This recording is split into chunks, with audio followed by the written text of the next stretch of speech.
Welcome to Tales of Warriors, where the most daring missions and legendary heroes from history come alive.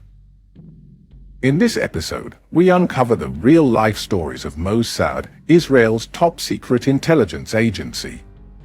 From covert operations in the heart of the Middle East to daring missions around the world, you'll be drawn into a world of strategy, bravery, and sacrifice that helped shape global events. Whether you're driving, winding down before sleep, or getting things done around the house, this long-format video is perfect for listening on the go. If you don't have time to finish it now, be sure to save this video to watch later. You won't want to miss these incredible stories. And remember to subscribe so you never miss a new episode packed with compelling story from history. If you enjoy this content, please like the video and share it with others. Got thoughts or suggestions? Drop a comment below, we'd love to hear from you. The opening. Alone in the lion's den. On November 12, 2011, a powerful explosion destroyed a secret missile facility near Tehran, killing 17 Revolutionary Guards and wiping out numerous missiles, leaving only charred metal. General Hassan Tehrani Morgadam, the mastermind behind Iran's Shahab long-range missiles and head of its missile program, died in the blast.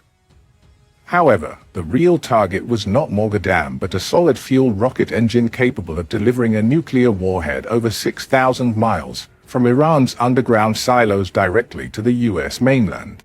Iran's leadership planned this missile to threaten major American cities and assert Iran's dominance globally. The explosion delayed the program by several months. Although the missile was aimed at the US, the attack on the Iranian site was likely orchestrated by Israel's Mossad. Since its founding over 60 years ago, Mossad has boldly and covertly countered threats to Israel and the West. Today, its intelligence efforts significantly impact American security both abroad and at home. According to foreign intelligence, Mossad actively counters Iran's threats to destroy Israel. Through a persistent covert campaign, it has sabotaged nuclear sites, assassinated key scientists, supplied faulty equipment via front companies, facilitated defections of senior military and nuclear personnel, and unleashed destructive cyber attacks on Iran's networks. This shadow war aims to stop Iran from acquiring nuclear weapons and reduce the threat to the US and the world. While Mossad has delayed Iran's nuclear progress by years, the secret conflict is intensifying and nearing a critical point that may lead to a military strike as a last resort. Since the 1970s, Mossad has captured and eliminated numerous terrorists in strongholds across Beirut, Damascus, Baghdad, Tunis, and in battle stations in Paris, Rome, Athens, and Cyprus. On February 12, 2008, Mossad agents reportedly ambushed and killed Imad Mfnainia, Hezbollah's military leader, in Damascus. Mfnainia, a sworn enemy of Israel and the FBI's most wanted, had orchestrated the massacre of 241 US Marines in Beirut and left a trail of death affecting Americans, Israelis, French, and Argentinians. Currently, leaders of Islamic Jihad and al-Qaeda are being hunted throughout the Middle East. Yet, when Mossad warned the West that the Arab Spring could become an Arab winter, their warnings went unheeded. In 2011, the West celebrated what they believed was a new era of democracy and human rights in the Middle East. Pressure to gain Egyptian approval, the West urged President Mubarak, its key Arab ally, to step down. However, early protesters in Cairo's Tahrir Square burned the American flag, stormed the Israeli embassy, demanded the peace treaties end, and arrested American NGO activists. Free elections brought the Muslim Brotherhood to power, and Egypt now teeters on the edge of chaos and economic collapse. Fundamentalist regimes are rising in Tunisia and likely Libya, Yemen is in turmoil, and Syria's Assad is massacring his people. Moderate nations like Morocco, Jordan, Saudi Arabia, and the Gulf Emirates feel betrayed by their Western allies. The hopes for human rights and democracy have been swept away by well-organized, fanatical religious parties connected deeply with the masses. This Arab winter has turned the Middle East into a volatile powder keg threatening Israel and its Western allies. As history unfolds, Mossad's missions will become riskier but more crucial. Mossad stands as the West's best defense against the Iranian nuclear threat, terrorism, and the chaos emerging from the Middle East. Most importantly, Mossad represents the final line before open war. The Mossad's unnamed operatives are its lifeblood, men and women who risk their lives, live undercover away from family, and conduct daring missions in enemy territories where any mistake could mean capture, torture, or death. During the Cold War, captured agents could expect prisoner exchanges, but Mossad agents face no such safety nets. Their courage often costs them their lives. This book reveals Mossad's greatest missions and bravest heroes, as well as the mistakes and failures that have sometimes tarnished its reputation and shaken its foundations. These operations have shaped Israel's destiny and, in many ways, the fate of the world. Above all, Mossad agents share a profound love for their country, unwavering dedication to its survival, and a willingness to face the gravest dangers for Israel's sake.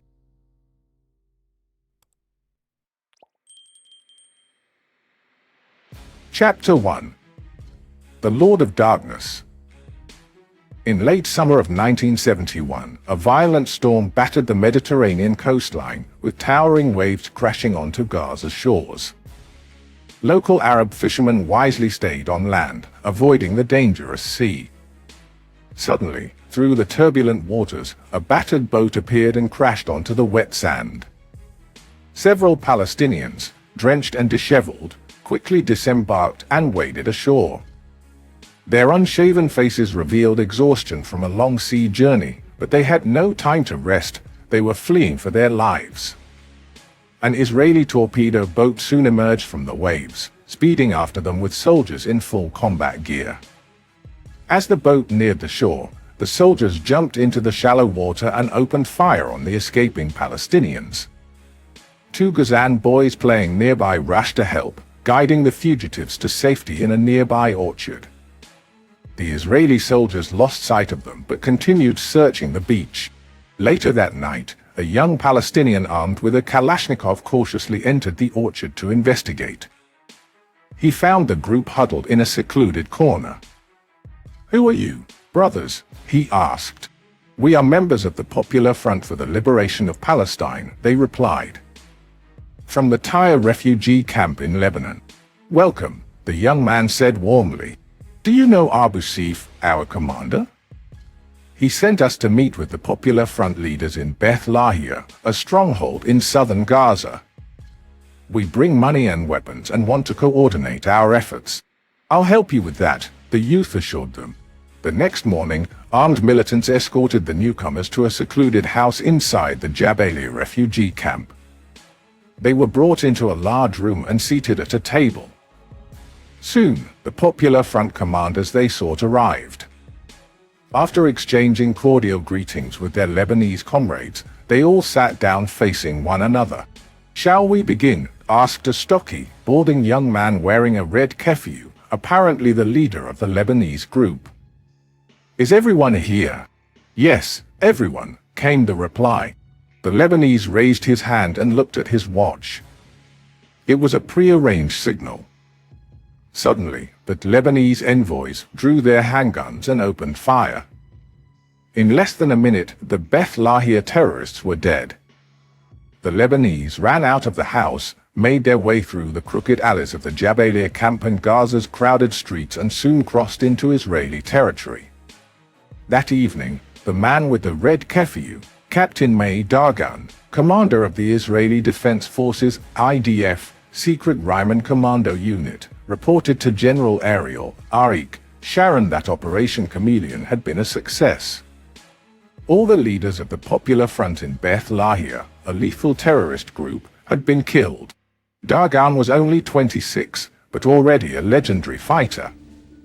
He had planned the entire operation, posing as Lebanese terrorists, sailing in an old vessel from Ashdod, a port in Israel, the long night of hiding, the meeting with the terrorist leaders, and the escape route after the hit.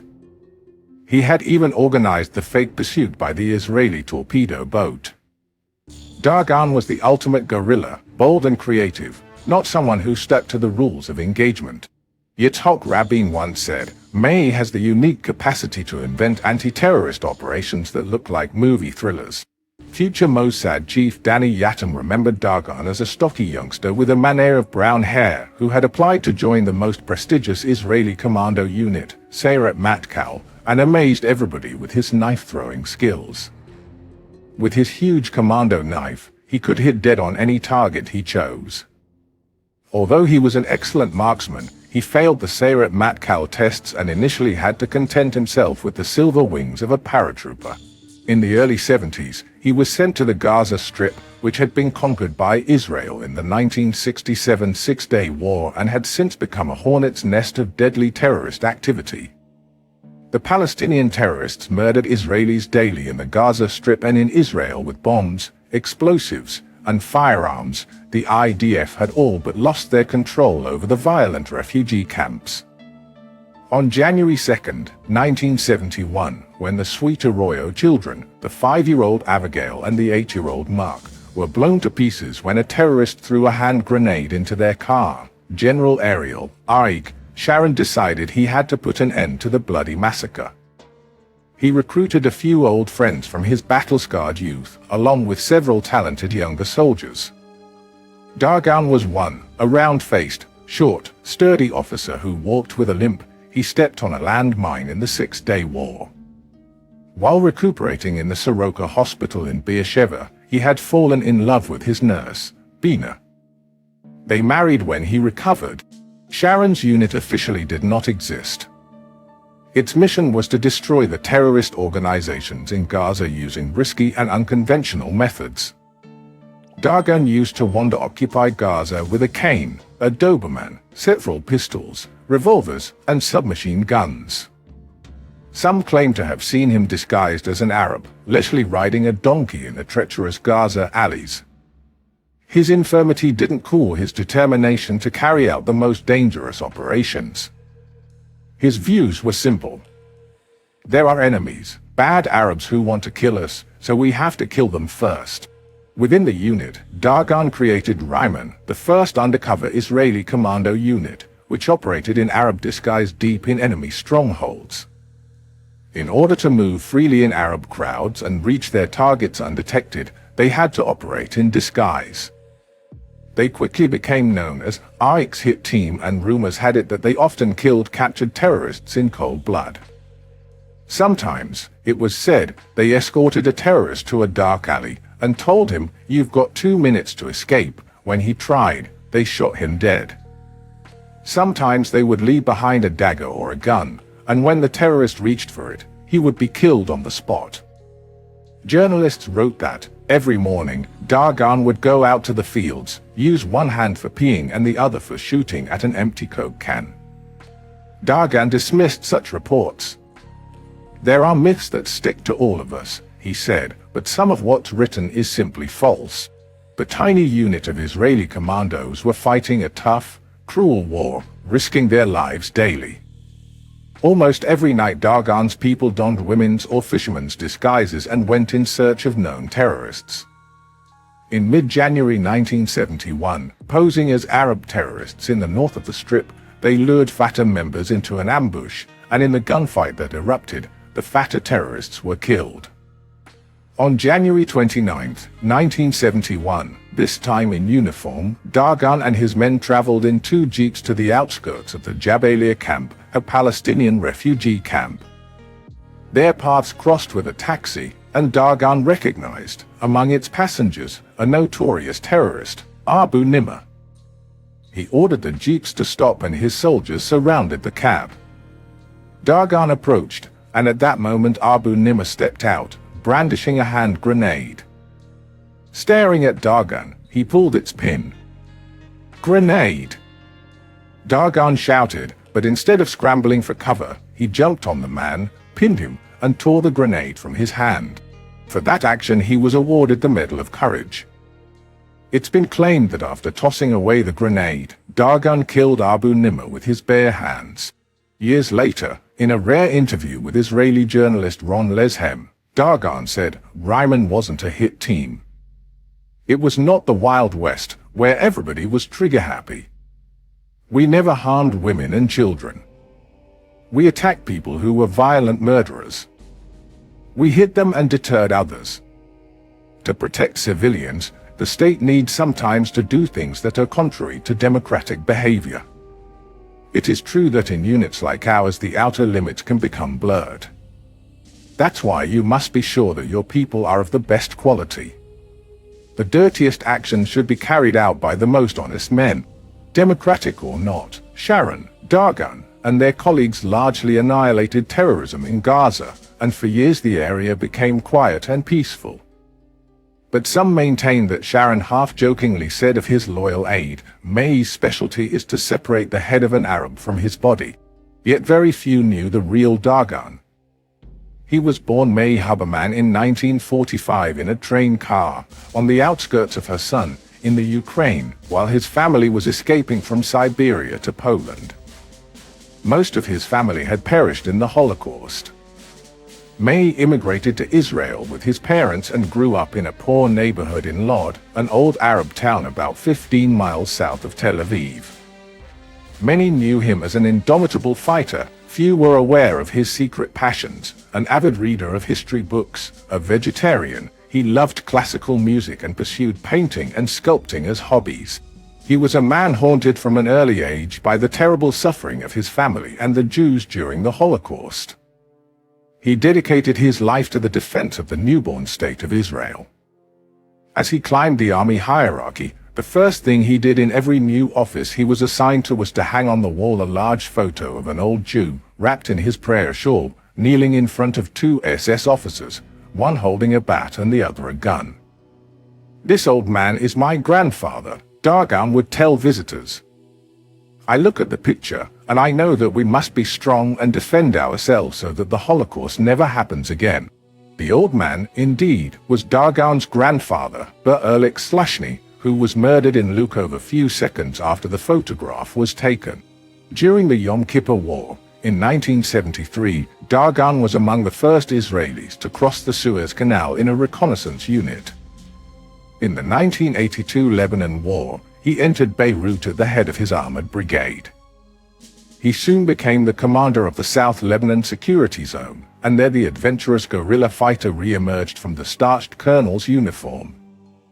He resurrected the principles of secrecy, camouflage, and deception of his Gaza days.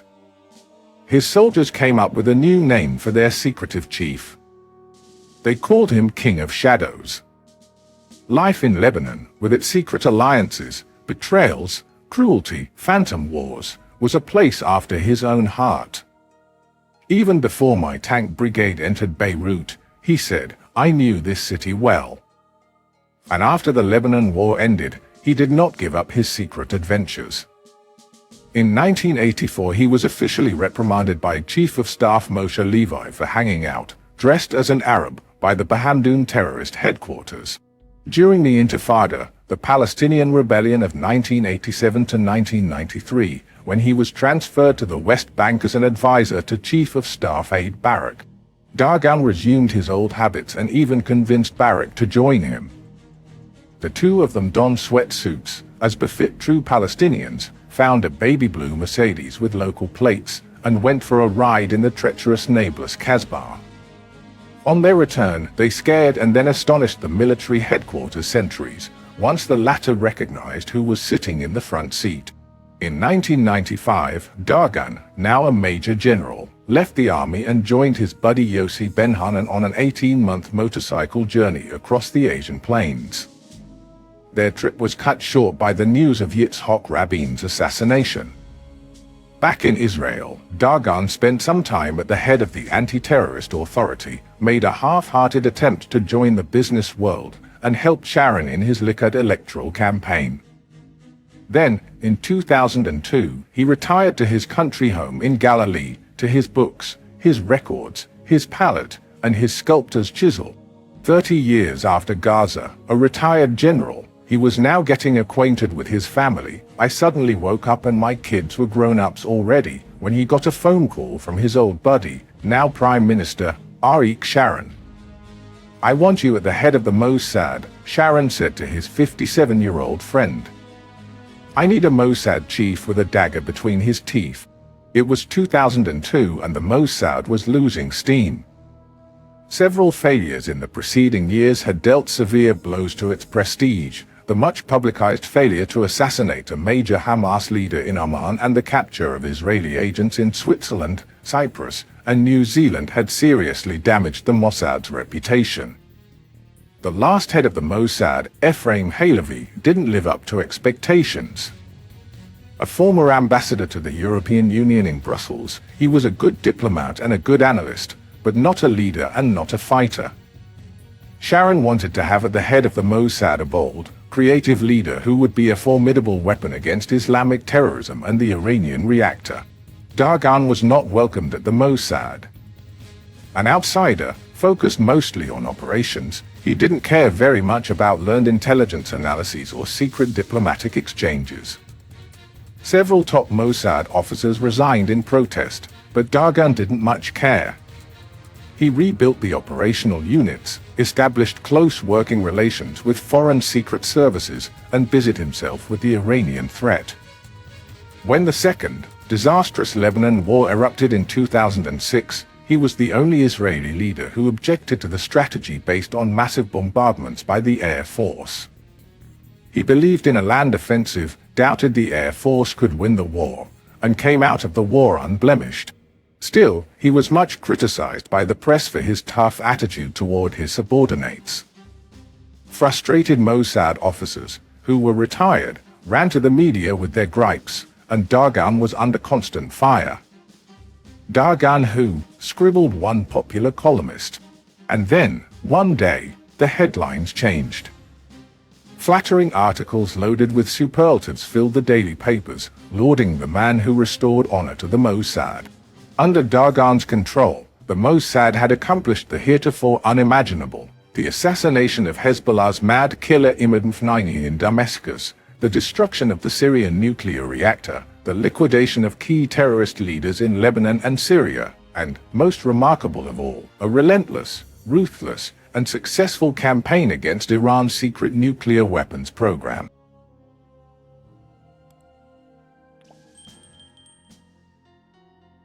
Chapter 2.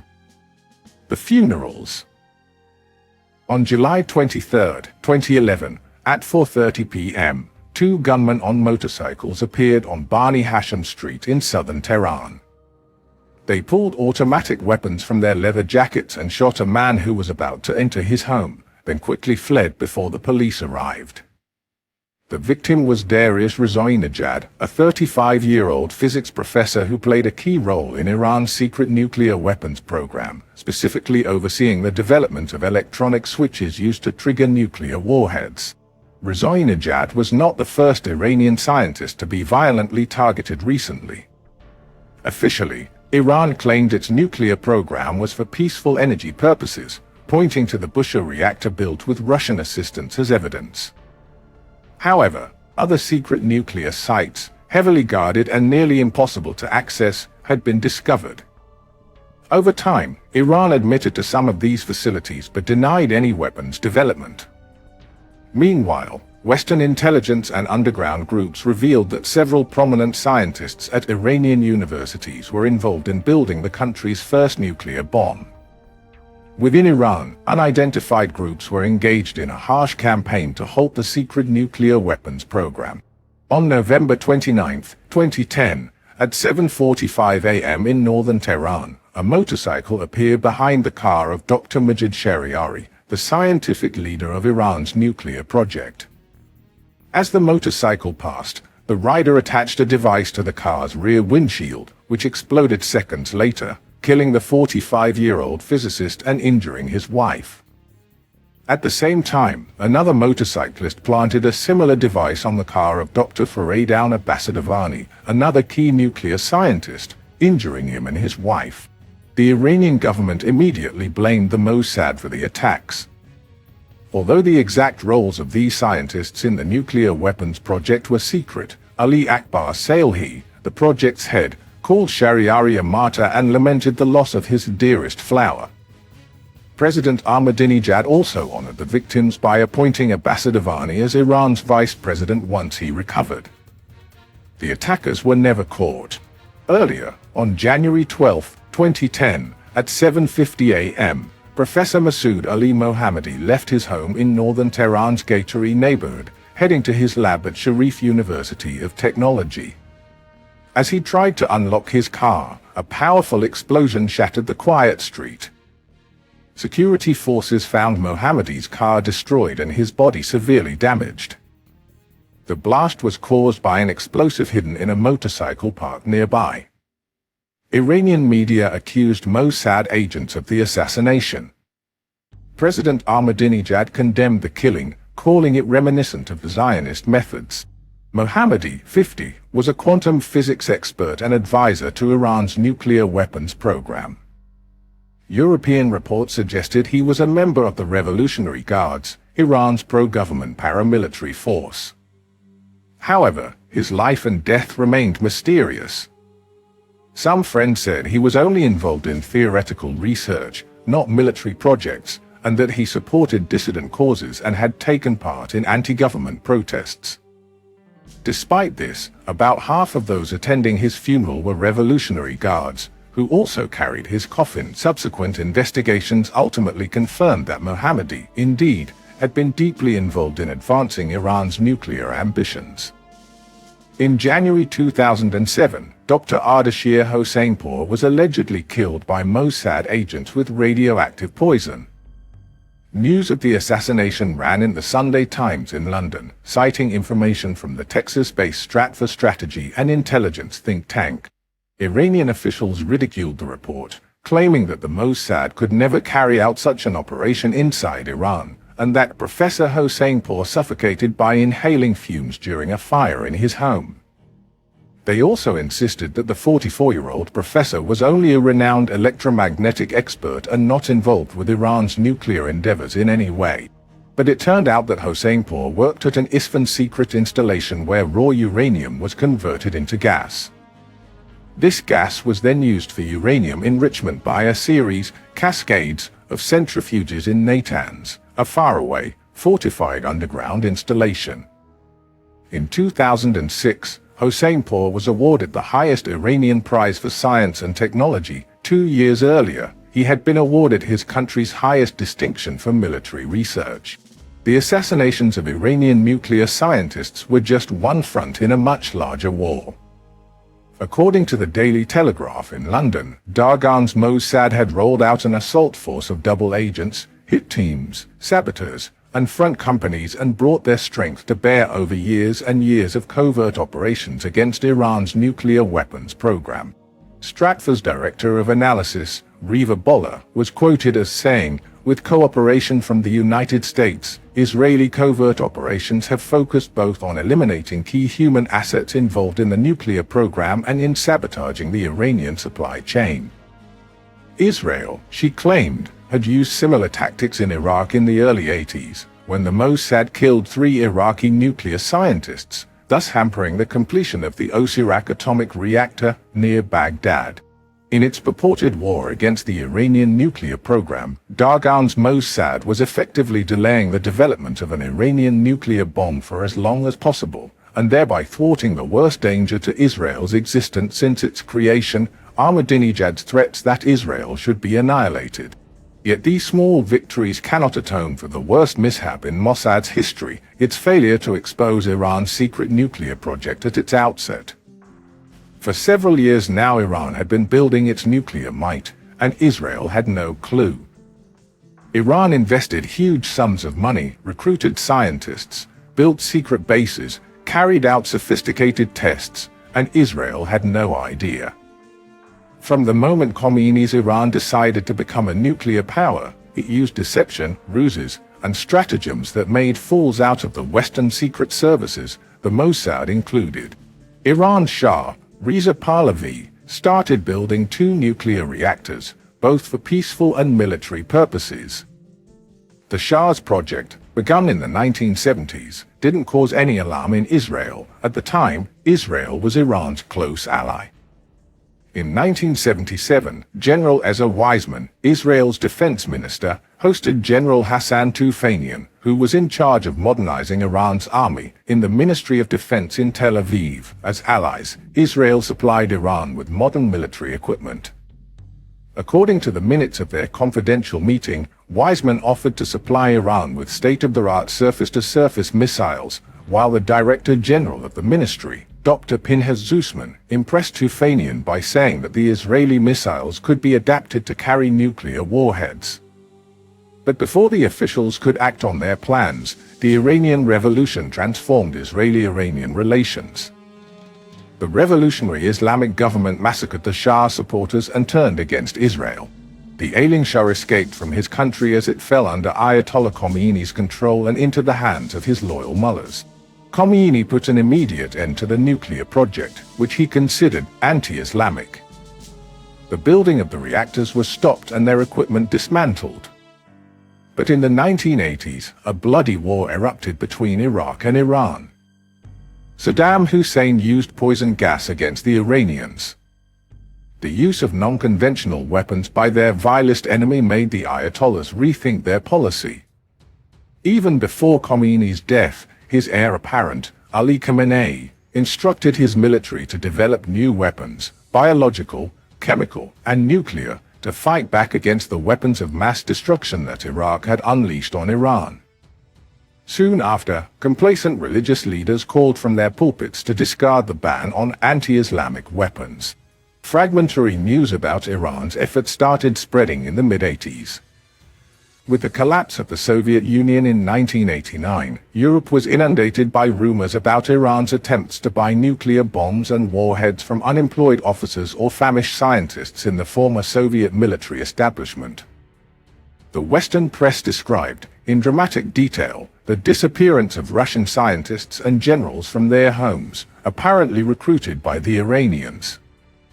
Reporters with fertile imaginations wrote about sealed trucks rushing eastward from Europe, bypassing border controls to reach the Middle East.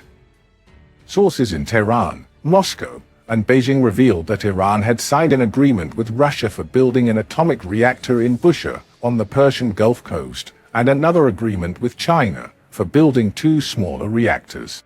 Alarmed, the United States and Israel spread teams of special agents through Europe on the hunt for the Soviet bombs sold to Iran and the recruited scientists. They came up with nothing. The United States put great pressure on Russia and China to cancel their agreements with Iran.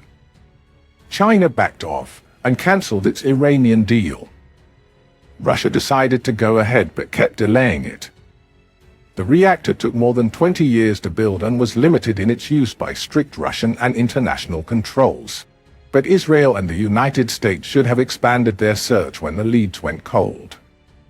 The heads of both the Mossad and the CIA failed to realize that the Russian and Chinese reactors were just diversions, a smoke screen for the world's best secret services. Iran had surreptitiously launched a mammoth project intended to make it a nuclear power. In the fall of 1987, a secret meeting was held in Dubai.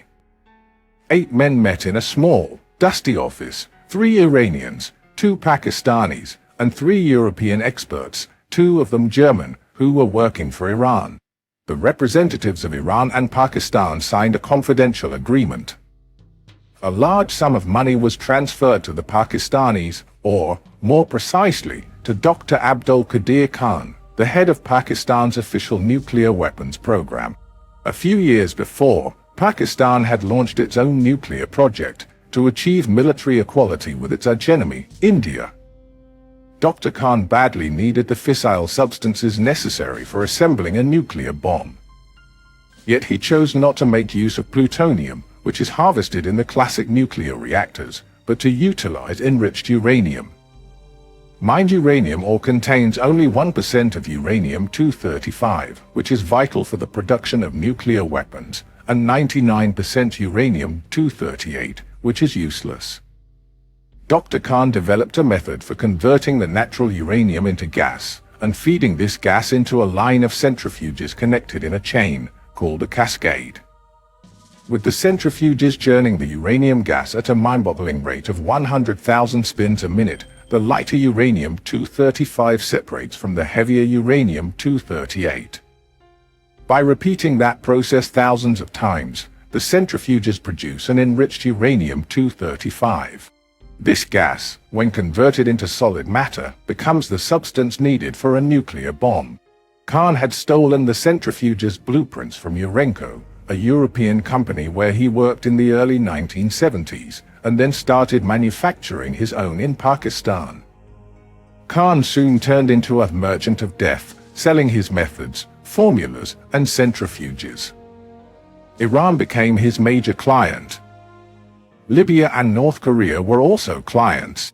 The Iranians bought centrifuges elsewhere, too, and then learned how to make them locally. Huge shipments of uranium, centrifuges, electronic materials, and spare parts arrived in Iran now and then. Large facilities were built for the treatment of raw uranium, for storing the centrifuges, and for converting the gas back to solid matter. Iranian scientists traveled to Pakistan and Pakistani experts arrived in Iran, and nobody knew. The Iranians were careful not to put all their eggs in one basket. They dispersed the nuclear project among places spread throughout their country, in military bases, disguised laboratories, and remote facilities. Some were built deep underground, and surrounded with batteries of surface-to-air missiles. One plant was erected in Isfahan, another in Arak. The most important, the centrifuge facility, was established in Natanz, and a fourth center in the holy city of Qom. At even a hint that a location might be exposed, the Iranians would move the nuclear installations elsewhere, even removing layers of earth that could have been irradiated by radioactive substances. They also skillfully misled and deceived the inspectors of the International Atomic Energy Agency. Its chairman, the Egyptian Dr. Mohammed el-Baradei, behaved as if he believed every false statement of the Iranians, and published complacent reports that enabled Iran to continue with its deadly scheme. On June 1, 1998, the American authorities saw the true extent of the Iranians' work for the first time. A Pakistani defector appeared before FBI investigators in New York, asking for political asylum. He introduced himself as Dr. Iftikhar Khan Chaudhry and revealed the full extent of the secret cooperation between Iran and Pakistan. He exposed Dr. Khan, described meetings in which he had participated, and named Pakistani experts who had taken part in the Iranian project. The facts and figures of Chaudhry's testimony were checked by the FBI and found to be accurate. The FBI indeed recommended that Chaudhry be allowed to stay in the United States as a political refugee, but his amazing testimony was never given any follow-up. Perhaps out of sheer negligence, American higher-ups buried Chaudhry's transcripts, initiated no action, and did not warn Israel. For more years had to pass until the truth about Iran would come to light. Suddenly, in August 2002, the Iranian dissident underground, Mujahideen el-Khalq, MEK, revealed the existence of two nuclear facilities in Arak and Natanz to the world media. In the following years, MEK kept disclosing more facts about the Iranian nuclear project, which aroused some suspicion that its information came from outside sources. The CIA was still skeptical and assumed that the Israelis and the British were trying to involve the United States in hazardous operations. Specifically, the CIA appeared to believe that the Mossad and the British MI6 were feeding MEK intelligence they had obtained, using the Iranian opposition as a hopefully credible source. According to Israeli sources, it was, in fact, a watchful Mossad officer who had discovered the mammoth centrifuge installation at Natanz, deep in the desert. That same year, 2002, the Iranian underground handed over to the CIA a laptop loaded with documents. The dissidents wouldn't say how they had got hold of the laptop. The skeptical Americans suspected that the documents had been only recently scanned into the computer. They accused the Mossad of having slipped in some information obtained from their own sources, and then passing it to the MEK leaders for delivery to the West. But other evidence now was piling up on the desks of the Americans and the Europeans, who finally had to open their eyes. The rumors about Dr. Khan's lucrative and deadly trade spread all over the world. Finally, on February 4, 2004, a tearful Dr. Khan appeared on Pakistani TV and confessed that he indeed had sold know-how, expertise, and centrifuges to Libya, North Korea, and Iran, making millions in the process. The Pakistani government hastened to grant full pardon to Dr. Death, the father of their nuclear bomb. Israel now became a major source of information about Iran. Meir Dagan and his Mossad provided U.S. intelligence with fresh data about the secret facility the Iranians had built at Qom. Israel allegedly was also involved in the defection of several senior officers from the Revolutionary Guards and the atomic project. The Mossad provided several countries with up-to-date facts, prompting them to seize ships carrying nuclear equipment to Iran from their ports. But merely obtaining such intelligence would not suffice for Israel. While a fanatic Iran threatened it openly with annihilation, the rest of the world recoiled from any vigorous action. Israel was left with no choice but to launch an all-out undercover war against the Iranian nuclear program. After 16 years of colossal ignorance by his predecessors, Dagan decided to act.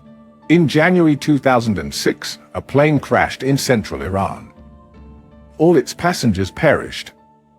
Among them were senior officers in the Revolutionary Guards, including Ahmed Kazemi, one of their commanders. The Iranians maintained that the crash was due to bad weather, but the Stratfor group hinted that the aircraft had been sabotaged by Western agents. Only a month before, a military cargo plane had crashed into an apartment building in Tehran. All 94 passengers died. Many were also officers in the Revolutionary Guards and influential pro-regime journalists. In November 2006, another military aircraft crashed during takeoff from Tehran, and 36 Revolutionary Guards were killed. On national radio, the Iranian Minister of Defense declared, according to material from intelligence sources, "We can say that American, British, and Israeli agents are responsible for these plane crashes." Meanwhile, quietly, without any overt mention, Dagan had become the main strategist on Israel's policy toward Iran. He believed that Israel perhaps might have no choice but to finally launch a full-scale, all-out attack on Iran. But such an action, Dagan thought, should only be a last resort. The sabotage began in February 2005. The international press reported an explosion in a nuclear facility at Dagan that had been hit by a missile fired from an unidentified plane.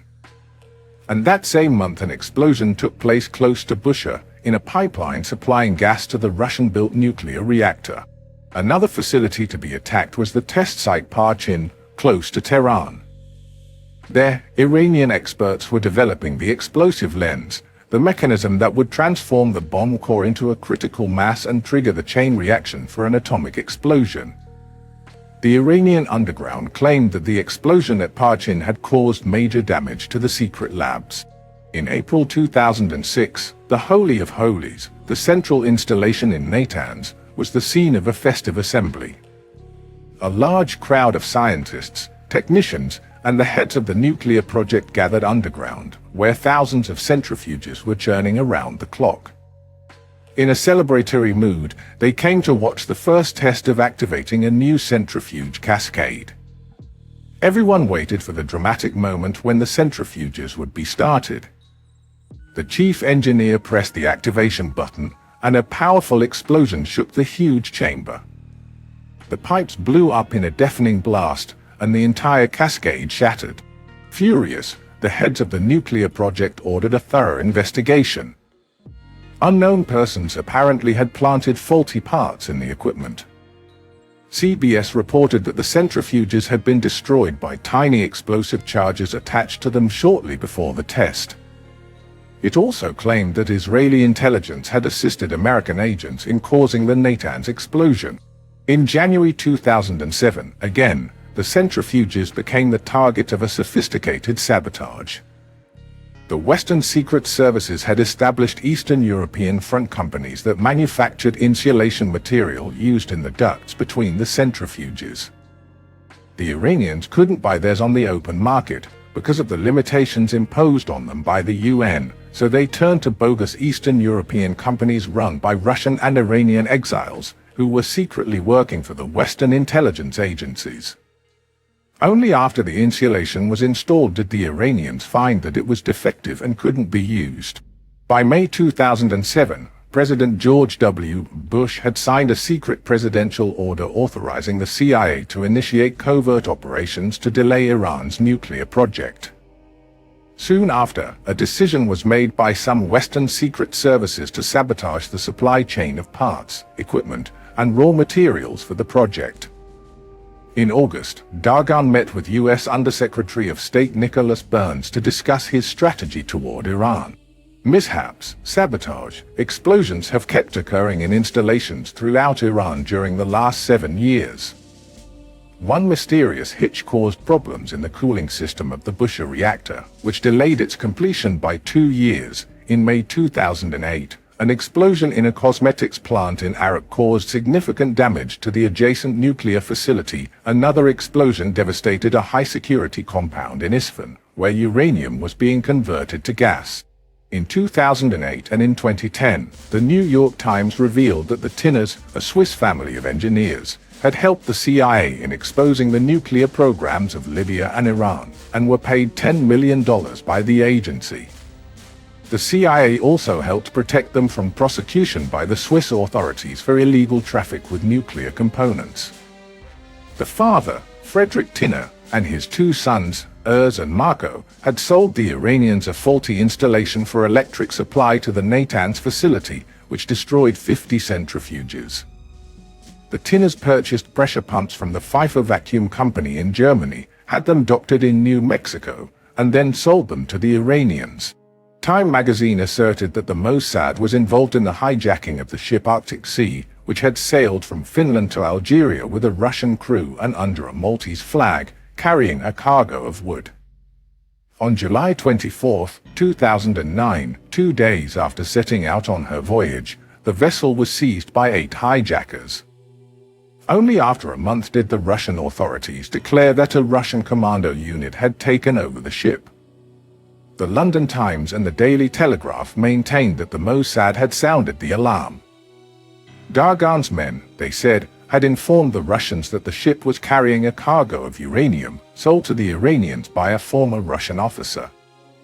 But Admiral Kautz, who leads the fight against piracy in the European Union, offered Time magazine his own version. The only plausible explanation, he said, was that the ship had been hijacked by the Mossad to intercept the uranium. But in spite of these continuous attacks, the Iranians did not remain idle. Between 2005 and 2008, in total secrecy, they built a new installation close to Qom. They planned to install 3,000 centrifuges in the new underground halls. However, in mid-2009, the Iranians realized that the intelligence organizations of the United States, Britain, and Israel had full knowledge of the Qom plant. Iran reacted right away. In September 2009, Tehran surprised the world by hurriedly informing the IAEA about the existence of the Qom installation. Some sources claimed that the Iranians had caught a Western spy, possibly a British MI6 agent, who had gathered reliable information about Qom, so they disclosed its existence to diminish their embarrassment. A month later, CIA Director Leon Panetta told Time that his organization had known of Qom for 3 years and that Israel was involved in its detection. The Qom discovery permitted a glimpse into the secret alliance that had been forged between 3 groups engaged in the battle against Iran: the CIA, MI6, and the Mossad. According to French sources, the 3 services were acting together, with the Mossad carrying out the operations inside Iran, and the CIA and MI6 helping the Israelis. The Mossad was responsible for several explosions in October 2010, in which 18 Iranian technicians were killed at a plant in the Zagros Mountains that assembled Shahab missiles. With the help of its British and American allies, the Mossad had also eliminated 5 nuclear scientists. This alliance had been established largely by the efforts of Meir Dagan. From the moment he became the director of Mossad, he had been pressuring his men to establish close cooperation with foreign secret services. His aides advised him against revealing the Mossad secrets to foreigners, but he brushed off their arguments. "Stop this nonsense," he grumbled, "and go work with them." Beside the British and the Americans, Dagan had another important ally who brought precious information from inside Iran, the leaders of the Iranian resistance. In unusual press conferences held outside of Iran, leaders of the Iranian National Council of Resistance revealed the name of the leading scientist in the Iranian project. His identity had so far been kept secret. Mohsen Fakhrizadeh, 49 years old, was a physics professor at the Tehran University. He was said to be a mysterious, elusive man. The resistance disclosed many details about him, including his membership in the Revolutionary Guard since the age of 18, his address, Shahid Mahalalti Street, Tehran, his passport numbers 000, 9228 and 422, 9533, and even his home phone number 021 244 8413. Fakhrizadeh specialized in the complex process of creating a critical mass inside the atomic device to trigger the chain reaction and the nuclear explosion. His team was also working on the miniaturization of the bomb to fit it in the warhead of the Shahab missile. Following these revelations, Zadeh was denied entry into the United States and the EU, and his bank accounts in the West were frozen. The resistance described in detail all his functions, disclosed the names of the scientists working with him and even the location of his secret laboratories. This abundance of detail and means of transmission leads one to believe that, again, a certain secret service ever suspected by the West of pursuing its own agenda, painstakingly collected these facts and figures about the Iranian scientist and passed them to the Iranian resistance, which conveyed them to the West. His exposure was meant to warn him that he might be the next in line for assassination and inspire him to either scramble for cover or choose the better solution, to defect to the West. General Ali Reza Askari, a former Iranian Deputy Minister of Defense, vanished in February 2007 while traveling to Istanbul. He had been deeply involved in the nuclear project. The Iranian services searched for him all over the world but couldn't find him. Almost 4 years later, in January 2011, Iran's Foreign Minister, Ali Akbar Salehi, turned to the UN Secretary-General and accused the Mossad of abducting him and jailing him in Israel. But according to the Sunday Telegraph in London, Askari had defected to the West. The Mossad had planned his defection and had taken care of his protection in Turkey. Other sources maintain that he had been later debriefed by the CIA and supplied them with valuable information about Iran's nuclear program. A month after Askari's disappearance, in March 2007, another senior Iranian officer vanished. Amir Shirazi served in the Al-Quds unit, the elite force of the Revolutionary Guards, charged with secret operations beyond Iran's border. An Iranian source revealed to the London Times that besides the disappearances of Askari and Shirazi, another high-ranking officer had vanished, the Revolutionary Guards commander in the Persian Gulf, Mohammad Soltani. In July 2009, the nuclear scientist Shahram Ami joined the list of defectors. Ami, who was employed at Con, disappeared in Saudi Arabia during a pilgrimage to Mecca. The Iranians demanded that the Saudis find out what had happened to him. Ami surfaced a few months later in the United States, was thoroughly debriefed, got $5 million, a new identity, and a new home in Arizona. CIA sources disclosed he had been an informant to Western intelligence for years and had supplied them with original and substantive intelligence.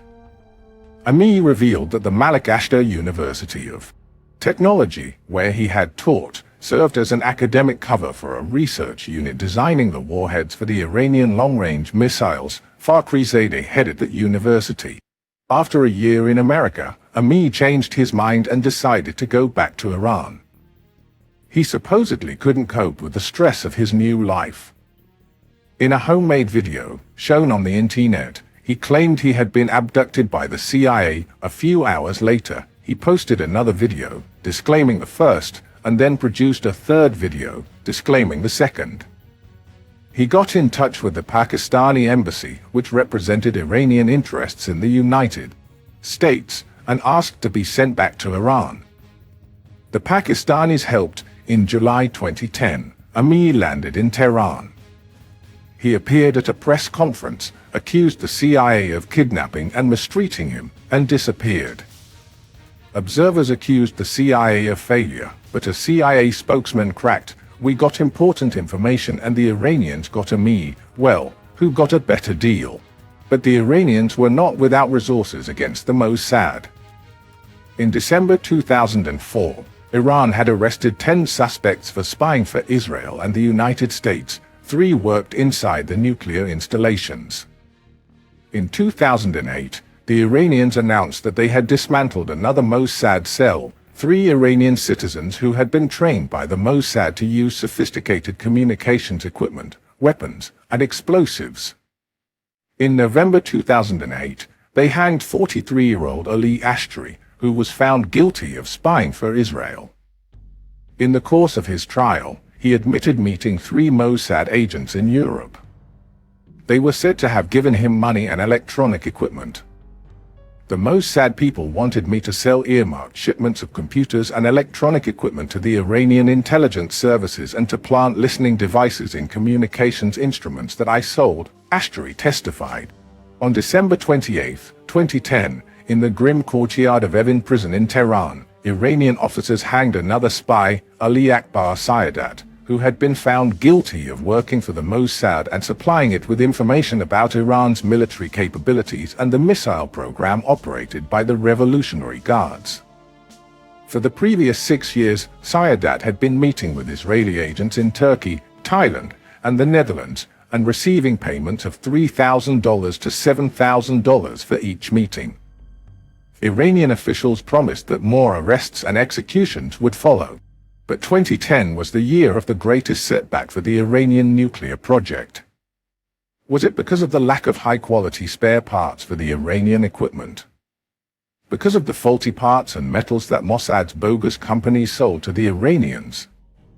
Because of planes crashing, laboratories set on fire, explosions in the missile and nuclear installations, defection of senior officials, deaths of top scientists, revolts and upheaval among the minorities groups? All those events and phenomena that Iran, correctly and incorrectly, attributed to Dagan's people. Or was it because of Dagan's last major coup, according to the European press? In the summer of 2010, thousands of computers controlling the Iranian nuclear project were infected with the perfidious Stuxnet virus. Labeled one of the most sophisticated in the world, Stuxnet struck computers controlling the Natanz centrifuges and wreaked havoc. Its complexity left no doubt that it was the product of a large team of experts and considerable funds. One of the virus's distinctive features was that it could be targeted to a specific system, causing no harm to others en route. Its presence in a computer was also difficult to detect. Once in the Iranian system, it could modify the speed of rotation of a centrifuge, making its product useless, without anyone being aware of it. Observers spoke of 2 countries as having the ability to carry out such cyber attacks, the United States and Israel. President Ahmadinejad tried to downplay the effect Stuxnet had had, and declared that Iran had the situation well in hand. The truth, though, was that at the beginning of 2011, about half of Iran's centrifuges were immobilized. Dagan's people allegedly delayed Iran's nuclear weapons program with their incessant attacks on so many fronts over so many years, diplomatic pressure and sanctions imposed by the UN Security Council, counterproliferation, keeping the Iranians from getting the materials needed to produce a bomb, economical warfare, prohibiting the banks in the free world from doing business with Iran, regime change, by supporting and fomenting political unrest and by fanning the ethnic divisions inside Iran. Where Kurds, Azeris, Balochis, Arabs, and Turkmen constitute 50% of the population, and most immediately, covert measures, black and special operations against the Iranian project. But they couldn't permanently stop it, no matter how good they were, nor how much cooperation they had. Dagan is the ultimate James Bond, a high-placed Israeli analyst said, but even James Bond couldn't save the world in this case. At best, he could slow down the Iranians. Only an Iranian government decision or a massive attack from abroad can put an end to the Iranian dream of creating a formidable nuclear giant where the Persian Empire once stood. And yet, when Dagan was appointed Ramsad, the abbreviation for Rosh Mossad, head of the Mossad, experts predicted that Iran would reach nuclear capacity in 2005. The date was later moved ahead to 2007, 2009, 2011. And when Dagan left office on January 6, 2011, he had a message for his country: Iran's project has been delayed at least until 2015.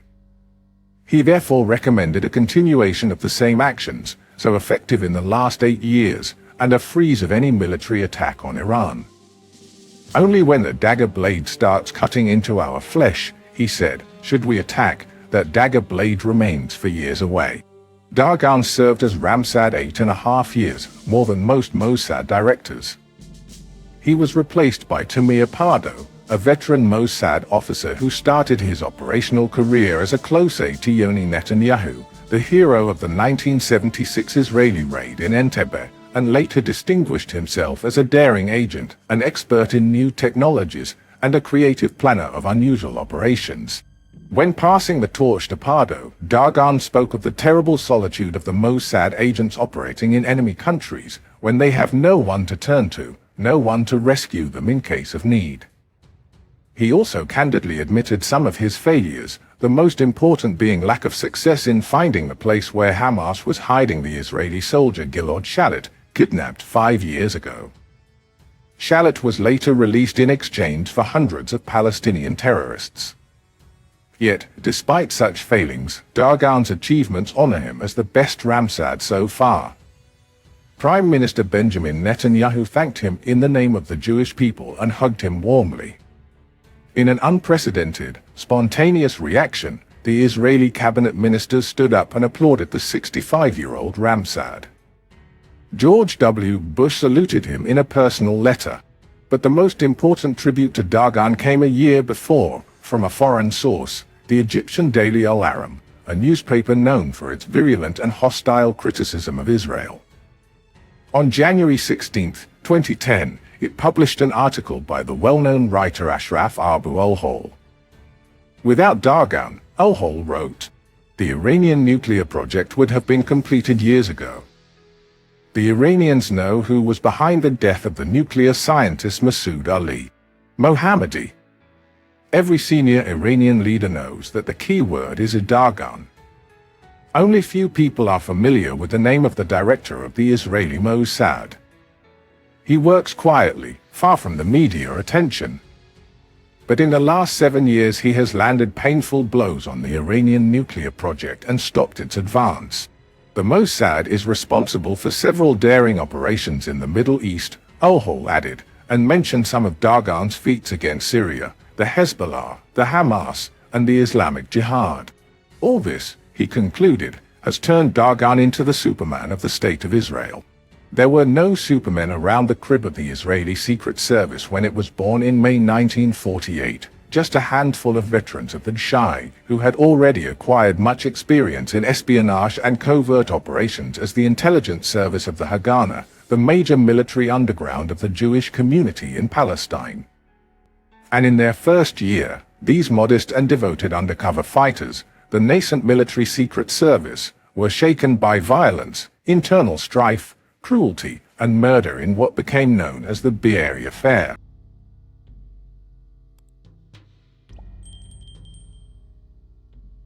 Chapter 3. A Execution in Baghdad. Issa Be'eri, nicknamed Big Issa, was a tall, lanky man with thinning grey hair and thick eyebrows shading deep-set eyes, often wearing a sardonic smile. Born in Poland, he was known for his austere lifestyle and impeccable integrity, though some rivals viewed him as a ruthless megalomaniac. A longtime member of the Haganah, he also ran a private construction firm in Haifa. Reserved and solitary, he lived quietly with his wife and son in a small house by the sea in Bat Galim. Just before Israel's founding, Be'eri was appointed head of the Shai, the Haganah's intelligence branch. When Israel declared independence on May 14, 1948, and was immediately attacked by neighboring countries, BA became the head of the new military intelligence service. Politically aligned with the left-wing labor movement, he had strong connections and was praised for his dedication to Israel's defense. The war for independence continued until April 1949. Soon after taking charge of the Secret Service, a series of disturbing and violent incidents occurred. Hikers on Mount Carmel discovered the burned and bullet-riddled body of Ali Qasem, a known Arab informant for the service, who had been assassinated and partially burned by his killers. Weeks later, at a secret meeting with Prime Minister Ben Gurion, BA accused al-Mabhouh, a prominent Mapai leader and Haifa labor figure, of being a British agent and traitor. Initially, Ben Gurion and other leaders dismissed the claim, but BA presented 2 secret telegrams from British intelligence as proof of Mabhouh's betrayal.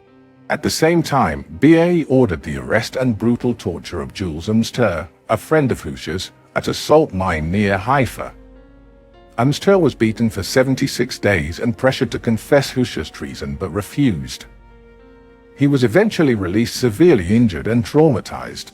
On June 30, 1948, Captain Meir was arrested in Tel Aviv on suspicion of spying for the Arabs after allegedly leaking secrets to a British contact, which led to Jordanian artillery attacks on Jerusalem. Jubiansky was swiftly court-martialed, found guilty, and executed by firing squad, the only person besides Adolf Eichmann ever executed by Israel.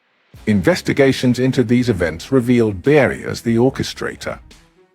He had suspected Ali Qasem of double agency and ordered his killing. He framed al-Mabhouh. According to several investigators, Big Issa had a personal score to settle with Mabhouh. He might have succeeded if the main forger in the employ of the service, besieged by guilt, hadn't confessed to his superiors that he had falsified the telegrams implicating al-Mabhouh under Be'eri's direct orders. And BA had also been the one who had ordered the hasty arrest and the execution of Captain Jubiansky. Prime Minister Ben Gurion acted immediately.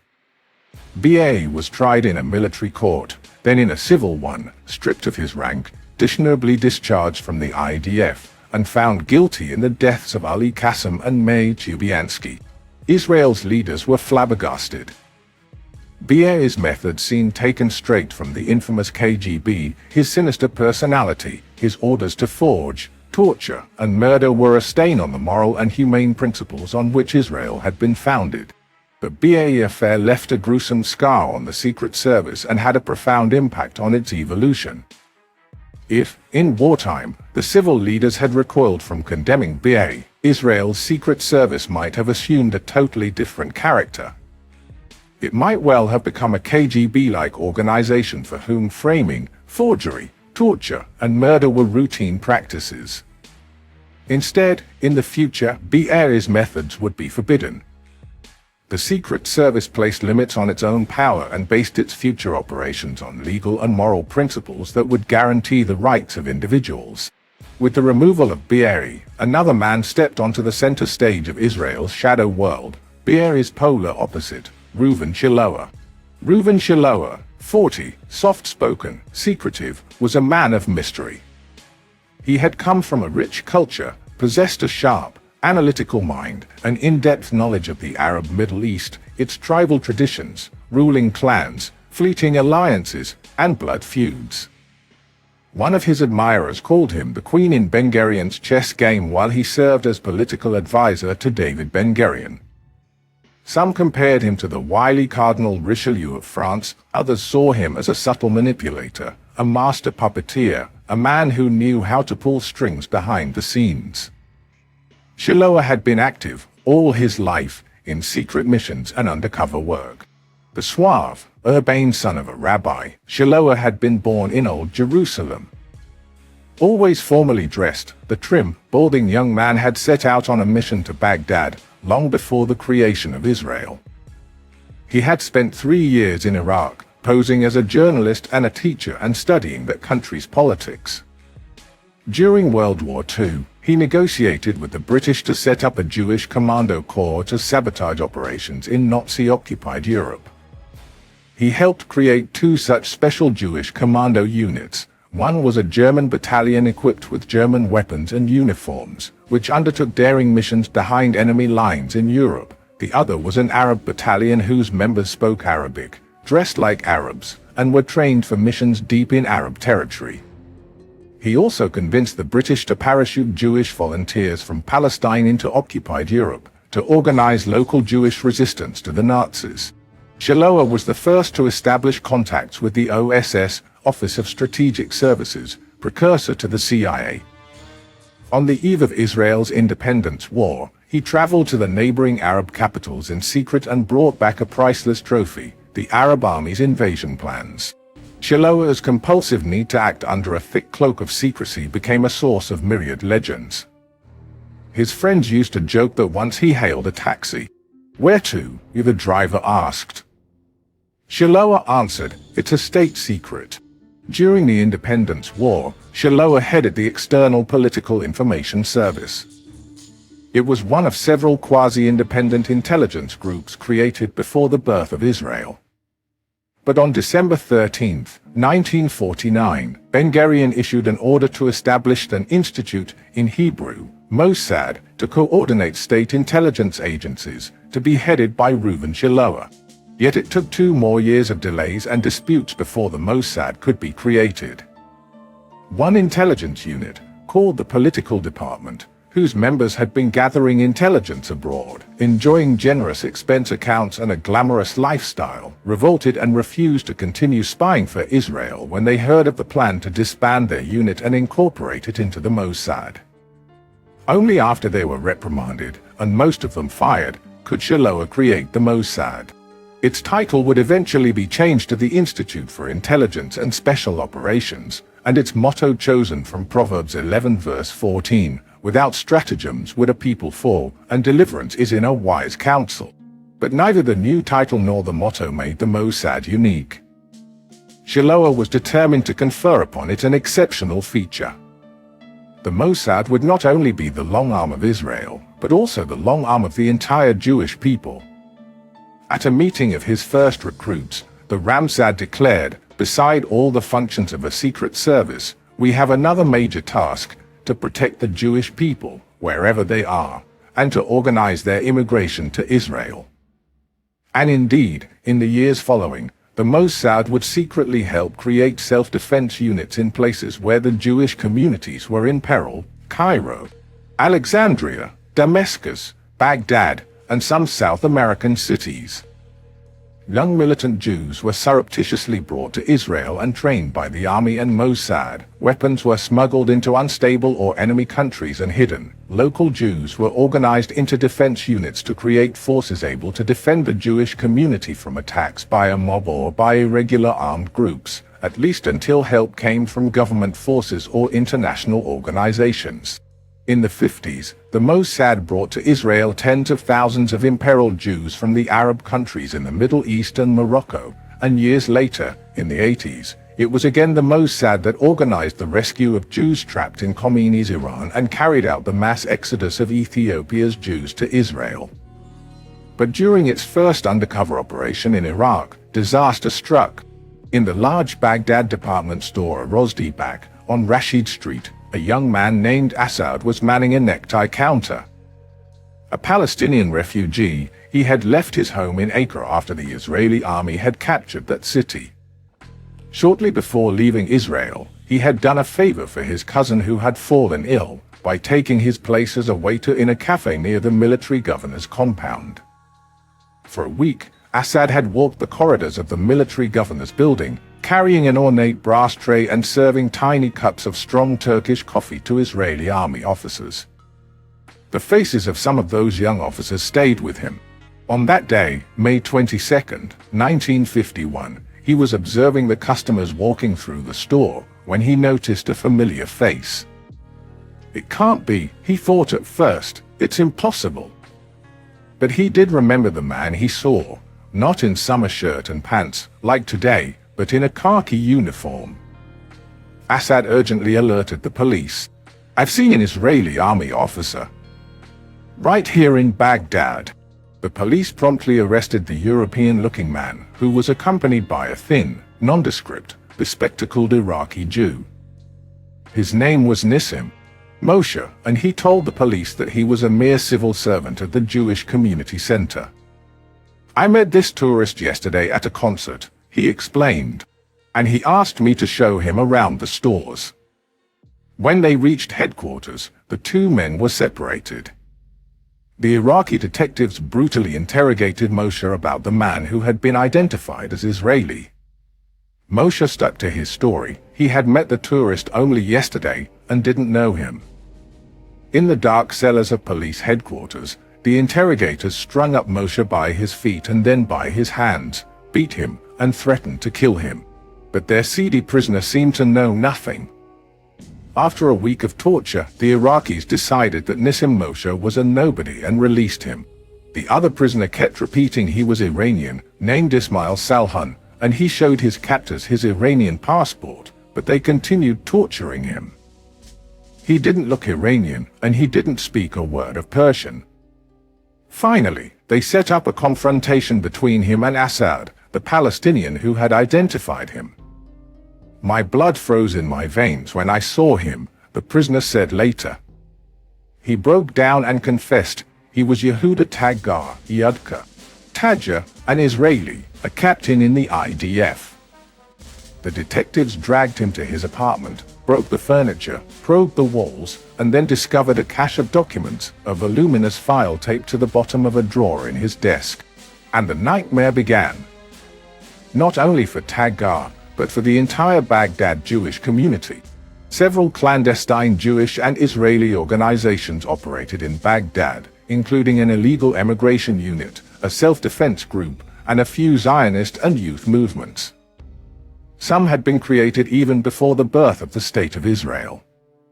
Around Baghdad, in several caches, weapons and documents were stocked, some within the central Massoud Hashem Tov synagogue.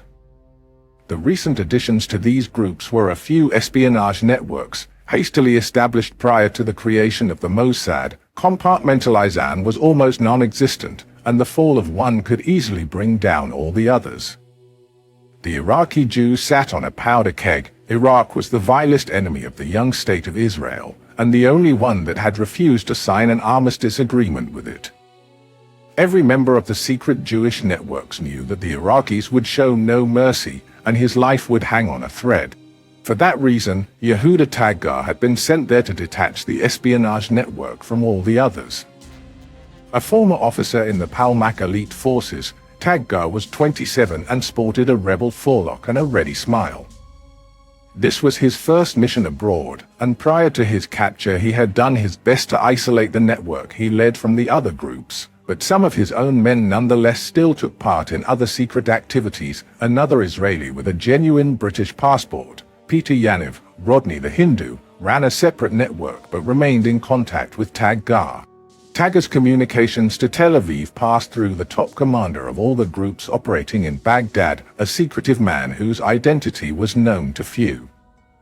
His cover name was Zaki Hoviv, but he was really Mordechai Ben-Porat, an Iraqi-born Israeli, a former officer during Israel's independence war. He had been loath to go back to Baghdad and was on the verge of getting married to a girl he had met in the army, but finally yielded to the pressure of the intelligence community and undertook this perilous mission. In the days following Taggar's arrest, the entire secret organization crumbled. Iraqi special police units arrested scores of Jews. Some broke down under interrogation and led their captors to their hideouts. The Iraqis discovered documents that linked certain Jews to espionage. Under the flagstones of the Shem Tov synagogue, the police uncovered a huge cache of weapons, built up over the years, starting after a bloody pogrom in 1941 in which 179 Jews had been slaughtered, 2,118 wounded, and hundreds of women raped. The number of weapons found amazed the Iraqis: 436 grenades, 33 machine pistols, 186 revolvers, 97 machine gun charges, 32 commando daggers, and 25,000 cartridges. During the ferocious Iraqi interrogation, a name popped up more and more frequently: Zaki Hoviv, the mysterious top man of the underground. But who was he? And where? Finally, a smart young detective made the connection. Zaki Hoviv had to be none other than Nissim Moshe, the self-effacing fellow who had been arrested with Tagar and then released. Scores of agents raided Moshe's house, but found nobody. A manhunt of epic proportions was conducted throughout Baghdad, but Zaki Hoviv had vanished. Actually, he was in the one place the police hadn't dreamt of searching. He was in jail. A couple of days after his release from the initial arrest with Tagar, Ben Porat was awakened by a loud pounding on his door. "Open, police," the agents were shouting. Ben Porat thought that was his end. The house had no back exit, and there was no one in Baghdad who could save him now. And he knew, for a man in his position, there could be only one verdict in the Iraqi courts: the gallows. He resigned himself and unlocked the door. Two police officers were outside. "You are under arrest," one said. Ben Porat feigned surprise. "But what have I done?" "Oh, nothing serious," the cop said. "Just an automobile accident." "Now, get dressed." Ben Porat couldn't believe his ears. He had forgotten all about the accident in which he had been involved some months earlier. He had ignored the court summons, and now was going to face Iraqi justice. The trial was swift, barely an hour. The judge sentenced him to 2 weeks in jail. And so, while an army of Iraqi agents were on full alert, searching for him, Zaki Hoviv was paying his debt to society in a Baghdad jail. Prior to his release 2 weeks later, he was being taken to headquarters to be fingerprinted and photographed. He knew that if that were to happen, he was doomed. They would then be able to identify him as Zaki Hoviv, and this time it would not be a 2-week sentence. He walked with his 2 guards along Baghdad streets to the headquarters, at some distance. En route they passed through the crowded Sherja Souk, an exotic market crammed with tiny dark shops, merchants screaming the praise of their wares, and narrow, crooked alleys. At what he hoped was the right moment, Ben Porat pushed his guards aside, dove into the crowd, and vanished. The cops didn't even try to chase him. After all, he was due to be released in less than an hour, so why bother? But when they reported the incident, all hell broke loose. They had let Zaki Hoviv, the most wanted man in Iraq, go. The opposition press found out and attacked the government's ineptitude with screaming headlines. "Where is Hoviv?" asked a newspaper, and answered, "Hoviv, in Tel Aviv." Back in Tel Aviv, Ben Porat's superiors meticulously prepared his escape from Iraq. While he hid at a friend's house, the daring plan was put into action. At that time, a mammoth airlift was underway, bringing the entire Jewish community from Iraq to Israel via Cyprus. About 100,000 Jews were fleeing Iraq, with big planes taking off almost every night. On the night of June 12, Ben Porat put on his best clothes and hailed a cab. His friends had drenched him with arak, the local liquor, and, reeking of alcohol, he collapsed on the back seat of the taxi and feigned sleep. The driver helped his drunken fare out and into a back street near Baghdad airport, and left. Once alone, Ben Porat hurried to the airport fence. He knew exactly where it had been cut, and slipped inside. On the tarmac, a plane had just finished loading its emigrants and was taxiing on the runway. Suddenly the pilot aimed his lights at the control tower, momentarily blinding the air controllers. The plane gathered speed, its rear door slid back, 10 feet above ground, and a dangling rope appeared. Coming out of the dark, Ben Porat darted toward the plane, grabbed the rope, and was hauled into the aircraft, which immediately took off. Neither ground crews nor passengers noticed this escape, which seemed taken straight from an action movie. As the plane passed over the city, its lights flashed on and off 3 times. "God be praised," murmured a few men gathered on a rooftop. Their friend was safe and on his way. A few hours later, Hoviv, indeed, was in Tel Aviv. He married his sweetheart, and in the years that followed turned to politics, became a member of parliament, a cabinet minister, and today is a venerated leader of the Iraqi Jews in Israel. Those left behind were not so fortunate. Scores of Jews were arrested, beaten, and tortured. Tagar and 21 others were tried for subversion. Two prominent Baghdad Jews, Shalom Salek and Joseph Batsri, were accused of possessing explosives and weapons and sentenced to death. Shortly before his trial was to start, Tagar was awakened in the middle of the night, his cell full of policemen. "You are going to be hanged tonight," the chief investigator announced. "But you can't hang a man without trial." Tagar protested. "Can't we? We know all about you already. You're an Israeli officer, you're a spy, we don't need anything more." A bearded rabbi entered and sat beside Tagar, reading him Psalms. At 3:30 in the morning, the officers took Tagar to the execution chamber. He walked between them, stunned. Only weeks ago he had been visiting his family in Jerusalem, then on his way here he had enjoyed the pleasures of Paris and Rome. And now he was going to dangle from the end of a rope. The Iraqis made him sign several forms, bureaucracy at work, even at such a time. Then the hangman took away his rings and watch. Tagar demanded that his body be sent to Israel. The hangman made him stand over a trapdoor and tied sandbags to his feet. He was forced to turn his back to the hangman, who placed the noose on his neck and grabbed the handle controlling the trapdoor. Tagar rejected the black hood that they tried to pull over his head. The hangman now looked at his commanding officer, standing with several others in front of the man who was going to die. Tagar thought of his family, of his native Jerusalem, of the life he could have had. "Will my neck be broken?" He wondered, and felt an all-consuming dread taking hold of his entire being. And then, all of a sudden, the officers left. Tagar was pulled back from the trapdoor. The scowling hangman removed the sandbags from his feet and the noose from his neck, muttering that he had lost his pay for tonight. Tagar realized, amazed, that he was not going to die. Everything, down to the smallest detail, had been a ruse. They had hoped to break him and make him reveal more details about his accomplices. But now, as he trudged back to his cell, still alive, Tagar was certain he wouldn't die in an Iraqi prison. His friends would get him out of there. When the trial ended, he was sentenced to death, but his sentence was immediately commuted to life in prison. Batsri and Salek were hanged.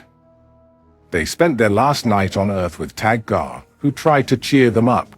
Then began for Yudka a Via Dolorosa that he somehow managed to survive. In the company of murderers, political prisoners, and sadistic jailers in several Iraqi prisons, he nevertheless believed that he wouldn't die in captivity. One day he would be free. He had to wait 9 years.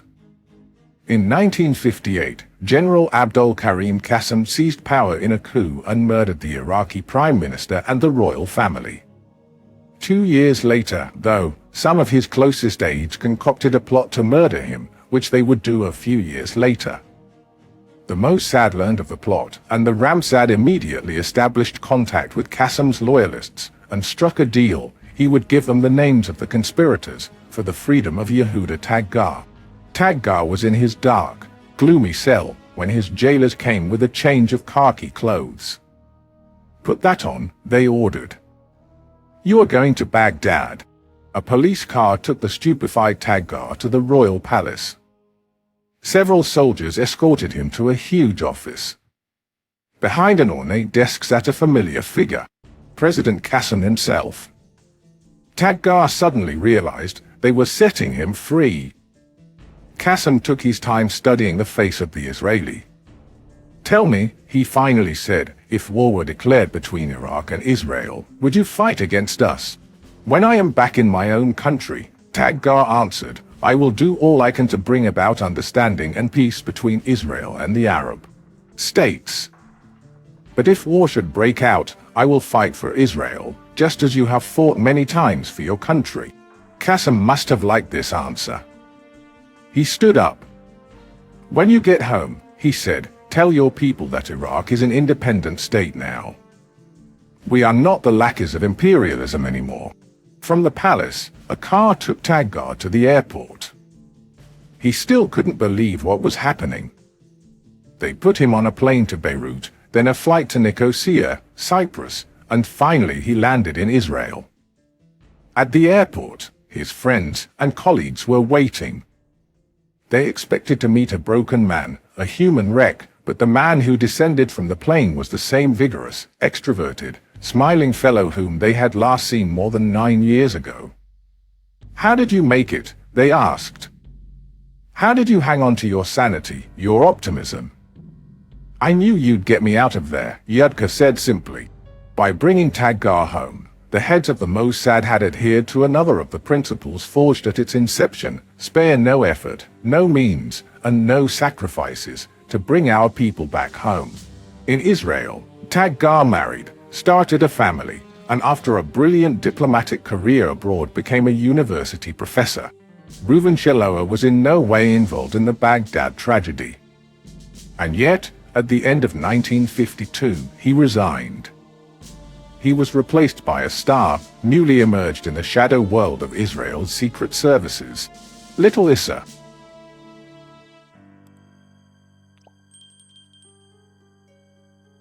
Chapter 4. A Soviet mole and a body at sea. Zev Avni deeply desired to become an agent of the Mossad. On a rainy day in April 1956, as he arrived at Mossad headquarters, his greatest hope was to leave as an official Mossad employee. For years, this had been his most important ambition. Born Wolf Goldstein in Riga, Latvia, Avni grew up in Switzerland, served in the Swiss Army during World War II, and immigrated to Israel in 1948. After adopting the Hebrew name Zev Avni, he spent a few years living and working at Kibbutz Hazariah before joining the Ministry of Foreign Affairs. Posted in Brussels, he impressed his superiors with his charm, intellect, and fluency in several languages. He eagerly volunteered for any task involving the Mossad, such as secret courier missions or delivering classified materials across Europe. His frequent cooperation made him an informal Mossad contact in Europe, a role that intensified when he was transferred to Israel's embassy in Belgrade, Yugoslavia. Avni repeatedly proposed to Issa Horel, the Mossad director, to open a station in Belgrade. Horel declined, stating there was no need for one in Yugoslavia. Undeterred, Avni returned to Israel on a private visit in April 1956 and requested a meeting with Horel. The meeting was granted, and Avni nervously entered Horel's office in Tel Aviv. Horel, known as a Little Issa to distinguish him from Big Issa, was a legendary figure, feared and admired for his stubbornness and sharp intuition. Despite Avni's apprehension, Horel was calm and polite during their first encounter. He expressed admiration for Avni's poise and political insight and asked why he had come to Israel. Avni explained that his 8-year-old daughter from his first marriage had insisted he visit. Horel seemed surprised that a diplomat would return so quickly for a child. Avni elaborated on his complicated family situation, but Horel soon grew impatient and cut him off.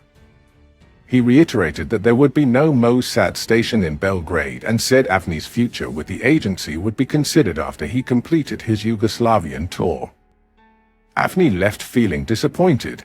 Before parting, Horel invited Avni to meet again in a few days, not at the Mossad building, but at a secret office downtown, for privacy.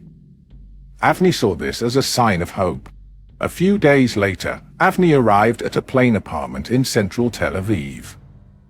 Feeling more at ease after their initial meeting, he entered the room. But Horel suddenly transformed, his demeanor turned fierce and aggressive. He slammed his fists on the desk, shouting accusations that Avni was a Soviet spy and demanding a confession.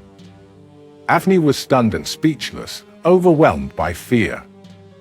Horel threatened that cooperation might spare him, but refusal would have dire consequences. Avni's heart raced, cold sweat covered him, and he feared this was the end. He finally gathered up the strength to utter a few words. "I confess," he mumbled, "I work for the Russians." Issa opened a concealed door, and in walked two of his best agents and a police officer. The officer arrested Avni, and he was taken away to an interrogation facility. Then, step by step, he revealed his identity and his true aim.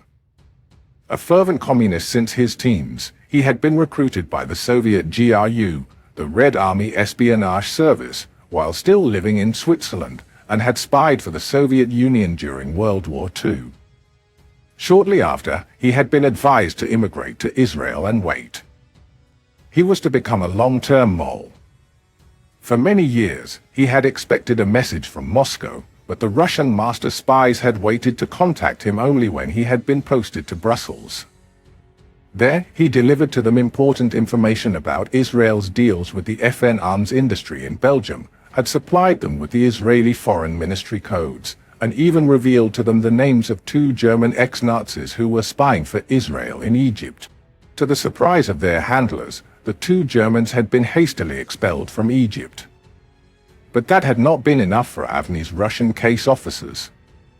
They wanted their man to infiltrate the Mossad. And that's what Avni tried so hard to do, until the moment when Issa shouted, "Confess!" And when he confessed, he didn't know what was most shocking. He could have walked out of Issa's trap a free man. The Ramsad hadn't the slightest shred of evidence against him, only suspicions, not even a hint of proof that Avni was a spy. True, long ago, somebody had mentioned to Issa that Avni had been expelled from his kibbutz because of his communist views. But a Soviet spy? Issa had acted on intuition alone. Avni's relentless efforts to join the Mossad, the seemingly strange visit to his daughter, his attempts to convince Issa to establish a Mossad station in Belgrade. All these minor occurrences merged in Issa's sharp mind and led him to an unlikely conclusion: a mole, a traitor, had almost penetrated Israel's sanctum sanctorum. At his trial, Avni made a full confession and was sentenced to 14 years in prison. He was paroled after 9, became a model citizen and a psychologist. Issa told his biographer that Avni was the most dangerous spy ever caught in Israel, but also the most charming, and spoke warmly of him as the gentleman spy. Avni himself told us that over the years some of the high-ranking police officers and Shabak, rough equivalent of the American FBI, interrogators had become his good friends. Operation Pygmalion, as the Avni affair was called, for many years was one of the closest guarded secrets of the Mossad. But for the few who were in the know, it was one more proof of Issa's amazing instincts. But who was little Issa? Taciturn, shy, stubborn as a mule, he purportedly had been born in the ancient fortress town of Dvinsk, in Imperial Russia. It was said that when he immigrated to Israel at 18, he was carrying in his knapsack a loaf of bread, inside of which he had baked a revolver. Little Issa first settled in Kibbutz Shephaim, where he married a joyful horsewoman, Rivka.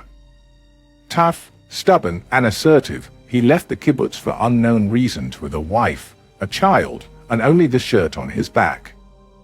During World War II, he joined the Haganah and soon became head of the Shai's Jewish department, which tracked traitors and dissidents.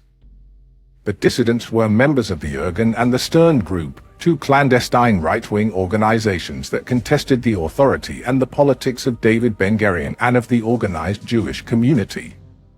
After the demise of Big Issa, Little Issa became head of the Internal Security Service, the Shabak. The Mossad had barely started functioning when Ben-Gurion, in a sudden move, accepted Reuven Shiloah's resignation and appointed Issa head of the Mossad. The official reason for the change was a traffic accident that was said to have incapacitated Shiloah, but the Mossad gossip was that Issa had bullied Shiloah out, after convincing Ben-Gurion that the Ramsad was erudite and a nice guy but unable to lead tough agents and carry out secret operations. Under Issa, the intelligence community acquired what became its definitive shape. It was composed of 5 services: the Mossad, the Shabak, the Amman in military intelligence, the special branch of the police, and the research division of the foreign ministry. Of these, only Mossad, Amman, and Shabak were important. The other 2 were not as highly regarded. The directors at the 5 services and their deputies formed the heads of services. Committee. Issa was appointed its chairman. Ben-Gurion also created a special title for him, Imamana, chief executive in charge of the security services. When he first appointed little Issa to this new position, Ben-Gurion remarked, "Of course you'll continue to direct the Shabak, even though you now have Mossad." Issa selected a new Shabak director, though the overall control of both Mossad and Shabak remained in his hands. Thus, little Issa became Israel's intelligence czar. The Pygmalion affair was but one of several key operations Issa directed in the first years of Israel's existence, mostly against Soviet spies, many of whom were captured, jailed, or expelled. But not all spies worked for the Soviets, and not every spy story had a happy ending. One afternoon in early December 1954, a lone cargo aircraft kept circling over the eastern Mediterranean. When its pilots had made sure there were no seagoing vessels in the area, one of the aircraft doors opened and a big object was dropped into the sea, a body. The plane turned back and, an hour later, landed in Israel, marking the end of Operation Engineer, not its real name, an operation that remained ultra-confidential for more than 50 years. In 1949, 3 brothers from a Jewish family in Bulgaria arrived in Haifa. The oldest, Alexander Israel, had just graduated from the engineering school in Sofia. He enlisted in the army, was given the rank of captain, and was posted to the Israeli Navy. Captain Israel was a handsome and extremely charming young man. He was valued by his superiors and was assigned to top-secret research in electronic warfare and development of new weapons. Given a high-security clearance, he had access to some of the most sensitive material. He changed his first name to the Hebrew Avner, and in 1953 he married Matilda Ardaiti, a pretty, young woman of Turkish origin. The young couple settled in Haifa, close to Israel's major naval base. Matilda was very much in love with her charismatic husband, but unaware of the less delightful aspects of his personality. She didn't know that he had a long and colorful police record. Avner Israel had been accused of simultaneously leasing the same apartment to more than one renter, of posing as a refrigerator company representative who collected down payments for refrigerators that were not delivered, and of other such dealings. One case came to court, and he was summoned to report for trial on November 8, 1954. Matilda, heavy with child, knew nothing of her husband's fraud, nor of his affair with a pretty clerk at the Italian consulate in Haifa. Avner even proposed, and the Italian girl agreed on one condition: he must first convert to Catholicism. For young Avner this posed no great problem. He already had converted once before, in Bulgaria, when he was forced to marry another Christian girl whom he had seduced. Her furious family had demanded, almost at gunpoint, that he convert and marry the young woman. Right after the wedding he fled from Sofia, his wife committed suicide, and then he returned to Sofia and to Judaism. Now he did it again. He traveled to Jerusalem with his paramour, was baptized in the Terra Santa convent, and changed his name to Ivor. Using documents provided by the church, the charming captain registered with the Ministry of Interior and was issued a passport in his new name, Alexander Ivor. He and his Italian girlfriend set November 7, 1954, as the date for their wedding. The trial in Haifa was set for November 8. Avner Israel, aka Alexander Ivor, had no intention of honoring any of those commitments. The time had come for him to vanish. At the end of October, Captain Israel went on a 2-week leave. He had no exit visa, but Alexander Ivor had one, and a full set of documents, some authentic, others fake. He bought a plane ticket to Rome, and on November 4 he left. Neither his wife nor his fiancée knew about his departure. Her fiancé gone, the Italian woman started an anxious search. Finally she turned to the Haifa police. With their help she discovered his address, where she was shocked to meet Mrs. Matilda Israel, in her 7th month of pregnancy. In Rome Avner Israel vanished, but not for long. The Mossad resident agent there had good sources in the Arab diplomatic community in Italy. On November 17, an urgent cable reached Mossad headquarters in Tel Aviv. An Israeli officer, Alexander Ivor or Ivan or Ivy, is here and is trying to sell military information to the Egyptian military attaché. The Ramsad and the new head of Shabak, Amos Manor, joined forces to find out who this was. In a few days they discovered his identity and were dismayed to learn that he was an Israeli naval officer.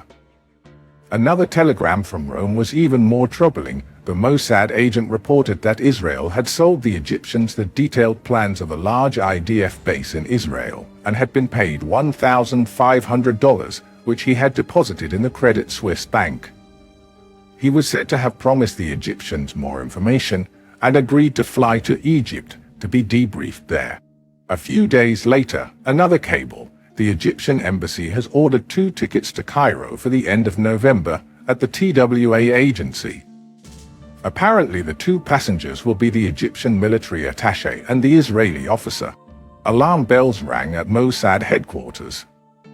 To Issa, there was a huge difference between a debriefing of an informant by a military attaché in a foreign country and the transfer of that same informant to Egypt's capital, where he would be interrogated by experts who would obtain even more detailed and dangerous information from him. Issa was determined to prevent, at all costs, the flight of Avner Israel to Cairo. He decided to dispatch his operational team to Rome. At these early days, the Mossad didn't have an operations department yet and used the operational unit of the Shabak. Its commander, one of the best agents Israel had, was a legend to his men, Rafi Eitan. Born on a kibbutz, he was a stubby, bespectacled, jolly little fellow, but also daring, creative, and ruthless. A Palmach fighter in the years preceding independence, he had been deeply involved in Aliyah Beth, the secret organization that smuggled Jews to Palestine despite the British restrictions. They had to escape from Europe on ramshackle boats, evade British warships cruising the shores of Palestine, land at deserted beaches, and then blend into the local Jewish population. Rafi's most famous exploit had been to blow up the British radar installation on Mount Carmel, near Haifa, which detected the approach of Aliyah Beth vessels. To reach the radar, Rafi had crawled through repulsive sewers and got himself named Rafi the Smelly. His future activities during the War of Independence confirmed his bravery and his wily intelligence. When Issa assembled his operational team, he recruited people with varying backgrounds: Holocaust survivors, Palmach and Haganah veterans, former members of the Irgun and the Stern Group, right-wing militants whom he had hunted during the pre-state struggle. One of the Mossad recruits was Yitzhak Shamir, a former leader of the Stern Group and a future prime minister. Rafi was appointed head of the operational team. He took off for Rome, together with agents Raphael Medon and Emmanuel Emma Talmor. Other agents joined them soon after. They immediately set up an ambush at Rome's Fiumicino airport. At the last briefing before their departure, Issa had ordered them to stop Avner Israel at the airport. He must never get on that plane. Fake a brawl, overpower him, and wound him if need be. And if all other moves fail, shoot and kill him. That was the first time ever that a license to kill was given to Israeli agents. But the airport attack didn't happen. The information about the trip to Egypt appeared erroneous. Israel stayed on in Rome a while, and then, suddenly, left and started traveling across Europe, with Eitan's team on his heels. As if trying to shake those who were chasing him, he went to Zurich, Geneva, Genoa, Paris, Vienna. And then, all of a sudden, Captain Israel vanished. The Mossad agents looked for him everywhere, but failed. But then, Rafi Eitan's usual luck came through.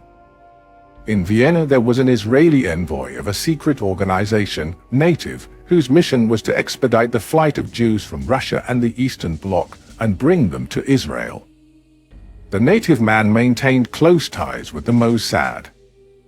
One day in December, his Bulgarian-born wife had a surprise for him. "You won't believe this," she said, beaming. "This morning I was walking on the street, and I bumped into a friend of mine from Sofia. I hadn't seen him for years. We went to school together, in the same class. What a coincidence, don't you think? Really? What's his name? The husband asked. Alexander Israel. We're meeting tomorrow for lunch. The native envoy knew of Eichmann's search for a man who corresponded to his wife's description and alerted him right away. The following day, 2 Mossad agents went for lunch to the same restaurant and sat not far from where Alexander Israel and his childhood friend were reminiscing. When Israel left the native man's wife, they clung to him like shadows. A few days later, Alexander Ivor boarded an Austrian Airlines plane to Paris. In the seat next to his was a young and attractive woman. Ivor, a consummate womanizer, started a conversation with her, and she pleasantly responded. They decided to meet again in Paris for a night on the town. Just before landing, she turned to the officer. Some friends of mine are meeting me at the airport. Would you like to join us? I'm sure there'll be room in the car. Ivor was delighted. At the airport, 2 well-dressed gentlemen were waiting for the lady. The 4 of them got into a car and headed for Paris. Ivor sat beside the driver. Night had fallen. The driver noticed a man standing by a poorly illuminated crossroad and waving, as if trying to hitch a ride. Let's take him, he said. He stopped the car, and suddenly the hitchhiker and a few other men, emerging from the darkness, converged on the vehicle, while another automobile stopped behind them. We are being abducted, Ivor shouted. Suddenly the man behind him grabbed him by the throat. Ivor struggled frantically against the grip of his attacker.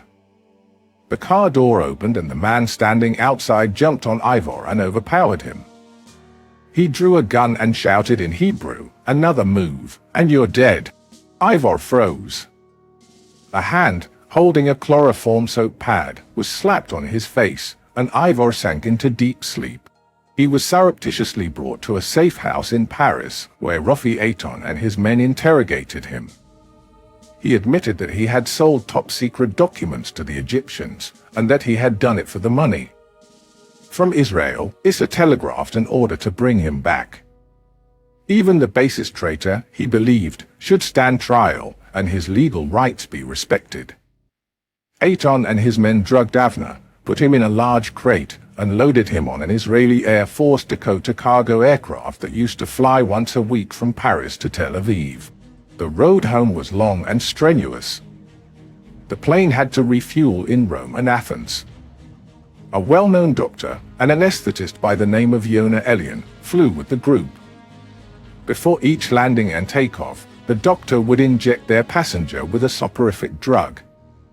After the Athens takeoff, however, disaster struck. Avner Israel, unconscious, suddenly started breathing heavily, his pulse accelerated and his heartbeat became irregular.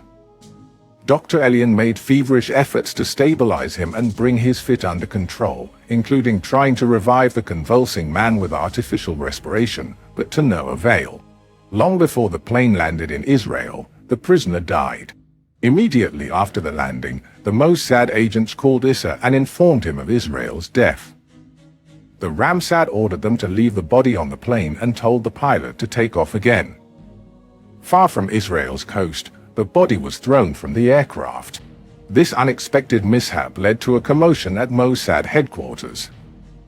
Issa hurried to Prime Minister Moshe Sheret's office and asked him to appoint a board of inquiry to investigate the officer's death. Sheret appointed a 2-man board, which cleared the Mossad agents from all wrongdoing. All they had done, the board ruled, was to bring the man to trial. They were not to blame for his death. The main reason for the death, they concluded, was apparently an overdose of the soporific that the doctor had injected. When asked years later, the doctor maintained that the death had been caused by abrupt changes in air pressure within the aircraft. In 1960 he participated, once again as anesthetist, in Eichmann's capture in Argentina. Issa's men checked Avner Israel's papers and discovered affidavits and letters of recommendation from the Catholic Church in Jerusalem. After selling his secrets to the Egyptians, he had planned to escape to South America. In his bags the agents found a ship ticket to Brazil. The next problem Issa had to face was with Israel's family. He should have invited Matilda to come in and tell her the whole truth. But the Mossad heads, embarrassed by the sorry end of the affair, preferred to bury the story and got the full support of Prime Minister Sherrod. The Mossad leaked fabricated stories about Captain Avner Israel to the newspapers. They hinted that he had escaped from Israel after becoming entangled in personal debts and romantic affairs. These stories made fat headlines in the papers. For many years, Matilda, her husband's brothers, and her son, Moshe Israelivol, didn't know what had happened. They believed he was still living somewhere, maybe South America. That lie was unforgivable. The first failure of this mission was the way they treated Israel, even though he was a traitor. The second was their conspiracy of silence, the expunging of Israel's name from military records, the Mossad's misleading of his wife and brothers. Rafi Eitan and several Mossad officers strongly objected to the Ramzad's decision to throw the body in the sea and deceive the family, but their hands were tied. Little Issa was Mr. Security those days, Eitan told us. He was the absolute ruler of the secret services, and the intelligence community never disputed his decisions. The publication of this story, years later, demonstrates how difficult it is to obliterate the existence of a person. Even after they're dead, they sometimes talk to us from beyond the grave.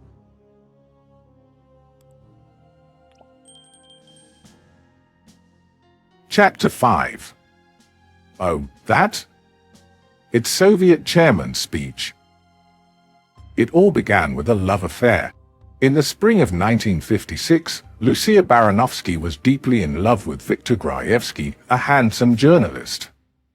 Her marriage to the deputy prime minister of communist Poland was failing, and they rarely saw each other. Lucia worked as a secretary to Edward Achab, the Secretary General of the Polish Communist Party. Viktor's frequent visits to his beautiful girlfriend were well known among Achab's staff.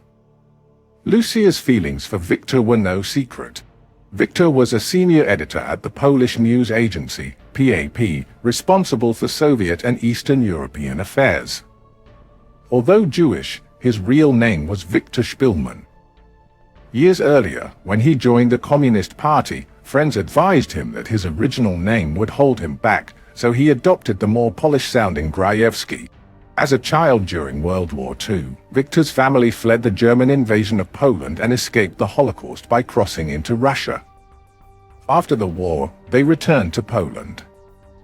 In 1949, Viktor's parents and younger sister emigrated to Israel, but he remained a devoted communist and admirer of Stalin, eager to help build a workers' paradise. However, by 1955, Viktor's faith in communism was waning. During a visit to his family in Israel, he witnessed a different world, free, progressive, and democratic, a stark contrast to the communist propaganda he had known. Back in Poland, the 30-year-old began contemplating emigrating to Israel. One morning in early April 1956, Viktor visited Lucia at the party secretary's office as usual. On her desk, he noticed a red-bound brochure marked Top Secret and numbered. "What's this?" he asked. "Oh, that's just Khrushchev's speech," she replied casually. Viktor was stunned. He had heard of Khrushchev's speech but never met anyone who had seen or read it. It was one of the most closely guarded secrets of the communist bloc. He knew that Nikita Khrushchev, the powerful Soviet Communist Party leader, had delivered the speech at the party's 20th Congress held the previous February at the Kremlin. On February 25th, just before midnight, all foreign guests and party heads were asked to leave. Khrushchev then addressed the 1,400 Soviet delegates alone. The speech was reportedly shocking and devastating. According to an American journalist's early report, Khrushchev spoke for 4 hours, detailing the horrific crimes of Stalin, the once revered leader adored by millions of communists worldwide. Rumors said Khrushchev accused Stalin of massacring millions. Many delegates were said to have been so distraught that they cried, tore their hair out, fainted, suffered heart attacks, and at least 2 committed suicide that night. But not a word about Khrushchev's revelations was published by the Soviet media. Rumors wafted about Moscow, and some passages of the speech were read in closed sessions of the party's supreme bodies. But the full text of the speech was guarded as if it were a state secret. Foreign reporters had told Victor that the Western secret services were mounting an all-out effort to obtain the text. The CIA had even offered a $1 million award. It was estimated that the publication of the text, at the height of the Cold War between the West and the Soviet bloc, could generate a political earthquake in the communist countries and trigger an unprecedented crisis. Hundreds of millions of communists, inside and outside Russia, blindly worshipped Stalin. The exposure of his crimes could destroy their faith and perhaps even cause the collapse of the Soviet Union. But all the efforts to get the speech failed. It remained an enigma. Lately Victor had learned that Khrushchev had decided to send a few numbered copies to Communist Party leaders in Eastern Europe, which was how that brochure, bound in red, had reached Lucia's desk. When Viktor Gruevsky spotted it, he had a crazy idea. He asked Lucia to lend it to him for a couple of hours, so he could read it at home, without all the hustle-bustle in this office. To his surprise, she agreed. She was happy to please him. "You can take it," she said, "but you must bring it back before 4 p.m. I have to lock it in the safe." At home, Victor read the speech. It was indeed stunning.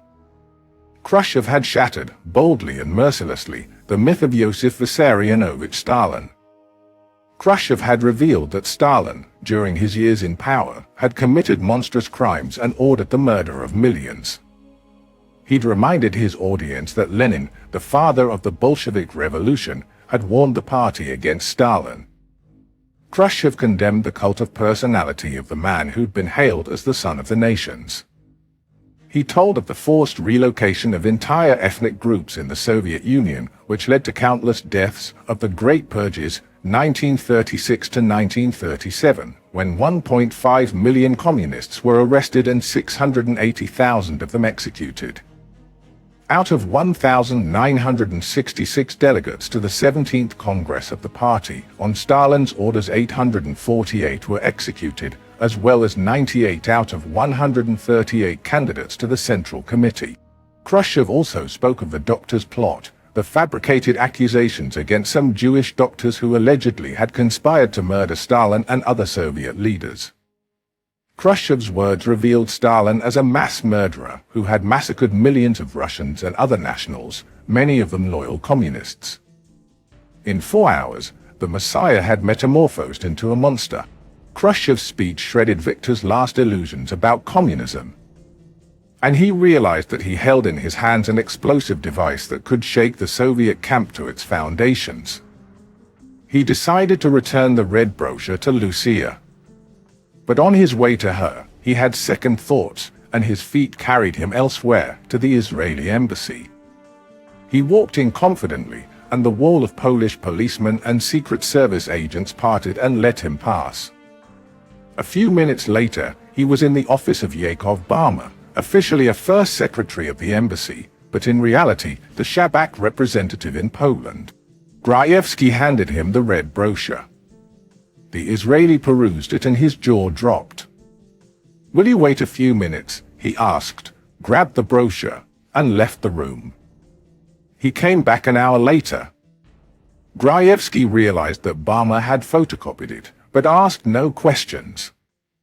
He picked it up, concealed it under his coat, and left. He reached Lucia's office on time, and she put it in the safe. Nobody bothered him or asked him about his impromptu visit to the Israeli embassy. On Friday, April 13, 1956, in the early afternoon, Zelig Katz entered the office of the director of Shabak, Amos Manor. Katz was Manor's personal assistant. Shabak headquarters were located in an old Arab building in Jaffa, not far from the picturesque flea market. Manor asked Katz the routine Friday question, any material from Eastern Europe. Friday was the day when the diplomatic pouch brought reports from Shabak agents behind the Iron Curtain.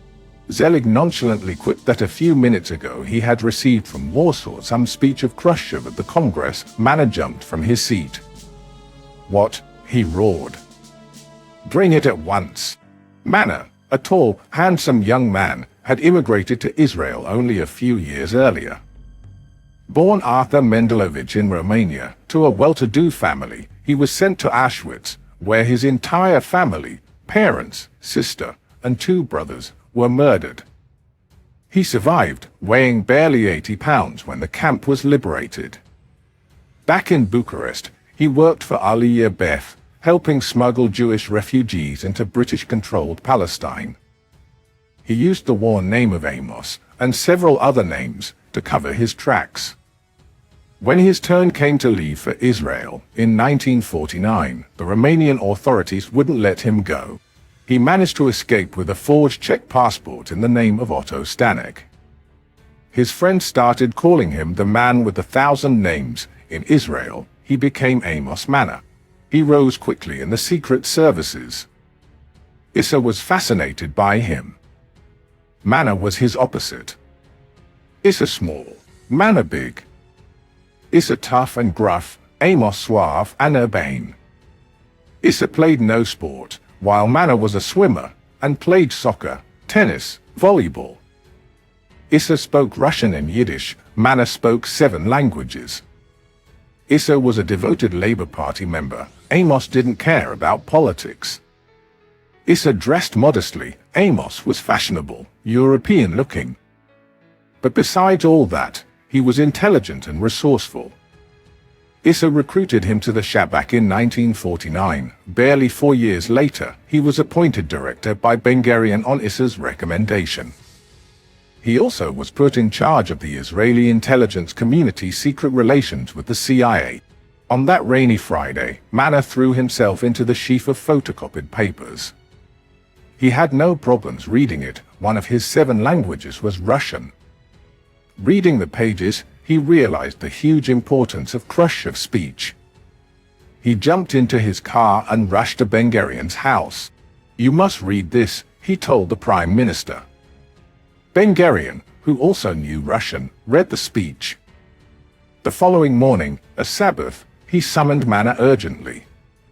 "This is a historic document," he said, "and it all but proves that in the future Russia will become a democratic nation." Issa got the speech on April 15th, and right away saw that it could be a bonanza for Israel. In it was the means to upgrade the Mossad's ties with the CIA, first established in 1947. In 1951, when visiting the United States, Ben-Gurion had called on General Walter Bedell Smith, whom he had met in Europe at the end of World War II. Bedell Smith was the director of the CIA, and about to be replaced by Alan Dulles, an OSS veteran and brother of a future Secretary of State. Bedell Smith agreed, hesitantly, to establish limited cooperation between the CIA and the Mossad. The main element of such cooperation was the debriefing by the Israelis of Soviet and Eastern Bloc emigrants. Many were engineers, technicians, and even army officers who had worked in Soviet or Warsaw Pact installations and were able to supply detailed information about the capacities of the Communist bloc's armies. This information was regularly conveyed and it impressed the Americans. The CIA appointed as liaison with Israel a legendary figure, James Jesus Angleton, the head of CIA counterintelligence. Angleton visited Israel and came to know the heads of its services. He established a friendly rapport with Amos Manor and even spent a few nights in his tiny 2-room apartment over bottles of scotch. But this time Issa and Amos offered far more than emigrants debriefings. They decided to hand over Khrushchev's speech to the Americans, not via the CIA man in Tel Aviv, but directly in Washington. Manor dispatched a copy of the speech with a special courier to Isidoro, the Mossad representative in the United States, who rushed to Langley and handed it to Angleton. On April 17th, Angleton brought the speech to Alan Dulles, and later that day it was on President Eisenhower's desk. The American intelligence experts were stunned. Israel's tiny spy services had obtained what the giant, sophisticated services of the United States, Britain, and France couldn't get. Skeptical, CIA senior staff had the document examined by experts who unanimously concluded it was genuine. Based on that, the CIA leaked it to the New York Times, which published it on its front page on June 5, 1956. Its publication caused an earthquake of sorts in the communist world and prompted millions to turn their backs on the Soviet Union. Some historians hold that the spontaneous uprisings against the Soviets in Poland and Hungary in the fall of 1956 were motivated by Khrushchev's revelations.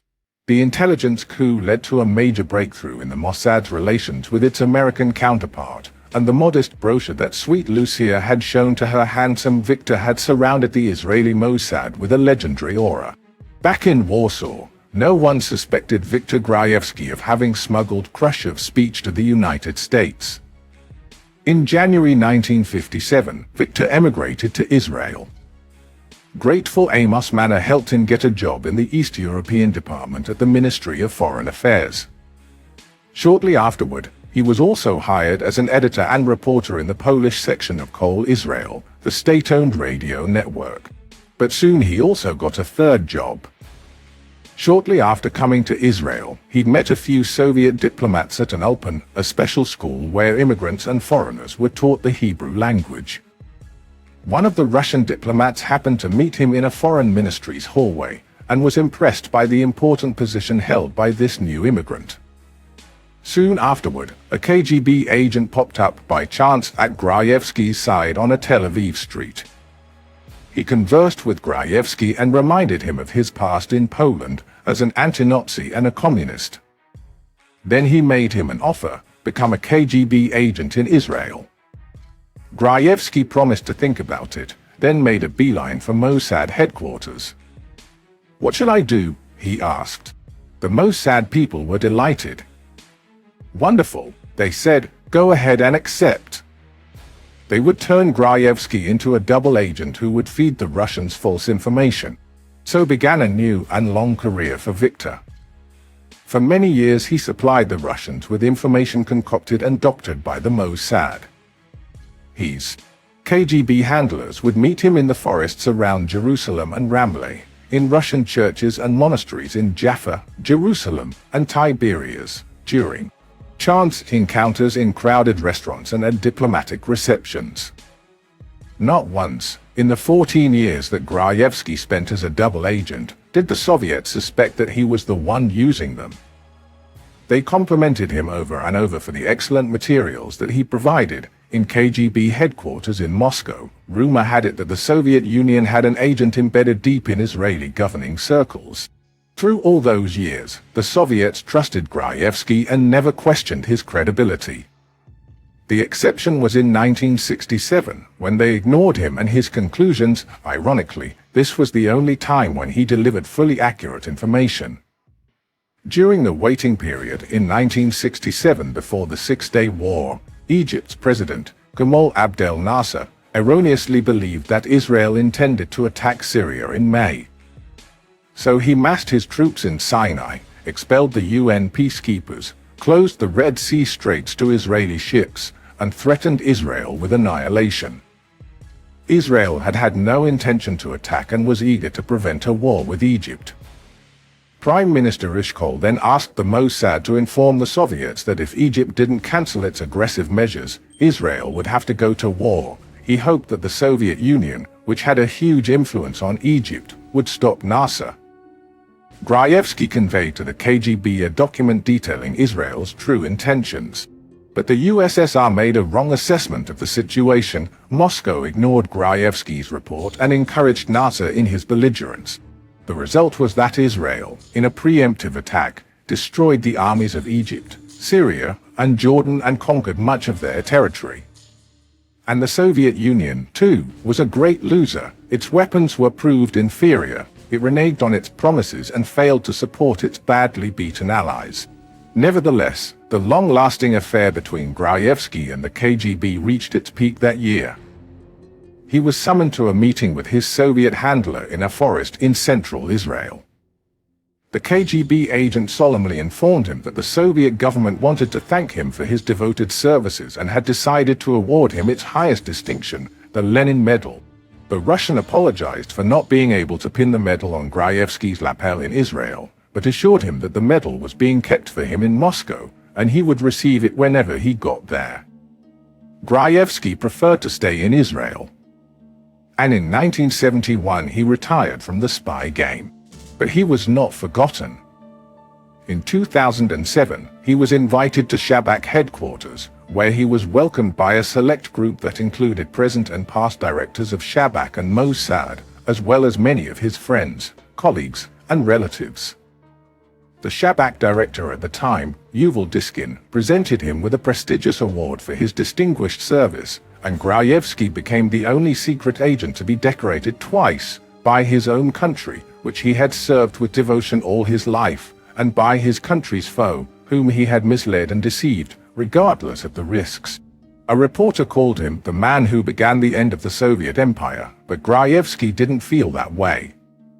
"I am not a hero, and I didn't make history," he said. The one who made history was Khrushchev. "I just met history for a couple of hours, and then our ways parted." He died at the age of 81. And somewhere in the Kremlin, in a little box padded with red velvet, his medal, engraved with the profile of Vladimir Ilyich Lenin, perhaps still awaits him.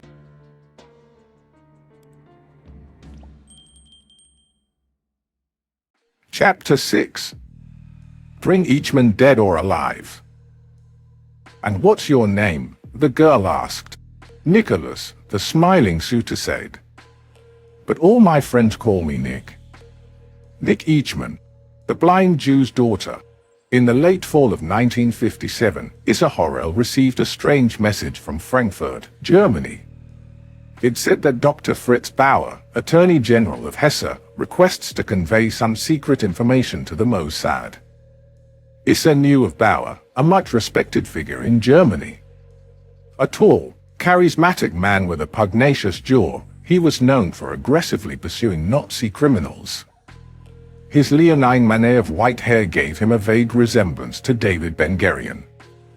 Bauer, too, was Jewish and a born fighter. In 1933, with Hitler's ascension to power, he was thrown into a concentration camp. But the horrid experience did not break his spirit. He later escaped to Denmark and then to Sweden. At the end of the war, he decided to devote his life to the pursuit and punishment of Nazi criminals. And he was outspoken about his disappointment with West Germany's authorities, who did little to uproot Nazism. In November 1957, Issa sent Shaul Daram, an Israeli security officer, to meet with Bauer. He arrived in Frankfurt and had a long conversation with the Attorney General. A few days later, Daram walked into Issa's office in Tel Aviv. "Dr. Bauer told me," Daram said, "that Eichmann is alive, and he is hiding in Argentina." Issa started. Like millions of Jews, he knew SS Colonel Adolf Eichmann as the embodiment of Nazi horror. The Obersturmbannführer Eichmann had personally directed the final solution, the systematic annihilation of European Jewry. He had devoted his life to the meticulous massacre of 6 million Jews. He had disappeared after the war, and nobody knew where he was. He was said to be living in Syria, Egypt, Kuwait, South America.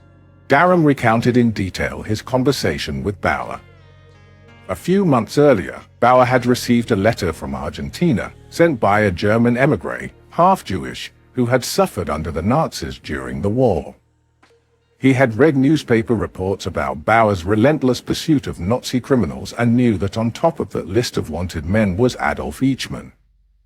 When his pretty daughter, Sylvia, told him she was dating a young man, Nick Eichmann, he was stunned. He thought that young Nick must be related to the missing mass murderer.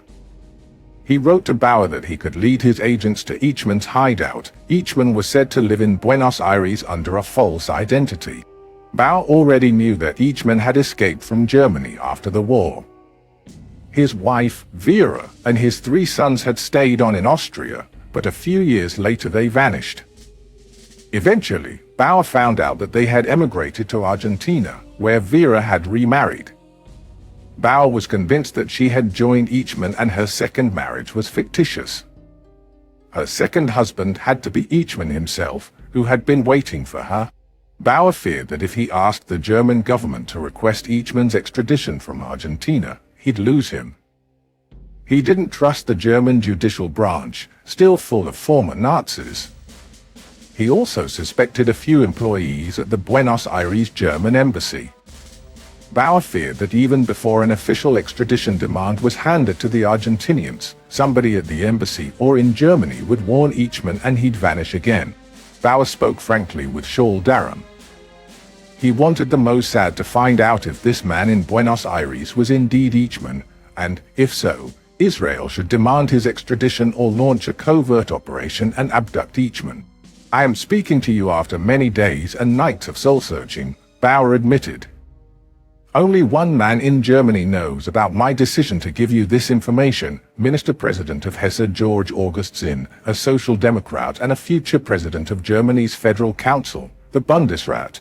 Yossel, now back in Israel, put on Issa's desk a single sheet of paper, revealing Eichmann's hideout. Issa's eyes focused on one sentence. 4261, Calle Chacabuco, Olivos, Buenos Aires. In early January 1958, a young man strolled down Calle Chacabuco. This was Emmanuel Emma Talmor, a member of Mossad Special Operations. Issa had sent him to check the accuracy of Bauer's message. Emma didn't like what he saw. Olivos was a poor neighborhood, inhabited mostly by laborers. On both sides of the unpaved Calle Chacabuco stood decrepit shacks, including number 4261. In its tiny courtyard, Talmor noticed a fat, shabby woman. "I don't believe that could be Eichmann's house," Talmor said to Issa in his Tel Aviv office a few days later. "I'm certain that Eichmann transferred a ton of money to Argentina, like all the Nazi big shots, who prepared their escapes long before the Reich fell. I can't believe he lives in such a hovel and such a slum. Nor can that fat woman in the courtyard be Vera Eichmann." Talmor's objections didn't convince the Ramsad. Issa wanted to continue investigating, but he needed to contact Bauer's source. He got in touch with Bauer, who immediately revealed the name and address of his informant, Lothar Hermann. He had now moved to another town, Coronel Suarez, about 300 miles from Buenos Aires. Bauer sent Issa a letter of introduction, asking Hermann to do everything to assist the bearer of the letter. And in February 1958, an overseas visitor came to Coronel Suarez, Ephraim Hofstetter, head of investigation of the Tel Aviv police. He happened to be in Argentina for an Interpol conference and agreed to cooperate with Issa.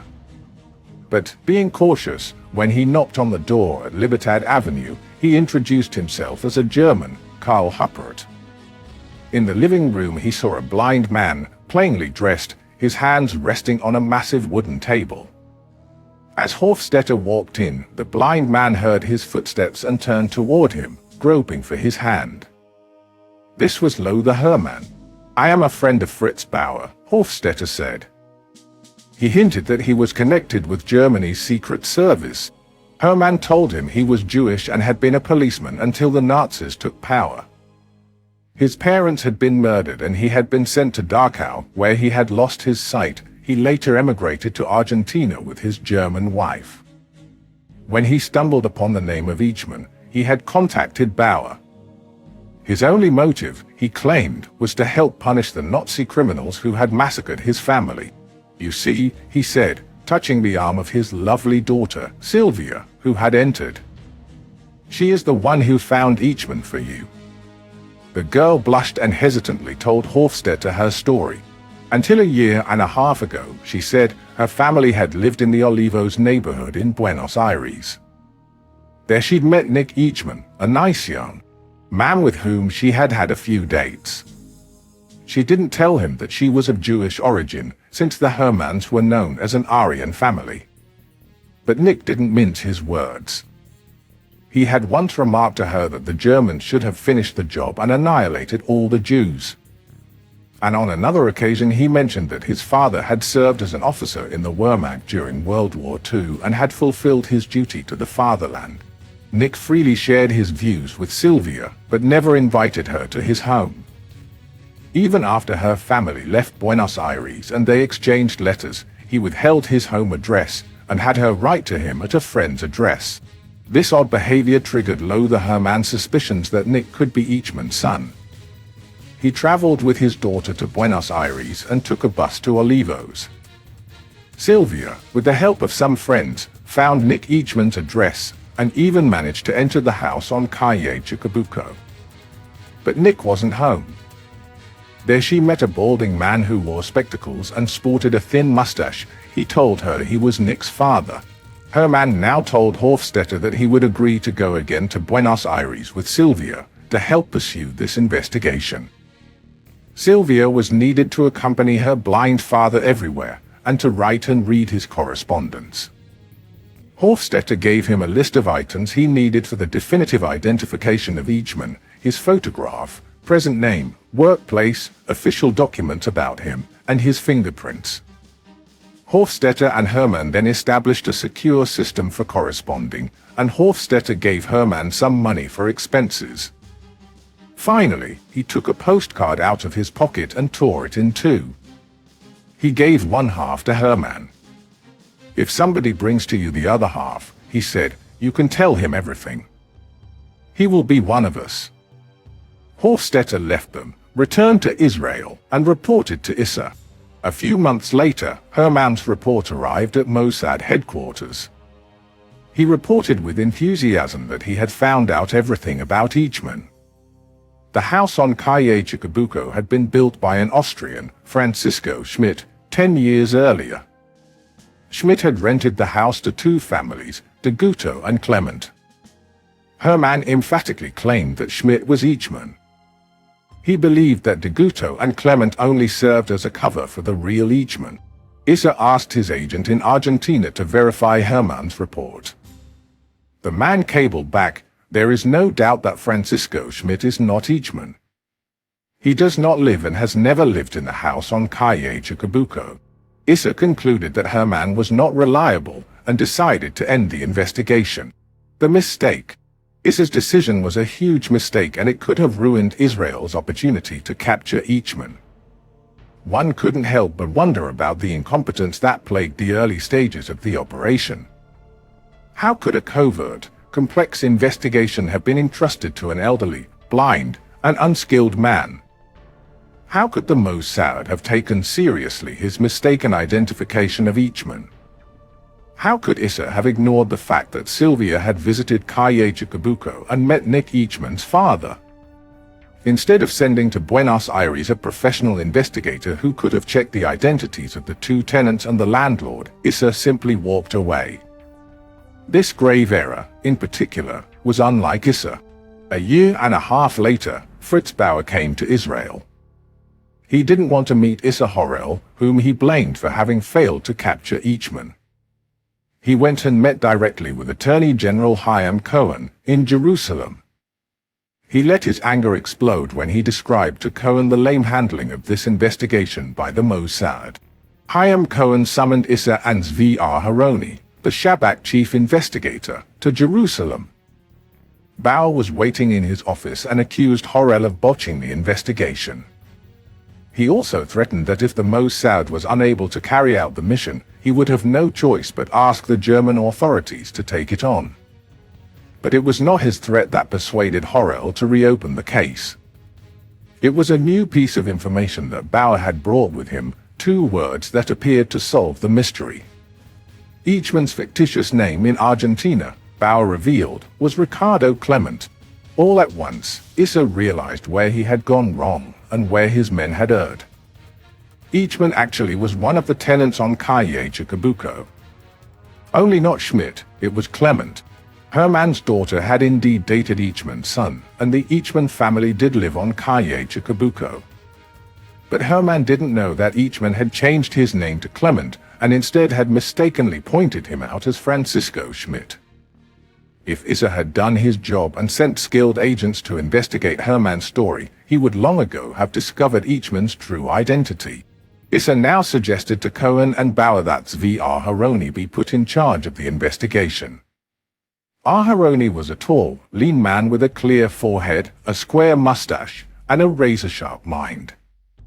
A German Jew himself, he was personally close to Cohen, but less so with Issa. Aharoni was still angry that, in 1958, when he had come to Buenos Aires on another case, Issa hadn't tasked him with checking out the Herman testimony. But that had to be forgotten. Today Issa badly needed Aharoni's expertise. And so, in February 1960, Aharoni landed in Buenos Aires. He asked a friend, a local Jew, to have a look at the house on Calle Chacabuco. The man came back upset. The house was empty, he reported. A few painters and masons were refurbishing one of the two apartments, in fact, the former flat of the Clements. But they had left, destination unknown. Aharoni now had to devise a way to trace Clement without raising suspicion. In early March, a young Argentinian in a bellboy's uniform came to the house on Calle Chacabuco. He was carrying a small, gift-wrapped package addressed to Nicholas Clement. It contained an expensive lighter and a perfumed card with a short inscription, "Dear Nick, greetings for your birthday." It looked like a birthday present sent by a woman who wanted to remain anonymous. The messenger entered the flat, where a few painters were working, and asked for the Clement family, but most of the workers had no idea who the Clements were.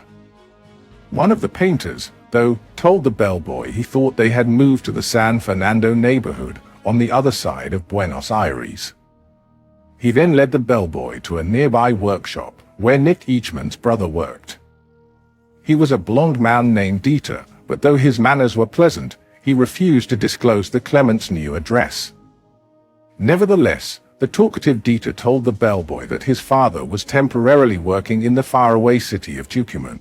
The bellboy returned to Calle Chacabuco and kept pestering the painters with incessant questions. Finally, he got to a man who vaguely recalled a new address for the Clements. "You should take the train down to San Fernando station," he said. "Then you'll take bus 203 and get off at Avagenda. Across the street you'll see a kiosk. On its right, a bit apart from the other houses, you'll see a small brick house. That's the Clement home." The delighted messenger hurried back and reported to Aharoni. The next day Aharoni took the train to San Fernando, followed the painter's instructions, and found the house at once. At the nearby kiosk he stopped and inquired about the name of the street. Calle Garibaldi, the old vendor told him. The investigation was back on track. Calle Garibaldi. In mid-March, Aharoni put on a business suit and headed to a house on Calle Garibaldi, across the street from the Clement home. "I represent an American company," he said to the woman who opened the door. "We manufacture sewing machines and we are looking to build a factory in this area. We would like to buy your house." And then he added, pointing at the Clement home, "and that house as well. Would you like to sell?" While chatting with the woman, Aharoni kept pressing a button concealed in the handle of a small case he was carrying. It activated a hidden camera that took pictures of the Clement house from various angles. The next day Aharoni checked the city archives and found that the lot on which the Clement home sat belonged to Miss Vera Liebel de Eichmann, proof that Vera hadn't married again, and, following Argentinian custom, she had registered the deed in both her maiden and married names. Ricardo Clement apparently chose not to be mentioned in official documents. Aharoni returned to Calle Garibaldi several times, on foot, by private car or small truck, and took photos of the house, Vera, and of the little boy he saw playing in the yard. He did not see Clement, but he decided to wait for a special date, March 21st. Aharoni's file indicated that this would be the 25th wedding anniversary of Adolf Eichmann and Vera Liebel. He expected Eichmann would return from Tucumán to celebrate this with his family. On March 21st, Aharoni returned there with his camera. In the courtyard, he saw a thin, balding man of average height, with a thin mouth, a big nose, and a mustache. He was wearing spectacles. These features all match the description in his intelligence file. Eichmann. In Israel, Issa drove to Ben-Gurion's house. "We have located Eichmann in Argentina," he said. "I think we can capture him and bring him to Israel." Ben-Gurion immediately responded. "Bring him dead or alive," he said. He thought for a moment and added, "It would be better to bring him alive. This will be very important for our youth." The advance team arrives. Issa formed the operational team. All of its 12 members were volunteers. Some were Holocaust survivors, with concentration camp numbers tattooed on their forearms. The core of the team was the operational unit of the security services. At its head were the two top agents of the Shabak. Rafi Eitan was appointed commander. At his side was Zvi Malkin, whom Eitan described as brave, physically strong, and endowed with tactical creativity. A balding man with bushy eyebrows, strong jaw, and deep, melancholy eyes, he was known as the best spy catcher of the Shabak. He never carried a gun. One may be tempted to use it. He relied on common sense, inventiveness, and improvisation, and had unmasked several top Soviet agents. He'd spent some of his childhood in Poland and immigrated with his family to Israel after a bloody pogrom in the village of Granik Lubelski. Only his sister Fruma and her family had stayed behind. All of them and Zvi's other relatives perished in the Holocaust. He grew up in Haifa and fought in the Independence War. Among his many talents were painting, writing compulsively, and acting. During a stay in New York, he had become close with Lee Strasberg, founder of the Actors Studio, and had learned a lot from him about acting. "In many of the Mossad operations in which I participated," he later said, "I played as if I were on stage, using disguises and makeup. In other operations, I felt as if I was directing a play. I wrote out my operational orders like screenplays." Another team member was Vienna-born Avram Vishalom, a stocky, tight-lipped man who was Eitan's deputy and a future Shabak director. Some of the others were Yakov Gat, a discreet Paris-based field operative, Moshe Tava, a former soldier in the British Army and a member of the Secret Avengers group, which hunted Nazi criminals at the end of the war, some of whom he had personally killed, and quiet, self-effacing Shalom Dani, a talented painter and a genius in document forging. Some claimed that he had escaped a Nazi concentration camp by forging an authorization on toilet paper. Most of the men were married, with families. The team was also well composed professionally. Ephraim Ilani knew Argentina well and was familiar with the streets of Buenos Aires. He was a skilled locksmith, a man of great physical strength, and an agent with a very honest face who could inspire trust in anyone. Yehudith Nisiyahu, a religious woman and the best female agent in the Mossad, also volunteered. Yehudith was quiet, shy, unobtrusive, rather overweight and plain.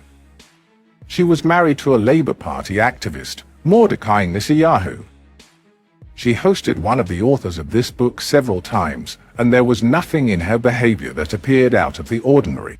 Dr. Yona Elian, a physician who had participated in several Mossad operations in the past, would be there to assist in bringing Eichmann back to Israel.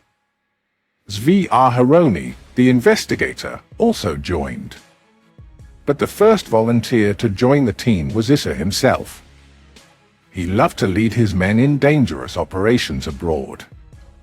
But this time, he knew that in the course of taking action, immediate decisions at the top level would need to be made. And this could also have far-reaching political consequences. It was therefore crucial that the Israelis be led by someone who could make political decisions if necessary. Issa felt he had to assume command. At the end of April, an advance team of agents entered Argentina from different directions. They smuggled essential equipment into the country. Walkie-talkies, electronic tools and instruments, medical supplies, and also a part of Shalom Dani's ambulant lab, equipped to produce passports, documents, and affidavits. They rented an apartment in Buenos Aires, codenamed the Castle, where several team members would live and work, and stocked it with food. The following day the four rented a car and drove to San Fernando, arriving there at 7:40 p.m. Darkness had fallen and they got a big surprise. While driving slowly on Route 202, they suddenly saw, walking directly toward them, Ricardo Clement. He paid them no attention, simply turned and entered his house. The agents concluded that Clement probably came home every evening at approximately this same time, and his capture could be carried out on the same deserted dark stretch between the bus station and his home. That night, they wired Israel, in code, Operation Feasible, a plane for Abu Ibn. Issa felt he was in luck. He learned that on May 20th Argentina would celebrate the 150th anniversary of its independence. High-ranking delegations would be coming from all over the world to participate in the festivities. An Israeli delegation headed by Minister of Education Abu Ibn would also come. Abu Ibn was happy to learn that El Al would be putting at his disposal a special plane, a Britannia Whispering Giant. Nobody told Ibn that the real reason for El Al's generosity was Operation Eichmann. Flight 601 to Buenos Aires had been scheduled for May 11th. The plane crew was carefully selected and Issa had revealed the secret only to two of El Al's senior officials, Mordechai Ben-Ari and Ephraim Ben-Artzi. The pilot, Zvi Tohar, was advised to take a qualified mechanic with him in case the plane suddenly had to take off without the assistance of an Argentinian land crew. On May 1st, at dawn, Issa landed in Buenos Aires with a European passport. A freezing wind swept the airport runways. In Argentina, it was almost winter. 8 days later, on the evening of May 9th, several Israelis slipped into a tall new apartment building in Buenos Aires. They went up to an apartment that had been rented a few days earlier, codenamed Heights. All members of the operational unit were present. Earlier, they had settled in various hotels around town. The last to enter was Issa. For the first time, the 12 were together. Since coming to Argentina, Issa had established an ingenious mode of communication with his team. In his pocket, he carried a list of 300 cafes in Buenos Aires, with their addresses and their hours of operation. Every morning he would set out on a walking tour, going between these cafes, following an itinerary and a timetable he had designated beforehand. This way his men knew exactly where he could be found at every moment of the day. The one big inconvenience in this system was the gallons of strong Argentinian coffee that the Ramsad had to absorb in these daily circuits. From the cafes Issa directed the preparations for the abduction. These were days of feverish activity, bringing and setting up equipment needed for keeping a prisoner, renting cars for surveillance and for the capture, renting additional apartments and secluded villas out of town, where Eichmann would be held. The most important villa, the base, was on the way to the airport. It was rented by two Mossad agents posing as tourists. One of them was Yakov my dad, Meir, a stocky, German-born man who had lost his parents in the Holocaust and fought in the British Army during the war. The woman who played the role of his companion was Yehudith Nisiyahu. Within the villa the agents built a hiding place for Eichmann and his guard if the local police were ever to investigate. A second flat was prepared as an alternative. The plan now was for Eichmann to be captured on May 10th, the plane to arrive on May 11th, and on May 12th to set off for Israel. But a last-moment change screwed up the plan. Because of the great number of visitors coming for the anniversary celebrations, the protocol department of the Argentinian Ministry of Foreign Affairs informed the Israeli delegation that they would have to delay their arrival until May 19th at 2 p.m. For Issa that meant either delaying Eichmann's capture till May 19th, or executing the plan on May 10th and then waiting in hiding with their captive for 9 or 10 days. That could be very risky, especially if, at his family's request, an intensive search was organized for the missing Eichmann. There was a real danger that Eichmann and his Israeli abductors might be found by the police. Despite reservations, Issa decided to move ahead as originally planned, but because of his people's fatigue, he decided to push it back one day. Day was set for May 11th and H-hour for 7:40 p.m. The operational plan was now laid out and ready in minute detail. Eichmann returned from work every evening at 7:40 p.m. He got off bus 203 at the kiosk and walked home along Calle Garibaldi. The street was dark, traffic was sparse. The operation would be carried out by agents in 2 cars, one team for the abduction, another for security and protection. The first car would be parked at the roadside with its hood raised, and the agents would appear to be repairing it. When Eichmann passed by them, they would jump him, overpower him, and throw him into the car. It would then at once dart forward, with the other car following. The doctor would travel in the second car, to be close by in case the captive needed to be drugged. Issa, in a strict tone, gave precise orders. "If you run into any kind of trouble," he said, "you do not let go of Eichmann even if you're stopped. If the police arrest you, say that you are Israelis, acting on your own, to bring this Nazi criminal to justice. All those who escape arrest," he added, "leave the country according to the current plan." He also instructed my dad and Yehudith Nisilahu to move into the villa and act like a couple of tourists. Every so often come out and make yourselves comfortable on the lawn with snacks and newspapers. All the other agents were ordered to leave their hotels and move to the designated safe houses. Countdown. May 11th, morning. The operational unit completed its preparations. Even before H-hour, the men had started covering their tracks. Most of the rented vehicles were returned. All members of the group had their disguises in place: makeup, false mustaches, beards, and wigs. Each got new documents that suited their new faces. The 12 who had arrived in Buenos Aires a few days back, who walked the streets, rented cars and apartments, checked into hotels, surveyed the house on Calle Garibaldi, vanished. 12 others, looking different, carrying different documents with different names, took their place. Issa, too, left his hotel, checked his luggage at the railroad station, and returned to the city.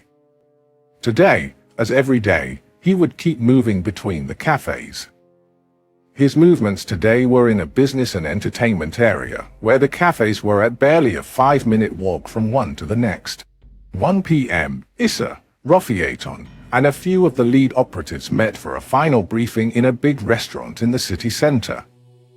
All around them, merry Argentinians laughed, drank, and devoured local grilled meats. At 2 p.m., the team dispersed. 2:30 p.m., in a large midtown parking garage, the agents took the capture car that had been there for a few days and drove it to the base. The second car set off from another garage. 3:30 p.m., the 2 cars were stationed by the base, ready to move. For 30 p.m., last briefing in the base. The operational unit guys changed clothes, took their papers, and prepared to leave. 6:30 p.m., the 2 cars departed. For agents were in the capture car ASV Aharoni as the driver, Rafi Eichmann, the commander, Moshe Tava and Zvi Malkin. 3 more agents were in the second car, A. Ovrom Shalom, Yaakov Gat, and Dr. Elian, who carried a case with drugs, instruments, and sedatives. The cars arrived separately and met at a crossroads, not far from the Clement house. The agents checked the area and established that there were no checkpoints or police forces nearby. 7:35 p.m., the 2 cars parked on Calle Garibaldi. Thick darkness had settled over the place already. The capture car, a black Chevrolet sedan, was parked at the sidewalk, turned toward the Clement house. 2 agents got out and raised the hood. Aharoni remained at the wheel, and the 4th man crouched inside the car, watching the spot where Eichmann was expected to emerge from the dark. One of the men put on thin gloves, in case he had to touch Eichmann. The very thought of touching him filled him with disgust. Across the street was the second car, a black Bic. 2 agents got out and busied themselves around the car. The 3rd remained in the driver's seat, ready to turn on his lights and blind Clement as he approached. The trap was set, but Clement didn't show. 7:40 p.m., bus 203 stopped at the corner, but nobody got out. 7:50 p.m., two more buses came, one after the other. Clement was in neither. Anxiety swelled through the agents. What had happened? Had he changed his habits? Did he smell danger and flee? 8 p.m. At an earlier briefing, Issa had told the group that if Clement didn't show by 8, they were to abort and leave. Rafi Eitan, though, decided to wait until 8:30. 8:05 p.m., another bus stopped at the corner. At first the Israelis saw nothing. But Avram Shalom, who was in the second team, suddenly discerned a silhouette coming along Calle Garibaldi. Clement. He turned on his lights, aiming a blinding beam at the approaching figure. Ricardo Clement was walking toward his house. The dazzling light struck him in the face and he averted his eyes. He kept walking. He noticed a car by the side of the road, probably engine trouble, and a few people beside it. At that moment, a man by the Chevrolet turned to him. "Momentito, senor, just a moment," he said. It was V. Malkin, using the only two words he knew in Spanish. Clement reached for the flashlight in his pocket, one he often used in this dark part of the street. Then it all happened with lightning speed. Malkin feared Clement was drawing a gun. He leaped on Clement and threw him on the dirt at the roadside. Clement let out a loud, shrill shout. From the car, another man, and another, sprung on him. Strong arms took hold of his head and covered his mouth. They pulled him into the back of the car and laid him, stunned, on its floor. The driver started the car and it darted forward. Barely half a minute had passed between the moment Clement appeared and the car's departure. Seconds later, the other car took off and followed. Agile hands quickly tied Clement's hands and feet. And somebody stuck a rag in his mouth. His glasses were removed and replaced by opaque black spectacles. A voice barked in German, close to his ear, "One move and you're dead." He obeyed. For the entire trip he didn't budge. Meanwhile, two hands slipped under his clothes and felt his skin. Rafi Eitan's hands were searching for his scars, one under the left armpit, one on the right side of his belly.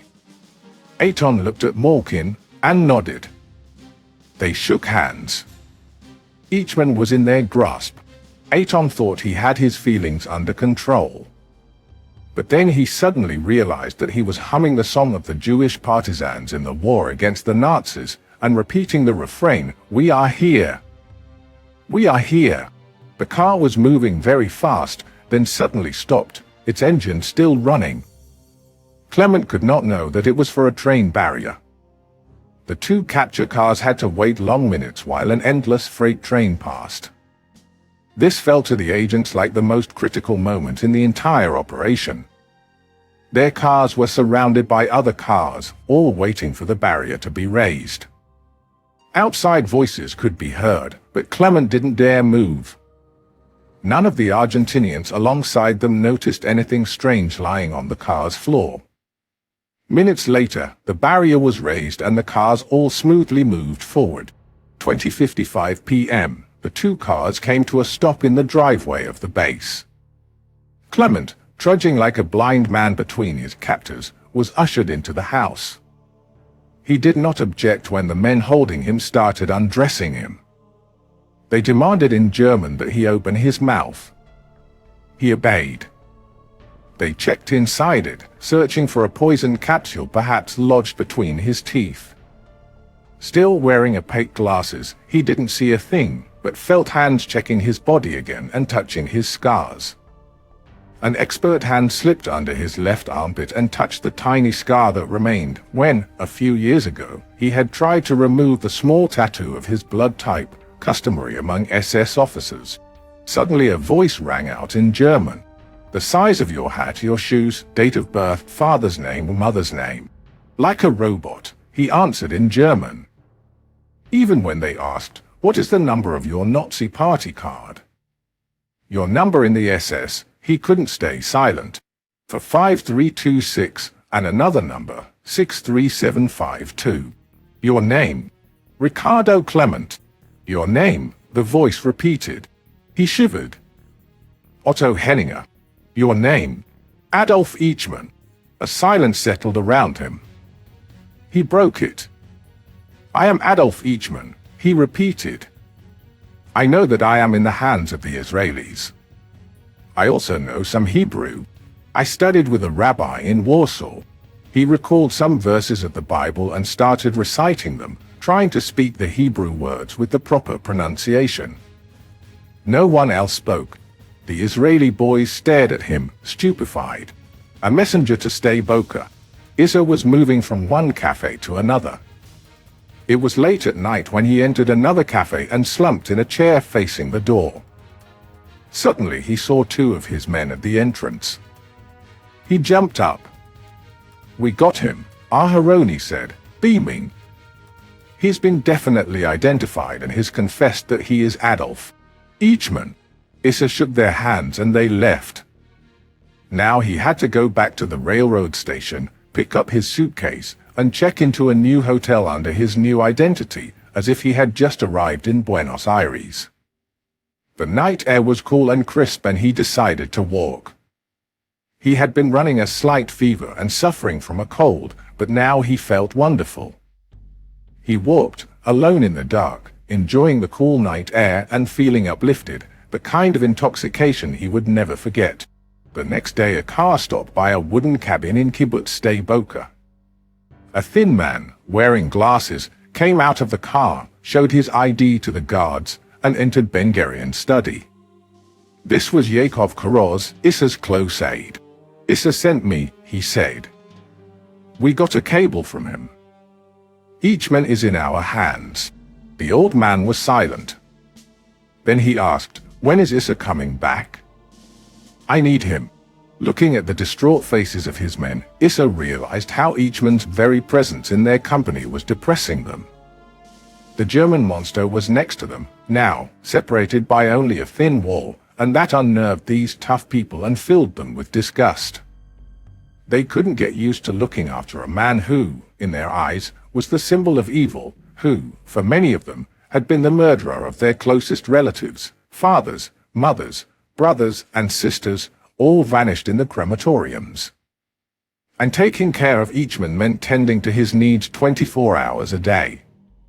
They couldn't give him a razor, so they shaved him. They couldn't leave him alone for a second, lest he commit suicide. They had to be with him even when he went to the toilet. Yehudith Nisayahu cooked and served Eichmann's meals, but refused to wash the dishes from which he ate. Her repulsion for him overwhelmed her. Zvi Malkin, sitting in a corner, fought his disgust by drawing sketches of Eichmann on an old copy of a guide to South America. The guards, who changed every 24 hours, were totally stressed out, and Issa felt he had to give each of them a day's leave. Let them walk about. Buenos Aires, he thought, taste the bustling life of this big city, and for a few hours forget the obscene reality at the base. These were becoming the 10 longest days of their lives, hiding themselves in a foreign country, and living in fear of a tiny mistake that could trigger a police raid and an international scandal. Planning the escape, Eichmann sat in a bare room, with no windows, illuminated day and night by a lone bulb. He was obedient and readily fulfilled his guard's instructions. It seemed as if he had resigned himself to his fate. The only one who spoke with him was Aharoni, who interrogated him about his life prior to his capture. Eichmann answered all the questions. He told Aharoni that after Germany's defeat in May 1945, he had assumed the identity of a Luftwaffe private, Adolf Karl Barth. He later posed as a lieutenant in the 22nd Waffen-SS Cavalry Division, Otto Eichmann, and was incarcerated in a POW camp. At the end of that year, when his name was introduced in the Nuremberg trials of the top Nazis, he escaped from the camp. As Otto Henninger, he hid until 1950 in Zell in Lower Saxony and that same year escaped to Argentina, via Italy, using one of the escape routes of Nazi criminals. 9 years had passed since he disembarked in Argentina, dressed in a white shirt, bow tie, and winter coat, wearing sunglasses and sporting a pencil-thin mustache. He spent for months with friends in the German pension in a Buenos Aires suburb and for more months at the home of a German contact named Rippeler. Only then did he risk moving around alone and left Buenos Aires for Tucumán, a small town about 600 miles away. There he was employed by Capri, a little-known construction company, said to be a cover company whose mission was to supply fugitive Nazis with jobs. On April 4, 1952, Eichmann received his Argentinian ID card in the name of Ricardo Clement, born in Bolzano, Italy, unmarried, mechanic by profession. A year before, in early 1951, Eichmann, using a false name, had sent a letter to his wife in Austria. He informed her that the uncle of her children, the man she believed dead, actually was alive and well. Vera Liebel immediately recognized his handwriting and told her sons that Uncle Ricardo, their dead father's cousin, had invited them to join him in Argentina. She obtained a legal passport for herself and for her children. The secret Nazi machine kicked into feverish action and took care of blurring and erasing Vera's tracks. When Israeli secret agents finally got their hands on the Vera Liebel file in the Austrian archives, what they found was an empty folder the contents of which had seemingly evaporated. In June 1952, Vera Liebel and her 3 sons, Horst, Dieter, and Klaus, vanished from their home in Austria. In early July they surfaced briefly in Genoa, and on July 28 they came ashore in Buenos Aires. On August 15, they got off the train in the dusty Tucumán station. Vera Eichmann, Moshe Pullman wrote in his book, still carried in her memory the picture of the dashing Nazi officer who looked so impressive in his dress uniform and shining boots. But the man who waited for her on the Tucumán platform was a middle-aged man, modestly dressed, his face pale and wrinkled, his expression depressed and his walk slow. This was her Adolf. Eichmann the Terrible had become unrecognizable. He had gotten thin and was balding, his cheeks were sunken and his face had lost the air of arrogance that had been so characteristic of him. He appeared resigned and anxious, only his thin lips still suggested cruelty and malice. In 1953, Capri went bankrupt and Eichmann had to search for a job. First he tried opening a laundry in Buenos Aires with 2 other Nazis, then worked on a rabbit farm, and later in a fruit juice cannery. Finally, with the help of another secret Nazi organization, Ricardo Clement was appointed a foreman at the Mercedes-Benz assembly plant in Suarez. By then he had started believing that he would end his life peacefully. Until May 11, 1960. Meanwhile, Eichmann's sons searched for him in hospitals, morgues, and police stations. They turned for help to the fascist Peronist youth organization Tacuera, which joined the search. But Eichmann's sons soon concluded that the Israelis must have captured their father. They then tried but failed to convince the pro-Nazi organizations to take some drastic action, perhaps kidnap the Israeli ambassador and hold him until their father was released, but the Argentinians refused. Issa instructed his men about what to do if the hideout was located by the police. If they raid the base, Issa said, Eichmann should be rushed to the secret chamber that had been prepared inside the house. If the police set out to do a thorough search, Eichmann was to be whisked out of the house by a side exit that had been specifically set for such an emergency. Several agents were to escape with Eichmann, while the others were to do anything possible to hinder the search, despite the risks that might involve. To whoever would be with Eichmann, Issa said, if the police find the hideout and break in, handcuff yourself to him and throw away the keys, so they won't be able to tear you away from him.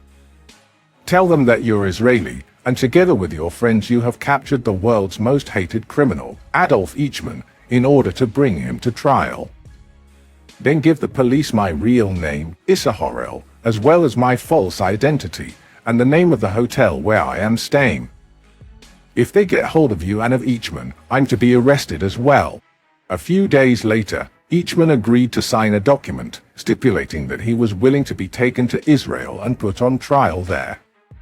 It read, I, the undersigned Adolf Eichmann, of my own free will hereby declare, now that my real identity has been discovered, I recognize that there is no further use in trying to evade the course of justice. I agree to be taken to Israel and stand trial before a qualified tribunal. It is understood that I shall be given the assistance of an advocate and that I shall be permitted to lay before the court, without travesty of the facts, an account of the last years of my service in Germany, so that a truthful description of those events may be passed on to the future generations. I am making this declaration of my own accord. Nothing has been promised to me and I have not been threatened. My desire is to find inner peace at last. As I am unable to remember all the details, and may become confused when stating the facts, I ask that the relevant documents and testimonies be placed at my disposal to help me in my efforts to establish the truth. Adolf Eichmann, Buenos Aires, May 1960. This declaration, of course, had no legal validity. The plane arrives. May 18, 1960, 11 a.m. A formal ceremony took place at Lod International Airport near Tel Aviv. Many high-ranking personalities, including the Chief of Staff General Laskov, the Director General of the Ministry of Foreign Affairs, and the Argentinian ambassador to Israel, came to see off the impressive delegation to Argentina for the 150th anniversary celebration. The El-Old Whispering Giant took off, also carrying some regular passengers, bound for stopovers along the way. Few of the passengers noticed that in Rome 3 more civilians came aboard. After a couple of hours, these new passengers had become El-Al crew members and were moving in the aisles in El-Al uniforms. Actually, they were Mossad agents en route to assist their colleagues in Buenos Aires. One of them was Yehuda Carmel, a bald fellow with a prominent nose and a thin mustache. He was not very happy about this trip. He knew he had been chosen not because of his talents but because of his outward appearance. A few days earlier he had been called to his boss's office, where he saw 2 photos on the desk, his own and one of an unknown man. They looked very similar. When he was told that the unknown man was Adolf Eichmann, he shuddered. He was even more shocked when he was told that he had been chosen to serve as Eichmann's double. Issa's plan was to bring Carmel to Argentina as an El-Al crew member, to take his uniform and documents, and then use these to get a drugged Eichmann on the plane. Carmel carried an Israeli passport in the name of Zeev Zakroni. Issa had also prepared a backup plan. He summoned, with the help of a go-between, a young kibbutz member, Meir, who was visiting relatives in Buenos Aires. Meir was asked to come to Bar Gloria on Bartolomé Mitre Avenue, where 2 men were waiting for him, Issa and Dr. Elian. Issa instructed him, when you return to your relative's home, call a doctor and tell him that you were in a car accident and that you suffer from dizziness, nausea, and general weakness. The doctor will likely conclude that you suffer from a concussion and will put you in a hospital. On May 19th, in the morning, you'll tell him that you feel much better and you'll ask to go home. You'll be discharged and the hospital will provide you with a document certifying you have been treated for a concussion. Dr. Elian then briefed May on the specific concussion symptoms that he should present. May left Bar Gloria and followed Issa's instructions. He lay there and moaned for 3 days in a big Buenos Aires hospital. On May 19th, he was discharged. An hour later, Issa held in his hands an official hospital document issued to Meir, certifying that he had been discharged after being hurt in a car accident. So, if the plan to smuggle Eichmann out of Argentina as an El-Al crew member were to fail, Issa would have been put on a stretcher and carried to the plane as Meir, a patient still suffering from a serious concussion. May 19th. That afternoon the El-Al plane landed in Buenos Aires. Protocol officials from the Ministry of Foreign Affairs, enthusiastic local Jews, and children carrying little blue and white flags stood on both sides of the red carpet laid by the gangway. A couple of hours later, Issa conferred with the pilot, Zvi Tohar, and an El-Al executive and fixed the takeoff time, May 20th, at midnight. Issa presented his plans. After a short discussion they agreed to go for Plan A. Eichmann would be brought aboard as a crew member who had been taken ill. His double, Yehuda Carmel, had already turned over his uniform and documents in the name of Zeev Zikroni, an El Al navigator, to the Mossad team. Shalom Dani, the team's master forger, doctored the documents so as to fit Eichmann perfectly. Carmel was given new documents and told that he would leave Argentina sometime soon. That evening a beehive of activity took over the base. After a week of strained waiting, the Mossad agent sprang back to life. Eichmann was drugged and fell asleep. The agents meticulously stripped the house.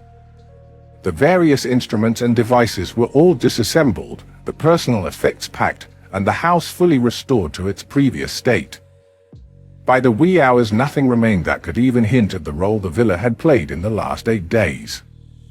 And similar actions took place in all the other safe houses. May 20th.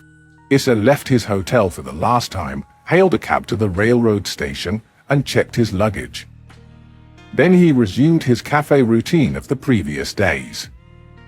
The LO people were the first to report to him, and together they prepared a detailed timetable. At midday the last stage began. Issa paid his check at the final cafe he visited, picked up his luggage, and drove to the airport to oversee the escape operation. He walked through the terminal, looking for a place where he could best set up his command post. He wandered through the shopping and ticketing areas, and finally discovered the cafeteria for airport employees. Outside it was bitterly cold and the cafeteria teemed with clerks, ground crew, and flight personnel, who all came in for a hot drink or a light meal. Issa was delighted. This was ideal. Nobody would notice him or become aware of his hurried and hushed consultations with his men. Issa waited until a chair was vacated, and from it he now began to supervise the final moves on Argentinian soil. Hi, El Al. 9 p.m. In the safe house, all was ready.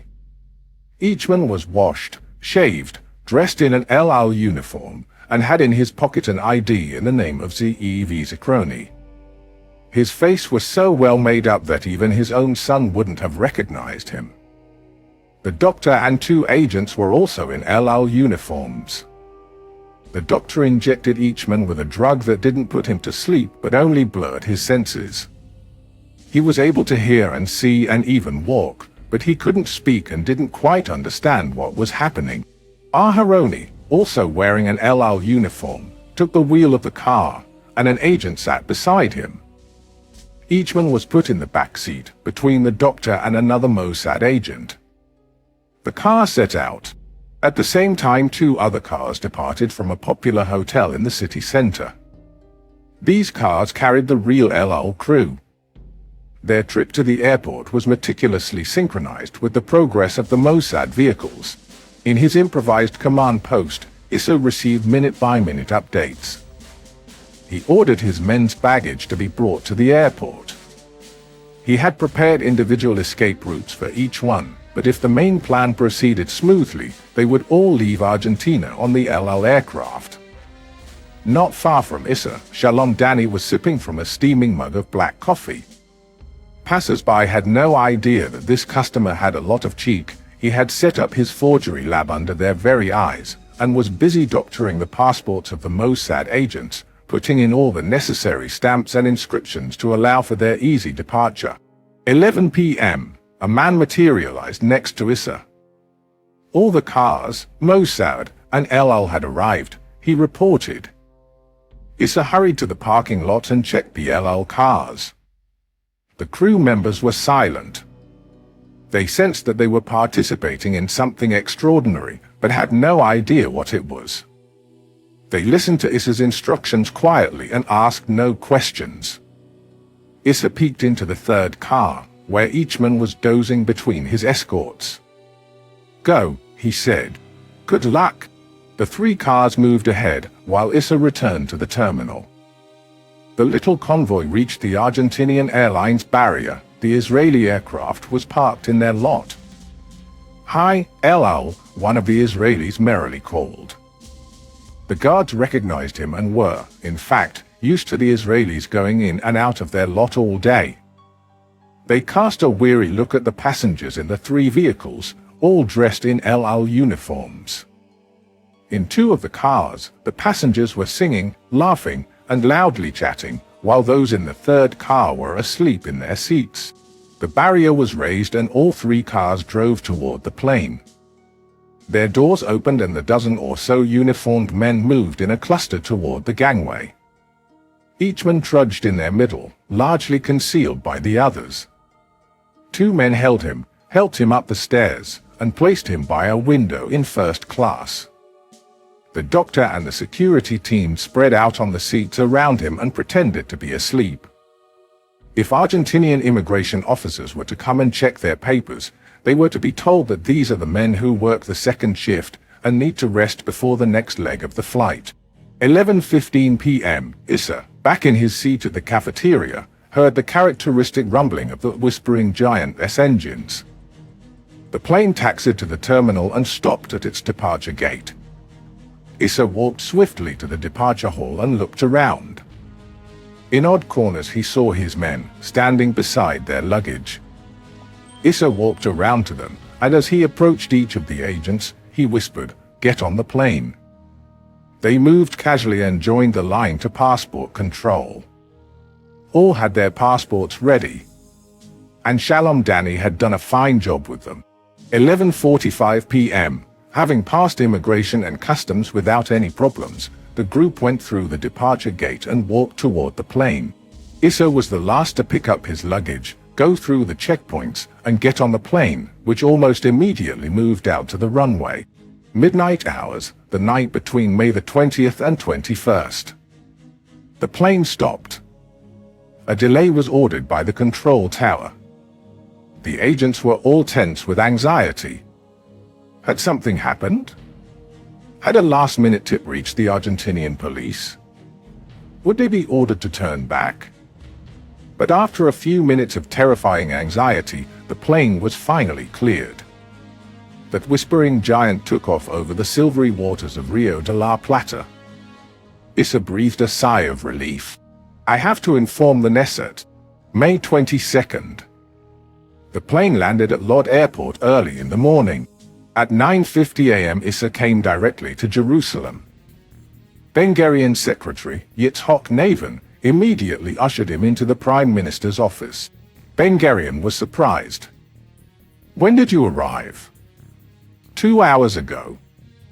We got Eichmann. Where is he? The old man asked. Here, in Israel. Adolf Eichmann is in Israel, and if you agree, we'll deliver him to the police right away. Ben-Gurion fell silent.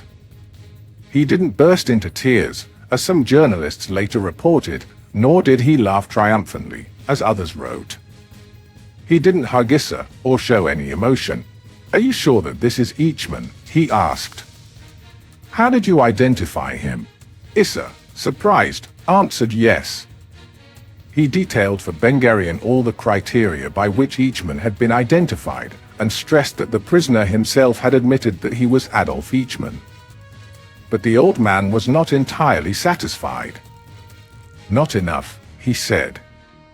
Before he would authorize any further steps, he wanted 1 or 2 people who had known Eichmann to meet him and formally identify him. He needed to be 100% sure, and he wouldn't say a word about this to his government until then. Issa called his office and ordered his staff to find some people who could identify Eichmann personally. In no time, they located 2 Israelis who in the past had met Eichmann. They were brought to the cell where he was being held, spoke with him, and formally identified him. At midday, an Israeli envoy burst into a restaurant in Frankfurt and rushed to one of the tables, where a white-haired man, visibly nervous and tense, sat alone. Herr Bauer, he said, Adolf Eichmann is now in our hands. Our men have captured him and brought him to Israel. At any moment we can expect a statement in the Knesset by the Prime Minister. Bauer, pale and deeply moved, got up. His hands were trembling. The man who had given the Mossad Eichmann's address in Argentina, the man without whom Eichmann would likely have never been caught, couldn't restrain himself anymore. He burst into tears, grasped the Israeli's shoulder, hugged him, and kissed him. 4 p.m. at the Knesset plenary session, Ben-Gurion got on the speaker's podium. In a firm, clear voice, he read a short statement. I have to inform the Knesset that the security services of Israel have just recently laid hands on one of the greatest of Nazi criminals, Adolf Eichmann, who was responsible with other Nazi leaders for what they called the final solution, that is to say the extermination of 6 million European Jews. Eichmann is at present under arrest here in Israel. He will soon be put on trial in Israel, in accordance with the law on the crimes of the Nazis and their collaborators. Ben-Gurion's words were received with shock and wonder, which turned into huge, spontaneous applause. Amazement and admiration spread through the Knesset and throughout the world. At the end of the Knesset session, a man got up from his seat, behind the government bench. Few knew his face or his name. It was Issa Horel. The trial of Adolf Eichmann opened in Jerusalem on April 11, 1961. 110 Holocaust survivors were the witnesses for the prosecution. Some had never before spoken of their past, and now told their horrendous stories. It was as if the entire state of Israel was glued to the radio and followed with great pain and horror the dreadful story that emerged from the testimonies. And it felt as if the entire Jewish people identified with the prosecutor, Gideon Hausner, who confronted the Nazi criminal as the representative of his 6 million victims. On December 15, 1961, Eichmann was sentenced to death. His appeal was rejected by the Supreme Court, and pardon was refused by President Yitzhak Ben-Zvi. On May 31, 1962, Adolf Eichmann was informed that his end was imminent. In his cell, the condemned man wrote a few letters to his family and drank half a bottle of red caramel wine. Toward midnight, the Reverend Hull, a nonconformist minister, entered Eichmann's cell, as he had on previous occasions. Tonight I shall not discuss the Bible with you, Eichmann said to him. I have no time to lose. The minister left, but then an unexpected visitor walked into Eichmann's cell. Rafi Eitan, the abductor, stood facing the condemned man, dressed in a prisoner's light brown uniform. Eitan said nothing. Eichmann looked at him, and said in German, I hope that your turn will come after mine. The guards led Eichmann to a tiny room that had been converted to an execution chamber. He was placed on a trapdoor and a noose was slipped over his neck. A small group of officials, journalists, and a doctor, all allowed to be present at the execution, heard his last words, spoken in the Nazi tradition. We'll meet again. I have lived, believing in God. I obeyed the laws of war and was loyal to my flag. 2 police officers behind a screen simultaneously pressed 2 buttons, only one of which worked the trapdoor. Neither knew who had the controlling button, so the name of Eichmann's executioner remains unknown. Eitan didn't see the actual execution, but heard the thud of the trapdoor. Eichmann's body was incinerated in an aluminum oven in the prison courtyard. Black smoke rose toward the sky, wrote an American reporter. No one said a word, but it was impossible not to recall the crematoriums at Auschwitz. Shortly before dawn on June 1, 1962, a swift boat of Israel's Coast Guard passed beyond Israel's territorial waters. The engine was turned off, and while the boat drifted silently, a police officer cast Eichmann's ashes into the Mediterranean. The wind and the waves dispersed the remains of the man who 20 years earlier had merrily declared, I'll jump laughing into the grave, happy at having exterminated 6 million Jews. At the deathbed of his mother, Zvi Morkin thought of his massacred relatives, of his sister Fruma and her small children, perished in the Holocaust. He bent toward his mother and whispered to her, Mother, I got Eichmann. Fruma is avenged. I knew you wouldn't forget your sister, the dying woman whispered.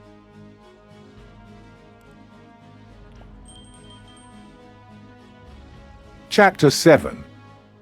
Where is Yossel? While Issa Horel, his agents, and the captive Adolf Eichmann awaited the arrival of the Britannia whispering giant aircraft from Tel Aviv in their Buenos Aires safe houses, Horel was also investigating rumors that another notorious Nazi, Dr. Joseph Mengele, the infamous angel of death from Auschwitz, was hiding in the city. Mengele, known for selecting prisoners for the gas chambers, had vanished after the war, likely fleeing to Argentina. Supported financially by his wealthy family, Mengele's money trail led Mossad agents to Buenos Aires, but previous attempts to locate him had failed. In May 1960, just before the Britannia landed, Mossad agents discovered Mengele's address in Buenos Aires, where he was living under his real name, confident in his protection. Horel dispatched his top investigator, Zvi Aharoni, to verify the address. Although Mengele was absent, neighbors said he would return soon. Excited, Horel contacted Rafi Eichmann, proposing they monitor Mengele's return and capture him alongside Eichmann.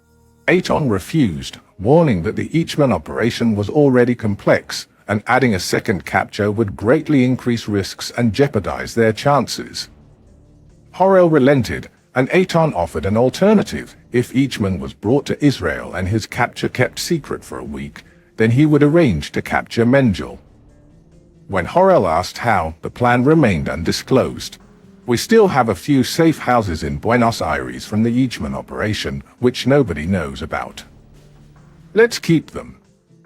When you take off with Eichmann, on your way to Israel, I'll fly with Zvi Malkin and Avram Shalom to one of Argentina's neighboring countries. You'll arrive in Israel and keep Eichmann's capture secret. Nobody will know we did it, and nobody will look for us. We'll return to Buenos Aires then. We'll take Mengele. We'll keep him in one of our safe houses, and after a few days we'll bring him to Israel. Issa agreed. When the Britannia, with Eichmann on board, took off for Israel, Eichmann, Shalom, and Malkin flew to Santiago, the capital of neighboring Chile. They intended to return to Buenos Aires after a day or two, if Eichmann's capture was kept secret, and to launch Operation Mengele. But the following morning all the world's media announced in their headlines the capture of Eichmann in Argentina by the Israelis.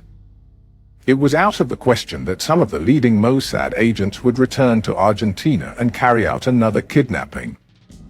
Rafi and his friends had to abandon their project and return to Israel. Later, Issa Horel told Rafi that he had asked Ben-Gurion to keep Eichmann's capture secret for a week, but the old man had refused. Too many people know already that Eichmann is in our hands, Ben-Gurion allegedly said to Issa. We won't be able to keep the secret any longer. I decided to inform the Knesset of his capture this afternoon. Eichmann's capture was announced, and Israel lost its chance to bring to trial one of the most sadistic criminals in history. Shortly after the Eichmann capture, Mengele felt the ground was burning under his feet. He moved to Paraguay and vanished until his death of a heart attack almost 20 years later, in February 1979. In early March 1962, Issa Horel was summoned by Ben-Gurion. The old man greeted him warmly, chatting with him for a while about various subjects. What does he want? Issa wondered. He knew Ben-Gurion well, and was sure that he hadn't invited Issa in for small talk. The two men liked each other, and were similar. They were both short, stubborn, and decisive, born leaders of men, dedicated to Israel's security. They both weren't ones to waste time and words. And since Eichmann's capture they had become much closer. All of a sudden, in the middle of the conversation, Ben-Gurion turned to Issa. Tell me, can you find the child? He didn't say what child he was talking about, but Issa understood right away. For the last 2 years, one question kept popping up all over Israel, screaming from newspaper headlines, shouted from the Knesset podium, and angrily thrown in the faces of ultra-Orthodox Jews by secular youth. Where is Yossel? Yossel was Yossel Schutzmacher, an 8-year-old boy from the city of Holon, who had been kidnapped by ultra-Orthodox Jews, headed by his grandfather. The old Hasid wanted to raise Yossel in the ultra-Orthodox tradition, and had snatched the child from his parents. Since then, the boy had vanished without a trace. Each day he remained missing. The dispute over the child grew. from a family affair to a national scandal to an increasingly violent confrontation between secular and ultra-Orthodox Jews. Some feared a civil war could erupt and tear the nation apart. As a last resort, Ben-Gurion turned to Issa. "If you want me to, I'll try," Issa said. He drove back to his office and had an operational file opened. He called it Operation Tiger Cub. Yossel was a good-looking, vivacious child. His only mistake, apparently, had been to choose the wrong parents. That was the opinion of his grandfather, Naaman Starks. Old Starks, skeletal, bearded, and bespectacled, was a fanatical Hasid, a man tough and stubborn. Nobody could break him, neither the KGB thugs, nor the Soviet labor camps in frozen Siberia, where he had spent a part of World War II. In Siberia he had lost an eye and 3 toes from frostbite, but his morale had remained intact. His vicissitudes had only fueled his hatred for the Soviets, which peaked in 1951 when a gang of hoodlums stabbed his son to death. He consoled himself with his other 2 sons, Shalom and Avodia, and his daughter, Ida, who was married to a tailor. The young couple lived for a while in Starkis' old home in Lvov, where they had settled after wandering through Russia and Poland. There, in 1953, the second child in the Schutzmacher family was born, Yossel. The boy was 4 years old when he immigrated to Israel with his parents. Grandfather and grandmother Starks, and one of their sons, Shalom, had arrived in Israel a few months earlier. Naaman Starks, who belonged to the Breslau Hasidim sect, settled in Meir Sheirim, the ultra-Orthodox sector of Jerusalem. It was another world of men wearing long black coats or silk kaftans, black hats or fur hats, bushy beards and long sidelocks, women in long, prim dresses, covering their hair with wigs or scarves, a world of yeshivas, synagogues, courts of famous rabbis. Shalom joined a yeshiva. His other brother, Avodia, moved to England. Ida and Alta Schutzmacher settled in Holon. Eventually, Alta got a job in a textile factory in the Tel Aviv area. Ida was hired by a photographer. They bought a small apartment and struggled to make a living. They went deeply into debt. To make ends meet, they sent their daughter, Zina, to a religious institution at Kfar and entrusted Yossel to his grandparents. Rocked by hard times, Ida and Alta Schutzmacher wrote to friends in Russia that perhaps they shouldn't have come to Israel. Some of the replies to the couple's complaints fell in the hands of old Naaman Starks. He concluded that the Schutzmachers intended to go back to Russia with their children. Seething with fury, he decided not to give Yossel back to his parents. By the end of 1959, though, the Schutzmachers' economic situation improved. They were better off now, and they decided to reunite their family. In December, Ida went to Jerusalem to pick up her child, but neither Yossel nor his grandfather was home. "Tomorrow your brother Shalom will bring the boy to you," Ida's mother said. "Right now he is with his grandfather at the synagogue, and you must not disturb them." On the following day, though, Shalom arrived in Holon alone, and told his sister that their father had decided not to give back Yossel. The distraught Ida rushed to Jerusalem with her husband. They spent the weekend at the Starks' house, and that time Yossel was there. On Saturday evening, when they were about to leave with the child, Ida's mother objected. "It's very cold outside," she said. "Let the child sleep here, and tomorrow I'll bring him back to you." They agreed. Ida kissed her son, who curled up in his bed, and left with her husband. How could she know that years would pass before she saw her little boy again? The following day, neither Yossel nor his grandmother showed up in Holon. Once again, Ida and Alta got on the road to Jerusalem. But to no avail. The child had vanished, and old Starks bluntly refused to return him, despite Ida's tears. Her son was gone. After a few more trips, Ida and Alta realized that the old man wouldn't give them back their child or disclose his whereabouts. In January 1960, they decided to turn to the courts. They lodged a complaint against Naaman Starks at the Tel Aviv Rabbinical Court. Starks didn't answer, and their nightmare began. January 15th, Israel's Supreme Court orders Naaman Starks to return the child to his parents within 30 days and summons him to court. He replies 2 days later, "I cannot come because of my poor health." February 17th, the family lodges a complaint with the police and asks that Naaman Starks be arrested and held in custody until he returns their son. The Supreme Court orders the police to find the child. 10 days later, the police open a file for Yossel and the search begins. April 7th, the police cannot find any trace of the boy and ask the Supreme Court to be relieved of the search. May 12th, indignant, the Supreme Court orders the police to continue with the search and finally orders the arrest of Naaman Starks. He is taken into custody the next day. But if anyone had thought that a stay in jail would break old Starks' resolve, they were dead wrong.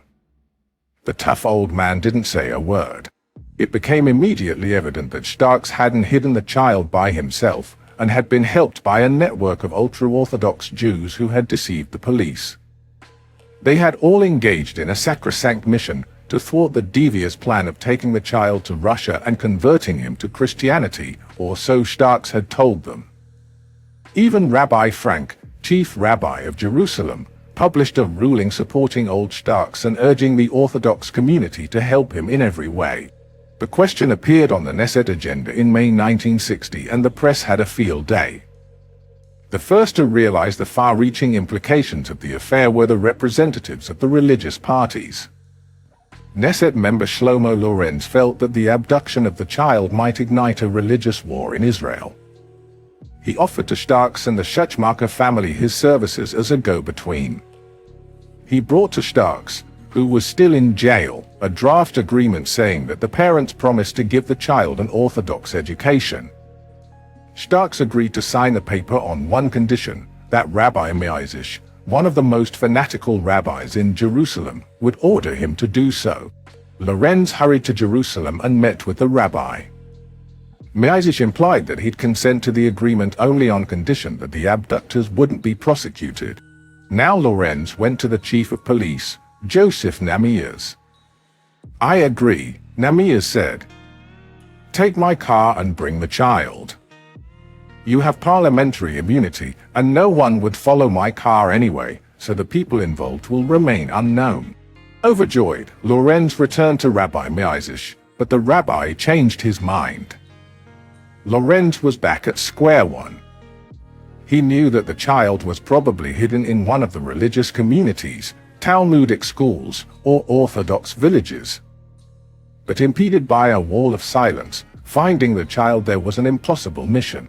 On April 12, 1961, Naaman Starks was released from jail for reasons of health after he had promised he'd try to find the little boy. But he didn't keep his word, and the Supreme Court had him arrested again, stating that the abduction was a shocking and despicable crime. In August 1961, a National Committee for the Return of Yossel was created and it started distributing leaflets, organizing public meetings, alerting the media. Many thousands signed its petitions. The sinister shadow of a cultural war loomed on the horizon. In August 1961, the police raided the Hasidic village Kamimiot, only to find out that the bird had flown the coop. Yossel had been hidden in the village a year and a half before, in December 1959, when his uncle Shalom had brought him to the home of a Mr. Zalman Kot. The child was hidden under the name Israel Hazak. In the meantime, though, the child had been whisked away, and Shalom Starks had left the country and settled in the Hasidic community Golders Green in London. On the demand of the Israeli police, Starks was arrested by the British. When his first child, Kalman, was born, his family brought the baby to the prison where the circumcision ritual was performed. But Yossel was gone, without a trace. Some believed that he had been smuggled out of the country, or even got sick and died. The police became a laughingstock. Violent clashes erupted between secular and Orthodox Jews. Yeshiva students were caught and beaten in the street by passers-by. Secular youngsters taunted Orthodox youths with the cries, "Where is Yossel?" The fury of the Israeli public reached its boiling point. Stormy debates shook the Knesset. That's when Ben-Gurion called Issa. When Issa Horel agreed to assume the search for Yossel, he didn't realize that he was accepting the most difficult and complicated assignment of his career. He never used to discuss operational matters with his wife, Rivka. But this time he told her, the authority of the government is at stake. One of his best agents, Avram Shalom, had a different opinion. Issa wanted to prove that he could succeed where the police had failed. The police were only too happy to palm off their unwanted task. Joseph Namias, the chief of police, asked Issa, "Do you really believe it is possible to find the child?" Amos Manor, the head of the Shabak and Issa's close collaborator, was against the entire project. Many of the Mossad and the Shabak senior officers agreed. They all thought that this assignment was outside their duties. They were supposed to work for the security of Israel and not chase a kid in Hasidic schools. Unlike Issa, they didn't believe the Secret Service served to preserve the reputation of the Jewish state. Yet, once Issa had made up his mind, they didn't contest his decision. His authority was absolute. Issa and his assistants created a task force of about 40 agents, the best Shabak investigators, members of the operational team, religious agents or people posing as such, and even civilians who volunteered for the operation. Most of the volunteers were members of the Orthodox community who realized the danger that Yossel's abduction posed for the nation. But their first operations ended in dismal failure. They crudely tried to penetrate the ultra-Orthodox bastions and were immediately recognized, mocked, and rejected. "I felt as if I had landed on Mars," said one of Issa's agents, and had to blend in among a crowd of little green men without being noticed. Issa patiently studied the file, reading and rereading each document. There was no trace of Yossel anywhere in Israel. Issa finally reached a conclusion: the child had been taken out of the country. Out of the country, but where? A strange piece of news drew his attention. In mid-March 1962, a large group of Hasidic Jews had traveled to Israel from Switzerland. Scores of men, women, and children came to escort the coffin of their venerated rabbi and bury him in the Holy Land. Issa came to suspect that the funeral was just a cover story used to spirit Yossel out of the country when the group returned to Switzerland a few weeks later. Issa posted his men at the airport and sent a small team of his men, headed by Avram Shalom, to Zurich to follow the Hasidim on their return. The Mossad agents even went to the children's boarding school and snuck into its courtyard at night to peek in the windows and scrutinize every child. "We reached this yeshiva in the middle of the forest," Shalom recalled. "We stuck to the windows. We knew he might be disguised, but we looked for a child that could be of the same age." After a week of nightly adventures, he had to report to Issa that Yossel definitely was not among the Swiss children. Issa decided to assume command of the operation. He placed all pending matters into the hands of his aides, settled in an improvised headquarters in Paris, and sent his men all over the world. They carried out investigations in France, Italy, Switzerland, Belgium, England, South America, the United States, and North Africa. Using different covers, they tried to penetrate Orthodox yeshivas and communities in order to list the centers where the child could be hidden. A young Orthodox Jew from Jerusalem arrived in the famous yeshiva of Rabbi Soloveitchik in Switzerland, posing as a scholar who came to study the Torah with the renowned master. A modest religious woman, pious and devout, arrived in London, carrying warm letters of recommendation from Shalom Starks' mother-in-law, whose trust she had won. She was invited by the Starks family to stay with them as their house guest. They didn't know that the good woman was Yehudith Nisiyahu, Issa's best female agent who had participated in Eichmann's abduction. Yehudith wasn't the only Mossad agent operating in London these days. London was an important center of ultra-Orthodox Hasidim of the Satmar sect, named after the Romanian village Meir, where the sect had originated. Issa sent another team of agents to the Hasidim residential neighborhoods in London. Another team rushed to Ireland.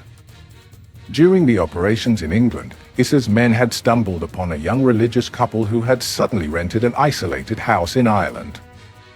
The Mossad agents believed that the couple would use the house as the new hideout for Yossel and prepared a detailed plan for the capture of the child. Hurriedly, they rented apartments and cars, smuggled equipment, prepared false documents. The operation was planned to the smallest detail. And then the failures came. The first to return home frustrated was the Ireland team. It turned out that the religious couples was indeed a religious couple. They had just decided to go on vacation to Ireland. Yehudith Netanyahu also failed to obtain any information from the Starks family, and the young man who went to study the Holy Scriptures in Switzerland returned enlightened but empty-handed. From all over the world, negative answers poured into Issa's headquarters. The child had vanished. The worst fate awaited the team that tried to penetrate the Satmar Hasidim in London. Some young, smart yeshiva students in the Stamford Hill neighborhood immediately made the uninvited guests and confronted them, shouting, "Here come the Zionists! Come, Yossel is here!" They even called the London police. Issa's assistants had to work hard to spring their colleagues from Her Majesty's jail. One after another, Issa's most devout supporters lost hope. They told him, "Issa, it won't work. Call off the hunt. You're looking for a needle in a haystack. We won't find the child." But he didn't give up. Stubborn as a bulldog, he waved off all the doubts and complaints, and continued, obsessed by the search and confident that even against all odds he would find the child. In Paris, he summoned Yakov Koroz, the head of the Mossad station. Koroz, born in Romania, had lost his parents in the Holocaust, and had been involved in espionage and security matters since his studies at Hebrew University in Jerusalem. Slim, with a clear forehead, delicate features, and eyeglasses, Koroz had the outward appearance of an intellectual. He was the former head of Tavel, Universe, the Mossad department in charge of covert relations with foreign secret services, and had forged some of Israel's most secret and unexpected alliances. He had helped build a peripheral pact between Israel and Iran, Ethiopia, Turkey, and even Sudan, all non-Arab countries on the periphery of the Middle East. He had established close cooperation with the heads of the French, British, and German secret services. He had struck an alliance with the formidable General Oufkir, Morocco's dreaded Minister of Interior, and secretly visited Morocco's King Hassan. He had even helped the Ethiopian Emperor, Haile Selassie, crush an attempted coup by his closest aides. During an undercover mission in Algeria, he had fallen in love with a young woman, Juliet Yossel, who became his wife. Koroz, soft-spoken and deceptively polite, was a master spy in a suit and tie who had never acted as a field agent, yet he was a man of the world who spoke fluent French and English, which made him a valuable asset for Issa. Issa worked around the clock. He had rented a hotel room, but spent most of his days and nights in the apartment that he had turned into his operational headquarters. His assistants bought him a folding cot. They called it Yossel's bed, and once in a while he would collapse on it for a short nap. That lasted for months. Most of the time he was busy checking reports, writing telegrams, and talking to his men, who were dispersed all over Europe. At dawn he would leave his office and go to his hotel, where he showered, freshened up, and returned to work. On the first night, as he returned to the hotel in the wee hours, the porter flashed him an appreciative smile. This little gentleman apparently enjoyed Paris's nightlife to the full. The second night, the porter allowed himself to address a friendly wink to the gentleman. But when the nightly adventures continued in the third, and fourth, and fifth nights, the porter couldn't keep his cool anymore. When Issa returned at dawn, his eyes red from lack of sleep, his face covered with stubble, his clothes ruffled, the porter theatrically removed his hat, bowed, and declared, "My respects, monsieur." Then, one April morning, a curious report reached the Mossad agents. It had been dispatched by a young Orthodox Jew named Meir, who had been sent to Antwerp, Belgium. There he had become acquainted with a group of religious diamond merchants who followed old Rabbi Yitzchak and considered him to be a holy man. When they wanted to solve their business disputes, they didn't seek help from the state courts, instead asked the rabbi to be the mediator and the judge, often for deals worth many millions. His word was law. Even in modern-day Europe, this particular group of merchants observed the customs of ancient times. Meir succeeded in penetrating the circle of the rabbi's followers and learned that during World War II they had acted as an anti-Nazi underground and had saved many Jews from the Gestapo. After the war, the group continued using the same methods and experience they had acquired as an underground organization to engage in business ventures throughout the world. The diamond merchants told Meir an extraordinary story about a blonde, blue-eyed Frenchwoman, a Catholic, who had been part of their organization during the war, helping them to rescue Jews from Hitler's grasp. The woman had been profoundly influenced by the rabbi's charisma. She converted to Judaism and became devoutly Orthodox, and more so, a priceless asset for the group.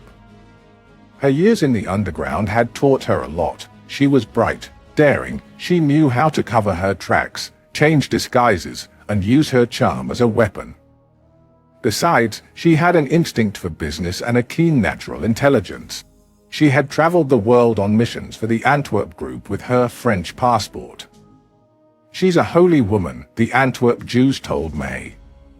They also told him that she had visited Israel. Her son from her first marriage, Claude, had also converted, and after studying in yeshivas in Switzerland and Aix-les-Bains, was now a student at a Talmudic school in Jerusalem.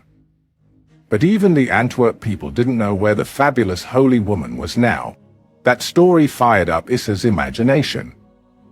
On the face of it, there was nothing in the report to connect the Frenchwoman to Yossel. But in Issa's eyes, she appeared as a person with enormous potential, a woman with 1,000 faces. She could be a real godsend for the Orthodox leaders if they needed somebody to set out on secret missions concerning Yossel. Issa decided to follow his intuition, abandon all other leads, and concentrate on the mysterious convert. He cabled to Israel all the details he knew and instructed his service to find the son and his mother. A few days later, the answer came. The son's name was now Ariel and he was in Israel indeed. Yet nobody knew where his mother was. Her name was originally Madeleine Foray. In Israel, she was called Ruth Ben David. The report streaming to Issa's headquarters painted a more accurate picture of Madeleine Foray. The pretty young woman had studied history and geography at the Toulouse University and the Sorbonne in Paris. She had married her college sweetheart, Henri, and their son was born shortly after the outbreak of World War II.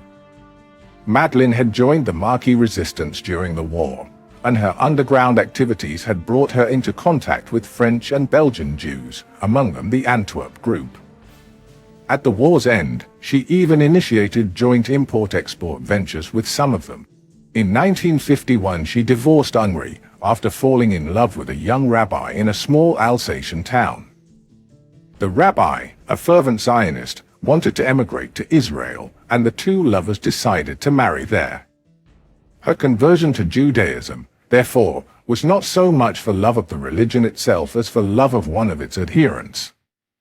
The recently converted Ruth Ben David tied a scarf on her blonde hair, changed her elegant clothes for the shapeless vestments of an Orthodox Jewess, and followed her fiancé to the Holy Land. But in Israel the affair turned sour, the rabbi left her, and she remained alone, depressed and frustrated.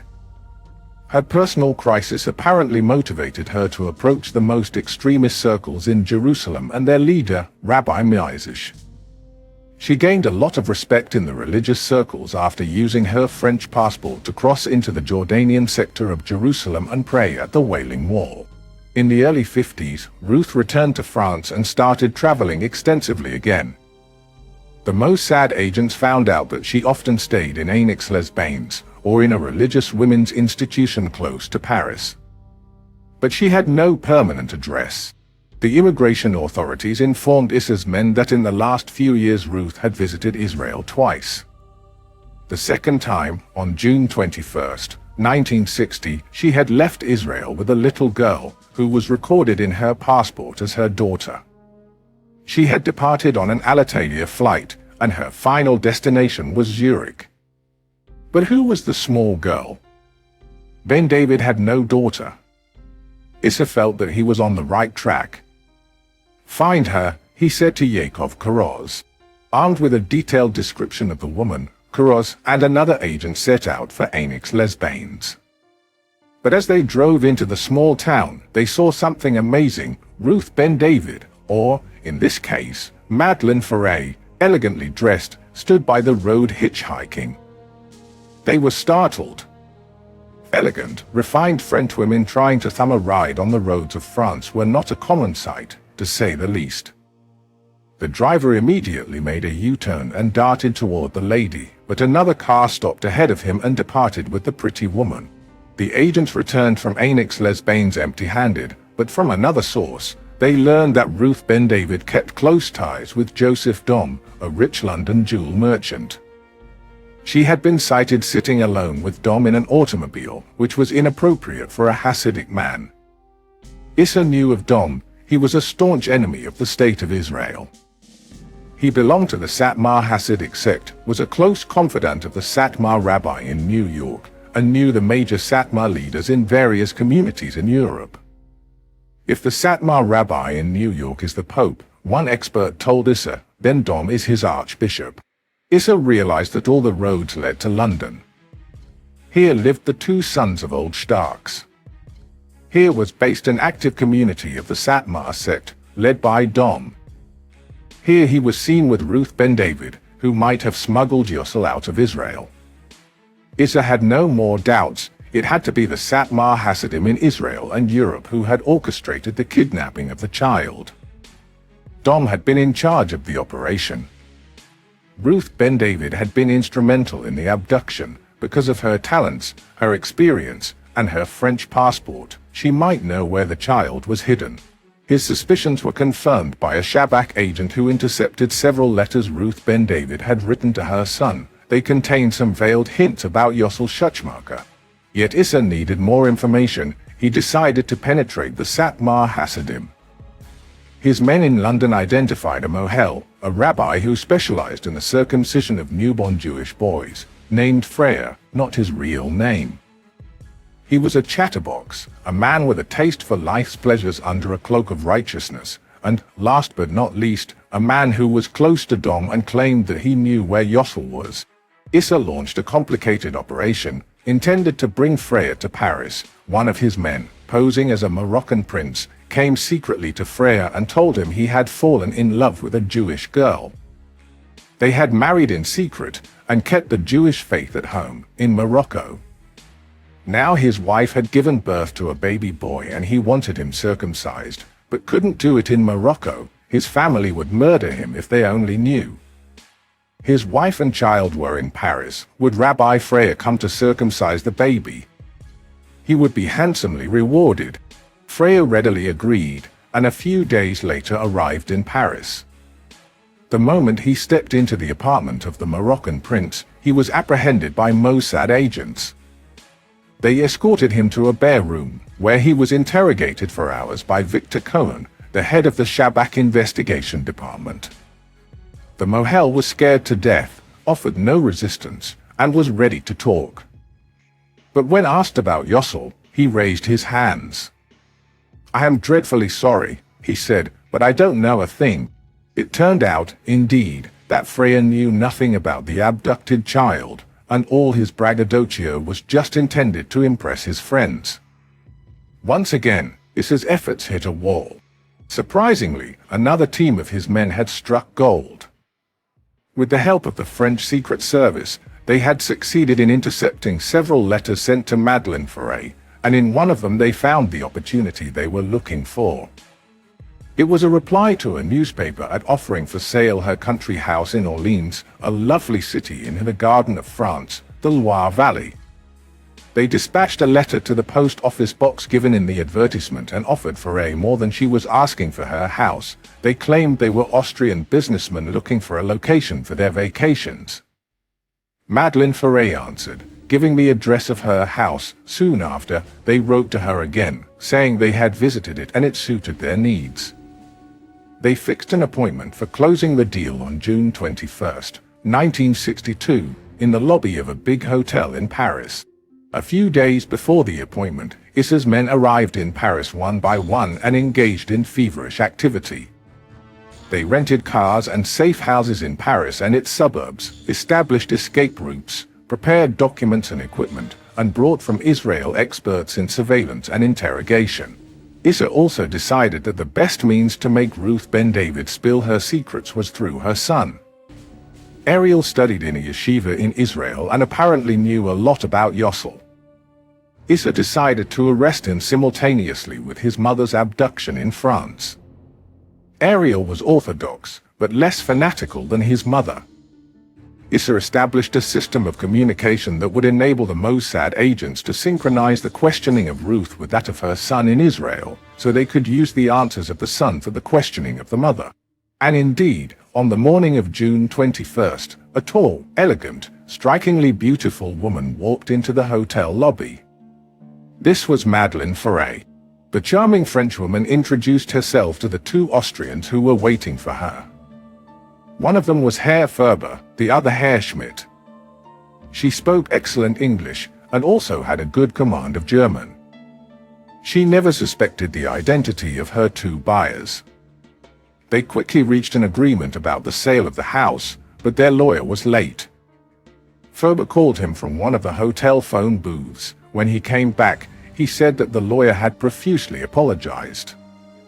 He had been detained at home, he said, by several urgent matters. He had asked if they could come to his house in the town of Chantilly, close to the city, and gave Ferber the address and detailed directions. He would receive them immediately and they would sign all the papers on the spot. "Shall we go?" Ferber asked. Madeleine agreed. They got into the two Austrians' rental car and drove to the lawyer's villa. But the Frenchwoman's charm almost caused the failure of the entire operation. Ferber, the agent at the wheel, was so entranced by Madeleine that he went through a red light. The strident shriek of a whistle brought him back to reality. A fat, angry police officer was running toward him, blowing his whistle and pointing to the red light. Ferber stopped the car, fraught by ominous premonitions. What should he do? He was in a foreign country, with phony papers, driving a rented car with a woman who was about to disappear.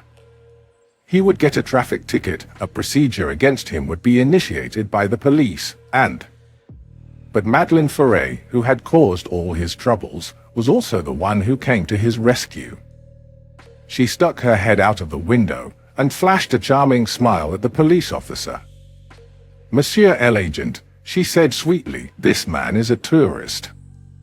He is in a foreign country, travels with a woman, and tries to amuse her with his stories. You certainly can understand that. Please forgive him." The police officer, too, was entranced by the lady's charm, and let the panic-stricken agents off without even writing a ticket. Presently the car entered the beautiful town of Chantilly, where the lawyer lived. They entered the villa's driveway and stopped before the main entrance.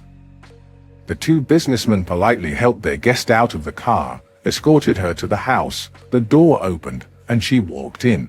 She was led to the lawyer's office. The part of the lawyer was played by Yakov Koroz. "Madam," he said in French, "you are not here to discuss your house in Orleans but another matter." "What? What's going on?" "I want to talk to you about the child Yossel Schutzmacher." At that moment, two other men materialized at her side. When she turned back, she realized that the two businessmen had vanished without a trace. She was struck with fear. "I've fallen into a trap," she hoarsely whispered in French. "You've fallen in the hands of the Israeli services, madam," Koroz said. At that very moment, police officers arrested Ariel Ben David, the Frenchwoman's son, in the town of Bir Yaakov, in Israel. In Chantilly, Koroz turned to Ruth Ben David. "Madam, you are involved in the abduction of Yossel Schutzmacher. We want the child." "I know nothing and I'll say nothing," she answered firmly. After the initial shock, she had recovered quickly. Khrushchev had brought over his sister-in-law, a trained nurse, to stand by in case of emergency. The Israelis understood that Ruth was their last hope. But they also assumed that this Iron Lady would not break easily, and that might take quite a while. She was handed over to Yehudif Netanyahu, who had arrived from London. Netanyahu treated her well and took care of her needs as a religious woman. She provided her with prayer books and candles for the Sabbath. She cooked kosher food for her. The wing where she was kept was out of bounds for men. The nurse occupied the room next to hers. The interrogation started. The convert spent hours facing the agents, mostly Yakov Kuraz and Victor Cohen, who addressed her in French. She was amazed to discover that the Israelis knew all about her, but she stubbornly refused to reveal any information about Yossel. "I'll say nothing," she kept repeating. She called Victor Cohen Flick, which in French slang means cop. She stubbornly denied any connection with the abduction. "So I started to talk to her about all kinds of subjects," Victor Cohen recalled later, just to soften her. "I wanted to understand how a Christian girl had become a fanatical Orthodox. These are two different worlds. At first, when we spoke, she insisted that there had to be another woman in the room with us. Later she agreed to sit alone with me, but the door had to remain open. One of her interrogators was charged with the unpleasant duty of throwing insulting accusations in her face in order to make her lose her calm. The Mossad men hoped that she would react impulsively and blurt out things she didn't mean to say. They could be used in the simultaneous interrogation of her son in Israel. And indeed, the interrogation of Ariel Ben David started bearing fruit. The chief investigator in Israel was Avram Hadar, a tough guy incongruously codenamed Parshosh, Thrush. He told the young man that his mother had capitulated. "Your mother has confessed to everything," he said. "Your lies will get you nowhere. Tell the truth." And after a while Ariel broke down. He said he knew what had happened to the child, and would talk only if my mother and I get immunity. Parshosh told him, "You got it." He immediately brought Ariel to Amos Manor, the head of the Shabak. As they entered, Manor yelled at Ariel, "Whatever Parshosh promised you, I agree. Now, where is the child?" Ariel was shaken. He finally admitted that his mother had smuggled Yossel out of Israel, disguised as a little girl. She had forged her passport, where he had been registered under his former name, Claude. She had changed the name to Claudine and also changed the birth date so it could fit Yossel's age. He knew that the child had been taken to Switzerland. Ariel's confession was rushed to Chantilly, and Ruth Ben David's interrogators confronted her with the new facts. "Ariel is in our hands, Victor," Cohen told her. "He is facing stiff punishment. He has confessed everything. Don't you care what will happen to your son? He is not my son anymore," she muttered. She remained unbreakable. The interrogators couldn't help admiring the tremendous strength of that woman. Gradually, the situation became untenable. The solution seemed so close, and yet the interrogators felt that everything might end in total failure. Finally, Issa decided the time had come for him to take over. In the bare, dark room, Issa Horel and Ruth Ben David faced each other across the table. Some Mossad agents stood behind them. Cohen and Kuraz served as interpreters. Issa firmly believed that this fiercely determined woman would not yield to any threats. The only way, he thought, was to convince her with moral arguments. She was religious, indeed, but she would listen to logic. After all, she had not been an ultra-Orthodox Jewess all her life, and the fanaticism of former generations didn't flow in her veins since her birth. She was an intelligent, shrewd woman, and she should be addressed as such. "I represent the Israeli government," Issa said, weighing every word. "Your son has told us everything, and we have a lot of other information about you. Most of your secrets are known to us. We are sorry that we had to bring you here by force. You converted to Judaism, and Judaism means Israel. Without Israel, Judaism would not survive. The abduction of Yossel has dealt a terrible blow to the religious community in Israel. It stirred feelings of fury against the Orthodox. You could be the cause of bloodshed and a civil war. If you don't return the child, a blood libel may result. Just think what might happen to that child. He could get sick, even die. How could you and your accomplices face his parents then? That would haunt you for the rest of your lives. And you'll never be absolved. You are a woman and a mother. If someone disapproved of the way you're bringing up your son and took him away from you, how would you feel? Could you sleep at night?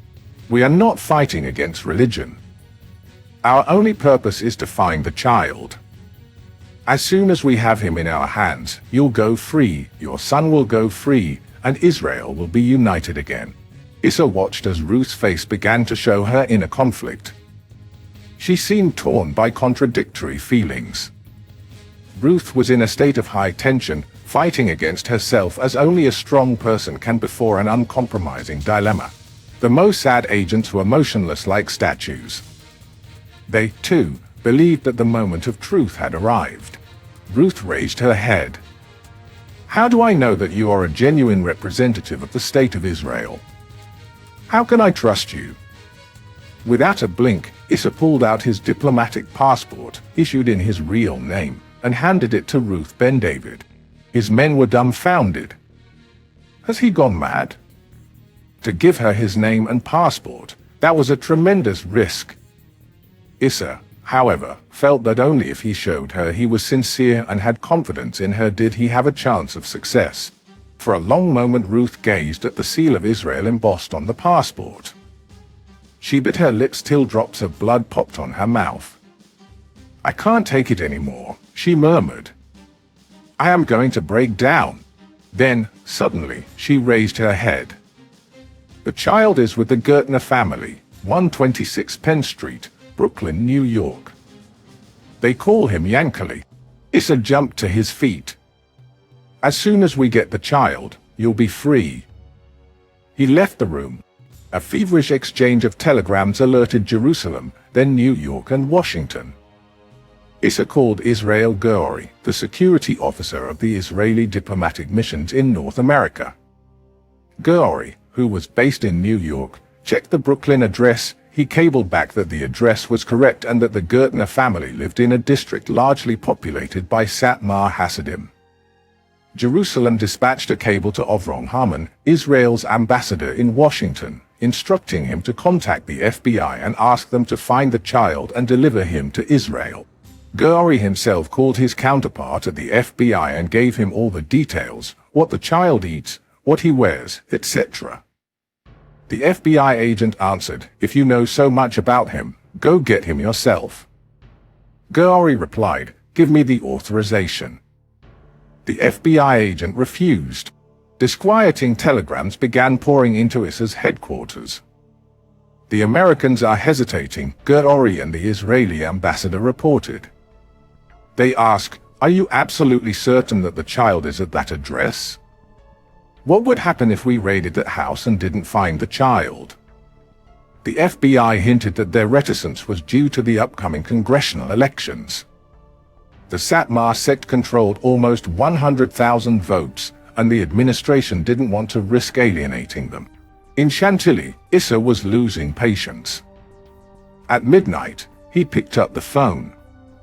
Get me Haman in Washington, he ordered.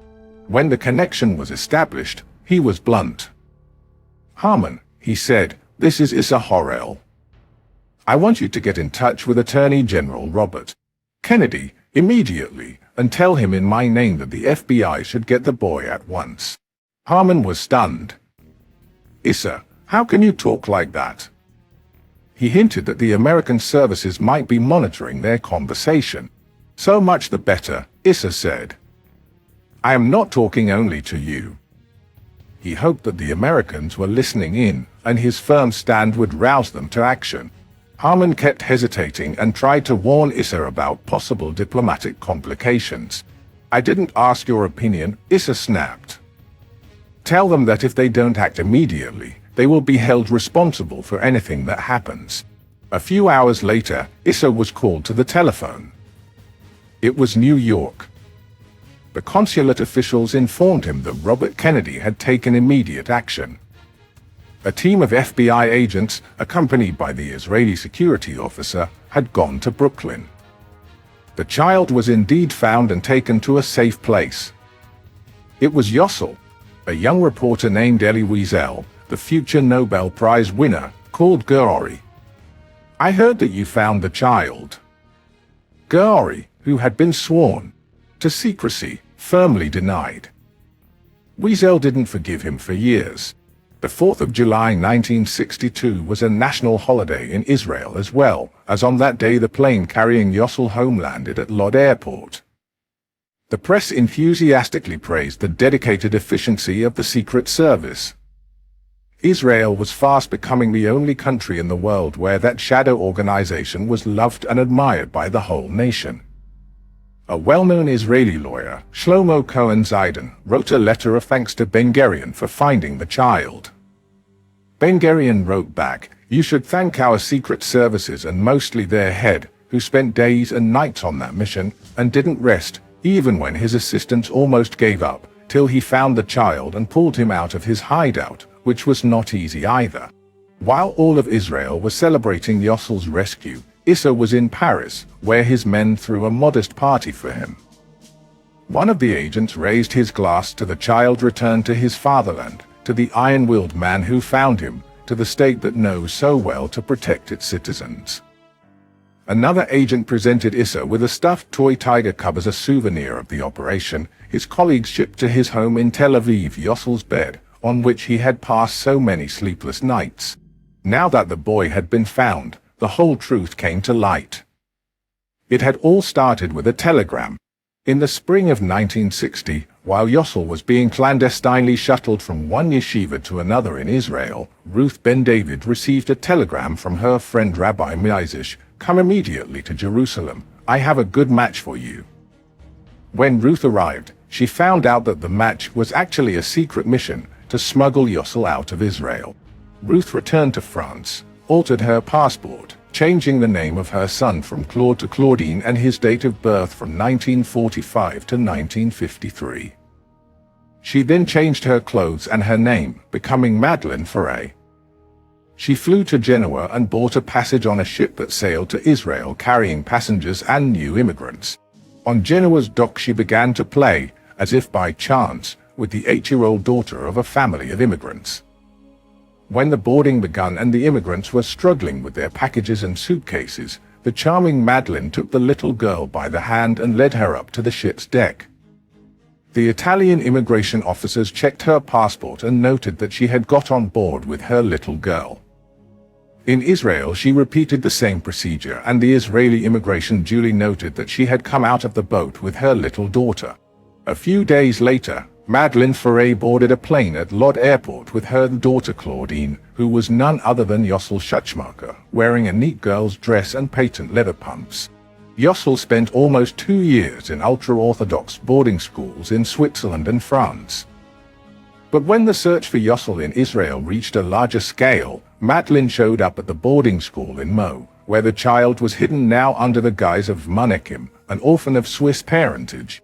She dressed him in girl's clothes once again and flew with him to America. There she was helped by the head of the Satmar sect, Rabbi Joel Teitelbaum, who directed a milkman named Gertner to take Yankee to his home and pass him off as a cousin from Argentina who had come for a long visit. The Mossad experts realized that the ultra-Orthodox clandestine network spread all over America and Europe was comparable to the secret organizations of the world's best intelligence services. And, most of all, they were amazed by Ruth Ben David. She stuck to the rules of conspiracy. She never had a permanent address, carried all her important papers in her handbag, changed identities as easily as one changes one's clothes. The lovely Frenchwoman was the Mata Hari of the Orthodox world. But while all of Israel was rejoicing over the return of Yossel to his parents, Ruth Ben David felt broken and vanquished. "I am guilty," she said to her friends, sobbing. "I betrayed our cause. I can never forgive myself. I had a precious treasure entrusted to me, and I could not keep it." Yet Madeleine Ferrer Ruth Ben David had so admirably demonstrated all the qualities necessary for a secret agent that Issa Horel decided to offer her a job at the Mossad. But he was too late. Ruth returned to Jerusalem and vanished in the ultra-Orthodox world. 3 years later, she married Rabbi Amram Blau, the 72-year-old head of the most fanatical of all sects, Neturei Carter. Issa Horel and Yossel Schuchmacher met only 9 years later, when one of the authors of this book threw a party in Issa's honor and invited Yossel. Yossel, now a private first class in a tank division, shook hands with Issa and declared, "I am deeply touched. Issa Horel has been the most important person in my life. Without him I would not be here among you."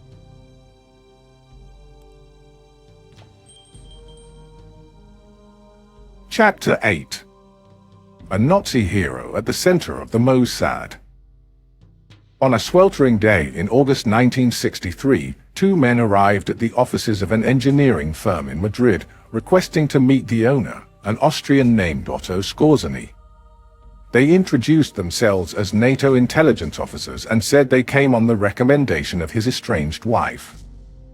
They had an offer he couldn't refuse.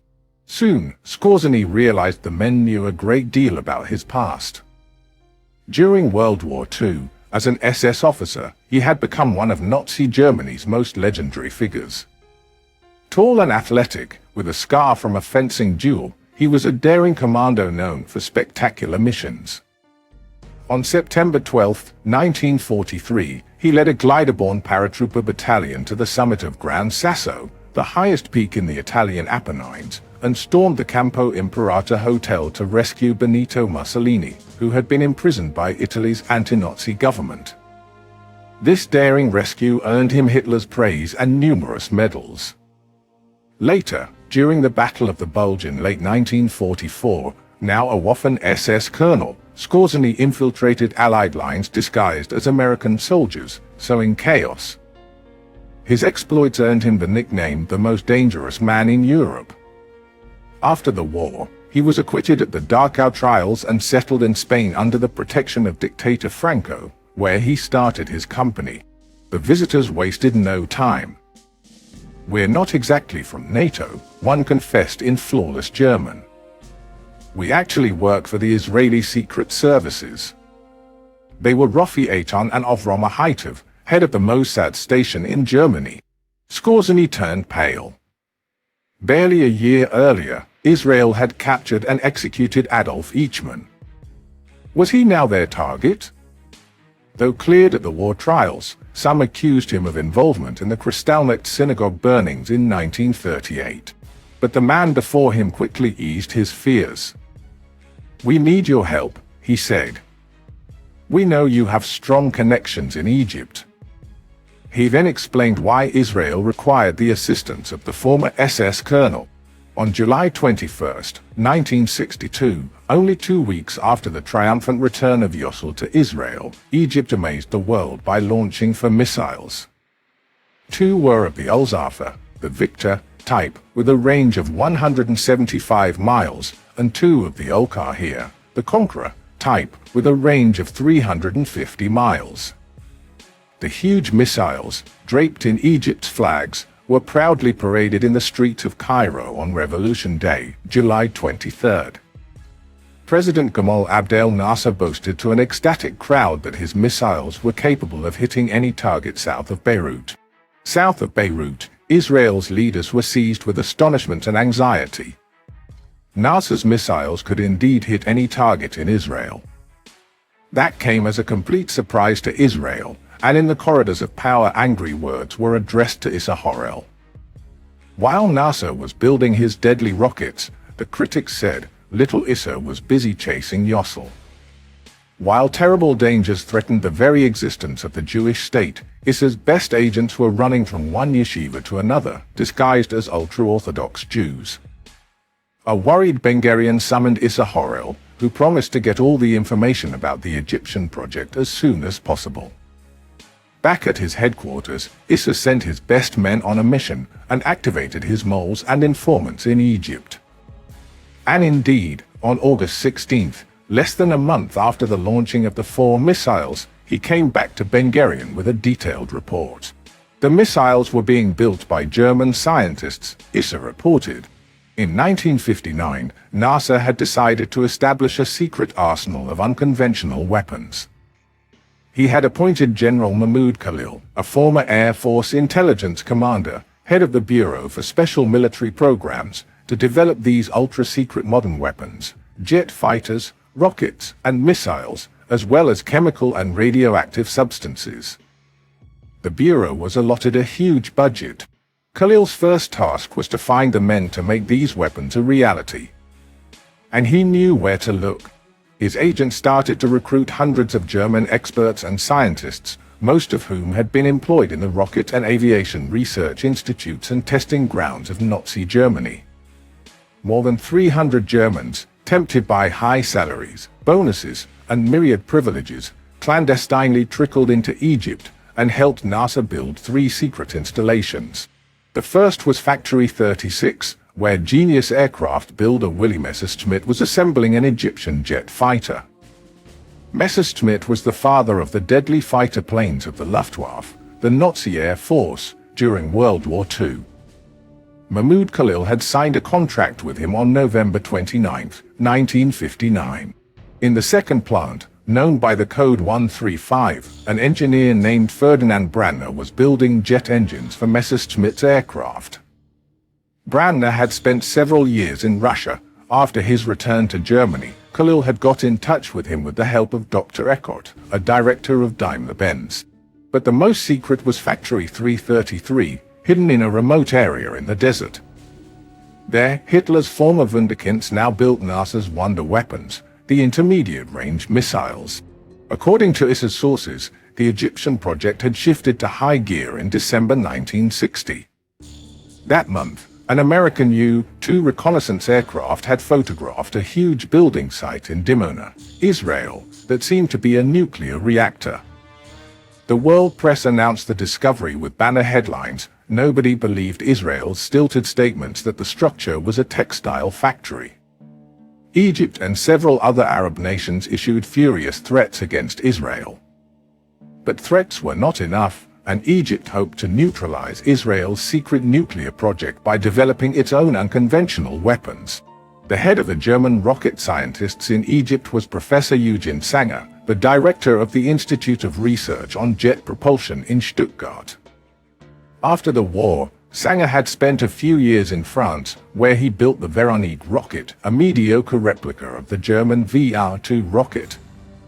He came to Egypt with his assistants, Professor Paul Goerck, an electronics and guidance expert, and Wolfgang Pils, formerly an engineer at the Piemont installation, where the brilliant Wernher von Braun had developed Nazi Germany's VE-2 rockets.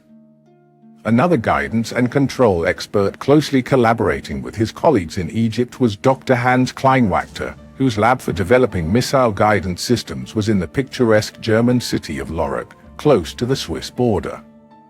The chemistry department was headed by Dr. Ermin Dadju, a former SS officer. The Germans and the Egyptians established several front companies, Intrahandel, Patwag, and Linde, that purchased parts and materials for the missile project. The administrative director of Intrahandel was Dr. Heinz Krug, who also managed the Institute for Jet Propulsion in Stuttgart. Hassan Kamil, an Egyptian millionaire living in Switzerland, was also enlisted as a facade and liaison man.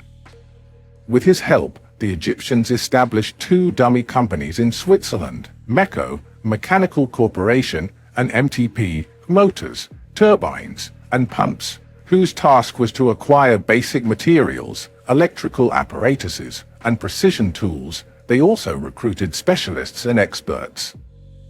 The 3 directors of these companies were Messerschmitt, Brandner, and Kamil. In 1961, Sanger and many hundreds of engineers, technicians, and local Egyptian employees had started building the Egyptian missiles. But at the end of that year, the German government discovered the secret connection between the Egyptian project and the Institute for Jet Propulsion in Stuttgart. The German authorities forced Sanger to resign, return to Germany, and cease all activity. Professor Pilz succeeded him as head of the Egyptian project. By July 1962, Factory 333 produced 30 missiles. 4 of them were launched with great fanfare before a select crowd of government guests and journalists. 20 others, some of them dummies, draped with the Egyptian flag, were paraded through Cairo's streets. When Issa Horel came to Ben Gurion in August, he produced a letter from Pilz to Kamil Azab, the Egyptian director of 333, which Rafi Eitan and his men had succeeded in copying. It was a request for 3,700,000 Swiss francs for machine parts and other equipment needed for building 500 missiles of Type 2 and 400 missiles of Type 5. 900 missiles. Issa's report caused deep anxiety in the defense community. The Israeli experts were certain that the Egyptians had no intention of loading the missiles' warheads with conventional explosives. They wouldn't have spent millions of dollars building them merely for the missiles to carry a half-ton of dynamite. A bomber could do that with more precision. It was clear that Egypt would load the warheads with atomic bombs or some other substance forbidden by international law, such as poison gas, bacterial cultures, or deadly radioactive waste. According to Issa, the German scientists were working on a devious plan to destroy Israel. They were developing doomsday weapons, huge missiles, radioactive warheads that could kill any living things and poison the air in Israel for many years. They were even working on death rays and other kinds of hellish contraptions. We took them too seriously, General Zwieser, the chief of staff at the time, admitted later. Our scientists were amateurs and didn't know how to handle the information. Still, the Israelis discovered the Achilles heel of the Egyptian project. The Germans hadn't succeeded yet in developing a proper guidance system to direct the missiles to their targets. As long as that obstacle wasn't overcome, the missiles couldn't be used. Issa Horel was no longer the same man his people knew and admired. Since Eichmann's capture, he had undergone a profound change. This cool-headed man, who was known for his nerves of steel, now regarded Germany as the eternal enemy of Israel and the Jewish people. He staunchly believed that the current German government was supporting the scientists in Egypt and secretly helping them in their efforts to destroy Israel. The Ramsad asked Ben Gurion to alert Germany's Chancellor Konrad Adenauer and demand that he act immediately to stop the scientists' activities. Ben Gurion refused. Quite recently, Germany had given Israel a huge loan of $500 million to develop the Negev desert. Ben Gurion and Adenauer had established personal relations of trust and mutual respect. Adenauer and his Minister of Defense Franz Josef Strauss supplied Israel with huge quantities of modern weapons worth hundreds of millions of dollars, tanks, cannons, helicopters, aircraft, all of this for free, in a secret effort to atone for the Holocaust and Germany's crimes against the Jewish people. Ben Gurion trusted the current German government and didn't want to jeopardize Israel's relations with it by hurling accusations and demands to intervene in the Egyptian crisis. He instructed Deputy Minister of Defense Shimon Peres to write a personal letter to Strauss and discreetly ask for his help. But this wasn't enough for Issa, who decided to launch his own all-out campaign to disrupt the Germans' activities in Egypt. On September 11, 1962, at 10:30 a.m., a swarthy stranger with a Middle Eastern cast to his features entered the intra-offices on Munich's Schillerstrasse. The clerk who ushered him into the office of the company director, Dr. Heinz Krug, heard him say he had been sent by Colonel Nadim, an Egyptian officer who maintained close contacts with Krug. Half an hour later, the Egyptian left the building with Krug. A United Arab Airlines stewardess saw the two men go by the airline ticket office. She was the last person to see Krug. The following morning, Mrs. Krug informed the police that her husband was missing. 2 days later, the police found Krug's white Mercedes abandoned on the outskirts of Munich. The car was covered with mud, and its tank was bone dry. An anonymous phone call to the police announced, Dr. Krug is dead. But some information from other sources made the police believe that Krug had been abducted by Mossad agents and taken to Israel. Today, there is no more doubt that Krug is dead. On November 27th, Hannelore Wendy, Pill's secretary at Factory 333, saw a thick envelope in the morning mail. The sender was a well-known Hamburg lawyer. Hannelore opened the package.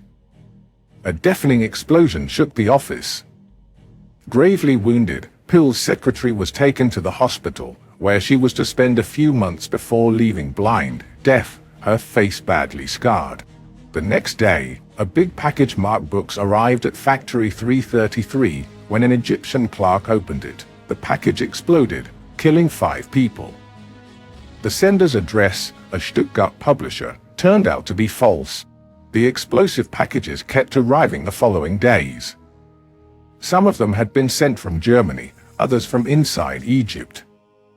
Some blew up, causing casualties. Others were defused by Egyptian army experts alerted by 333 officials. The identity of the senders wasn't officially established, but the Egyptians and the journalists were certain that the bombs were prepared and sent to Cairo by the Israeli Mossad. Much later, it was established that several of the letter bombs had been mailed by the Champagne spy. This was an Israeli agent, Zeev Geori, who operated in Egypt under the cover of Wolfgang Lutz, a German owner of a horse farm near Cairo. Posing as a former SS officer, he had settled in Cairo with his German wife and established close relations with Egypt's high society and its military leaders. The letter bombs deeply disturbed the German scientists, who now felt their lives were in danger.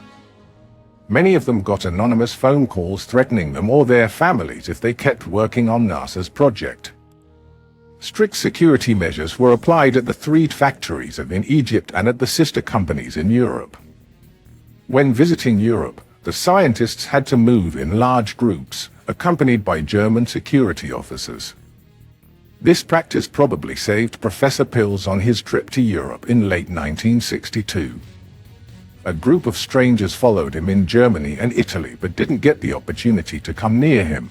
Issa spent the fall and winter of 1962 in Europe, directing several Mossad operations intended to obtain more accurate and updated information. Rafi Eichmann succeeded in penetrating a diplomatic mission that handled the German scientists' mail. Such operations were his favorite. "That's much better than recruiting agents," he said.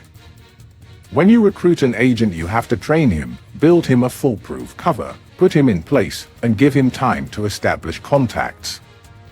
But reading your enemy's mail is much better. You get immediate results and first-class material."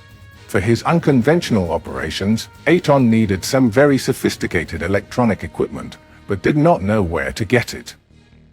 The equipment, used by the CIA and other intelligence agencies, could not be found in stores. While reading his newspaper in his Paris office, Eichmann noticed a short item about the notorious Jewish mobster Meir Lansky, who was the mob boss of Miami. In his scheming mind, that seemed like an opportunity. He called the operator, "Find Meir Lansky in Miami." 3 minutes later, Lansky was on the line. "Shalom, Meir," Eichmann said. "I am an Israeli, operating in Paris, and I need your help for the Zionist state." "No problem," Lansky answered. "In a month I shall be in Lausanne, in Switzerland. Let's meet there." Eichmann met with Lansky in Lausanne and told him what he needed. Lansky gave him the address of a certain man in Chicago. "He'll get you what you want," he said. A week later, Eichmann landed in Chicago and headed for the man's address. "The electronic equipment we got from this guy served us well all through our operations against the German scientists," Eichmann summed up. One of these operations brought a new name to Issa Horel, Dr. Otto Jocklick. According to the source material, Jocklick was an Austrian scientist specializing in nuclear radiation. Dr. Jocklick was allegedly employed by a top-secret Egyptian project to obtain nuclear weapons in record time. The Egyptians intended to establish a front company, Austria, for Jocklick in Austria, which would purchase radioactive materials for Joklik's project and ship them to Egypt. Austria would be separate from Intra to avoid being investigated by the German authorities. Joklik was to carry out 2 nuclear tests for Egypt and produce several atom bombs that would be fitted into the missiles' warheads. All this indicated that Joklik was a very dangerous man, perhaps the most dangerous of the German scientists. An urgent order was sent to all the Mossad stations in Europe: find Joklik. But Issa was in for a stunning surprise. On October 23, 1962, a stranger rang the door of an Israeli embassy in Europe and asked to see the security officer. "My name is Otto Joklik. I am ready to give you a full report about my activity for the Egyptian war effort." 2 weeks later, in utter secrecy, Joklik landed in Israel. Many months later, when the Joklik defection came to light, European reporters wrote that Joklik probably contacted the Israelis because of the disappearance of Intra director Heinz Krug. Joklik had maintained close contact with Krug, who was among the few in the know of Joklik's role in Egypt's special military programs. When Krug disappeared, Joklik panicked. What if Krug had been abducted by the Israelis? He might talk and reveal Joklik's secret tasks. And then, Joklik knew he was as good as dead. Therefore, he decided to cross the lines and surrender to the Israelis. That way, he hoped, he at least would save his life. Joklik spent for days in Israel. He was kept in strict isolation in a top-security facility of the Mossad. Issa decided to use him for 2 main tasks: as a source of intelligence about the Egyptian project and as a double agent who would return to Egypt and work there for the Mossad. Otto Joklik told the Israelis that he had been recruited by a senior German clerk in the United Arab Airlines who introduced him to General Mahmoud Khalil, nicknamed by the German scientists Herr Dr. Mahmoud. His meeting with the Herr Doctor resulted in 2 projects, Ibis and Cleopatra. The secret of those projects was shared only with Professor Pills and Dr. Krug. Operation Ibis was to provide Egypt with a radiological weapon that could spread dangerous nuclear radiation. Joklik took it upon himself to obtain large quantities of radioactive isotope cobalt-60 and to experiment with it in Egypt. If the experiment succeeded, Joklik would try getting more cobalt, which would be placed in the missiles' warheads and spread deadly radiation on impact. The goal of the second project, Cleopatra, was to produce 2 atomic bombs. Joklik suggested an ingenious method for manufacturing the bombs, buying uranium enriched to 20% in the United States or in Europe, enriching it up to 90% by special centrifuges developed in Germany and Holland by the scientists Dr. Wilhelm Groth, Dr. Jacob Kistemaker, and Dr. Gernot Zippi, and building the bomb with the enriched uranium. Joklik flew to the United States and tried to get the enriched uranium there. He also met with several German scientists and invited them to build centrifuges in Egypt. Simultaneously, he purchased some cobalt-60 in Europe and dispatched it to a gynecologist in Cairo, whose name was Dr. Khalil, the sister of Herr Dr. Mahmoud. When Joklik's debriefing in Israel was over, his testimony was sent to several experts for review and assessment. For some reason, their reports didn't get the proper attention. Concerning the Cleopatra project, the experts said there were almost no chances that Joklik would get 20% enriched uranium. Even if he did, Egypt would need at least 100 of the best centrifuges in order to harvest the necessary uranium for assembling one bomb within 2 to 3 years. And even if they managed to build a bomb, it wouldn't go off, for Joklik's formulas were incorrect. The experts dismissed Ibis and the radiological weapons, whose impact, they said, would cause no more damage than an ordinary bomb. The soothing tone of the reports didn't calm the nation's leadership. They were even more alarmed by the reports that the Egyptians were also developing chemical weapons.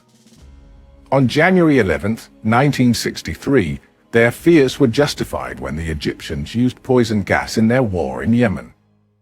Israeli Minister of Foreign Affairs Golda Meir met with President John F. Kennedy and talked to him about the danger that the Egyptians would arm their missiles with unconventional warheads. She asked him to intervene, but Kennedy did not.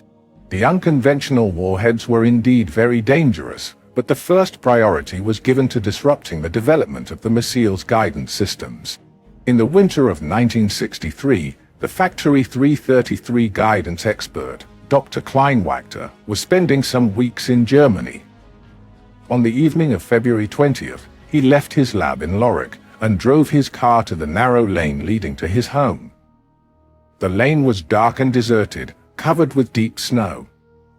Suddenly, in a shrieking of tires, a car emerged from a cross street and blocked the way. A man got out of the car and walked toward Kleinwachter. The scientist glimpsed a third man in the car. "Where does Dr. Schenker live?" the man demanded. Without waiting for a reply, he drew a revolver equipped with a silencer and fired. The bullet shattered the windshield and lodged in the scientist's woolen muffler. Kleinwachter groped in the glove compartment for his own revolver, but his assailant ran back to a second car, which darted out of sight. The police found the first car abandoned about 100 yards from the scene of the attack. The three men had made their escape with another car. They had left behind a passport in the name of Ali Samir, one of the heads of the Egyptian Secret Service. It turned out, however, that this was a red herring. On the day of the attack, Samir was in Cairo and had been photographed with a German journalist. The men who had attacked Kleinwachter were never found. Yet the unanimous opinion of the press was that the assassination attempt had been carried out by the Israelis and had ended in failure. A few weeks later, the Mossad tried again, this time going after German-born Dr. Paul Goerck in Switzerland. Goerck, like Kleinwachter, was working on a guidance system for the Egyptian missiles in his lab at Factory 333. He was deemed very important by the Egyptians, and by the Mossad as well. His daughter Heidi lived in Freiburg, a German town close to the Swiss border. Shortly after the attempt on Kleinwachter's life, Dr. Jocklick called Heidi and told her that he had met her father in Egypt, where he was working on the development of terrible weapons intended to destroy Israel. Jocklick hinted that if Goerck didn't cease his activities, he would be exposing himself to frightful risks. If, on the other hand, he were to leave Egypt, he would not be harmed. "If you love your father," Jocklick concluded, "come on Saturday, March 2nd, at 4 p.m., to the Three Kings Hotel in Basel, and I will introduce you to one of my friends." Heidi, scared, immediately contacted Eichmann, a former Nazi officer who had been charged by the Egyptians with the scientist's security. Mann alerted the Freiburg police, who notified the Swiss authorities. And so, when Jocklick and his friend entered the Three Kings Hotel, several police cars were waiting behind the building, detectives were stationed in the lobby, and tape recorders were installed close to the table where Heidi Goerck was sitting. Jocklick and his friend, Mossad agent Joseph Bengal, walked right into the trap. They suspected nothing, and talked with Heidi Goerck for an hour, careful not to make any direct threats but alluding to the danger for her father if he kept building his terrible weapons. They offered Heidi a plane ticket to Cairo so that she could persuade her father to return to Germany where he and his family would be safe. The meeting over, the two men left the hotel and took the 6 o'clock train to Zurich, where they went their separate ways. But while Jocklick was waiting for another train on the platform, he was arrested by plainclothes policemen. Bengal was apprehended near the Israeli consulate. That evening the German police asked the Swiss to extradite the two men who were suspected of threatening Heidi Goerck and also of having participated in the attack on Dr. Kleinwachter.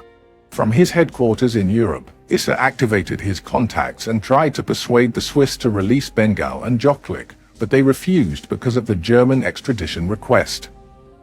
Issa then flew back to Israel and met with Minister of Foreign Affairs Golda Meir. Lately, they had become very close and shared the same hostility and suspicions toward Germany. Golda suggested that Israel approach Chancellor Adenauer and demand that West Germany withdraw the extradition request. Issa immediately drove to Tiberias, where Prime Minister Ben-Gurion was vacationing. He urged Ben-Gurion to send a special envoy to Bonn, West Germany's capital. The envoy would present Adenauer with proof of the atrocious activities of the German scientists in Egypt, and demand the withdrawal of the extradition request. Ben-Gurion refused. Issa didn't let go. You have to decide what to do if the arrest is made public. Then the entire affair will blow up. What do you mean, blow up? Ben-Gurion asked. As soon as Ben-Gal's arrest becomes known, the entire affair of the German scientists in Egypt will also come to light. Israel will have to explain why Ben-Gal acted as he did. We shall also have to disclose that the Egyptians have been buying equipment for their rockets and other military projects from Germany. Ben-Gurion thought a moment and finally said, so be it. That was the beginning of the rift between the two men. In the evening of Thursday, March 15, 1963, United Press International announced the arrest of Jokelik and Ben-Gal on suspicion of having threatened the daughter of a German scientist in the employ of Egypt. Issa Horel called a secret meeting with the editors-in-chief of the daily newspapers. At the meeting he described the background to Ben-Gal's arrest. He particularly stressed Jokelik's part in the affair, the kind of work he had been doing for the Egyptian project, and the fact that he changed sides voluntarily and was trying to repair the damage. During the next few days, Issa's aide secretly briefed 3 Israeli journalists, Naftali Lavi of Haaretz, Shmuel Segev of Ma'ariv, and Yeshayahu Ben Porat of Yedioth Ahronoth. They were given all the facts and the addresses of Intra, Patwag, and the Stuttgart Institute. The 3 men then left for Europe to gather data on the German scientists and cable it to their papers in Israel. News about the German scientists' project would be more credible coming from Europe, Issa thought. Other Mossad men were sent abroad to brief pro-Israeli journalists. Issa Horel didn't realize that the German issue was one of the most sensitive topics in Israel. His unbridled attack on Germany started an avalanche that couldn't be stopped, a deluge of accusations against the scientists that provoked real panic in Israel. By March 17th, the Israeli and foreign press were floundering in a sea of sensational headlines. German scientists, most of them former Nazis, were producing deadly weapons in Egypt. They were preparing biological, chemical, nuclear, and radioactive weapons. They were developing poison gas, terrible germs, death rays, warheads equipped with atomic bombs or radioactive waste that would spread lethal radiation. The newspapers competed with one another by publishing reports that seemed plagiarized from the Flash Gordon comics, the death ray, hissing and scorching everything in its path, the air over Israel that would be poisoned for 90 years at least, the germs spreading atrocious plagues, etc.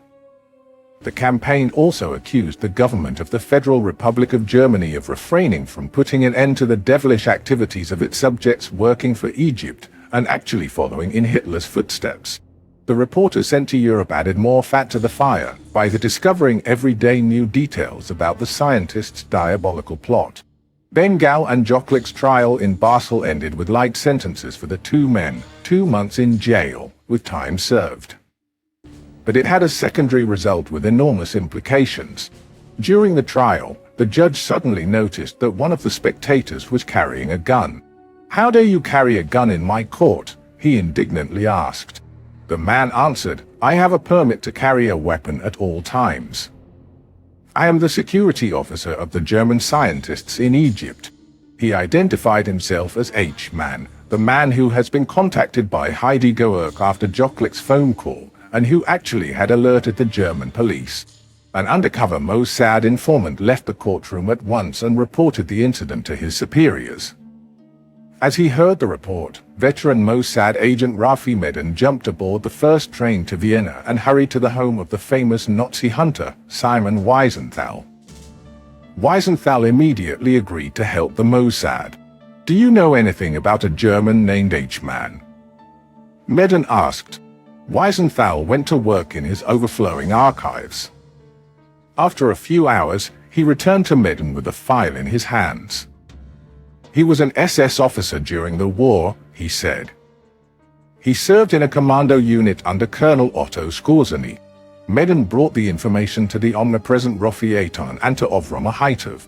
A balding, sunburned man with mustache and glasses, Ahitov was born in Germany as Avram Gottfried and immigrated with his religious parents to Israel at the age of 5. At 16, he already was a member of the Haganah, and at 18, one of the founders of the Shabak. Extremely intelligent, he had completed his studies during his service and graduated from law school summa cum laude. In 1955, he had caught the most important Egyptian spy in Israel, Rifat el-Gamal, who operated under the Israeli identity of Jack Bitton. Ahitov turned el-Gamal, making him one of the Mossad's best double agents, who fed the Egyptians expertly doctored information for more than 12 years.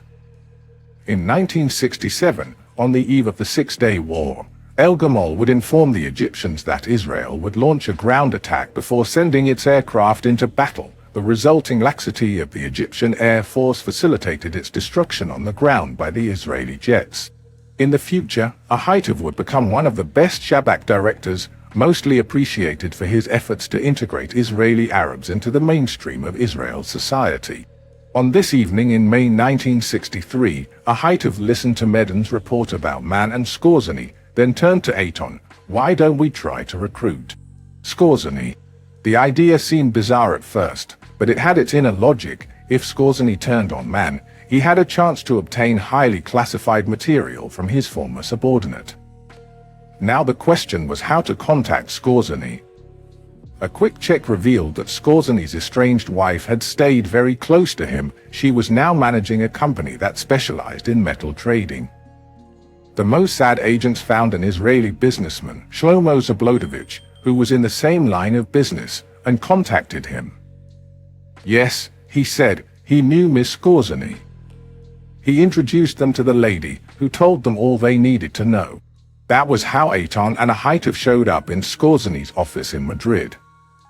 They now asked the former Third Reich hero to become their agent and provide the Mossad with information about the activities of the German scientists in Egypt. Besides Eichmann, Skorzeny knew quite a few leaders of the German community in Egypt, many of whom were his former fellow officers. "How can I trust you?" Skorzeny asked. "How can I be sure that you won't go after me later?"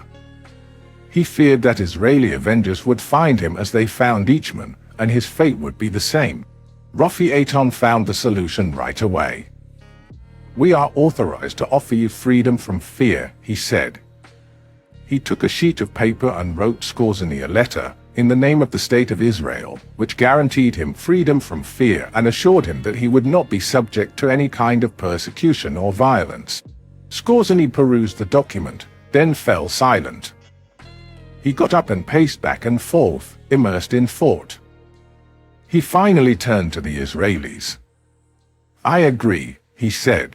In the following months, Skorzeny brought to his Mossad handlers priceless intelligence about the activities of the German scientists in Egypt.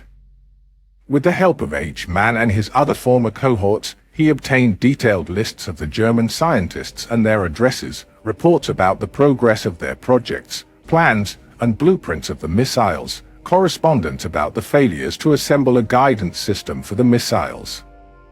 But Issa Horel wasn't there anymore to read Skorzeny's reports. In the meantime, the Israeli media had been set loose. Shrieking headlines, editorials, cartoons, and even poems announced that Germany of 1963 was the same as Germany of 1933, and the same Germany that had massacred 6 million Jews was now helping Egypt prepare a new Holocaust. In the Knesset, opposition leader Menahem Begin shouted at Ben-Gurion in an inflammatory tirade, "You are selling Uzis to the Germans, and they are sending germs to our enemies." In a speech, Issa's ally Golda Meir accused the Germans in Egypt of producing weapons whose aim is to destroy all living things. These accusations were exaggerated, almost totally detached from reality. Amos Manor, head of the Shabak and a close friend of Issa, would tell us later, during this period, when Issa directed the campaign against the German scientists, he was an unbalanced man. It was much deeper than obsession. You couldn't have a normal conversation on this subject with him. Deputy Minister of Defense Shimon Peres, who returned to Israel on March 24 from a trip to Africa, immediately perceived the tremendous danger that could arise from Issa Horel's crusade. He also realized that the stories about the weapons that kill any living thing were simply ludicrous. Amman, the IDF's intelligence branch, presented him with a totally different estimate. "We gathered all that we could collect," said the IDF intelligence chief, General Meir, and slowly a picture emerged. This story had been blown out of any proportion. Our people said that this couldn't be true, it couldn't be something serious. Amit's people didn't find any indication that the German scientists were developing chemical or bacteriological weapons. The stories about doomsday weapons seemed borrowed from science fiction. The quantities of cobalt brought to Egypt were infinitesimal. It was also established that Dr. Otto Jocklick, whose testimony had played a major part in the whole business, was no more than an opportunist who could not be trusted. The Amman report reached Ben-Gurion's desk on March 24th. He immediately summoned Issa Horel and questioned him about his sources. He demanded full and accurate answers. Issa admitted having sent reporters to Europe. After a thorough briefing, he also admitted that he had no information about poison gas, radiology, or cobalt bombs. The next day Ben-Gurion met with Shimon Peres, who came with the Chief of Staff and General Amit. The Amman chief made a detailed report that painted a clear picture. The scientists working in Egypt were mediocre, and they were building obsolete missiles. Their activities were dangerous indeed, but the panic that had spread in the governing circles in Israel, including the Ministry of Defense and the IDF, was utterly out of proportion. Ben-Gurion summoned Issa again. Their conversation was tense, and Ben-Gurion expressed doubts as to the accuracy of Issa's reports and assessments. The total trust that characterized the relations between the two men was replaced by an angry debate that also touched upon the other aspects of German-Israeli relations. Issa, furious, returned to his office and dispatched a letter of resignation to Ben-Gurion. Ben-Gurion tried to talk him out of leaving, but Issa was adamant. "I resign," he said, "and that's final." This was the end of an era. Ben-Gurion then asked Issa to stay until a replacement was found. Issa refused. "Tell Ben-Gurion to send somebody right away and take the keys," he said to Ben-Gurion's secretary. The Prime Minister had to find a replacement for the legendary Mossad right away. "Get me Amos Manor at once," he said to his secretary, who rushed to the telephone. But the head of the Shabak was unreachable. He was on his way to Kibbutz Magan in the Jordan Valley to visit relatives, and cell phones had yet to be invented. "Then get me May," Ben-Gurion said impatiently. General Meir was on a tour of inspection in the Negev, but was reached by radio and summoned to Tel Aviv. On his arrival, he learned that he was being appointed acting Mossad director until a new chief took charge of the organization. A few weeks later, Amit's appointment became final. Following Peres's discreet letter to Franz Joseph Strauss, Germany charged a respected expert, Professor Böhm, to devise the means of bringing back the scientists from Egypt. Germany indeed succeeded in tempting many of the scientists by offering them employment in research institutions on its territory. The others gradually left Egypt. They didn't finish building missiles, their navigation systems failed, the missile warheads were not filled with radioactive materials, and even Messerschmitt's plane never took off. One of the authors of this book traveled to Huntsville, Alabama, and met there with NASA's blue-eyed boy, Dr. Wernher von Braun. Von Braun went over the lists of German scientists in Egypt and their alleged projects and concluded that there were very slim chances that these second-rate scientists would have ever been able to build effective missiles. Herr Dr. Mahmoud's Egyptian endeavor ended in complete failure. The affair of the German scientists brought about the fall of Issa Horel and the rise of Meir. Horel developed a deep loathing toward his successor and bitterly fought him during his years as Mossad.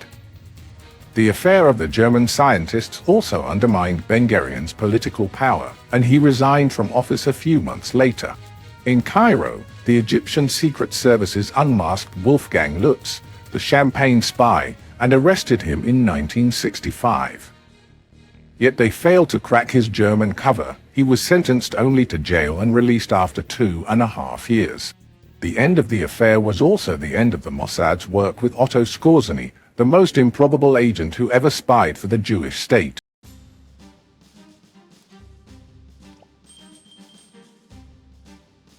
Chapter 9. Our Agent in Damascus. My dear Nadia, my dear family, I am writing to you these last words, hoping that you'll remain united forever. I ask my wife to forgive me, to take care of herself and give a good education to our children. My dearest Nadia, you may remarry, so that our children will have a father.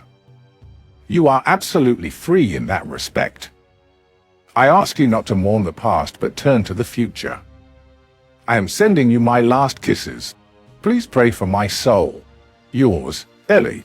In May 1965, a letter arrived on the desk of Meir, the new head of Mossad. It was written with a trembling hand by Eli Cohen, one of the most daring spies in history, just minutes before his execution by hanging in Damascus. Eli Cohen's secret life had begun more than 20 years earlier. In mid-July 1954, a young, handsome Egyptian Jew of medium height with a neat black mustache and a charming smile, Cohen was walking home in Cairo when he ran into an old friend, a police officer. The officer confided that they planned to arrest some Israeli terrorists that night, including a man named Shmuel Azar. Cohen feigned surprise but immediately rushed to his apartment to remove a handgun, explosives, and secret documents he kept there.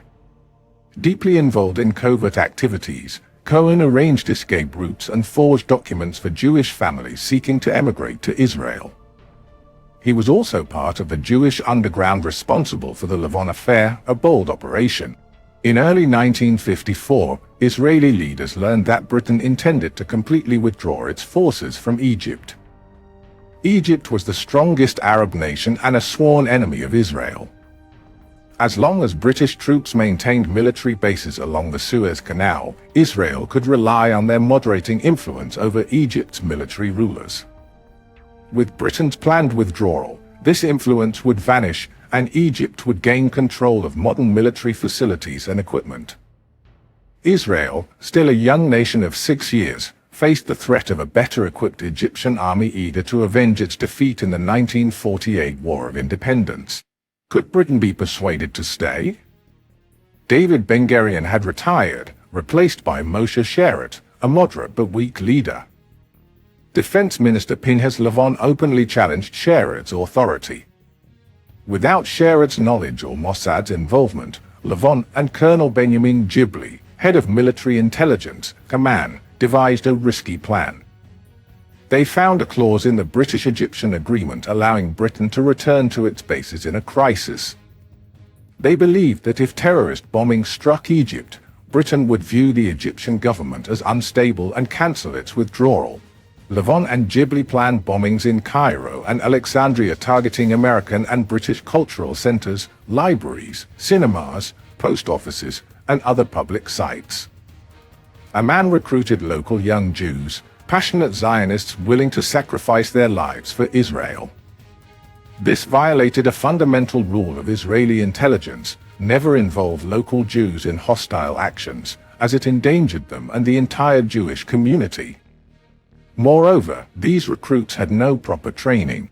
The bombs were crude, made from eyeglass cases containing chemicals. A second chemical was sealed inside a condom placed within the case. The corrosive substance would eventually burn through the condom, mixing with the first chemical to create a small fire. The condom acted as a timer, allowing the bomber to escape before the explosion.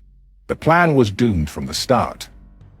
On July 23, after a couple of minor operations, one of the bombs exploded in the pocket of Philip Natanson, a member of the Zionist network, at the entrance of Cinema Rio in Alexandria.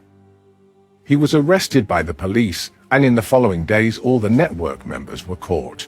Eli Cohen was arrested as well, but the search of his apartment failed to discover any incriminating evidence. He was released, but the Egyptian police opened a file on him. It included 3 photos and the record of Eli Cohen, born in 1924 in Alexandria, to Shaw and Sophie Cohen, who had emigrated to an unknown destination in 1949 with Ellie's 2 sisters and 5 brothers. The suspect was a graduate of the French College and a student at the Cairo Farouk University. The Egyptians didn't know that Ellie's family had emigrated to Israel and settled in Bat Yam, a suburb of Tel Aviv. In spite of the arrests, Ellie decided to stay in Egypt and not run away. Fearing the worst for his friends, he collected every bit of information about their incarceration, beatings, and torture in Egypt's jail. In October, the Egyptians publicly announced the arrest of Israeli spies, and on December 7th, their trial opened in Cairo. Max Bennett, an Israeli undercover agent who was arrested with the group, killed himself by cutting his wrists with a rusty nail he had pulled out of his cell door. At the trial, the prosecution asked for the death penalty for some of the detainees. Pleas for mercy streamed from the papal nuncio, the French foreign minister, the US and Great Britain's ambassadors, members of the British House of Commons Richard Crossman and Maurice Auerbach, the chief rabbi of Egypt. All was in vain. On January 17, 1955, the extraordinary military court announced the sentences. 2 of the accused were found not guilty, 2 were sentenced to 7 years of prison with hard labor, 2 to 15 years, and 2 to life. The 2 leaders of the network, Dr. Moshe Marzuk and the engineer Shmuel Azar, were sentenced to death and hanged 4 days later in the courtyard of Cairo prison. In Israel, a tremendous political scandal shook the government. Who had given the stupid, criminal order for that operation? Several boards of inquiry failed to reach a clear-cut answer. Levon and Ghibli pointed fingers at each other. Minister of Defense Levon was forced to resign and was replaced by Ben-Gurion, who came back from retirement. Colonel Ghibli was never promoted and after a short while had to leave the army. In Egypt, Eli Cohen had lost some of his best friends. Although still a suspect in the eyes of the authorities, he stayed in Cairo and pursued his clandestine activities. Only in 1957, after the Suez War, did he immigrate to Israel. The Cairo Martyrs is the name of a quiet, shady street in Bat Yam. Eli walked that street every day when coming to visit his family. His first steps in Israel were not easy. For a few weeks he was looking for a job. Thanks to his fluency in languages, Arabic, French, English, and even Hebrew, he found a position translating weekly and monthly magazines for a man. His office on a Tel Aviv street was camouflaged as a commercial agency. Eli was paid a modest salary, 170 Israeli pounds, $95 a month. After a few months he was fired. One of his friends, also an Egyptian Jew, found him a new job. Accountant at the department store chain Hamashbir. The job was boring, but the pay was higher. At that time his brother introduced him to a pretty, smart young nurse of Iraqi origin. A month after meeting her, Eli wed Nadia, the sister of a rising intellectual Sami Michael. One morning, a man walked into Eli's office. "My name is Zalman," he said. "I am an intelligence officer. I want to offer you a job." "What kind of job?" "Quite interesting, actually. You'll travel to Europe a lot. Perhaps you'll even have to go to Arab countries as our agent." Eli refused. "I just got married," he said. "I don't want to travel to Europe or to any other place." That was the end of the conversation, but not the end of the affair. Nadia got pregnant and had to leave her job. Hamashbir had to restructure and fired a few employees, Eli among them. He couldn't find another job.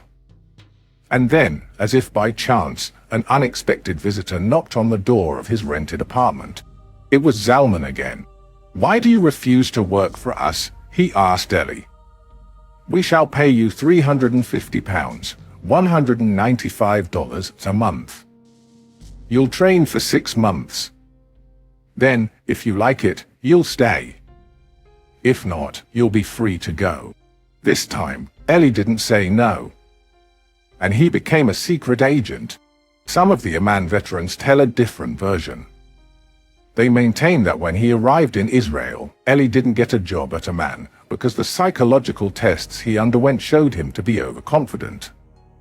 He was gifted, courageous, and had an excellent memory, but had the tendency to overestimate himself and take unnecessary risks.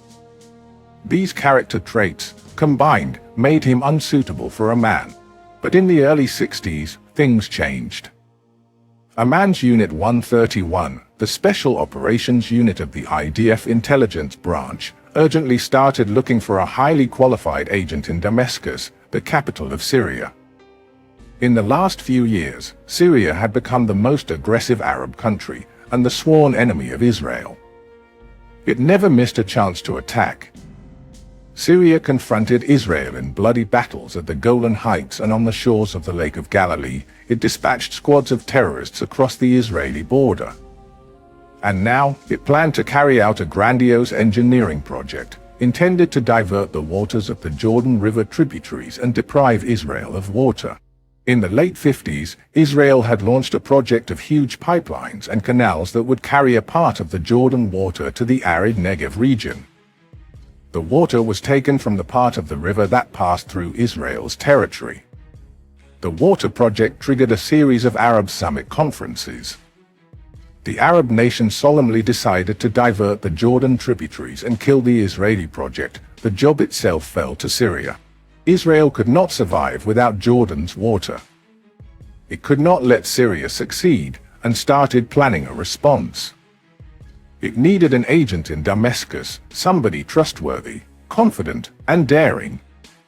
The same characteristics that had forced a man to reject Eli before made him perfect now for Unit 131.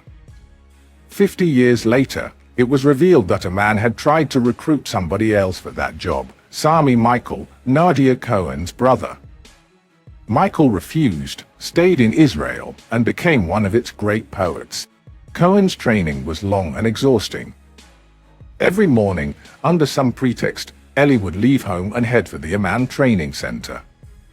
For several weeks, he had only one instructor, a man named Yitzhak. First, he learned how to memorize things. Yitzhak would throw a dozen objects on the table: a pencil, a bunch of keys, a cigarette, an eraser, a few pins. Eli glanced at them for a second or two. Then he had to close his eyes and describe what they looked like. He also learned to identify the type and make of tanks, aircrafts, and cannons. "Let's go for a walk," Yitzhak would say. The two of them would stroll in the crowded Tel Aviv streets. "Do you see the newspaper stand over there?" Yitzhak would whisper. "Now, go there and pretend to be looking at the papers, but at the same time try to find out who is following you." When they returned to the center, Yitzhak would listen to Eli's report and then throw a batch of photos on the table. "You were right about this one. He followed you indeed. But what about that one, by the tree? He was also shadowing you." One morning, Zalman introduced him to another instructor, Yehuda, who taught him how to use a small, sophisticated radio transmitter. He then sent Eli to undergo physical exams and psychological tests. After the tests were over, Zalman introduced Eli to a young woman, Mossel cousin. "It's time for the decisive test, Eli," he said. "Marcel will give you a French passport in the name of an Egyptian Jew who has immigrated to Africa and now has come to Israel as a tourist. With this passport you'll go to Jerusalem and stay there 10 days. Marcel will give you full details about your cover, your past in Egypt, your family, your work in Africa. In Jerusalem you'll only speak French and Arabic. You have to meet people, make friends, and establish new contacts without revealing your real identity. You must also make sure that you're not followed." Eli spent 10 days in Jerusalem. On his return he got a few days of leave. Nadia had just given birth to a daughter, Sophie. After Rosh Hashanah, the Jewish New Year, Zalman introduced him to two other men, who didn't identify themselves. "You've passed your test in Jerusalem, Eli," one of them said with a smile. It's time to get to more serious matters. In a bare room at the Amman facility, Eli met a Muslim sheikh who patiently taught him the Quran and the Muslim prayers. Eli tried to concentrate, but kept making mistakes. Don't worry, his instructors told him. If somebody starts asking you questions, tell them that you are not a devout Muslim, and you only have vague religious memories from your days at school. Now Eli was given a foretaste of his mission. He would soon be sent to a neutral country abroad, and after additional training he would proceed to an Arab capital.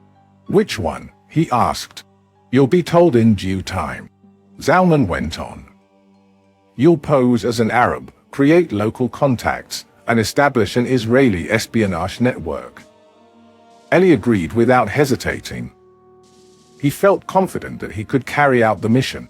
You'll get papers of a Syrian or an Iraqi, his handlers told him. Why? I don't know anything about Iraq. Get me Egyptian papers. That's impossible, Zalman said. The Egyptians have updated records of their population and of all the passports they have issued. That's too dangerous. Iraq and Syria don't have such records. They can't track you down. 2 days later, Zalman and his colleagues revealed to Eli his new identity.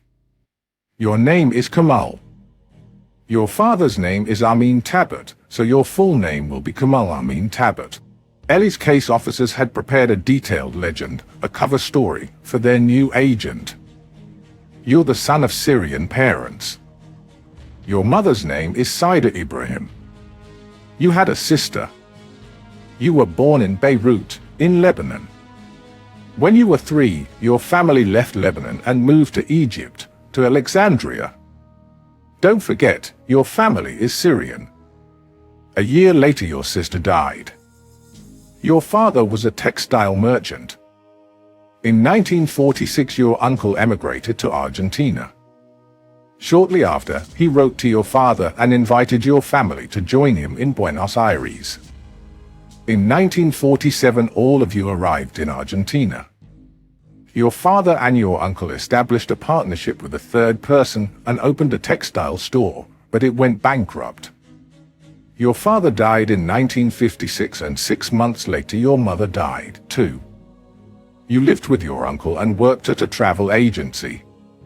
You later went into business and were very successful. Eli now needed a cover story for his family as well. I got a job with a company that works with the defense and foreign ministries, Eli told Nadia when he came back home. They need somebody to travel in Europe, buy tools, equipment, and materials for Taraz, Israel's military industry, and find markets for its products. I'll come home often, for long leaves. I know that the separation will be hard for both of us, but you'll get my full salary here, and in a few years we'll buy furniture in Europe and set up the apartment. In early February 1961 an unmarked car brought Eli to Lod Airport. A young man who identified himself as Gideon handed him an Israeli passport in his real name, $500, and a plane ticket to Zurich. On his arrival in Zurich, Eli was met by a white-haired man who took his passport and gave him a passport from a European country in another name. That passport carried an entry visa to Chile and a transit visa to Argentina. In Buenos Aires our people will extend your transit visa, the man said, slipping into Eli's hand a plane ticket to Santiago, with a stopover in Buenos Aires. Tomorrow you'll arrive in Buenos Aires. The day after, at 11 a.m., you should come to Café Corrientes. Our people will meet you there. Eli arrived in Argentina's capital and checked into a hotel. The following morning, at 11 o'clock on the dot, an elderly man came to his table at Café Corrientes and introduced himself as Abraham. Cohen was instructed to settle in a furnished apartment already rented for him. A local teacher would get in touch with him and teach him the Spanish language. You'll have no other concerns, Abraham said. I'll take care of your finances. 3 months later, Eli was ready for the next stage. He spoke passable Spanish, knew Buenos Aires well, dressed and behaved like thousands of Arab immigrants living in Argentina's capital. Another tutor trained him to speak Arabic with a Syrian accent. Abraham met him again in a cafe and handed him a Syrian passport in the name of Kamal Amin Tabet. "You must change your address by the end of the week," Abraham said. "Open a bank account in that name. Start visiting the Arab restaurants, the cinemas where Arab movies are shown, and the Arab cultural and political clubs. Try to make as many friends as possible and establish contacts with the Arab community leaders. You are a man of means, a merchant, and a brilliant businessman. You are in the import-export business, but you also are involved in transports and investments. Make generous contributions to the charity funds of the Arab community. Good luck." The Israeli spy, indeed, had plenty of good luck. In a few months, Eli Cohen successfully penetrated the core of the Arab-Syrian community in Buenos Aires. His personal charm, confidence, common sense, and fortune attracted quite a few Arabs, among the most important in Argentina. He soon became a well-known figure in Arab circles. His breakthrough came in the Muslim club one evening when he met a dignified gentleman, well-dressed, balding, his face adorned with a bushy mustache. He introduced himself as Abdel Latif Hassan, editor-in-chief of the Arab World magazine published in Argentina. Hassan was deeply impressed with the serious personality of the Syrian immigrant, and the two of them became close friends. The cultural events at the clubs were followed by more intimate gatherings in the company of the Arab community leaders. Eli made it to the Syrian embassy guest list and was invited to posh parties and receptions. At an official reception at the embassy, Hassan steered his friend Tabet to an imposing-looking officer, dressed in the uniform of a Syrian general. "Allow me to introduce a real and devoted Syrian patriot," Hassan said to the general.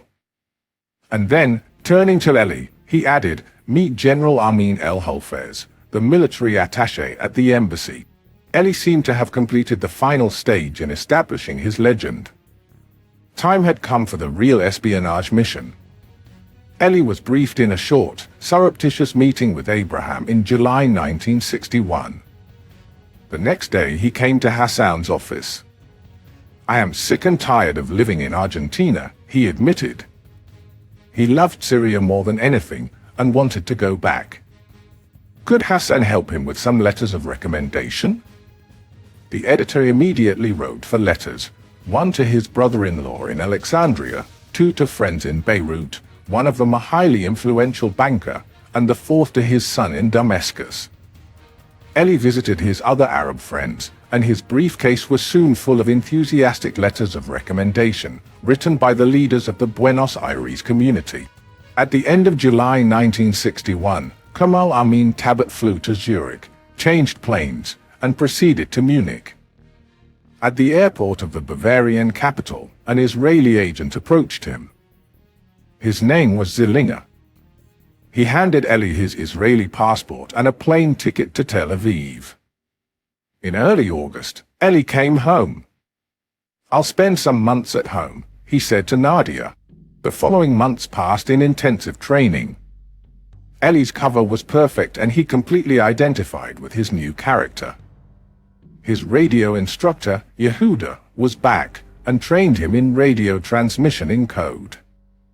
After a few weeks he was able to receive and transmit between 12 and 16 words a minute.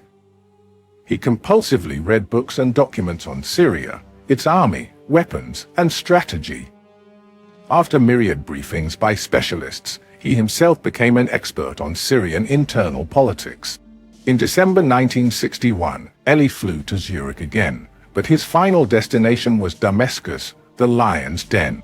The tension on the Syrian-Israeli border had grown as the Syrian regime had weakened. Since 1948, a long series of military coups had shaken the country. Very rarely did a Syrian dictator die a natural death anymore. They died on the gallows, in front of a firing squad, or by the good services of an assassin. The unstable country was in constant turmoil.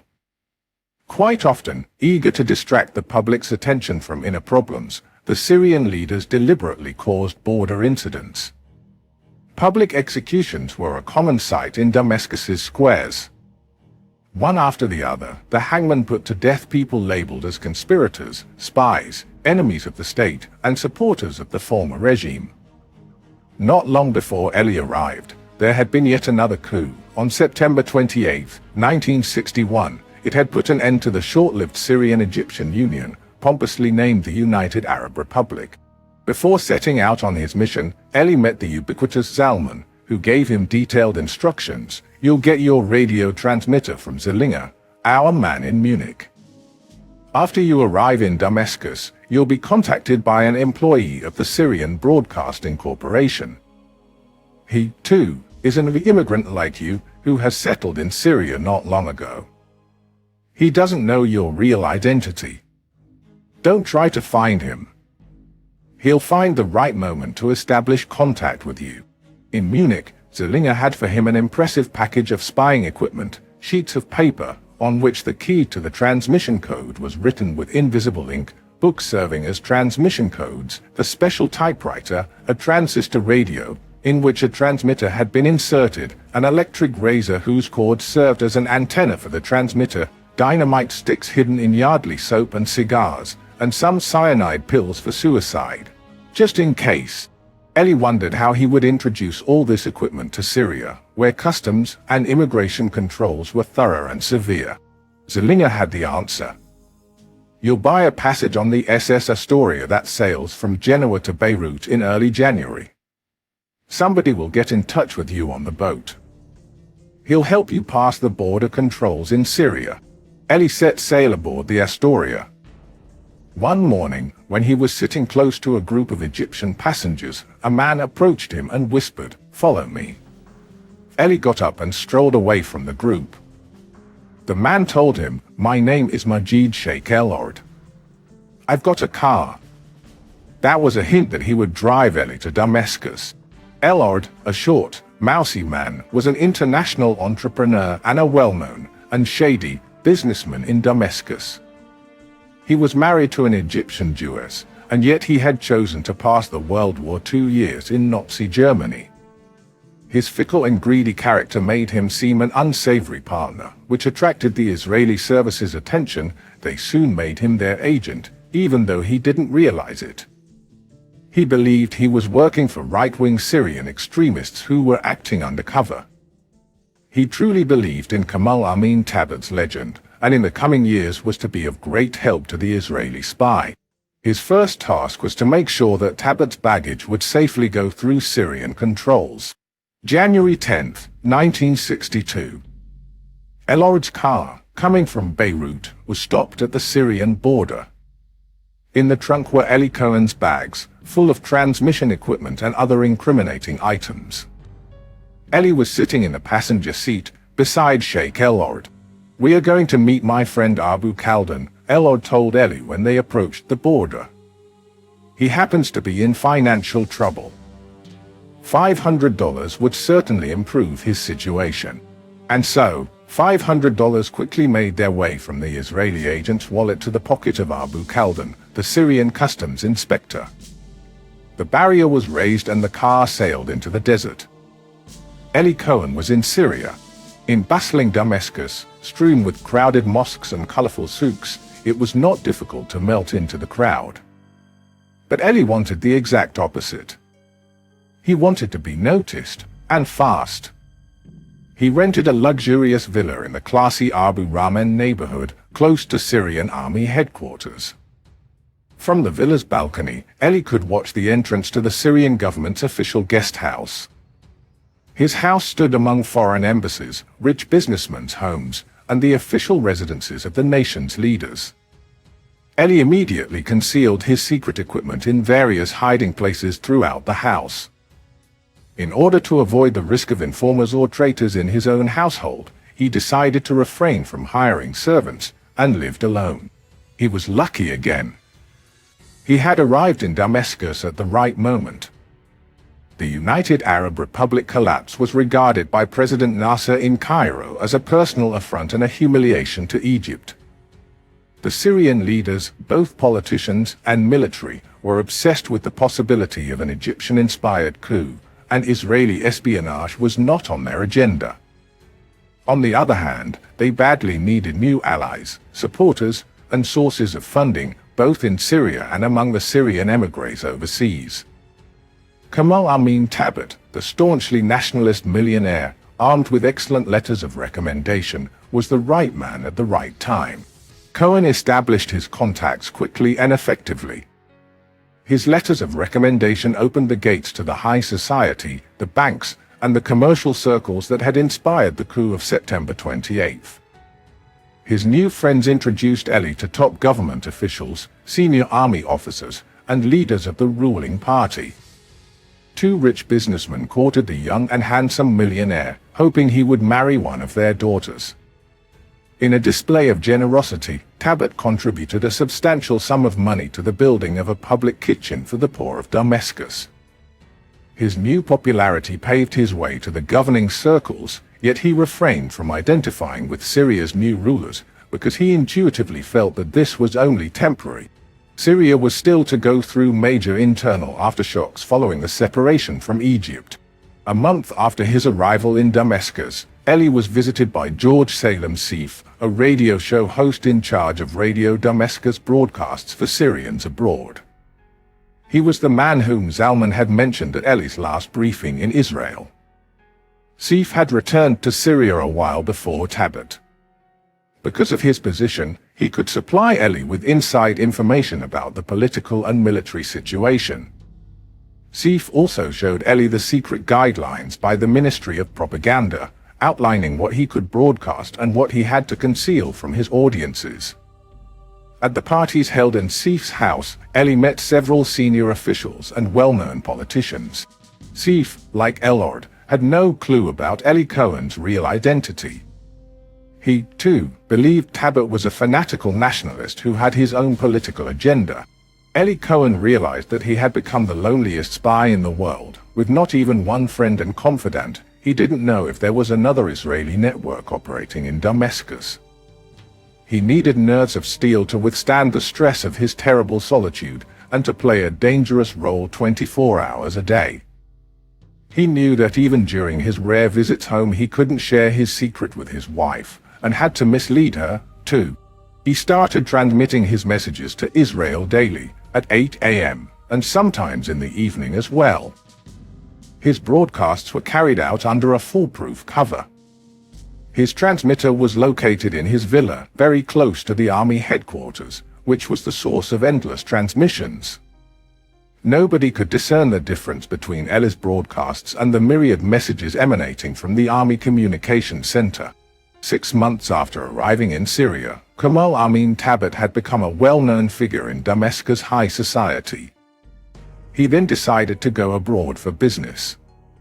He first flew to Argentina, where he met several of his Arab friends, then traveled to Europe, changed planes and identities, and, on a hot summer night, landed in Lod Airport.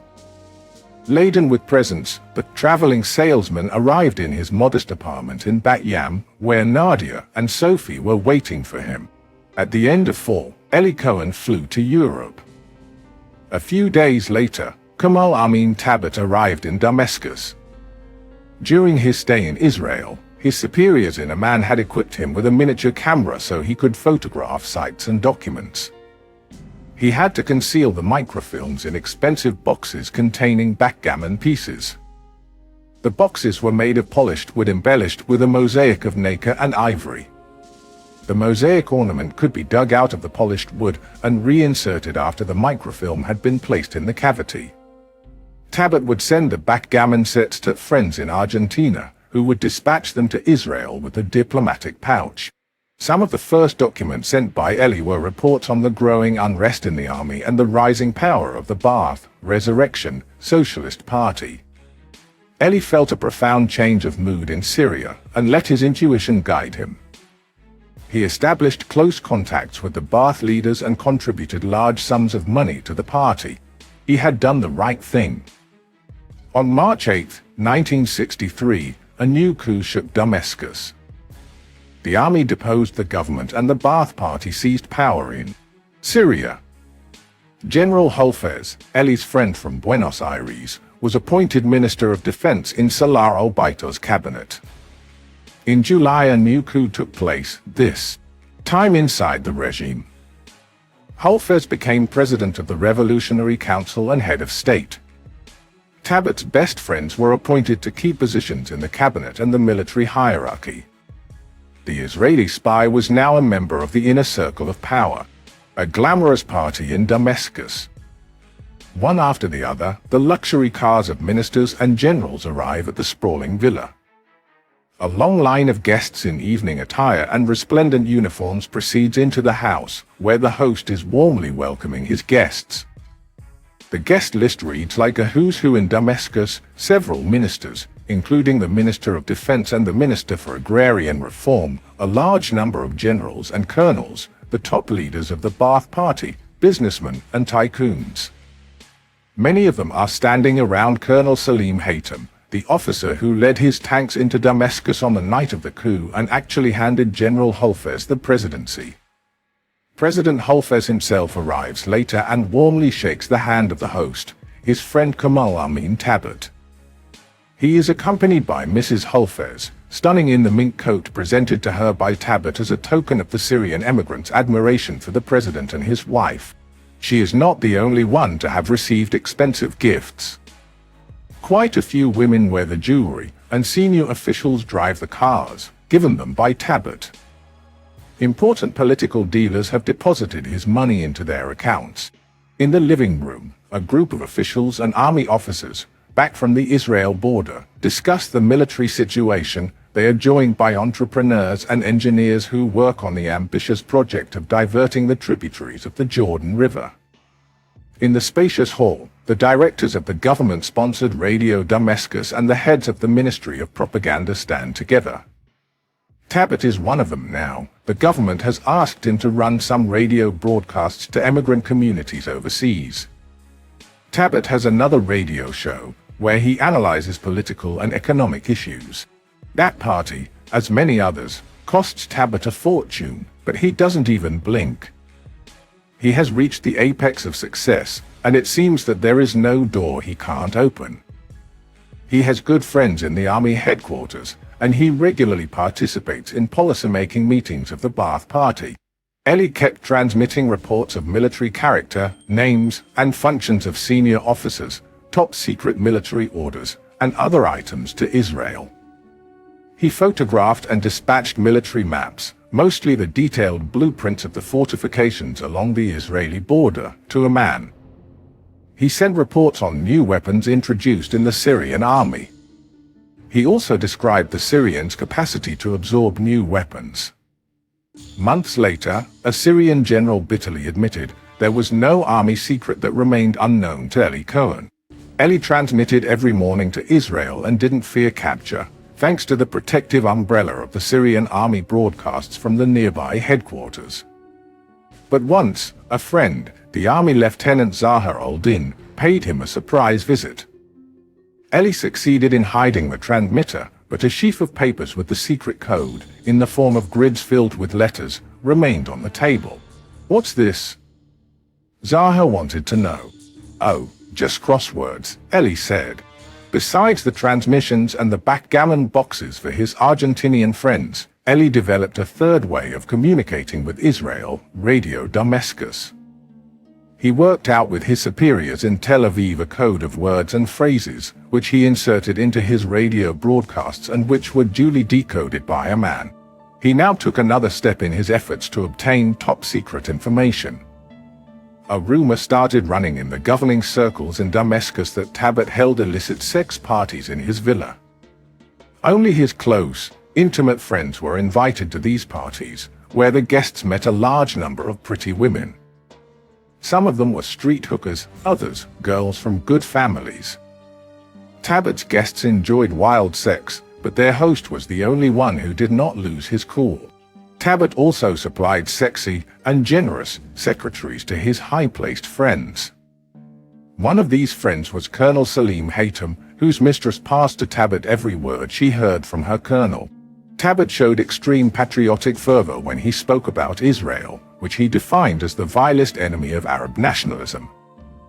He urged the leaders of Syria to increase their anti-Israeli propaganda and open a second front against Israel, besides Egypt. He even accused his friends of not doing enough against the Israeli aggressor.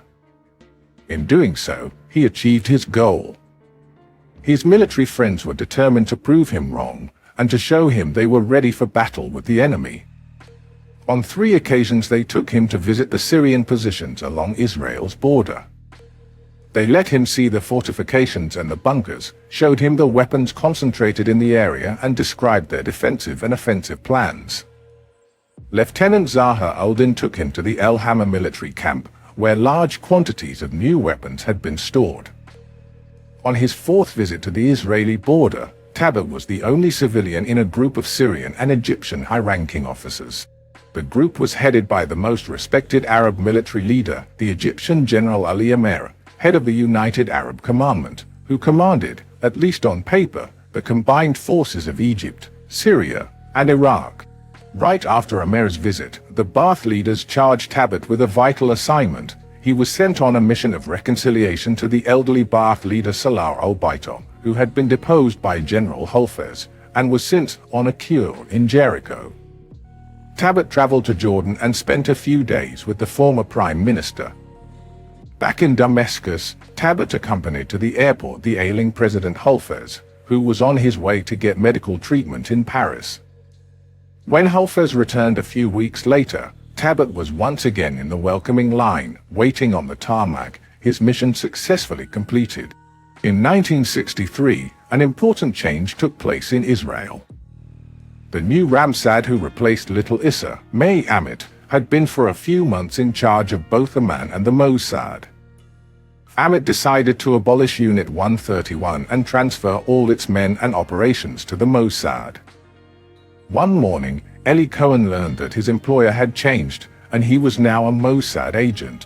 That same year, Nadia gave birth to a second daughter, Iris. But in November 1964, during his second visit to Israel that same year, Eli saw his secret dream come true. Nadia had a third child, a son. He was named Shaul. During that visit we noticed that Eli had changed, his family members said later. He was withdrawn, nervous, and grim. He lost his temper several times. He didn't want to go out, didn't want to meet friends.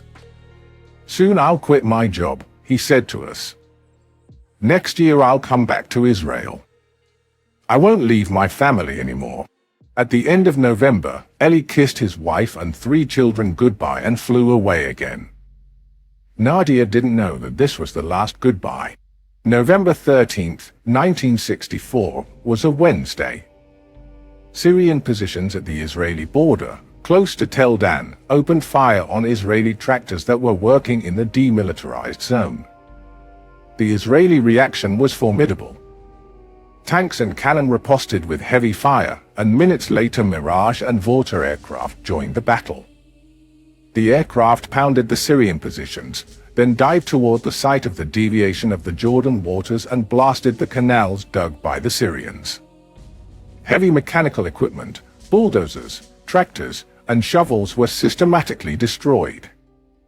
The Syrian Air Force didn't interfere, as it had not yet mastered its newly acquired Soviet MiG fighters. The world press almost unanimously validated the Israeli response to the Syrian aggression. Months later, Syrian officers would say that one of the Israeli attacks architects had been Eli Cohen, who was in Israel during the battle. Thanks to Cohen, the Israelis were fully aware of the poor state of the Syrian Air Force and its inability to go to battle at that stage. The Israelis also had detailed knowledge of the Syrian fortifications and the water deviation works. They knew exactly what kinds and quantities of weapons were positioned in each base and bunker. But Eli Cohen knew much more than that. He had succeeded in befriending a Saudi entrepreneur who had been contracted to plan and dig the first canals of the Syrian project.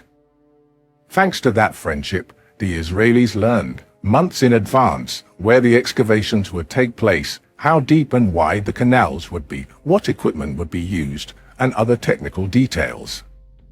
The contractor also divulged to his friend Tabet the capacity of the canals to withstand bombing from the air and the full extent of the security measures. The name of Cohen's good friend was Bin Laden, little Osama's father. Thanks to the detailed information he shared with the Israeli spy, Israel attacked the project several times, until the Arab countries decided to abandon it completely in 1965. In mid-January 1965, a few weeks after Eli had left Israel, a beautiful postcard landed in Nadia Cohen's mailbox.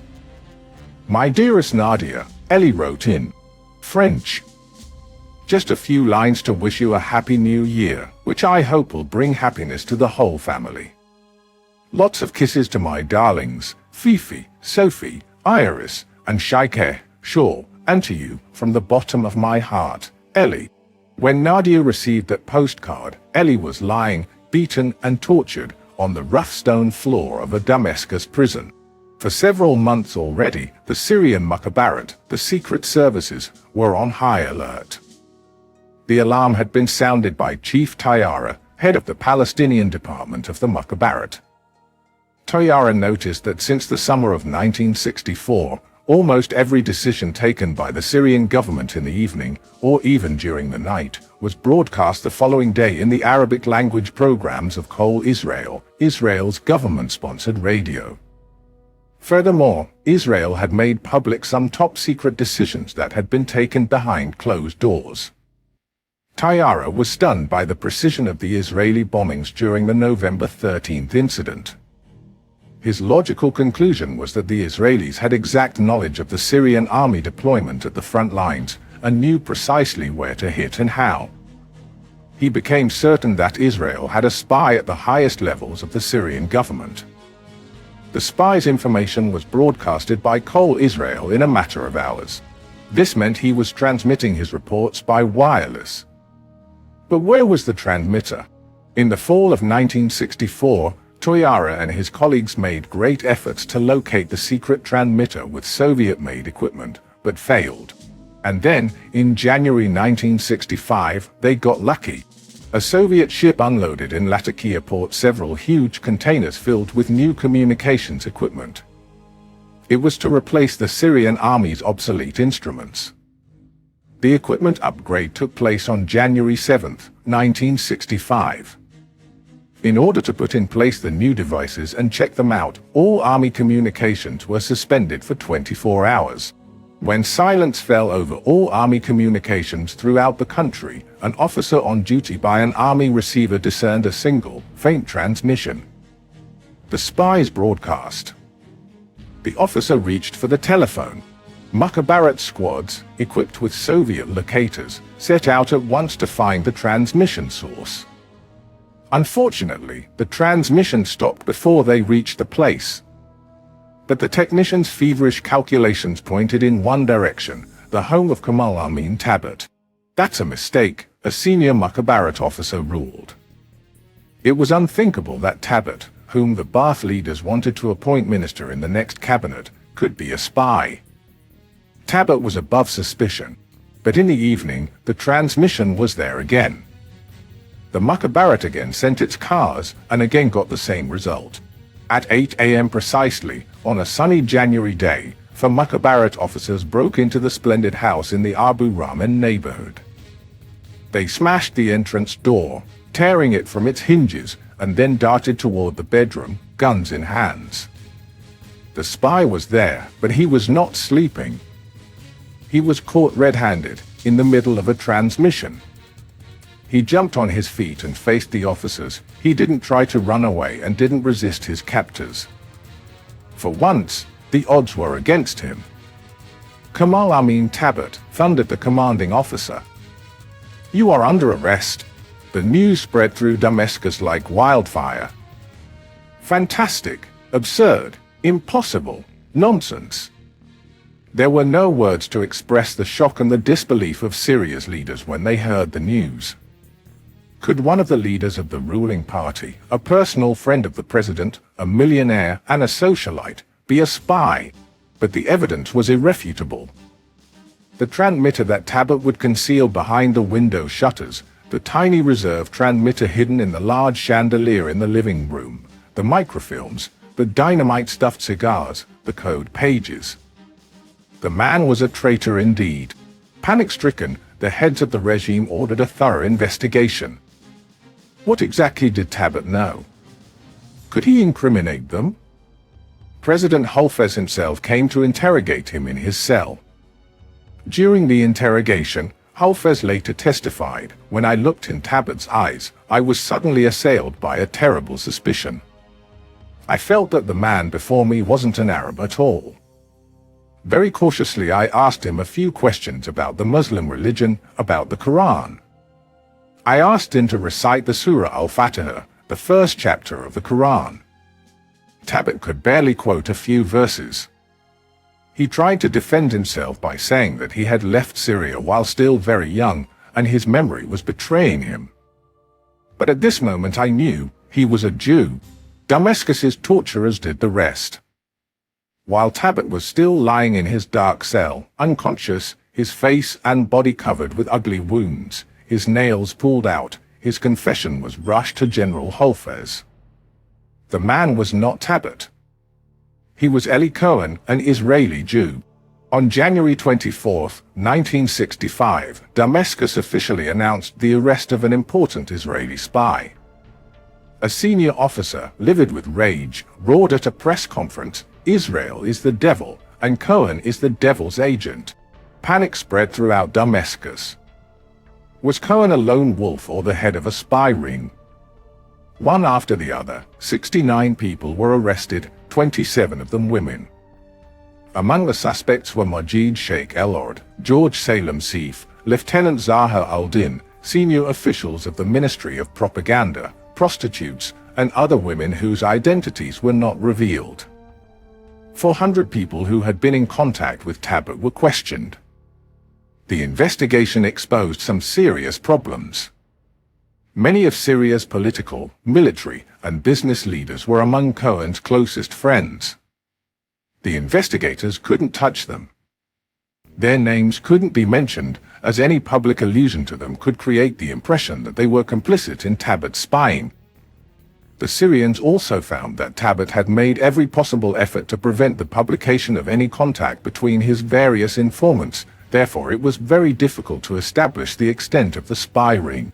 In Israel, the military censorship imposed total blackout on any mention of Cohen's arrest.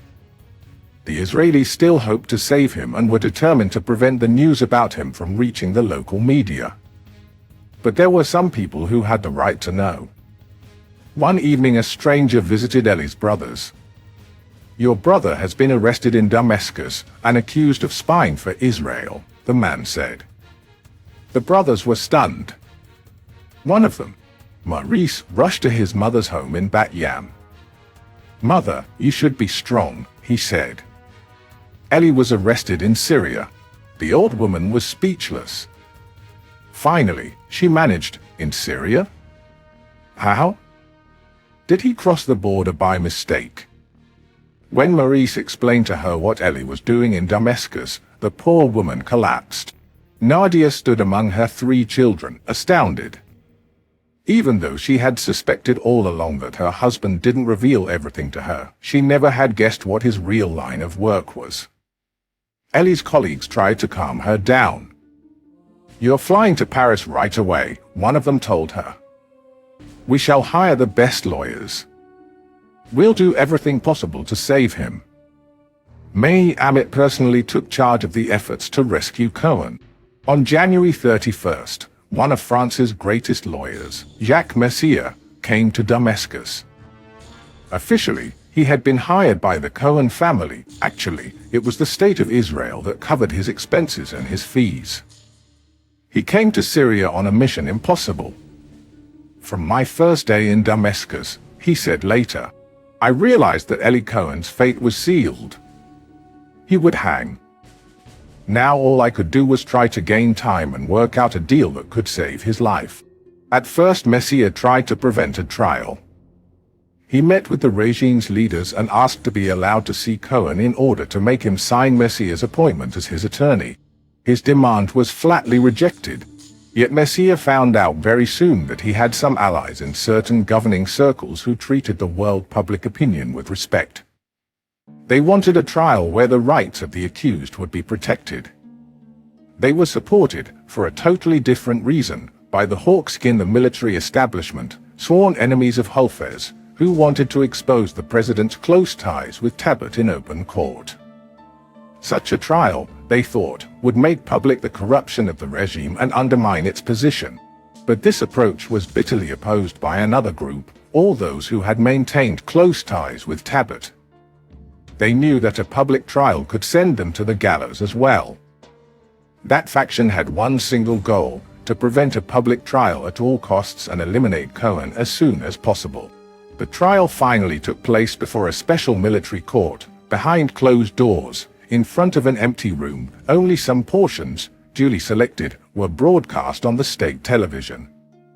There were no prosecuting and no defending attorneys. When Eli Cohen asked the court for a defense attorney, the presiding judge exploded, "You don't need a defender.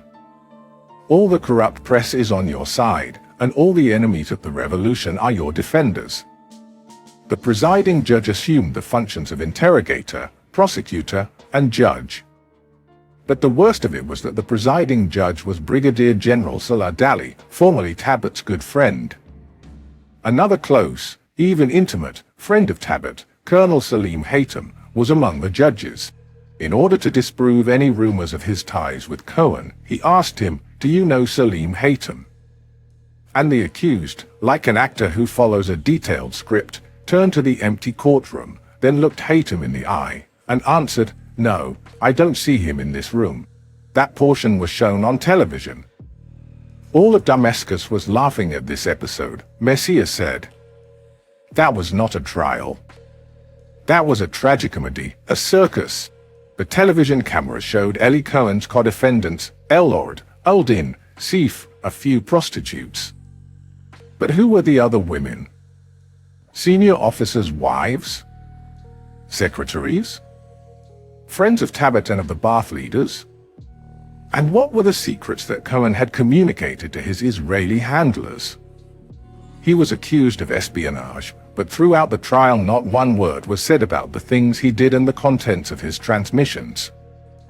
The only thing the cameras couldn't hide was the nervous tremor of a muscle in Cohen's left cheek and a repeated sharp tilting of his head.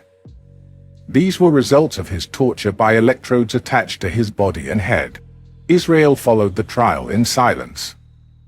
Every evening, Eli's family met by the television set the Mossad had loaned them.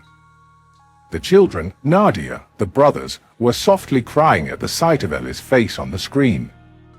His mother, on an impulse, kissed the screen and pressed to Eli's face the small Star of David she was wearing on a chain. Sophie called, "This is my daddy. He is a hero." Nadia wept in silence. In Damascus, Meir would wake up in the middle of the night, bathed in cold sweat and haunted by horrible nightmares. His inutility depressed him deeply. On March 31st, the military court published its verdict. Eli Cohen, Majid Sheikh Elord, and Lieutenant Zaha Uldin were sentenced to death. Meir launched a new effort. In April and May of 1965, he visited Damascus 3 times. He brought substantial offers from Israel. The first one was a deal. Israel was ready to deliver to Syria medicines and heavy agricultural equipment, estimated worth millions of dollars, for the life of Cohen. The Syrians rejected the offer. Israel then made another offer, to send back to Syria the 11 Syrian spies that had been captured and jailed in Israel. The Syrians rejected that offer, too, but hinted that a presidential pardon wasn't out of the question. On May 1st, Elord's sentence was commuted to life in prison. On May 8th, Eli Cohen's sentence was officially published. The Mossad braced for a last effort. In Paris, Nadia Cohen presented an appeal for clemency at the Syrian embassy. Other appeals came from all over the world. They were signed by world-famous figures like Pope Paul VI and British philosopher Bertrand Russell, statesmen like Francis Edgar Faure and Antoine Peinery, Belgium's Queen Mother Elizabeth and politician Camille Huysmans, and Canadian John Diefenbaker, Italian cardinals and ministers, 22 members of British Parliament, the Human Rights League, the International Red Cross. If Eli had heard about them, he would have remembered the similar appeals that tried in vain to save his friend's lives in Cairo 11 years before. On May 18th, in the middle of the night, Eli Cohen was awakened by his jailers. They dressed him in a long white gown and took him to the Damascus marketplace. They let him write a letter to his family and exchange a few words with the Damascus rabbi, Nissim and Abbo. Syrian soldiers then fastened to his chest a huge poster where his sentence was written in large Arabic letters. The television and newspaper cameras focused on the lone man who went up the stairs to the gallows between two rows of armed soldiers. The hangman was waiting and quickly fastened the noose around Eli's neck. He made the condemned man stand on a low stool. Eli faced the crowd, silent, resigned, but not defeated. The crowd held its breath. They distinctly heard the thump when the stool was pulled out from under his feet. Men and women yelled with delight watching the death throes of the Israeli spy. Large crowds of Damascenes, mysteriously awakened in the wee hours, passed by the gallows for the next 6 hours to view the body. In Israel, the heavy veil of silence was removed in a single moment. In a few hours, Eli Cohen became a national hero. Hundreds of thousands participated in his family's grief. Schools, streets, and parks were named after him. Articles and books described his feats. Nadia did not marry again. Even today, 46 years after Eli Cohen's death, Syria refuses to return his body for burial in Israel. Eli Cohen is considered one of the Mossad heroes. But there are many who point an accusing finger at the Mossad. His family and various writers contend that the Mossad used Eli with extreme recklessness by having him transmit his reports daily, sometimes twice a day. The Mossad even ordered Eli to transmit regularly the debates of the Syrian parliament, even though their importance was almost nil. A pointless task that made Eli run unnecessary risks. Eli Cohen was a great spy, and his end was the end of all great spies. Their overconfidence and the exaggerated demands of their handlers led them to their deaths.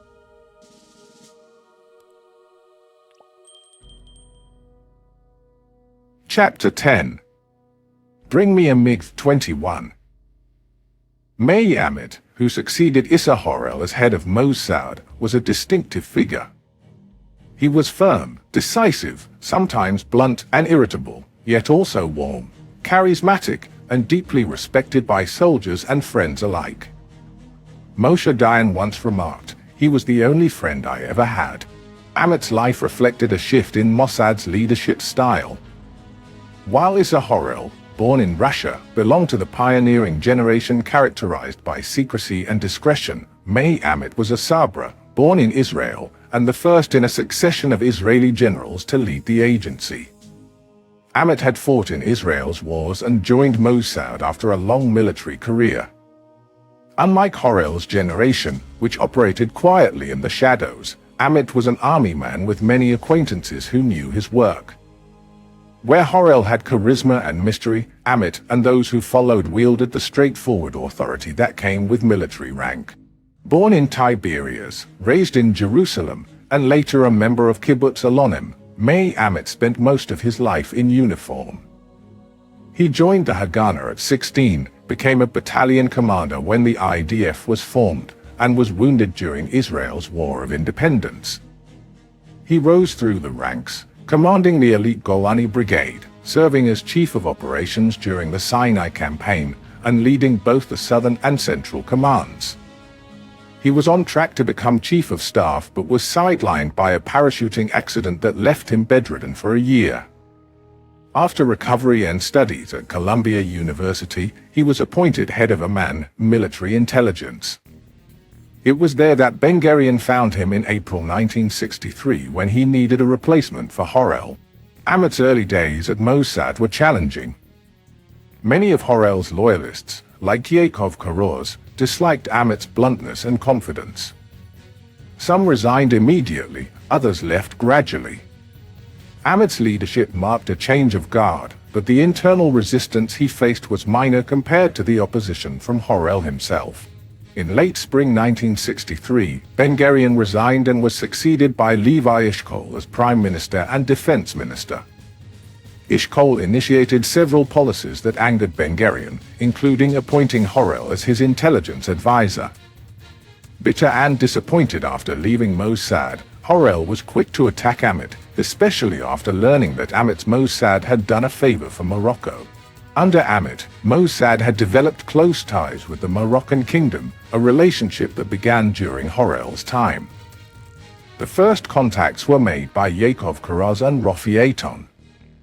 In winter 1963, Horel confidentially told Eitan that King Hassan II of Morocco feared assassination by Egypt's President Nasser due to his pro-Western stance and wanted Mossad to protect him personally. The story seemed improbable. An Arab king turns to the Israeli Secret Service for help? The always practical Rafi Eitan and another agent, David Shomron, flew right away to Rabat, the Moroccan capital. With false passports, they were whisked through a secret entrance into the king's palace. There they met the formidable General Oufkir, the king's Minister of Interior, whose name alone made people tremble. He was known for his cruelty, used torture against the king's enemies, and was responsible for the unexplained disappearances of many opponents of the regime. Nevertheless, he was the king's most valued advisor on intelligence matters, and any agreement between Israel and Morocco needed his approval. He came to Eitan with his deputy, Colonel Delamy. Right there, Eitan and Oufkir reached an agreement. The Mossad and the Moroccan Secret Service would establish close ties and permanent offices in both countries. The Mossad would train the Moroccan secret services and Morocco would give the Mossad agents a foolproof cover throughout the world. A special body would be created for the shared gathering of intelligence. The Mossad would also train the special unit in charge of the king's security. The agreement was sealed by a visit to the king. Eitan gauchely bowed and kissed his hand, and the Mossad got its first ally in the Arab world. 2 weeks later, Oufkir was in Israel. The general, used to sumptuous palaces and posh hotels, spent his long visit in Eitan's tiny 3-room apartment in a modest Tel Aviv neighborhood. Eitan did manage to get Philip, the legendary Mossad chef, to cook for his Moroccan guest. Oufkir left and came again. The relations of the two services kept improving. In 1965, Oufkir asked Meir for a special favor. The major opposition leader and the king's most dangerous enemy was a Moroccan called Mehdi Ben Barka. After being accused of plotting against the king, he had been exiled, but kept directing subversive activities from his hideouts. Sentenced to death in absentia, he knew that his life was in danger. He operated with extreme caution, and Oufkir's men had failed to find him. Could the Mossad help? Amit's men helped indeed. Under a clever pretext, they established contact with Ben Barka in Switzerland and convinced him to come to Paris for an important meeting. At the door of the famous left bank restaurant Brasserie Lip, he was arrested by 2 French police officers, who, it turned out later, were on Oufkir's payroll. Ben Barka was delivered to Oufkir and vanished, but a witness testified that he had seen Oufkir stab him to death. Meir himself informed Prime Minister Eshkol, "The man is dead." In France, Ben Barka's disappearance caused an unprecedented political scandal. President de Gaulle was beside himself with rage, and when he heard of Israel's role in the abduction, he didn't spare it in his fury. Issa Horel was stunned. How could the Mossad participate in such an affair? How could Amit play a role in such a criminal, immoral operation, and jeopardize Israel's close alliance with France? He asked Eshkol to fire Amit immediately.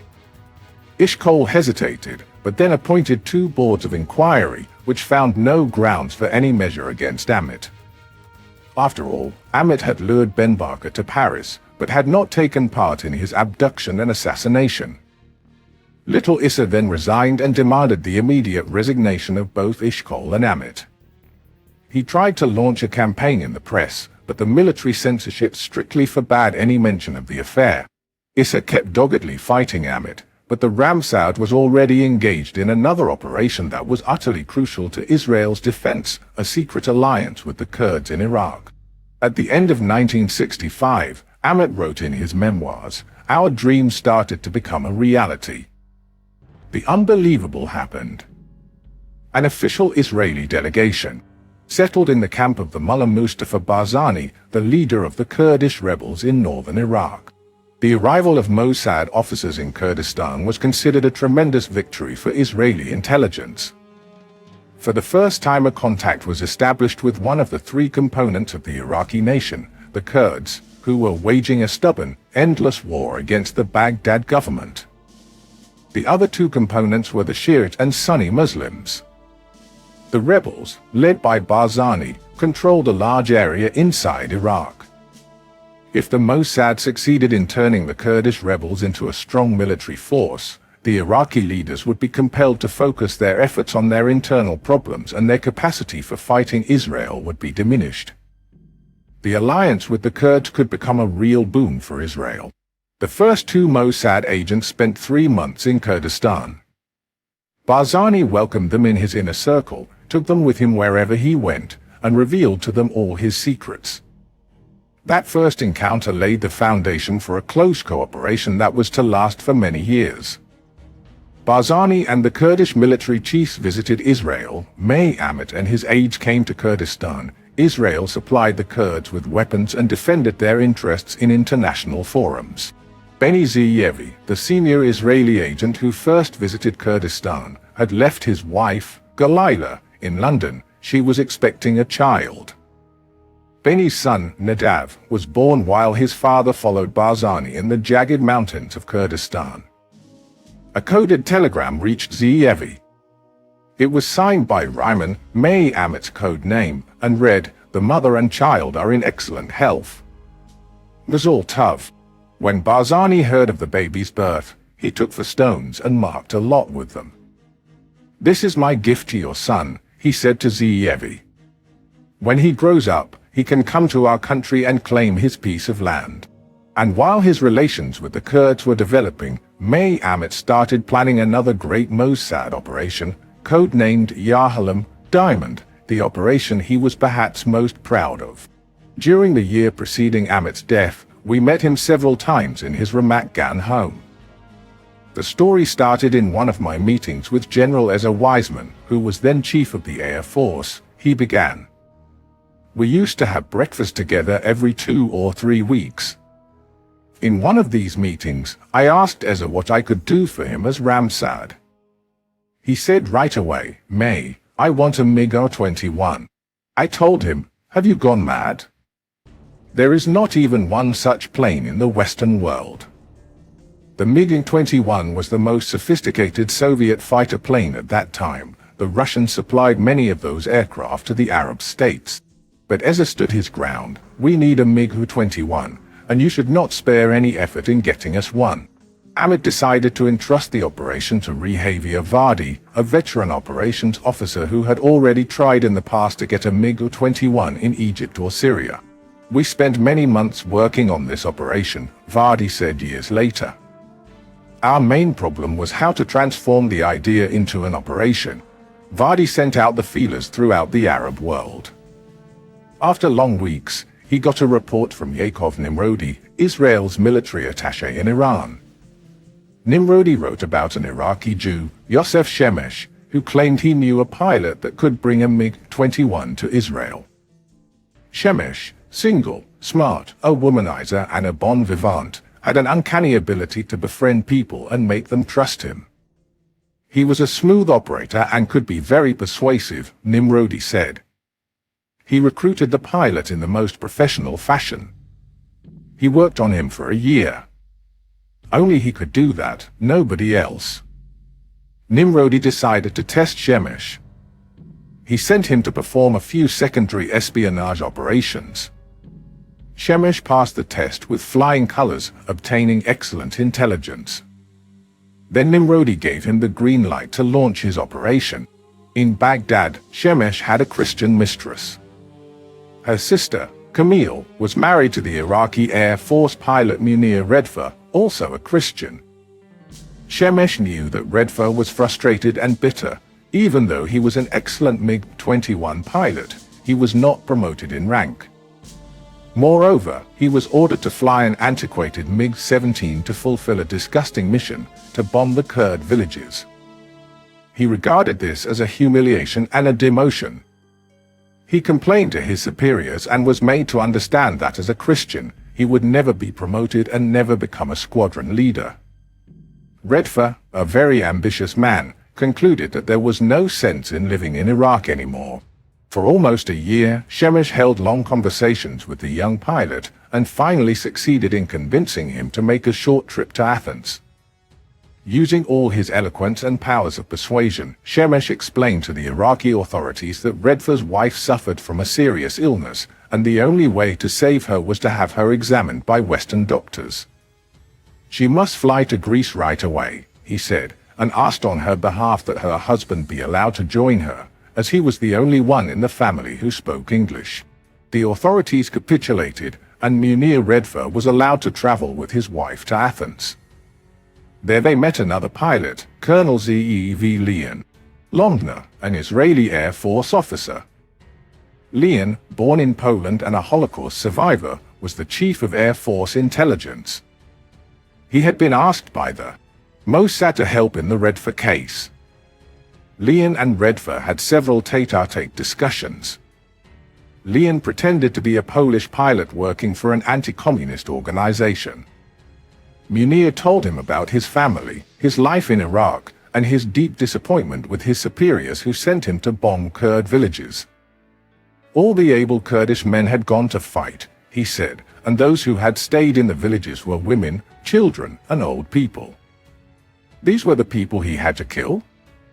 For him it was the last straw that made his decision final. He would leave Iraq for good.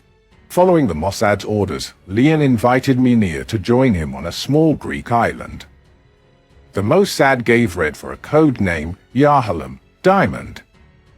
In the serene, tranquil atmosphere of the island, the two men continued their conversations and became good friends. Late one evening, Leon asked Redfer what would happen if he left Iraq with his plane. "They would kill me," Redfer said. "Besides, there is no country that would agree to give me asylum. There is one country that will welcome you with open arms," Leon said, and revealed the truth to his astounded friend. "I am an Israeli pilot, not a Pole." There was a long silence. "Let's talk about this tomorrow," Leon said, and they parted for the night. The following morning, Redfer told Leon he had decided to accept his offer. The two of them started discussing the conditions for Redfer's defection and the sum of money he would get. Redfer was very modest. "Meir told me to offer Redfer a certain amount of money," Leon said later, "and to double it if needed. But Redfer immediately accepted my initial offer. We agreed that his family would join him in Israel. From the Greek island they flew to Rome. Shemesh and his mistress arrived from Baghdad.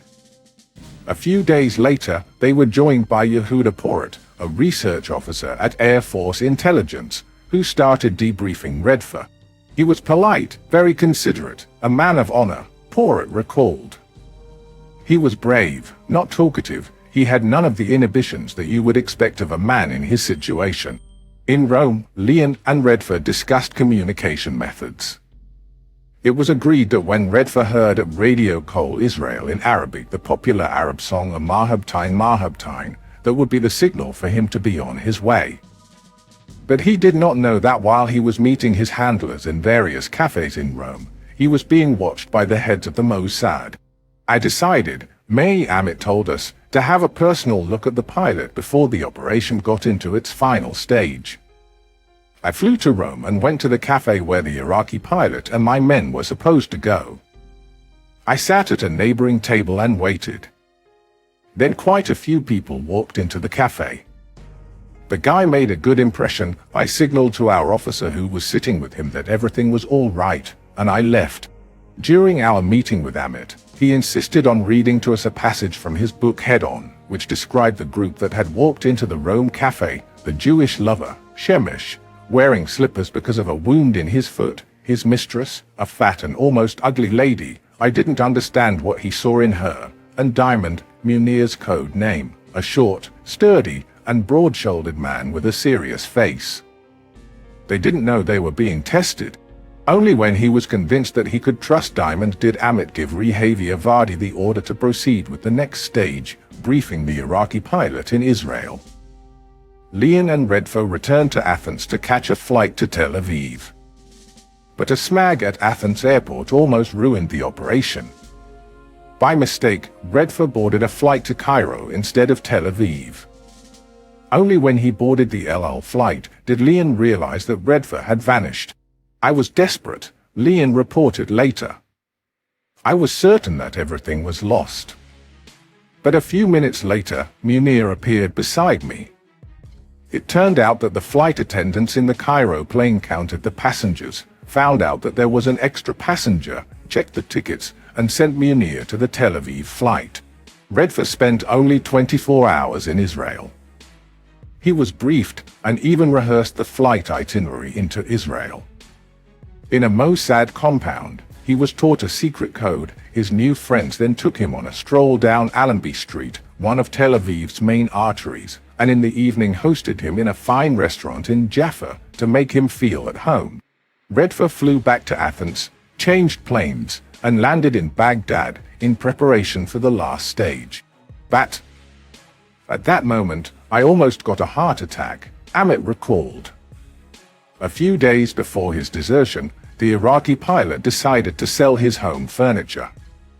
Now try to imagine the implications of a sudden garage sale by a fighter pilot.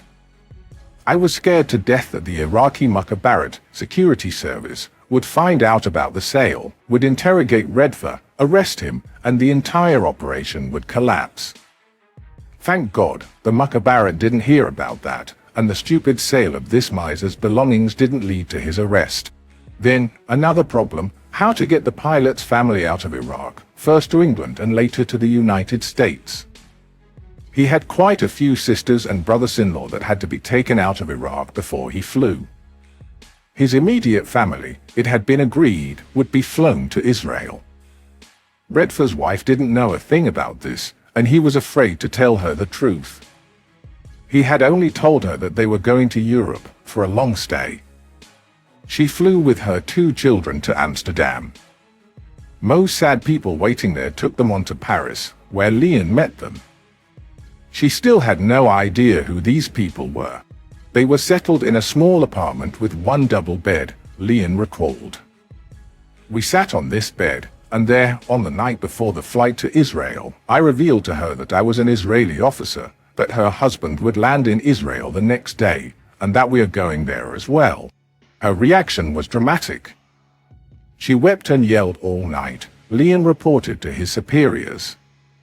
She said that her husband was a traitor, that this was treason against Iraq, and her brothers would kill Munir when they found out what he had done. She wanted to go right away to the Iraqi embassy and tell them what her husband intended to do. She didn't stop screaming and crying all night long. I tried to calm her down. I told her that if she wanted to see him, she had to come to Israel with me. She realized she had no other choice. With swollen eyes and a sick child, she got on the plane and we flew to Israel. On July 17, 1966, one of the Mossad stations in Europe got a coded letter from Munir, informing them that his flight was approaching. On August 14, he took off, but a malfunction in the aircraft's electric system made him turn back and land at Rashid Air Base. Later, Amit said, he found out that it was not a serious hitch. The cockpit suddenly filled with smoke because of a burned fuse. If he stayed the course, he would have arrived without any problem. But he didn't want to take risks and returned to base, and I got some more white hairs. 2 days later, Munir Redfo took off again. He stuck to the planned route, and on the Israeli radar screens a dot appeared, indicating the approach of a foreign aircraft to Israel's airspace. The new Air Force commander, General Mordechai Vanunu, had let only a couple of pilots in on the mission. They would escort the Iraqi plane to their base. All the other units, pilots, squadrons, and bases of the Air Force were given an order by HOD, "Today you don't do anything, but absolutely anything, without a verbal order from me. And you know my voice. Pod didn't want some overzealous pilot to shoot down the enemy aircraft, breaching Israel's perimeter. The MiG-21 penetrated into Israel's airspace. Ran Pecker, one of the aces of the Air Force, had been chosen to escort Redfer. Our guest is slowing down, Ran reported to Air Force Control, and signals me with his thumb that he wants to land. He also tilts his wings, which is the international code indicating that he comes in peace. At 8 a.m., 65 minutes after taking off from Baghdad, Redfer landed in the Hatza Air Base in Israel. A year after the operation started, and 10 months before the 1967 Six-Day War, the Air Force got its MiG-21. The two Mirage fighters that had escorted it from the border landed with it. Meir and his men had accomplished the impossible. The MiG-21, which at that time was considered the crown jewel of the Soviet arsenal and was regarded as the main threat to Western air forces, was now in Israel's hands. After he landed, still stunned and confused, Munir was taken to the home of the Hatza base commander. Several senior officers threw him a party, with inexcusable disregard for the man's feelings. Munir was surprised by the party and at first felt as if he had strayed into another man's wedding, Meir recalled. He sat down in a corner and kept quiet. After a short rest, when he was assured that his wife and children were already on an El Al plane on the way to Israel, Munir Redfer was taken to a press conference. In his statement, he spoke about the persecution of Christians in Iraq, the bombing of the Kurds, and his own reasons for defection. After the press conference, Munir was driven to Herzliya, an oceanfront city north of Tel Aviv, to meet his family. We did our best to calm him down, encourage him, and compliment him for the operation, Meir wrote. I promised him to do all in my power to help him and his family to recover, but I feared the next stage, as we had learned that Munir's family was very problematic. A few days after Munir had landed his MiG in Hatza, his wife's brother, an officer in the Iraqi army, arrived in Israel. He was accompanied by Shemesh and his lover, Camille. The officer was mad with rage. He had been told that he had to urgently visit his sister, who was very sick, in Europe, and to his amazement, he was taken to Israel. When he met with Munir, he blew his top, called him a traitor, jumped him, and tried to beat him up. He also accused his sister, Munir's wife, of being aware of her husband's plans all along, which made her an accomplice to an unspeakable crime. She denied his accusations, but in vain. A few days later, the brother left Israel. The first to fly the MiG was Danny Shapira, a famous Air Force pilot and the best test pilot in Israel. Moti Hod called him the day after the plane's landing and told him, "You're going to be the first Western pilot to fly a MiG-21. Start studying this aircraft, fly it as much as you can, and learn its strengths and its flaws." Shapira met with Redfer. We met in Herzliya a few days after his arrival, Danny Shapira said. When they introduced us, he almost jumped to attention. Later we met in Hatza, by the plane. He showed me the switches, we went over the labels that were in Russian and Arabic, and after an hour I told him that I was going to fly the plane. He was amazed. He said, "But you haven't completed a course." I explained that I was a test pilot. He seemed very worried and asked to be beside the plane when I took off. I promised. All the senior officers of the Air Force came to Hatza to watch the maiden flight. Ezra Wiseman, until recently the Air Force commander, was also there. Ezra came to me, Shapira remembered, patted my shoulder, and said, "Danny, no tricks, bring the aircraft back, okay." Redfer was also there. I took off, did what I did, and after I landed, Redfer came to me and hugged me. He had tears in his eyes. "With pilots like you," he said, "the Arabs will never beat you." After a few test flights, the Air Force experts understood why the West held the MiG-21 in such esteem. It flew very high and very fast and weighed a ton less than the French and Israeli Mirage 3. The MiG-21 operation made the headlines of the world press. The Americans were amazed. Soon after, they sent a delegation of technicians and asked to study and fly the aircraft. Israel, however, refused to let them near the plane before the United States shared with it its files on the SAM-2, the new Soviet anti-aircraft missile. The Americans finally agreed. American pilots came to Israel, examined the MiG-21, and flew it. Learning the secrets of the MiG-21 was a tremendous help to the Israeli Air Force and was essential in preparing for the confrontations with the MiGs that finally occurred 10 months later, in the Six-Day War of June 1967. That MiG had an important part in the victory of the Israeli Air Force over the Arab Air Forces, and in particular in the destruction of the Egyptian Air Force in a few hours, Amit proudly said. The Mossad and the Israeli Air Force had indeed achieved a tremendous victory, but Meir Redfer and his family paid dearly for it. After his arrival, Meir had a very hard, miserable, and sad life, a senior Mossad officer said. Building a new life for an agent out of his country is almost a mission impossible. Meir felt frustrated, but his family suffered, too. A whole family was broken. For 3 years, Meir tried to make Israel his home, and even flew Dakota aircrafts for the Israeli oil companies to the Sinai and back. His family lived in Tel Aviv. They were given a cover as Iranian refugees.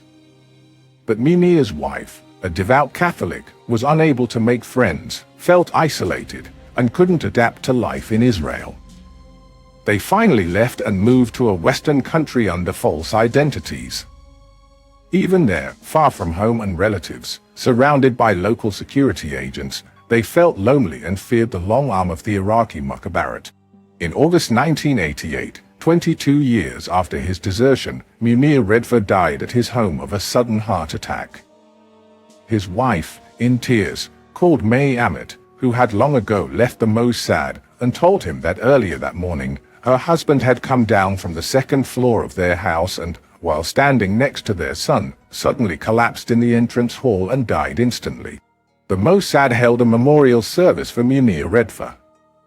Veteran officers couldn't hold back their tears. It was a surreal sight, Leon said. The Israeli Mossad mourns an Iraqi pilot. Following the success of Operation Diamond and the subsequent astounding victory in the Six-Day War, May Amit saw an opportunity to launch a new operation. He requested that his superiors demand the release of the Lavon Affair prisoners as part of a POW exchange. The young captives had been rotting in prison for 13 years, with no chance of pardon or early release.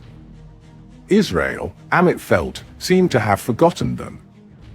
Now that the Six-Day War was over, Israel was in negotiations with Egypt.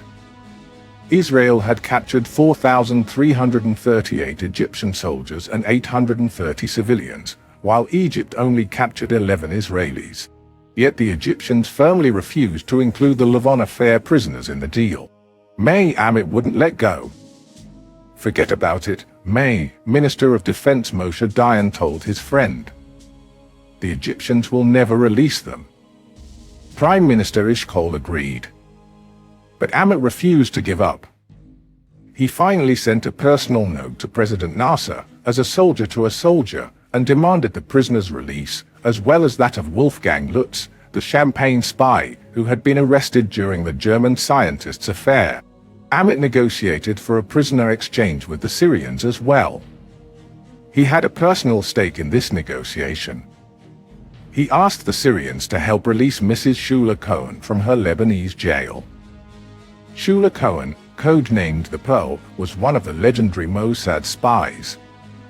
A simple housewife, she had established relations with high-placed leaders in Lebanon and Syria, organized the clandestine emigration of thousands of Syrian and Lebanese Jews, and directed a highly successful spy ring. To his amazement, his plea to Nasser worked, and the Syrians followed suit soon after. May Amit won.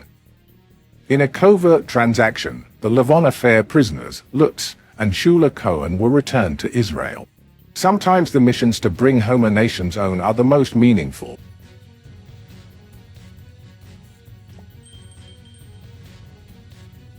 Chapter 11. Those Who'll Never Forget. In early September 1964, a bald, robust man in his mid-40s wearing sunglasses arrived at Rotterdam's railway station on an express train from Paris. He checked into the upscale Rhine Hotel in the city center under the alias Anton Kunzel, posing as an Austrian businessman. He then went to the nearby post office and rented a P.O. box under that name. Next, he opened a bank account at Amro Bank, depositing $3,000. At a print shop, he ordered business cards and stationery for Anton Kunzel, manager of an investment company in Rotterdam. He then visited the Brazilian consulate to apply for a tourist visa to Brazil. After a brief medical checkup, he obtained a health certificate and visited an optometrist, who gave him thick magnifying glasses despite his not needing them. The next day, he traveled briefly to Zurich, where he opened an account at Credit Suisse and deposited $6,000. Returning to Paris, a makeup artist applied a bushy mustache to his face, and a photographer took pictures of him wearing the new glasses, providing passport photos. Back in Rotterdam, he submitted these photos to the Brazilian consulate, which stamped a tourist visa in his Austrian passport. With this, he purchased plane tickets to Rio de Janeiro, then on to Sao Paulo and Montevideo, Uruguay. Wherever he traveled, the talkative Kunzel spoke of his thriving Austrian business. His generous tips, choice of luxury hotels, and fine dining confirmed his image as a wealthy, successful businessman. Through these carefully orchestrated steps, Mossad agent Yitzhak Sarid, a false name, created an unbreakable cover identity. Between Paris, Rotterdam, and Zurich, Yitzhak Sarid vanished, replaced by Anton Kunzel, complete with an address, bank accounts, business cards, a visa, and plane tickets. Just days earlier, on September 1st, Sarid had been summoned to a meeting in Paris. As a member of the Mossad operational team Caesarea, he met with the team's commander, Yossel, a strong, respected former army officer who had taken over from Rafi Eichmann, now head of the Mossad's European station in Paris. Yossel started by saying that in a few months, the West German parliament would adopt a statute of limitations regarding war crimes, which meant that Nazi criminals, living now undercover, would be able to re-emerge from hiding and resume normal lives, as if they had never committed their atrocious acts. Yossel said that many Germans wanted to turn the page and leave Germany's horrid past behind them. Even other nations that had suffered under the Germans were not eager to keep searching for Nazi criminals. Since Eichmann's capture for years before, awareness about Nazi crimes had diminished, as if Eichmann's trial and execution had closed a chapter in the world's history. It was imperative, Yossel said, to make sure that the statute of limitations on Nazi crimes did not become law. The world needed to be reminded that monsters were still at large. We should kill one of the greatest Nazi criminals, Yossel said to Sarid. And a Mossad agent on a mission in South America had found the one. The butcher of Riga, a Latvian Nazi, guilty of massacring 30,000 Jews, had been positively identified. He was living in Brazil under his real name, Herbert Kukers. The Ramsad, Meir, had given the green light for the operation. Yossel now turned to Sarid. And not only because of Sarid's record as a smart and resourceful agent who had participated in the Eichmann operation. He also knew Sarid was born in Germany, and both his parents had died in the Holocaust. Sarid had escaped to Palestine, but had sworn to fight Hitler and had been one of the first Palestinian volunteers in the British Army during the war. Yossel did not have to worry about Sarid's motivation. "I want you to build yourself a cover as an Austrian businessman," the Caesarea commander said to Sarid. "Your job will be to fly to Brazil, find Kukers, and win his confidence. That is the first step toward his execution." In the detailed briefing that followed, Yossel gave Sarid his new name, Anton Kunzel. 10 days after the meeting in Paris, Anton Kunzel boarded a ferry plane to Rio de Janeiro. He was excited and yet troubled by his mission. He had never been in such a situation before. He had to operate completely alone in a foreign country and try making friends with a monster with sharp senses who certainly expected that one day somebody would try to kill him. Kunzel knew well that a single mistake could cause the failure of the entire operation. Just one misstep could cost him his life. During the flight, Kunzel perused a voluminous file of documents, testimonies, and press cuttings about Herbert's Cukers. He had become famous in the 30s as a gifted and bold pilot who had flown from Latvia to Gambia, in Africa, in a small plane he had built with his own hands. Overnight, the young, handsome pilot had become a national hero in Latvia. He was awarded the International Santos Dumont Medal in honor of the Brazilian aviation pioneer. The press called him the Eagle of Latvia and the Latvian Linebearer. The War Museum in Riga was assailed by multitudes eager to see Cukers' plane on display there. Cukers was a right-wing Latvian nationalist, yet he had many Jewish friends. He even traveled to Palestine and came back deeply impressed by the Zionists' achievements. His enthusiastic speeches about the pioneers in Palestine made him seem an ally to Latvian Jews. Yet when World War II erupted, things suddenly changed. Latvia was first occupied by the Soviets, who quickly won the people's hatred and who persecuted those like Cukers. But the Red Army retreated after Hitler's invasion of Russia, and Latvia was conquered by the German army. Cukers now transformed completely. As staunch nationalist and a leader of the fanatic fascist organization Thunder Cross that volunteered to serve the Nazis, Cukers became the most cruel and sadistic murderer of the Riga Jews. Early on, he and his soldiers herded 300 Jews into a local synagogue and set it on fire, murdering everyone inside. He arrested Jews, beat them to death with his revolver, shot hundreds of others, humiliated and killed Orthodox Jews, smashed babies' heads on the city walls. One night, he made a Jewish girl undress in front of a group of Jewish prisoners, then forced an old rabbi to stroke and lick her, to the drunken laughter of the Latvian guards. In the summer, he ordered the drowning of 1,200 Jews in the Kuldīga Lake, and in November 1941, he led 30,000 Riga Jews to the killing field in the Rumbula forests, where they were undressed by German soldiers and shot in cold blood. Reading the depositions of some Jews who miraculously survived, Kunzel was deeply shocked. The documents in the file described Cukers' flight to France with forged papers at the end of the war. Posing as a farmer, he managed to get on a boat bound for Rio de Janeiro. He took with him a strange insurance policy, a young Jewish girl, Miriam Kietzner, whom he had protected during the war. Miriam, who served as his champion now, was speaking throughout Brazil about her noble savior from Riga. In Rio, Cukers quickly established warm relations with many Brazilian Jews. He loved describing to his audiences Miriam's fascinating story. The Nazis caught her in Latvia, he used to say.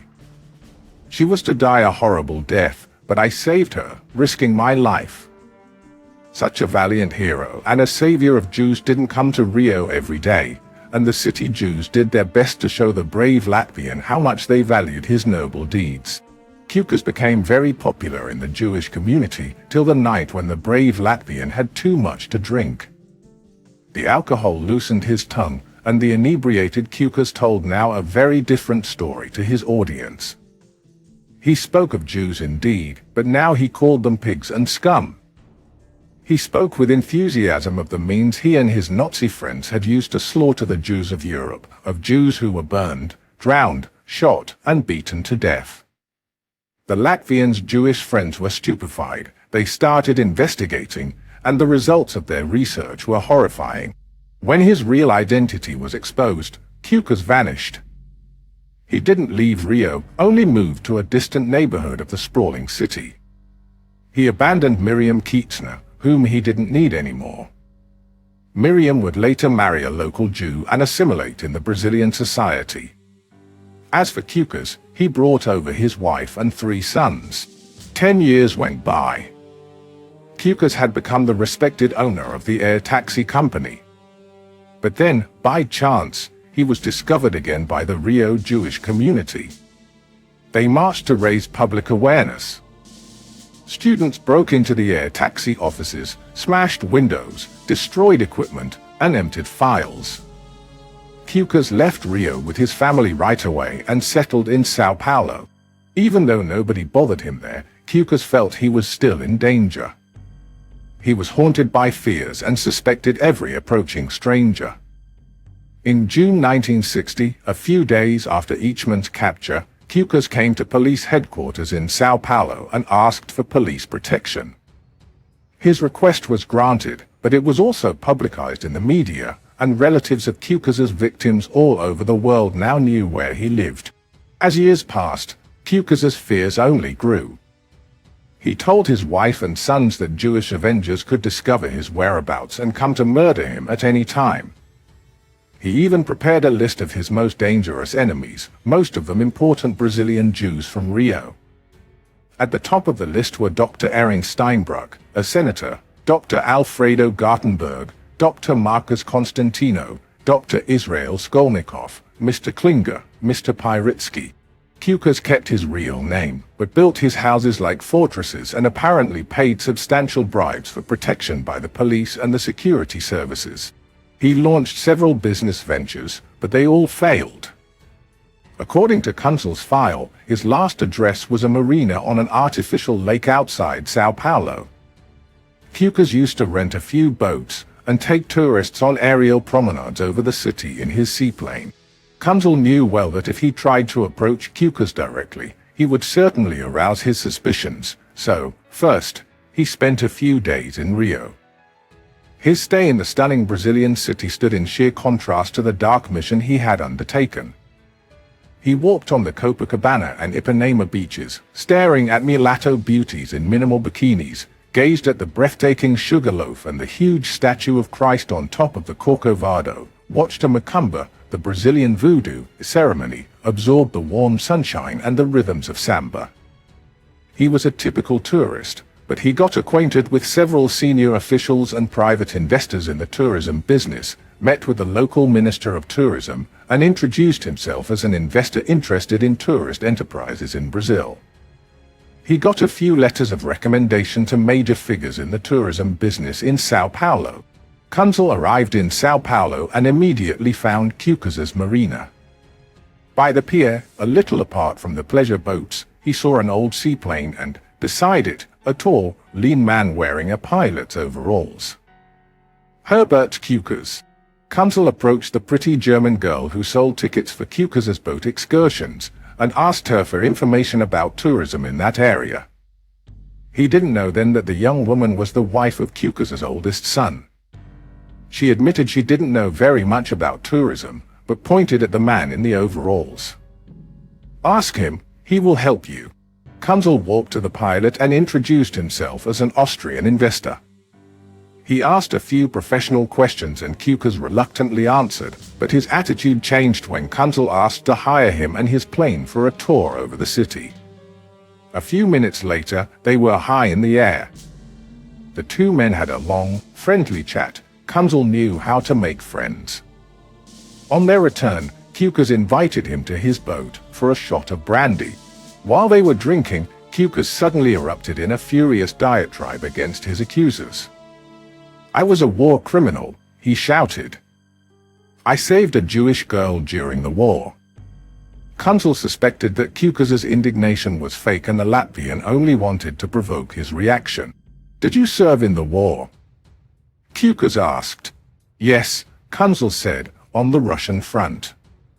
But the tone of his answer seemed to indicate the opposite, to imply that Kunzel had served in the army but certainly not on the Russian front. He also unbuttoned his shirt and showed Queucas a chest scar. "From the war," he said, without elaborating. Kunzel made a quick assessment of his host. Queucas was in a bad economic situation, the frayed overalls, the ramshackle plane, the sorry state of the boats, all of which indicated a low standard of living. Kunzel realized that he had to make Queucas believe that he, Kunzel, was his chance to overcome his troubles. He was the man who could bring him large profits. He therefore kept talking about his company and his partners, and their grandiose projects to invest a lot of money in tourism in Latin America. He hinted that Cukers could perhaps join their group, as he knew the Brazilian tourist scene well. Cukers seemed interested in his guest's words, but Kunzel suddenly got on his feet. "Well," he said, "I shouldn't be bothering you anymore. You must be very busy." "No, not at all," Cukers said, and suggested that Kunzel come to his home one of these days, after work, so that we could discuss our common interests. The contact was established. The bait was cast. Now Cukers should be persuaded to swallow it. That evening, Kunzel dispatched a coded telegram to Yossel. For the first time, he used the code name that Uriv had chosen for Cukers, the deceased. Cukers, too, did some writing that night. He took the list of his most dangerous enemies and added another name to it: Anton Kunzel. A week later, a taxi stopped by a house in the Riviera neighborhood in Sao Paulo. The house was modest but protected like a fortress. It was surrounded by a wall and barbed wire. The entrance was barred by an iron gate, and beside it stood a young man and a fierce-looking dog. Kunzel asked the youngster, who turned out to be one of Cukers' sons, to inform the pilot of his arrival. Cukers welcomed him warmly, walked him through the house, introduced him to his wife, Milda, then pulled out a drawer and showed Kunzel about 15 medals from the war days. Many of them were adorned by a swastika. Cukers opened another drawer and showed the amazed Kunzel his private armory, 3 heavy revolvers and a semi-automatic rifle. Cukers proudly revealed that the Brazilian Secret Service had given him permits for all these weapons. "I know how to defend myself," he added. Kunzel took Cukers' words as a veiled threat. "If you try to hurt me," his host seemed to say, "you should know that I am armed and dangerous." Cukers suddenly had an idea. "Why don't you come with me on a trip to my farms? They are in the country, we can spend a night there." Kunzel readily agreed. But on his way to his hotel, he stopped at a hardware store and bought a switchblade. Just in case. A few days later, the two of them got into Kunzel's rented car and headed for the mountains. It was an eerie, tense trip. Here was Anton Kunzel, armed only with a knife, fearing Cukers and yet determined to tempt him with the prospects of easy money and lead him to his death. And sitting in the car beside him was Herbert Cukers, strong, sober, but poor, suspicious of his new friend, armed with a heavy handgun but unable to resist the bait Kunzel was dangling before him. Kunzel thought that perhaps he was the victim in this cat-and-mouse game. Perhaps Cukers did not believe his cover story. Perhaps he was taking him to the mountains to murder him there. Along the way, they visited a neglected farm. All of a sudden, Cukers drew his semi-automatic rifle out of his bag. Kunzel started. Why did Cukers bring over both a handgun and a rifle? What about a shooting contest? Cukers asked him. Kunzel understood right away. Cukers wanted to test his abilities as a former fighter on the Russian front and see if he knew how to shoot.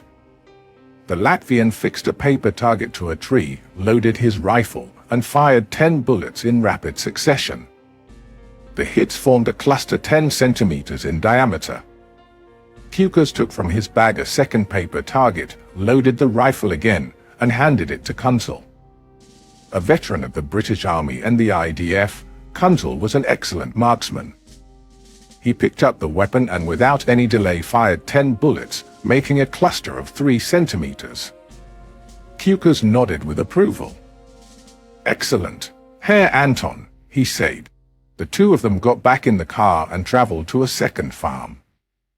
It was much larger and included a dense forest and a river where alligators lazily lingered. Cukers led the way into the forest, and Kunzel again was assailed by fears.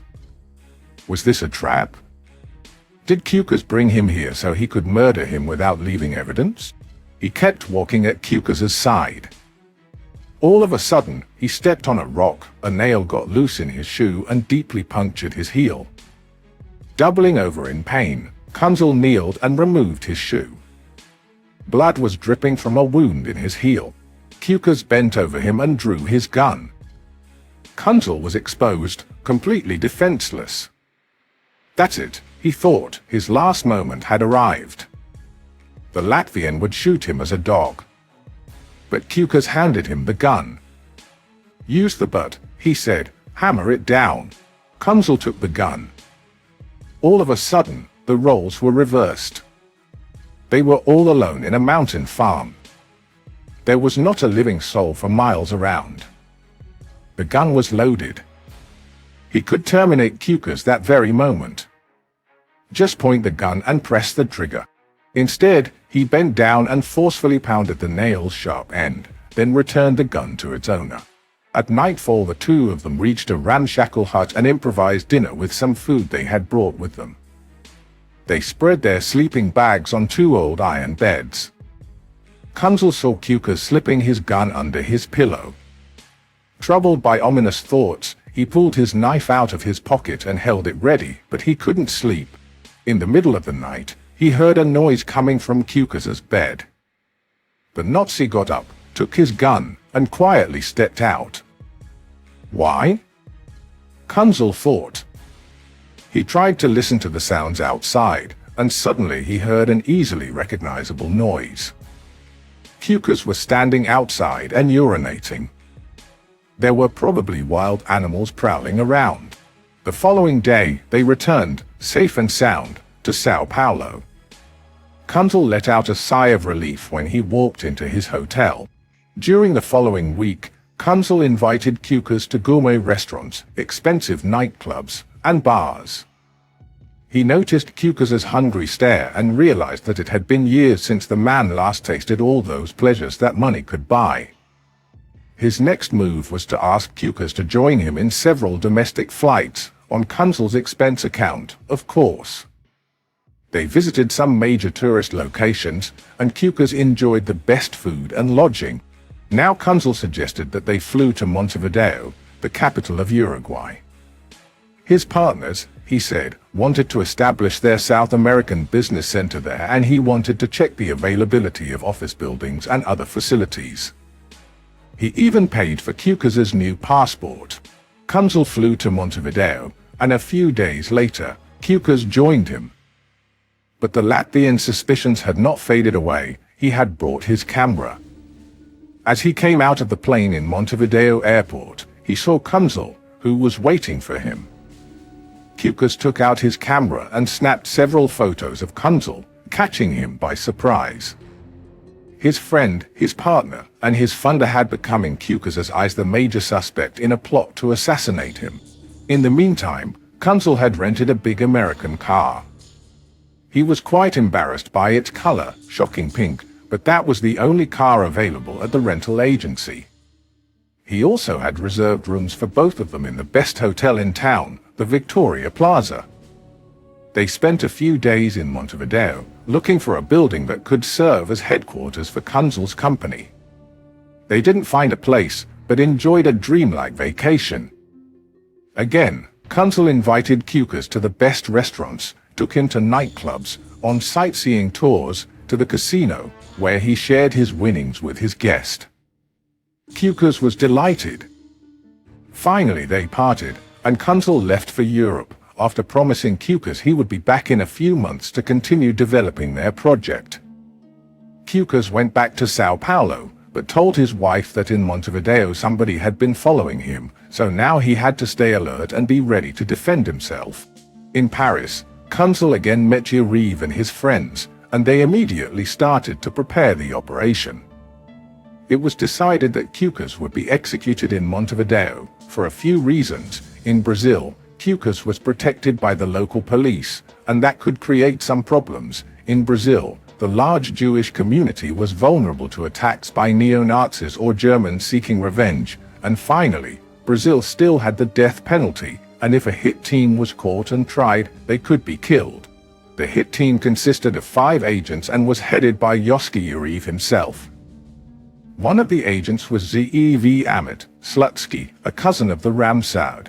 Meir Amit. The other members were Kunzel, Ari Cohen, not his real name, and Eliezer Sudit, Sharon, who also got an Austrian passport in the name of Oswald Tausig. The team members arrived in Montevideo in February 1965. Oswald Tausig rented a green Volkswagen. He also rented a small house, the Casa Cubertini, on Cartagena Street, in the Carrasco neighborhood. At the last moment, Uribe charged him with a chilling task to buy a large trunk, like the travel trunks that were used in the 19th century. The trunk would be used as a makeshift coffin for the Nazis' body when the operation was over. Kunzel invited Cukers to Montevideo again. On February 15, 1965, Cukers went to police headquarters and was received by an officer, Alcido Sintra Bueno Filho. "I am a businessman," the Latvian said. "For several years I've been under the protection of the Brazilian police because I have good reason to fear for my life. Now a European business partner is asking me to travel to Montevideo to meet him. What do you think? Can I travel to Uruguay? Isn't it risky?" "Don't go," the officer firmly said. "Here you live in peace because we protect you. But don't forget, the moment you leave Brazil, you aren't protected anymore. You expose yourself to your enemies. And if you've got enemies, I assume that they haven't forgotten you." Cukers thought a while, seemed to hesitate, but finally got up and said, "I was always a brave man. I am not afraid. I know how to defend my life. I always carry a gun. And believe me, in spite of all the years that have passed, I am still a fine shot." Kunzel met Cukers in Montevideo on February 23rd. The trap was set. Kunzel drove Cukers in a rented black Volkswagen toward the Casa Cubertini, where the hit team was waiting. On the way, they stopped several times to check some other houses that could serve as an office for the company. Finally, they reached the Casa Cubertini. They saw some men at work, repairing the neighboring house. Tausig's green car, also a Volkswagen, was parked by the house. Kunzel turned off the engine, got out of the car, and walked purposefully toward the door. Cukers followed him. Kunzel opened the door and saw a terrifying sight. In the dark house, the members of the hit team stood by the walls, wearing only their drawers. They knew they couldn't overcome Cukers without a bloody fight, and had undressed so their clothes wouldn't be soiled by his blood. There was something appalling in that sight of a group of people in drawers, waiting in the dark for their victim. Kunzel moved aside and Cukers entered the house. As soon as he stepped in, Kunzel slammed the door behind him. 3 men leaped on Cukers. Zev Amit tried to grab him by the throat, as he had been trained in Paris.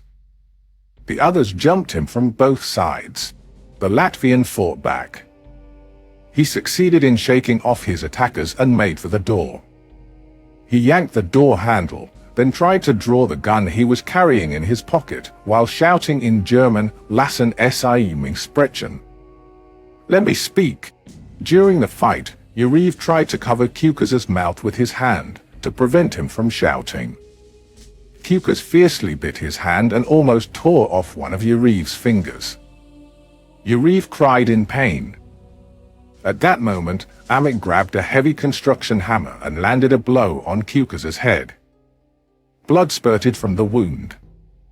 The bodies of the attackers and their victim turned into a convulsing heap on the floor, while Cukers desperately tried to draw his gun. It was a matter of seconds. Eri pressed his gun to Cukers' head and fired twice. The silencer muffled the sound of the shots. Cukers' body collapsed. His blood flowed on his clothes and the floor tiles. The hit team members were covered with blood. Oswald Tausig hurried to the yard and turned on the main water pipe. His friends washed the blood off their bodies, then cleaned the floor and the walls, yet some large bloodstains remained on the house tiles.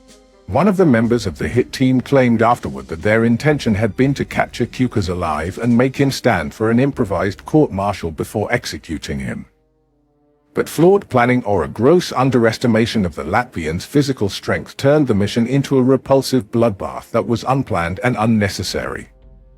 The Mossad agent had rented the house on Cartagena Street at the very last moment. The travel trunk was bought at the last moment as well.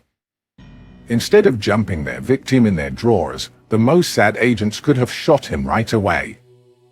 But as some of the hit team members told us, the mission was accomplished. The agents placed Cukas's body in the trunk to make the police believe that they intended to abduct him and smuggle him out of Uruguay.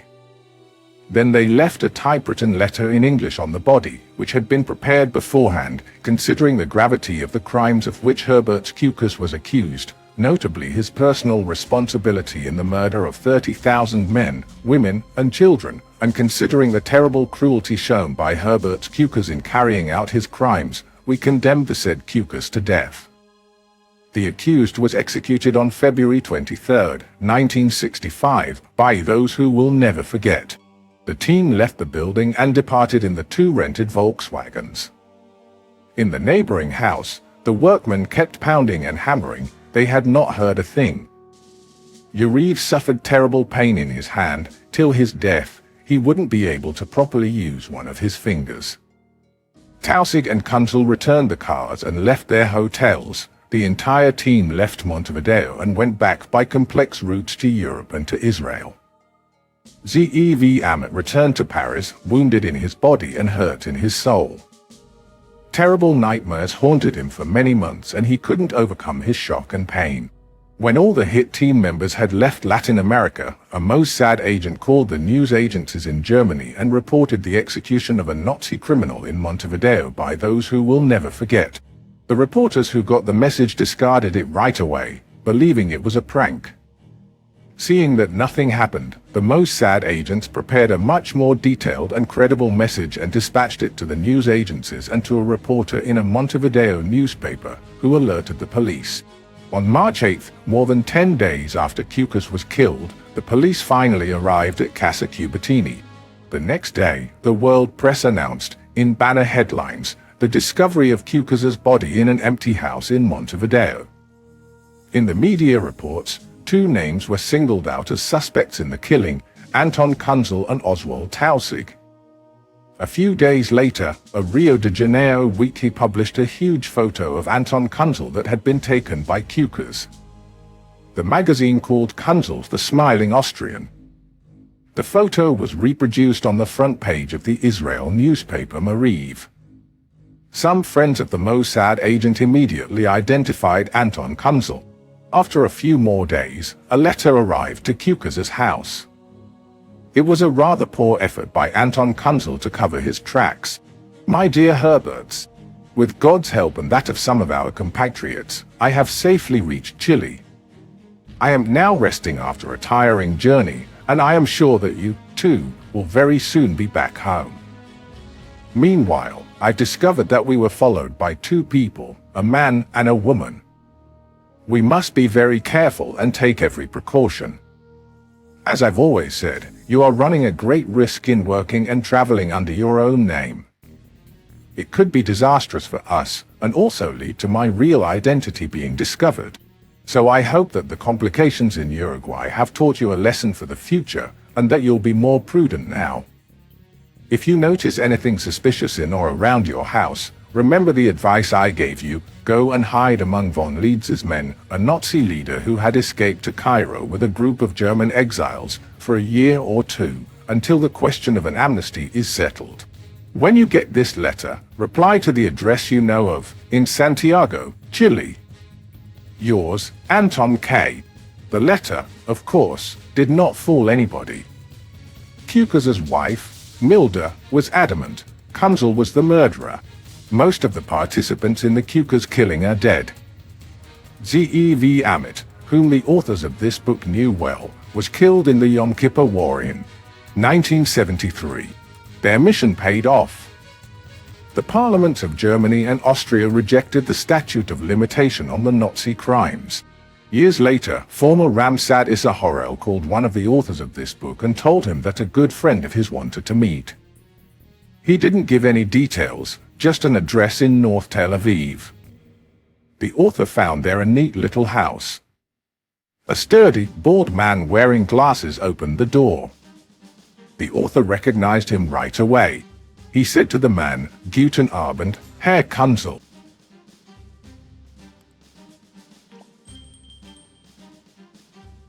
Chapter 12. The Challenge for the Red Prince. In the early hours of September 5, 1972, at 4:30 a.m., 8 armed terrorists wearing ski masks stormed the Israeli athlete's apartment at the Munich Olympics. They killed Moshe Weinberg, the wrestling coach who tried to block their entry, and Joe Romano, a weightlifting champion. Some athletes, awakened by the gunfire and shouting, escaped by jumping out of windows, but 9 were captured and taken hostage. German police soon arrived, followed by a swarm of reporters, photographers, and TV crews. For the first time ever, the world witnessed a brutal terrorist attack live on television. Israel's Prime Minister Golda Meir was awakened by her military aide and felt trapped. The attack had occurred in a friendly country, and the responsibility for rescuing the hostages lay with Germany. Bavarian authorities politely declined Israel's offer to send Sayeret Matkal, Israel's elite commando unit, assuring that they would handle the rescue. However, Germany lacked the experience, creativity, and courage to confront such a ruthless terrorist group. After a tense day of negotiations, the terrorists and hostages were transported to Fürstenfeldbruck Airport near Munich. The Germans promised the terrorists a plane to take them wherever they wished. In reality, the police had set a crude and poorly planned trap. An empty, unmanned Lufthansa plane was positioned on the tarmac, with inexperienced sharpshooters stationed on rooftops. When the terrorists' leader inspected the plane, it was clear to them that the aircraft was not ready for takeoff. Realizing the deception, they opened fire and threw grenades. In the chaotic firefight that followed, all the hostages were killed. A German police officer also died, along with 5 of the 8 terrorists. The remaining 3 were captured but later released after the terrorists hijacked a Lufthansa plane. Israeli General Zvi Zami, who had recently replaced Meir as Mossad chief, helplessly observed the massacre from the airport control tower. Sent by Golda Meir, Zami had no authority to intervene and was repeatedly assured by the Germans that their plan was sound. What he witnessed was the slaughter of Israeli athletes and the emergence of a new enemy for Israel, the terrorist group known as Black September. Black September.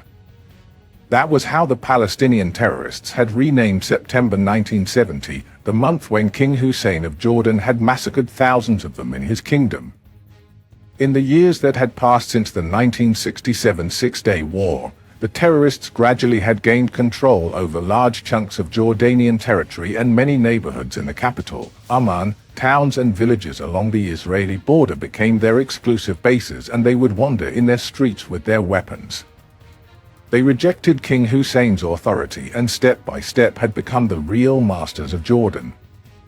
The king knew this, but didn't do anything. In one of his visits to an army camp, he saw a brassiere flying like a flag from a tank antenna.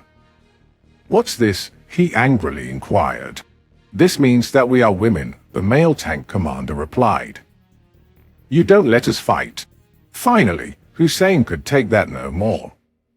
He could not continue burying his head in the sand like an ostrich while his kingdom was slipping through his fingers.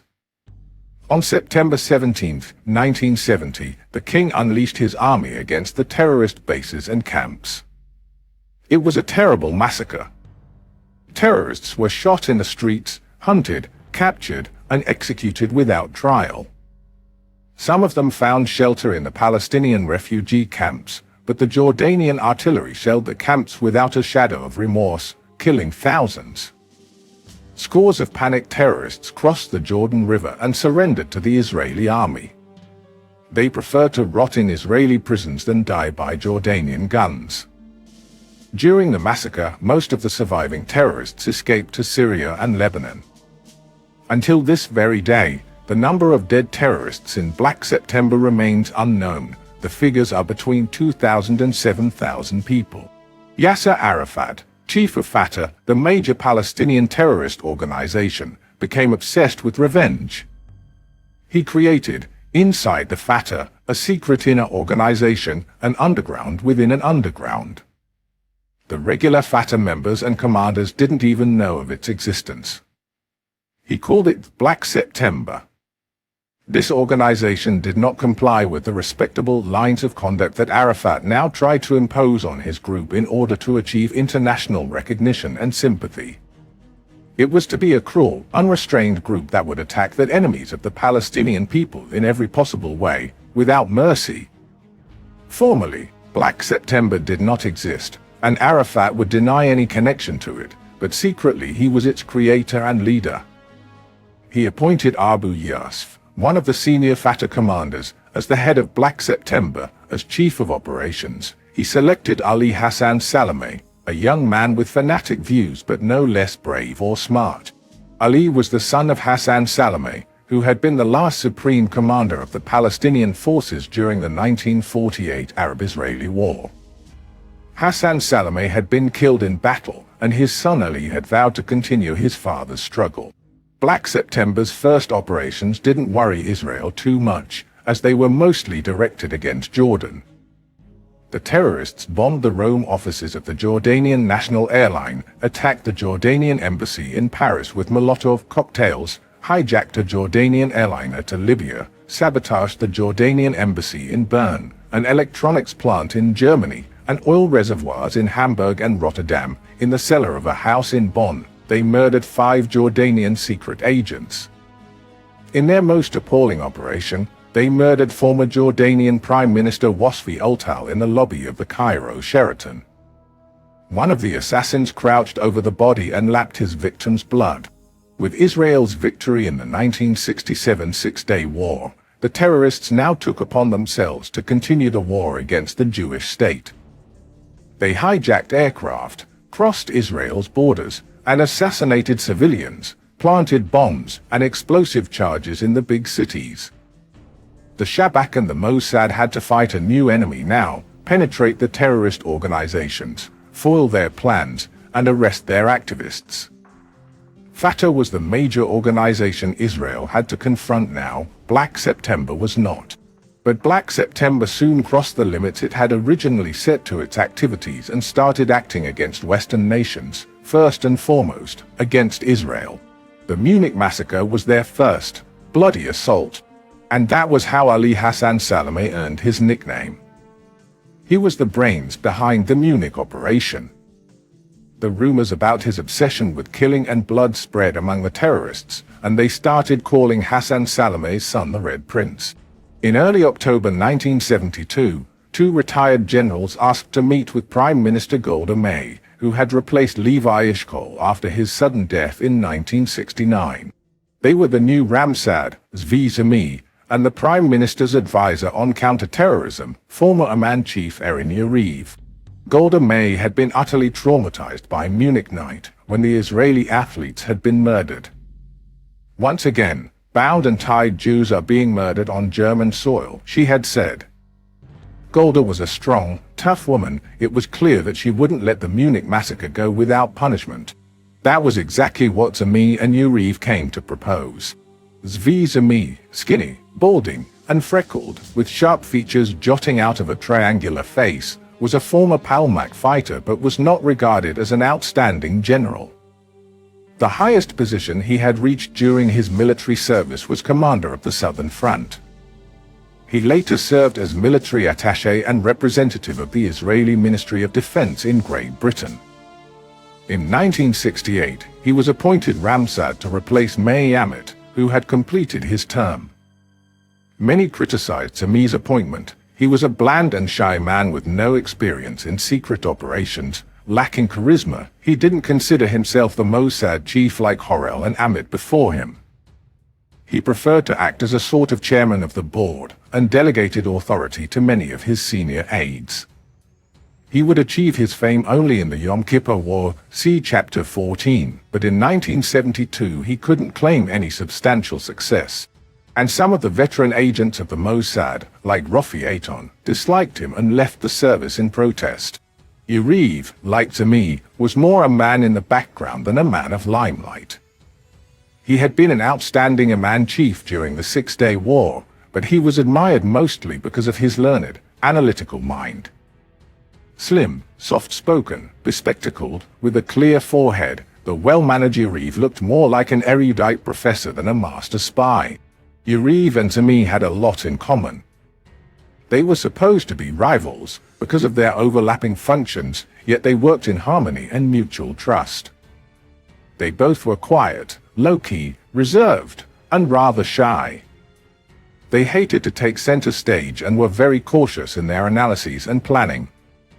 But the idea they presented to Golda that October afternoon was surprisingly brutal. The secret services would identify and locate the Black September leaders and kill them.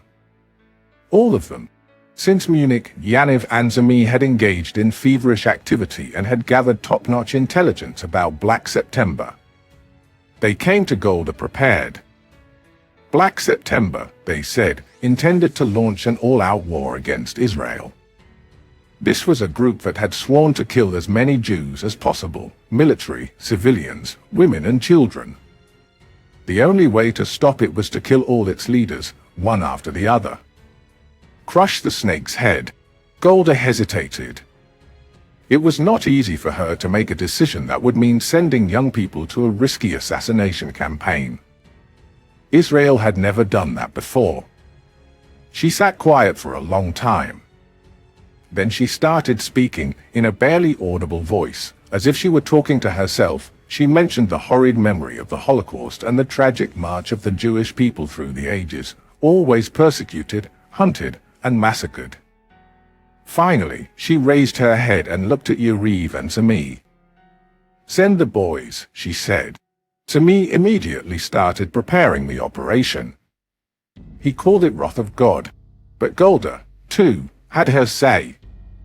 As a prime minister of a democratic Jewish state, Golda could not rely only on the promise of Yariv and Zami that the boys would hurt no one but the leaders and the major militants of Black September.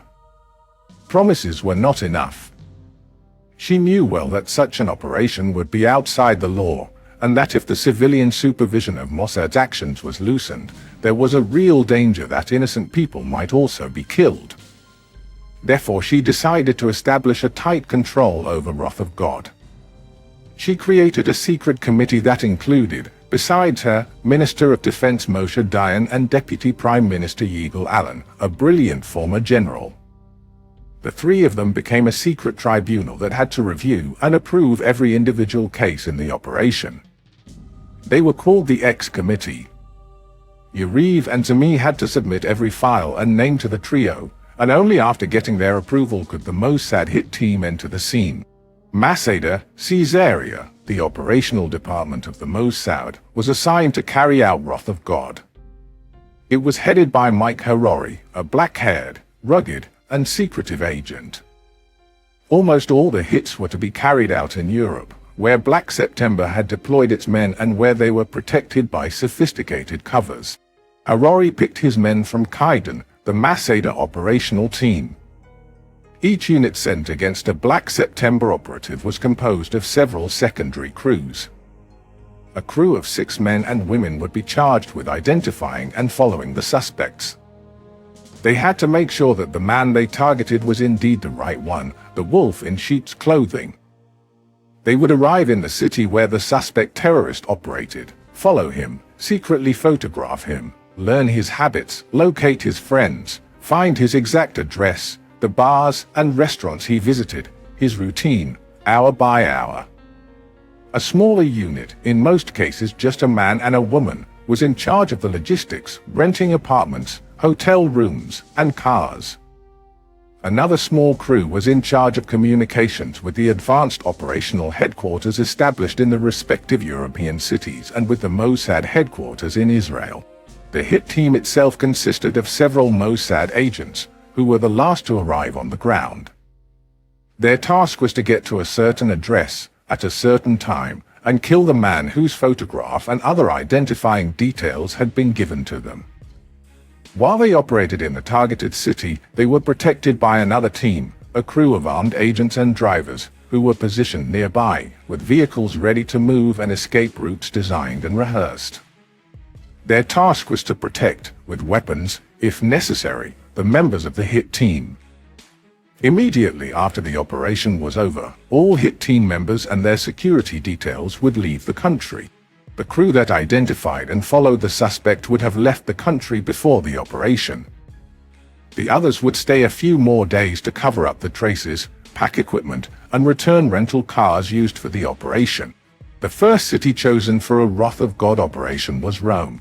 In the Eternal City, the advance team identified and followed a man who could never be suspected of terrorism, a low-level clerk in the Libyan embassy, a Nablus-born, 38-year-old Palestinian, Yossel Zwaiter.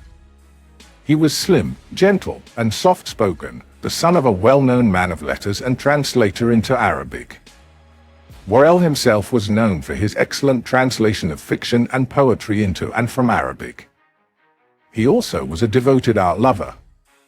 He worked as an interpreter at the Libyan embassy for the meager salary of 100 Libyan dinars a month, led a very modest life, and lived in a tiny apartment on Piazza Annibaliano. His friends knew him as a moderate man who rejected any form of violence and often expressed his disgust toward terrorism and killing.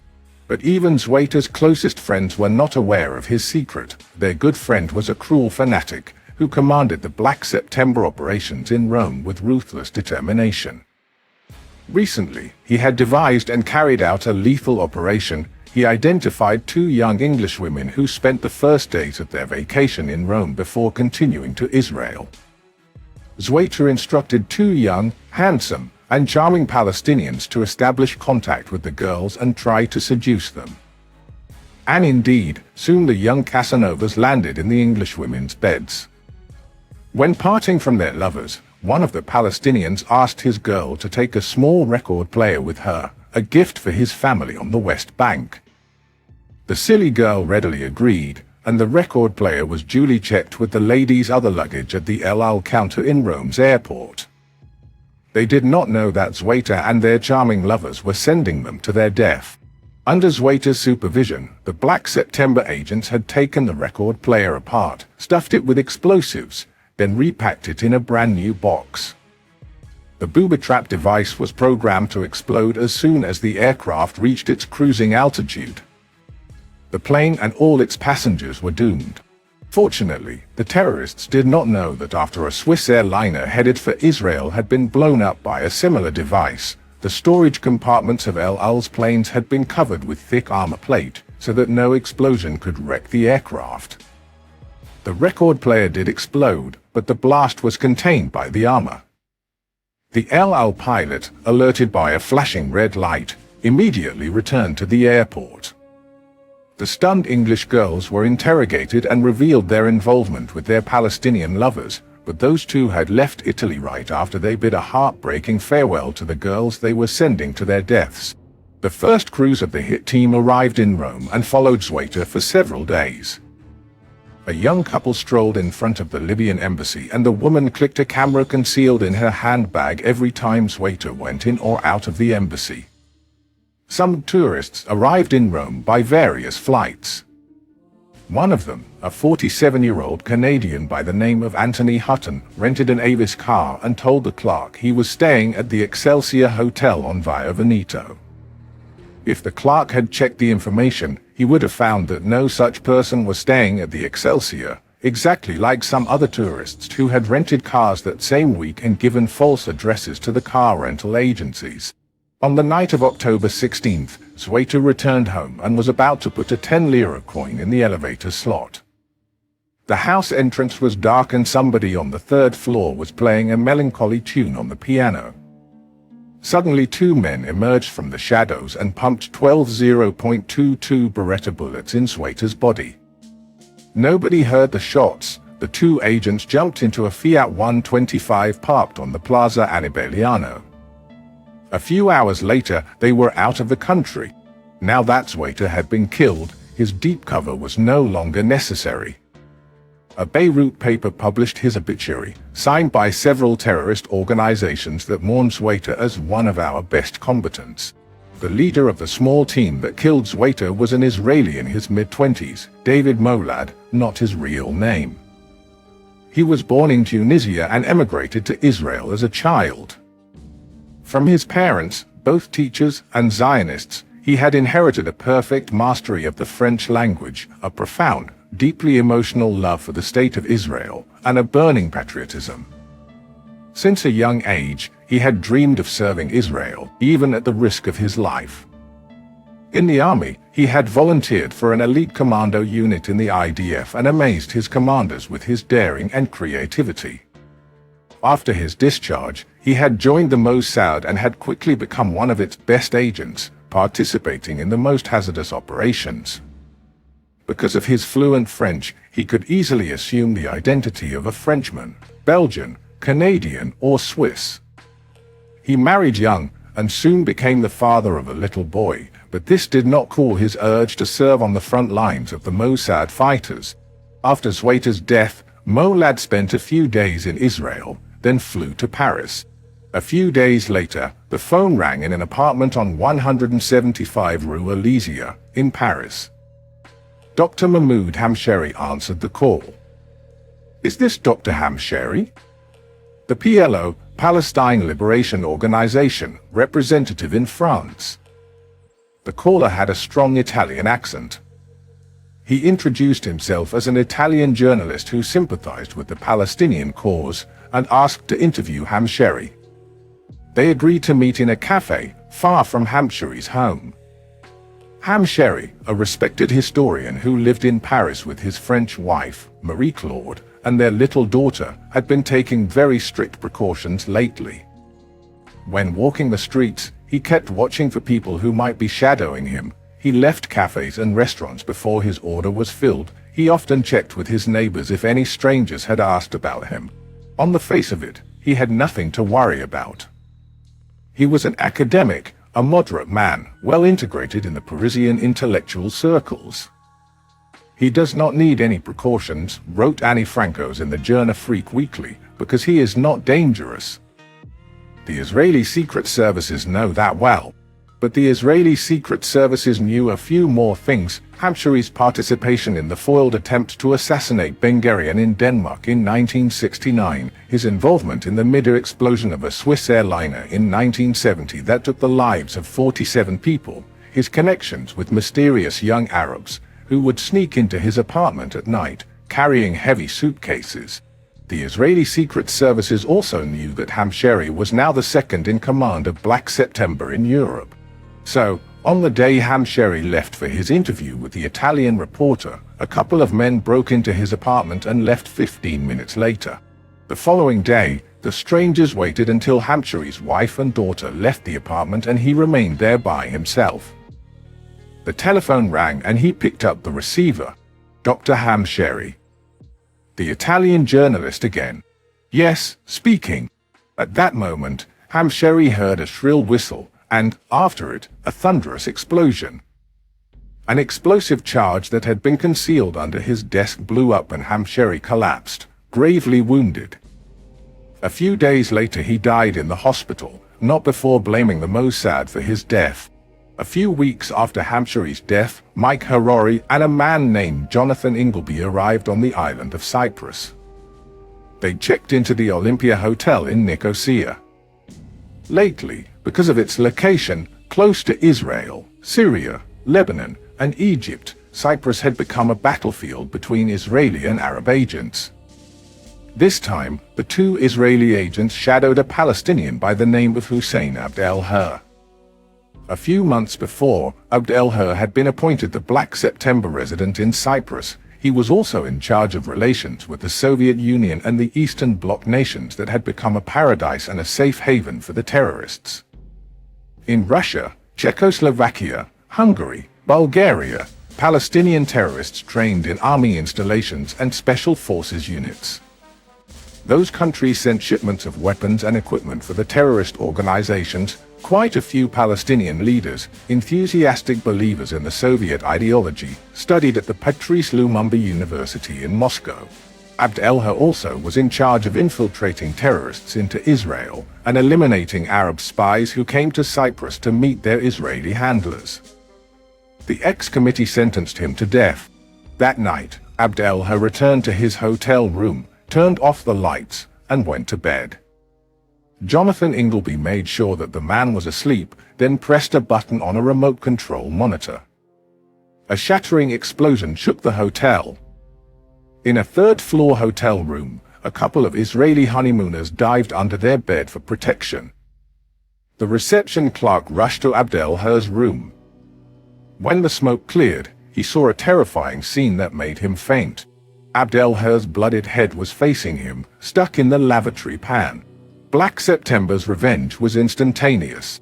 On January 26, 1973, an Israeli by the name of Moshe Hanan Ishai met with a Palestinian friend at the Morrison pub on Jose Antonio Street in Madrid. After they left the pub, two men appeared in front of them and blocked their way. The Palestinian escaped, while the two men drew their weapons, sprayed Ishai with bullets, and vanished. Only a few days later, it was established that Ishai's real name was Baruch Cohen, a veteran Mossad agent who had established a network of Palestinian students in Madrid. The young man he had met at the pub was one of his informants, who actually had been planted in the network by Black September. His comrades avenged Abdelhir's death by taking out Baruch Cohen. Black September was also suspected of shooting and wounding another Israeli agent, Zadok Offer, in a Brussels cafe, and of assassinating Dr. Amy Shekri, an attaché at the Israeli embassy in London, by a letter bomb. 2 weeks after Abdelhir's death, Black September appointed a new agent in Cyprus. Barely 24 hours after arriving in Nicosia, the Palestinian met with his KGB contact, returned to his hotel, turned off the light, and died in the same way as his predecessor. Arafat and Ali Hassan Salameh decided, therefore, to carry out a massive act of revenge.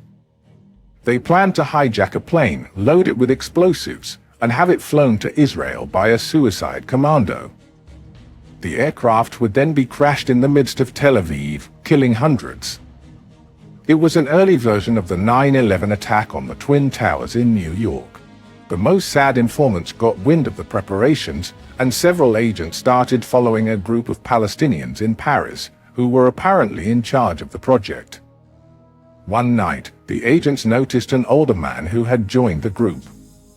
They dispatched the man's photos to Mossad headquarters, and the stranger was identified as Basil al-Qubaisi, a senior leader of Black September. Qubaisi was a well-known jurist, a law professor at the American University in Beirut, and a respected scholar. But he, too, like Zweiter and Hamsheri and quite a few others, secretly was a dangerous man. In 1956, he had tried to assassinate Iraq's King Faisal by placing a car bomb on the path of the royal convoy. The bomb exploded prematurely, and al-Qubaisi escaped to Lebanon and then to the United States. A few years later, he tried to assassinate Golda Meir, who was visiting the United States. When this attempt failed, he tried to murder Meir at the Socialist International Summit in Paris. It was another failure. Al-Qubaisi didn't give up. He joined the Popular Front for the Liberation of Palestine and became the deputy of George Habash, the group's leader. He participated in the planning of the May 30, 1972, massacre, in which innocent passengers in the Lod airport were attacked by Arab and Japanese terrorists. 26 people died in the attack, most of them Puerto Rican pilgrims to the Holy Land. Later, al-Qubaisi joined Black September, and now he was in Paris, probably to direct the suicide plane operation. He checked into a small hotel on Rue des Arcades, off the Place de la Madeleine. On April 6th, after having dinner at Café de la Paix, al-Qubaisi was on his way back to his hotel. At the Place de la Madeleine, the Mossad's hit team was waiting. 2 people had been placed on the street, 2 more in a car. One of them was wearing a blonde wig. As al-Qubaisi came closer, the 2 agents approached him, cocking their guns. But something unexpected happened. A flashy car stopped next to al-Qubaisi, and a pretty young woman leaned out of the window. They exchanged a few phrases, and al-Qubaisi got into the car, which left immediately. The frustrated agents realized that the woman was a prostitute and had just propositioned al-Qubaisi. The entire operation was going to fail because of a hooker, but the team commander, who was present, calmed his disappointed warriors. "Wait and see," he said knowingly, "she'll bring him back here shortly." They didn't ask how he knew, but the man was right. Barely 20 minutes later, the car was back. Al-Qubaisi parted from the prostitute and started walking toward his hotel. He had only taken a few steps when two men emerged from the shadows, blocking his way. One of them was David Mossad. Al-Qubaisi immediately understood. "No," he shouted in French. "No. Don't do that." 9 bullets pierced his body and he collapsed by the Madeleine Church. The Mossad agents jumped in the getaway car and left the square. The following day, as in the Zweite case, the spokesman of the Popular Front for the Liberation of Palestine revealed the real role of the law professor. In the following months, Mossad and the members of Qaeda killed several Black September envoys who had come to Greece to buy ships, load them with explosives, and sail them to Israel's ports. But one question remained unanswered. Where was the mastermind behind Munich? Where was Salameh? Salameh was in his Beirut headquarters, planning his next moves. The first was the takeover of the Israeli embassy in Thailand by a Black September team. But the operation had failed. Threatened by the tough Thai generals and pressured by the Egyptian ambassador in Bangkok, the terrorists released their hostages and left Thailand utterly humiliated. Salameh's next operation was more reckless. His men, armed to the teeth, broke into the Saudi embassy in Khartoum during a farewell party for a European envoy, and captured almost the entire diplomatic corps in the Sudanese capital. By Arafat's order, they released most of the hostages, and kept only the U.S. ambassador, Cleo A. the deputy chief of the U.S. mission, George Seymour, and the Belgian acting ambassador, Guy Eade. Following Salameh's instructions, they murdered them with horrific cruelty, firing first at the feet and legs of their victims, then slowly raising the barrels of their Kalashnikov assault rifles till they ripped open their chests. The terrorists were arrested after the massacre but released a few weeks later by the Sudanese government. The world reacted with fury and disgust to the appalling assassination of the diplomats. Israel felt that it was time to deal Black September a mortal blow. In Jerusalem, Golda Meir gave the go-ahead to Operation Spring of Youth, a new phase in the ongoing Operation Wrath of God. On April 1, 1973, a 35-year-old Belgian tourist named Gilbert Rimbaud checked into the Sands Hotel in Beirut. The same day another tourist, Dieter Altnuder, also checked into the hotel. The two men apparently didn't know each other. Both were given rooms with ocean view. On April 6th, 3 more tourists arrived in the hotel. The dapper, impeccably dressed Andrew Wichlaw was British. David Mossad, who arrived 2 hours later on the Rome flight, produced a Belgian passport in the name of Charles Boussard. George Elder, who arrived in the evening, was British, too, but quite the opposite of his fellow countrymen. Another British tourist, Charles Macy, checked into the Atlantic Hotel on El Baida Beach. And, like a real Englishman, he inquired twice a day about the weather forecast. Each on his own, the 6 men toured Beirut, walked the streets, and got familiar with the main traffic arteries. At the Avis and Linacar agencies, they rented 3 big Skylarks, a Plymouth station wagon, a Valiant, and a Renault 16. On April 9th, a flotilla of 9 missile boats and patrol vessels of the Israeli Navy took to the high seas and blended into the international traffic lanes. The MB Mivta carried a paratrooper unit under the command of Colonel Amnon Lipkin, which was to attack the headquarters of the Popular Front for the Liberation of Palestine. 2 other units had embarked on the MB Gosh, another paratrooper platoon, and the Sayeret Matkal unit under Colonel Aid Barak. They had a different mission. Before embarking, each of them had received the photos of 4 people.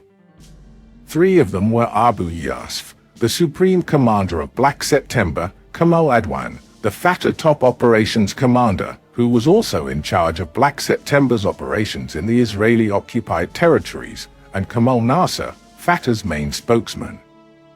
All 3, the soldiers were told, lived in the same apartment building on Rue Verdun. The 4th photo was of Ali Hassan Salameh. Nobody knew where he was. The commandos were wearing civilian clothes. At 9:30 p.m., as the boats approached Beirut, they donned wigs and hippie clothes. Aide Barak put on women's clothes, assuming the appearance of a voluptuous brunette. In his brassiere, he concealed several explosive charges. Out of the dark, several rubber dinghies emerged on the deserted Beirut beach, bringing over the paratroopers from the motherships. In front of them, they saw the 6 cars, with one of the tourists behind each wheel. Each soldier knew to which car he was assigned. In a matter of minutes, the cars darted in different directions. A few of them turned to the headquarters of the Popular Front. Other vehicles, one of them driven by Mossad, headed for the apartment building where the leaders of Black September lived. The military commando unit that headed for the Popular Front headquarters had rehearsed the attack before, using an unfinished building in a Tel Aviv suburb. One night, when Chief of Staff David Dado Elazar had come to watch the training, he had been approached by a young, handsome Lieutenant, Avada Shia. "We are going to use 120 kilograms of explosives to bring down the building in Beirut," Avada said. "But this is unnecessary and dangerous. The explosion would affect the neighboring buildings, and there are lots of civilians there." He took a notebook from his pocket. "I made some calculations. We should use only 80 kilograms of explosives. That will bring the building down without harming innocent people in other houses." Elazar had the figures checked and agreed to Shia's suggestion. He instructed the operation commander to use a charge of no more than 80 kilograms. Now, the paratroopers reached the Popular Front headquarters. After a short shootout in which 2 Israeli commandos lost their lives, the paratroopers took over the entrance lobby of the building and planted the 80 kilograms of explosives. The explosion turned the building into a heap of ruins, killing scores of terrorists, but not one of the neighboring houses was damaged. One of the commandos killed was Lieutenant Avada Shia. At the same time, other units of paratroopers and naval commandos attacked several terrorist camps south of Beirut, in a diversionary move intended to draw the response of the terrorists and the Lebanese army. But there was no such response. At that very moment, the Sayeret Matkal commandos reached the building on Rue Verdun. They were about to enter when 2 Lebanese police officers passed by. But all they saw was a pair of lovers tenderly embracing on the sidewalk. The Romeo was none other than Muki Betza, one of the best Sayeret fighters, and his curvaceous Juliet was Aide Barak.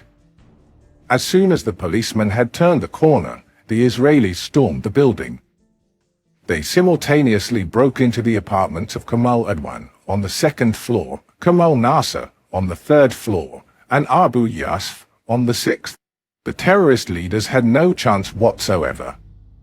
When the paratroopers broke into their flats, they reached for their weapons, but the soldiers were faster. In minutes, the 3 terrorists were killed. Abu Yasf's wife tried to shield him with her body and was hit as well. Another casualty was an old Italian woman who lived across the landing from Adwan's apartment. She heard the shots, opened the door, and was slain with a burst of gunfire. During the operation, the commandos collected documents that they found in the cupboards and drawers of the Black September leaders. Then they collected their wounded and dead and rushed to the cars headed for the beach, where the rubber dinghies were waiting. On the beach, the 6 Mossad tourists parked their rented cars in a neat row, leaving the keys in the ignitions. A few days later, the rental companies received the payment via American Express. The task force was reunited on the mothership and sailed to Israel. The operation was a total success. The PFLP headquarters was no more. The Black September leaders had been killed, among them Abu Yasf, the organization commander. But the commandos didn't know that barely 50 yards away from the house on Rue Verdun, Ali Hassan Salameh was sleeping peacefully in an inconspicuous apartment. He had not been disturbed. The next day, when Abu Yasf's death was announced, he became Black September's leader. Spring of Youth heralded the end of Black September. The organization would never recover after all its leaders had been killed. All but one. In Tel Aviv, the documents seized during Spring of Youth helped solve a mystery that had preoccupied the Mossad for the previous 2 years. That was the Passover affair. In April 1971, two young, pretty French women landed at Lod Airport and tried to go through immigration with fake French passports. The airport security had received an early warning about their arrival. The girls were taken to a side room where they were searched by policewomen and Shabak female officers. The search revealed something strange. The women's clothing, including their underwear, weighed twice what would feel like its normal weight. The policewomen found that the French women's clothes were saturated by some white powder. Apparently, the clothes had been immersed in a thick solution that contained the white powder. When the garments were shaken and rubbed, large quantities of the powder dropped off. More white powder was found in the heels of the ladies' exquisite sandals. The two girls were carrying about 12 pounds of white powder that turned out to be a powerful plastic explosive. In a box of tampons, in one of the girls' suitcases, the police found scores of detonators. The girls broke down under interrogation and admitted that they were sisters, daughters of a rich Moroccan businessman. Their names were Nadia and Madeleine Bardelli. They had been contacted by a man in Paris, and being adventurous by nature, had agreed to smuggle the powder. "And who else is in this with you?" the police detectives asked. That afternoon, several police officers raided the small Hotel Commodore in Tel Aviv and arrested an old French couple, Pierre and Edith Burghalter.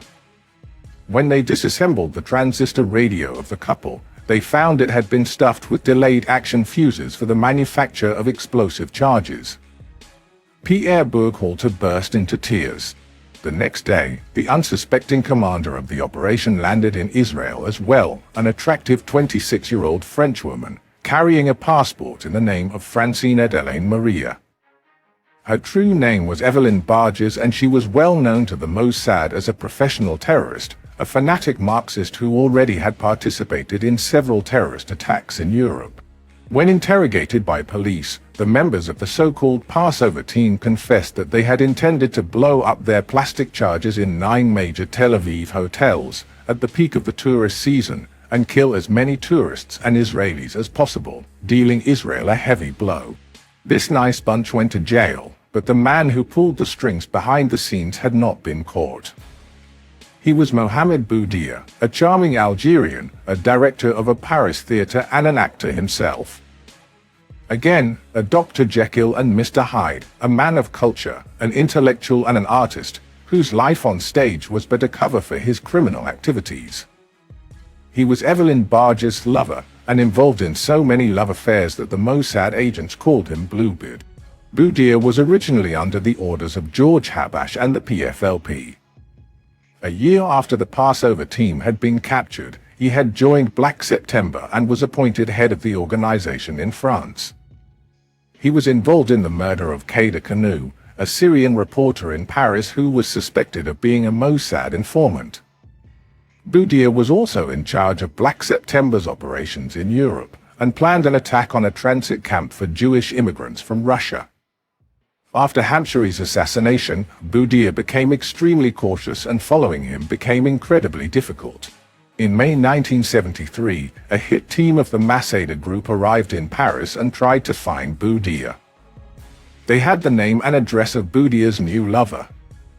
The agents waited patiently around the corner of the building where she lived. Finally, Boudia emerged out of nowhere and snuck inside. But the next day, when most of the residents left the building for work, he was not among them. Only after a frustrating month, when the agents had compared notes, did they notice something strange. Every morning, after the torrid nights Boudia spent with his lover, a tall, big woman would be among the people coming out of the house. At times, she would be a blonde, at other times, brunette. At last the agent solved the riddle. Using his actor's talents, Boudia disguised himself as a woman before leaving the building. But now, for some reason, he stopped visiting his mistress, and the Mossad lost track of him. The only lead they still had was that every morning he traveled by subway to his meetings, and took a connecting train at the Étoile station, under the Arc de Triomphe. That metro station was a major hub. Scores of trains passed through it. Millions of people ran through the underground passages, switching lines. How could they find Boudia, the man with 1,000 faces? But there was no other choice. Mossad agents were alerted from all over Europe. Scores of Israelis received Boudia's photos and were positioned in the corridors, passages, hallways, and platforms of the giant E12 station. 1 day passed, then 2 and 3, and nothing happened. But on the 4th day, one of the agents spotted Boudia, disguised, made up, but still the man they were looking for. This time they stuck to him like shadows till he got into his car that was parked near the metro exit. They followed the car and watched it through the night, while Boudia stayed in a house on the Rue des Fosses Saint Bernard, probably his new lover's abode. The next morning, June 29, 1973, Boudia approached his car, inspected it thoroughly from the outside, peeked under the chassis, and, apparently satisfied, unlocked it and took the driver's seat. A deafening explosion turned the car into a heap of twisted, blackened metal and killed Boudia. According to European reporters, the Ramsad's vis-a-vis watched the explosion from a street corner. But the heads of Mossad had no time to celebrate their success. An urgent message reached headquarters. A special Black September messenger, the Algerian Ben Amana, had been sent to meet with Ali Hassan Salameh. Ben Amana had crossed Europe in an odd, tortuous route and had reached Lillehammer, a resort town in Norway. A few days later, the Kaiden-Hit team, under Mike Harari's command, was positioned in Lillehammer. Nobody had any idea what Salameh was doing in the quiet mountain town. The first crew followed Ben Amana to the town's swimming pool and saw him establishing contact with a Middle Eastern-looking man. 3 members of the crew looked at the photographs they carried and concluded that the man undoubtedly was Salameh. They overruled their 4th colleague, who had overheard the man speaking with other people, and pointed out that it was impossible that Salameh could speak Norwegian. The agents were cocksure in the identification. They followed Salameh in Lillehammer streets and saw him in the company of a young, pregnant Norwegian woman. The operation entered its final stage. More agents arrived from Israel, as vis-a-vis was among them. Salameh's elimination was to be the last step in the total destruction of Black September, and vis-a-vis wanted to be there for the finale. The killers were to be the ubiquitous Jonathan Ingleby, along with Rolf Baer and Gerard Emile Lafond. David Molad did not participate in that operation. The support crew rented cars and hotel rooms. Some maintained that the town residents immediately noticed the unusual activity, the presence in Lillehammer of many tourists, whose cars whooshed in all directions, was not a common sight in Lillehammer during the summer. On July 21, 1973, Salameh and his pregnant friend came out of a cinema where they had seen Clint Eastwood in Where Eagles Dare. The couple took the bus and got off on a quiet, deserted street. Suddenly a white car braked beside them. A couple of men jumped out on the sidewalk, Beretta guns in their hands, and sprayed Salameh's body with 14 bullets. The Red Prince was dead. The operation over, Mike Harari ordered his men to leave Norway right away. The pullout was done according to the rules. The killers left first, abandoning their white car in Lillehammer's center, and took the first flights out of Oslo, the capital. Most of the agents and Mike Harari were the next to depart, leaving behind the crew that was to evacuate the safe houses and return the rental cars. But an unexpected coincidence turned everything upside down. A woman who lived near where the shooting took place noticed the color, white, and the make, Peugeot, of the killer's car. A police officer, manning a roadblock between Lillehammer and Oslo, saw a white Peugeot driven by a striking-looking woman and noted the car's license plate. The following day, when the car was returned at the airport car rental desk, the police arrested its occupants, Dan Erbel and Marianne Gladnikov. Their interrogation brought about the arrest of 2 more agents, Sylvia Raphael and Ofrom Gemma. Another 2 agents were arrested the same day. Erbel and Gladnikov broke down under the intensive interrogation. They revealed top-secret information about the operation, addresses of safe houses in Norway and throughout Europe, conspiracy rules, phone numbers, and modus operandi of the Mossad.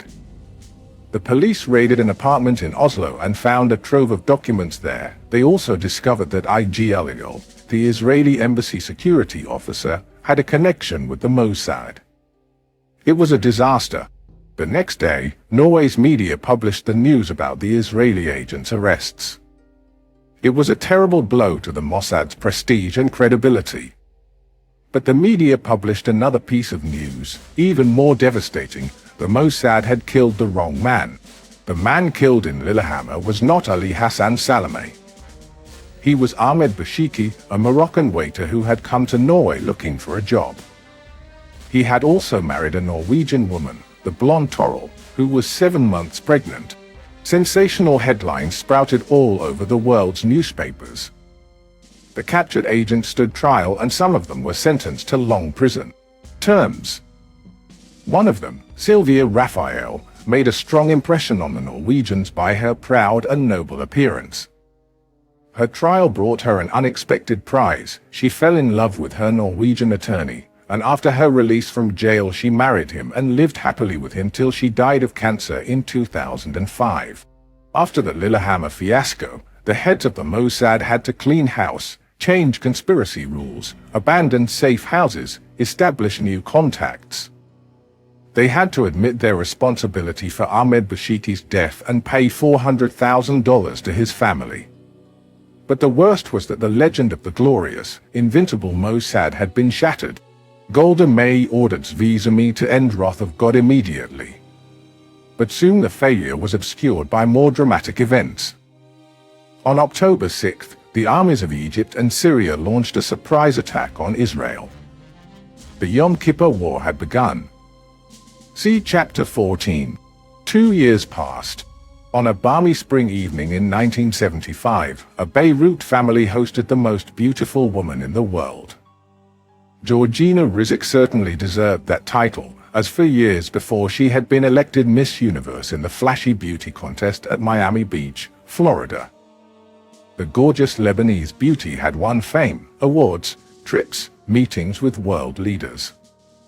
Back in Lebanon, she had developed a brilliant career as a supermodel and owner of fashion boutiques. That evening, in her friend's home, she met a handsome, charismatic young man. They fell in love. 2 years later, on June 8, 1977, they got married. The happy groom was Ali Hassan Salameh. His career, too, had soared in the previous few years.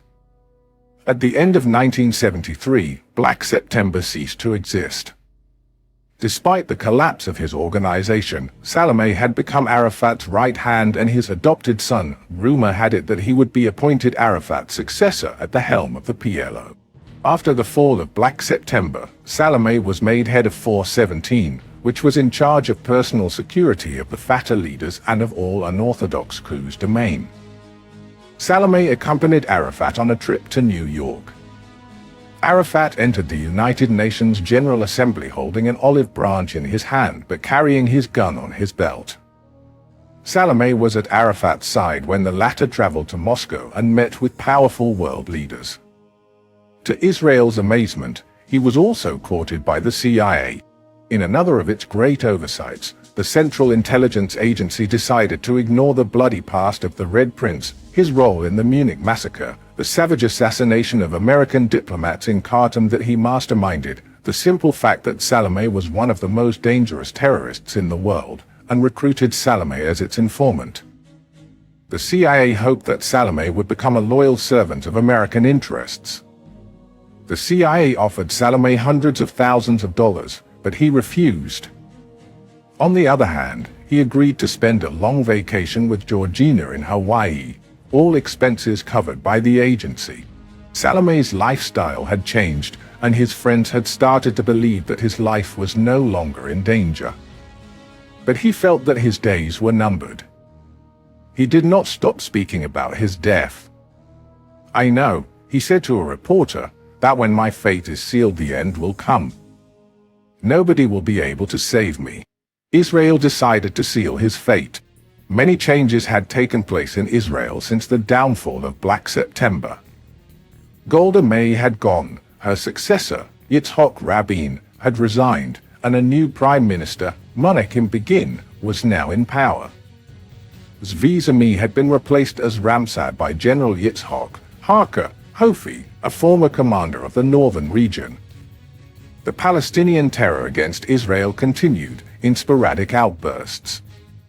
In 1976, the hijacking of an Air France plane to Entebbe in Uganda had resulted in a daring rescue raid by Israeli paratroopers and Sayeret Matkal. In 1978, Fatah terrorists landed in Israel, hijacked a civilian bus, and proceeded to Tel Aviv. They were stopped by a roadblock in the city outskirts and were finally overpowered, but not before murdering 35 civilian passengers. Civilian men, women, and children were regularly brutally murdered in terrorist incursions into Israeli territory. Mordechai Begin felt that no terrorist with blood on his hands could be left in peace. In the late 70s, Salameh's name was on the Avengers list once again. An undercover Mossad agent was sent to Beirut and managed to join the health club where Salameh exercised. One day, as he walked into the sauna, he found himself face to face with the naked Salameh. This stunning discovery triggered a fiery debate at Mossad headquarters. A naked Salameh in his health club was an easy prey. On the other hand, any attempt to kill him there could result in the death of civilians. Therefore, the plan was abandoned. Enter Erica Mary Chambers. She was a single Englishwoman, eccentric and strange, who had lived in Germany for the last 4 years. She arrived in Beirut and rented an apartment on the 8th floor of a building at the corner of Rue Verdun and Rue Madame Curie. Her neighbors nicknamed her Penelope. She told them she did volunteer work for an international organization taking care of poor children. She was seen, indeed, in hospitals and relief agencies. Some even said she had met with Ali Hassan Salameh. She seemed to be a very lonely woman. Always disheveled, shabbily dressed, Penelope would emerge on the street with plates full of food for stray cats. Her apartment was also said to be full of her beloved felines. She was also a passionate painter, but those who saw her canvases quickly realized that her talents were rather limited. But besides painting Lebanon's landscapes, what really interested Miss Chambers was the busy traffic in the street below and, more specifically, the daily passage of 2 cars under her windows, a tan Chevrolet station wagon, always followed by a Land Rover Jeep. Using a code, Erica scrupulously noted the times and directions of the vehicle's movements. Every morning they came from the Snubra neighborhood, down Verdun and Curie streets, heading south toward the Fatah headquarters. They came back at lunchtime and reappeared in the early afternoon, heading to headquarters again. Watching the cars with a pair of binoculars, Erica identified Salameh sitting in the backseat of the Chevrolet between 2 armed bodyguards. Several other armed terrorists rode in the Land Rover that followed.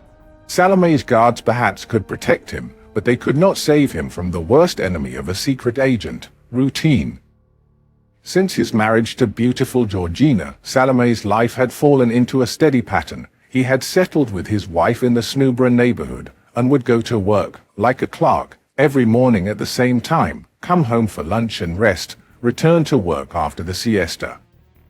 He was ignoring the basic rules of secret activity, never develop regular habits, never stay at the same address for too long, never use the same itinerary twice, never travel at the same time of day. On January 18, 1979, a British tourist, Peter Scriver, arrived in Beirut, checked into the Mediterranean Hotel, and rented a blue Volkswagen Golf at the Lena Car Agency. The same day he met with a Canadian tourist, Ronald Kohlberg, who stayed at the Royal Garden Hotel and rented a Simca Chrysler, also at Lena Car. Kohlberg was none other than David Mossad. The third client of the popular rental agency walked into its office the following day. That was Erica Chambers, who asked to rent a car for a trip in the mountains. She signed out of that sun, which she parked close to her home. That night, 3 Israeli missile boats approached a deserted beach between Beirut and the port of Jaunia, and left a large load of explosives on the wet sand. Kohlberg and Scriver were there. They loaded the explosives in the Volkswagen. On January 21st, Peter Scriver checked out of his hotel, drove the blue Volkswagen to Rue and parked it in full view of Erika Chambers' windows. He then took a cab to the airport and boarded a flight to Cyprus. Ronald Kohlberg checked out of his hotel, too, and moved to the Montmartre Hotel in Jaunia. At 3:45 p.m., as usual, Ali Hassan Salameh entered his Chevrolet. His bodyguards took the Land Rover, and the small motorcade headed for the Fatah headquarters. The cars moved down Rue Madame Curie and turned into Rue Verdun. From the 8th floor of the corner building, Erika Chambers watched them approach. Mossad stood beside her, holding a remote control device. The Chevrolet sailed smoothly past the blue Volkswagen. At that moment, Mossad pressed the switch on the remote control. The Volkswagen exploded, turning into a huge ball of fire. The Chevrolet, engulfed by the flames, blew up in turn. Chunks of metal and splinters of glass were projected violently upward. Windows in the neighboring houses were shattered and pieces of glass rained down on the sidewalk. Horrified passers-by stared at the bodies of the Chevrolet's passengers strewn about the smoldering debris. Police cars and ambulances rushed toward the scene, and the medics pulled out of the Chevrolet's twisted chassis the bodies of the driver, the two bodyguards, and Ali Hassan Salameh. In Damascus, a harried messenger brought an urgent telegram to Yasser Arafat, who was presiding over a meeting at the Meridian Hotel. Stunned, Arafat perused the telegram and burst into tears. That same night, a rubber dinghy, launched from an Israeli missile boat, landed at Jaunia Beach. Ronald Kohlberg and Erika Chambers jumped onto the dinghy that took them to its mothership. A few hours later, they were in Israel. The Lebanese police found their rented cars parked on the beach, keys in the ignition. Erika Mary Chambers was the real name of a Mossad agent, a British Jewess, who had lived in England and Australia before immigrating to Israel, and was recruited by the Mossad during her studies at Hebrew University. She returned to Israel and was never heard of again. That was the end of the quest and the end of Operation Wrath of God. Black September was eliminated. Many years later, some of the operation's details came to light. General Erin Yariv admitted in a television interview that he had advised Prime Minister Golda Meir to kill as many of the Black September leaders as possible. He admitted that he was surprised by the fact that a military operation by our forces in Beirut and a few killings in Europe were enough to make the Fatah leaders stop the terrorism abroad. That proves that we were right by using this method for a certain time. But that dark affair had a surprising and promising epilogue. In 1996, the Israeli journalist Daniel Ben-Simon was invited by friends to a merry party in Jerusalem. He met a young, pleasant Palestinian there, impeccably dressed and speaking fluent English. He introduced himself as Ali Hassan Salameh. That's the name of the man who masterminded the massacre of the Israeli athletes in Munich, Ben-Simon said. He was my father, the young man said. He was murdered by the Mossad. He told the amazed Ben-Simon that he had lived for years with his mother in Europe and finally had come to Jerusalem as Yasser Arafat's guest. I would never have believed, he added, that the day would come when I'd be dancing together with young Israelis at a party in Jerusalem. He described his voyage throughout Israel, the warm hospitality of the Israelis he had met, and expressed his desire to help conciliate Israelis and Palestinians.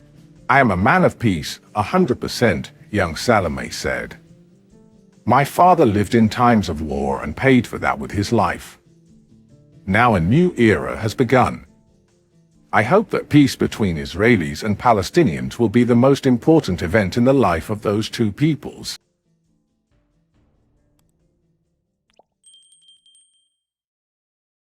Chapter 13. The Holy Syrian Virgins. On a stormy night in November 1971, an Israeli Navy missile boat battled rough Mediterranean waves as it made its way toward the Syrian coast. Departing Haifa's large naval base earlier that evening, it sailed along the Lebanese shoreline before entering Syrian waters. The Dagan vessel passed the brightly lit port of Latakia and continued north, eventually anchoring a safe distance from a deserted beach near the Turkish border. Naval commandos from Flotilla 13 boarded the rocking boat and launched several rubber dinghies into the water. As they prepared to depart, a locked cabin door opened, and 3 men in civilian clothes emerged. Their faces were hidden behind checkered keffiyehs, and they carried watertight bags containing small radios, forged passports, personal items, and loaded revolvers. Without speaking, they climbed into the dinghies and headed for the shore. The commandos were unaware of who these men were or why they were being taken to Syria. Just before dawn, the 3 men dove into the cold water and swam to the beach, where they crouched in the surf until a man's silhouette appeared on the sand. This was Yonatan, codenamed Prosper, their leader. He had dry clothes ready for them, and they changed immediately.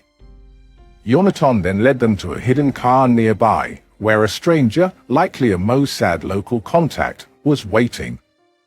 The driver smoothly merged into traffic on a main Syrian highway, and a few hours later they arrived in Damascus. They checked into 2 hotels, rested, and then set out to explore the Syrian capital. All 4 were former Flotilla 13 commandos turned Mossad agents, embarking on the most unusual mission of their careers. Among them was David Molad. The operation had been planned weeks earlier at Mossad headquarters in Tel Aviv. Zvi Zami, the Mossad chief, Mike Harori, head of the Caesarea unit, and other department leaders met with the 4 young men aged between 23 and 27. Close friends who had worked together on several missions, they combined their naval commando experience with Mossad training. Born in North Africa, they spoke fluent French and Arabic and called themselves the Cosa Nostra, after the Sicilian mafia. Zami began their briefing. 2 years ago, a message had come from Syria. It had been sent by the leaders of the dwindling Jewish community. The autocratic regime of President Hafez al-Assad, who had seized power in 1970, oppressed and persecuted the local Jews. Many of them had trickled out of the country, leaving behind a tiny, aging community. The young and able men had escaped from Syria, leaving behind Jewish girls who had no hope of finding husbands. Their best option was to escape to Israel. Some of the girls, Zami told the Cosa Nostra, had tried to escape via Lebanon with the help of smugglers they had bribed. Some of them had been captured, beaten, tortured, even shot. A few had still managed to get to Beirut. All of them had the address of a safe house in the Lebanese capital. Local Mossad helpers had taken care of them until they could be brought to Israel. One night, in the winter of 1970, an Israeli missile boat approached the port of Jaunia, north of Beirut, and local fishermen brought over the 12 Jewish girls who had fled Syria. The captain of the Israeli boat was a veteran sea wolf and a submariner, Colonel Ovrom Zabu Benziv. Before the operation, he and his men had undergone very rigorous training on a model they had built at a Navy base. The training had been excellent, and the transfer of the girls on board had been smooth and efficient. Zabu had his men throw blankets on the badly frightened, shivering girls, served them sandwiches and coffee, and then sailed full throttle to Haifa. He docked at Amman and, to his great surprise, saw the unmistakable figure of Prime Minister Golda Meir waiting on the wharf, along with the chief of the IDF staff, General Chaim Bar-Lev, and his deputy, General David Dado Elazar.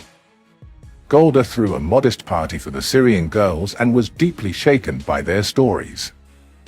During the following year, Benzi and his successor on the job, Amnon Gonan, carried out a few more operations, bringing a few more young Syrian girls from the Lebanese coast to Israel.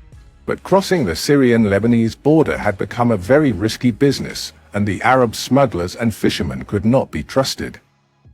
Golda decided then that she must bring the remaining girls directly from Syria to Israel.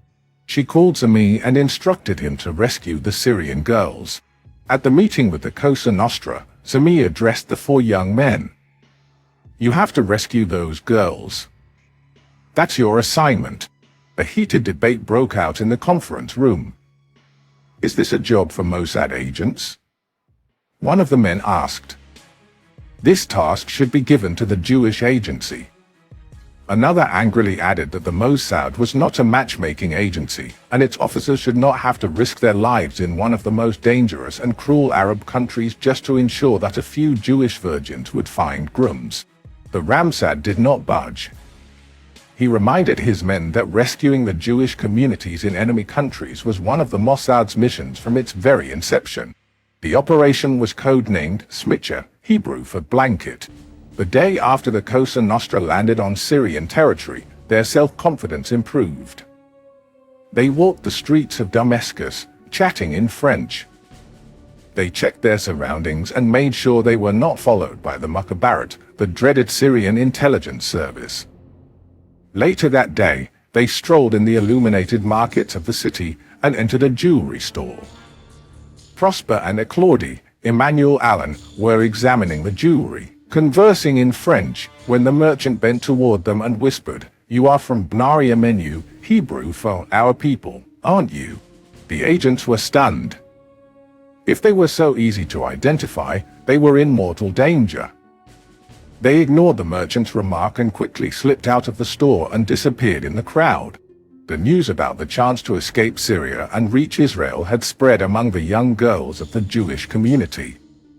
"Our situation in Syria was very bad," Sarah Gaffney, one of the young women, said later. "We were under pressure to marry, but whom? There was nobody. We heard a lot of stories and rumors, and we became obsessed with the idea to get to Israel, to the land of the Jews.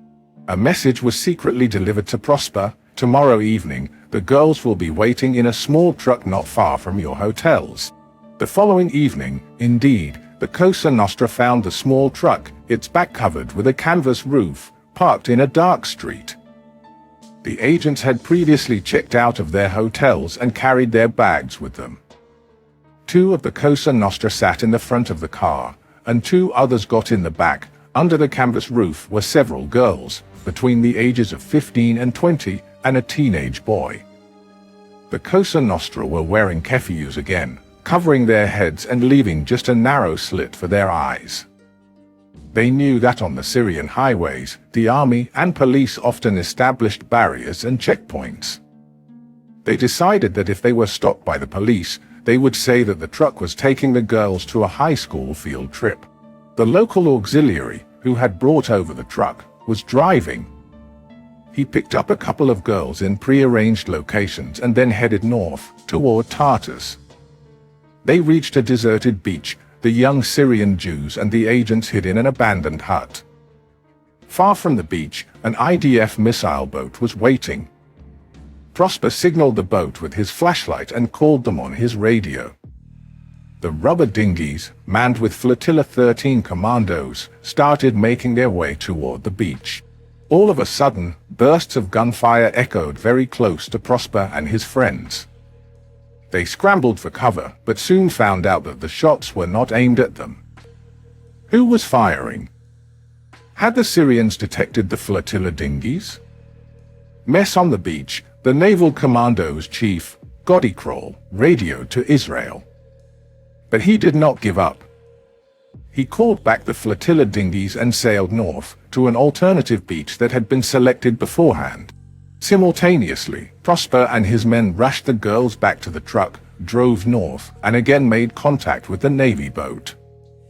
This time, the beach was quiet. The girls and the Cosa Nostra men, their keffiyehs again masking their faces, waded in the water up to their waists, and jumped into the dinghies that took them to the open sea. After a long and bumpy sail in the stormy waters, they finally boarded the Navy boat that turned back to Israel. The agents disappeared in a cabin. The girls were taken to another, and ordered never to say a word to anybody about their escape from Syria. They had left their families in Damascus, and if their flight to Israel became known, their parents could pay for it with their lives. The local auxiliary drove the truck back to Damascus to prepare for the next operation. The missile boat arrived to Haifa without any further incident. But before sending out the boys on their next mission, the Mossad tried to find out who had fired that night on the beach. The intelligence department checked spies' reports, activated its sleepers in Syria, contacted its sources in the army, but to no avail. They concluded that the incident might have been a badly planned ambush or a nervous response by Syrian soldiers to suspicious movements in the water. The next time, the Cosa Nostra arrived in Damascus by air. They came from Paris, using the cover of archaeology students coming to visit Syria's antiquities. They carried false papers, and their pockets were full of metro, the Parisian subway, tickets, coins, receipts from cafes and restaurants, and other tangible proof of their assumed identities. Their documents were in order, yet they were nervous and edgy. Perhaps the Mukhabarat had blown their cover. They went through immigration without any problems, and yet they could not calm down. They crossed the crowded arrival hall of the airport and left for the city in several taxis. The Cosa Nostra settled in different hotels.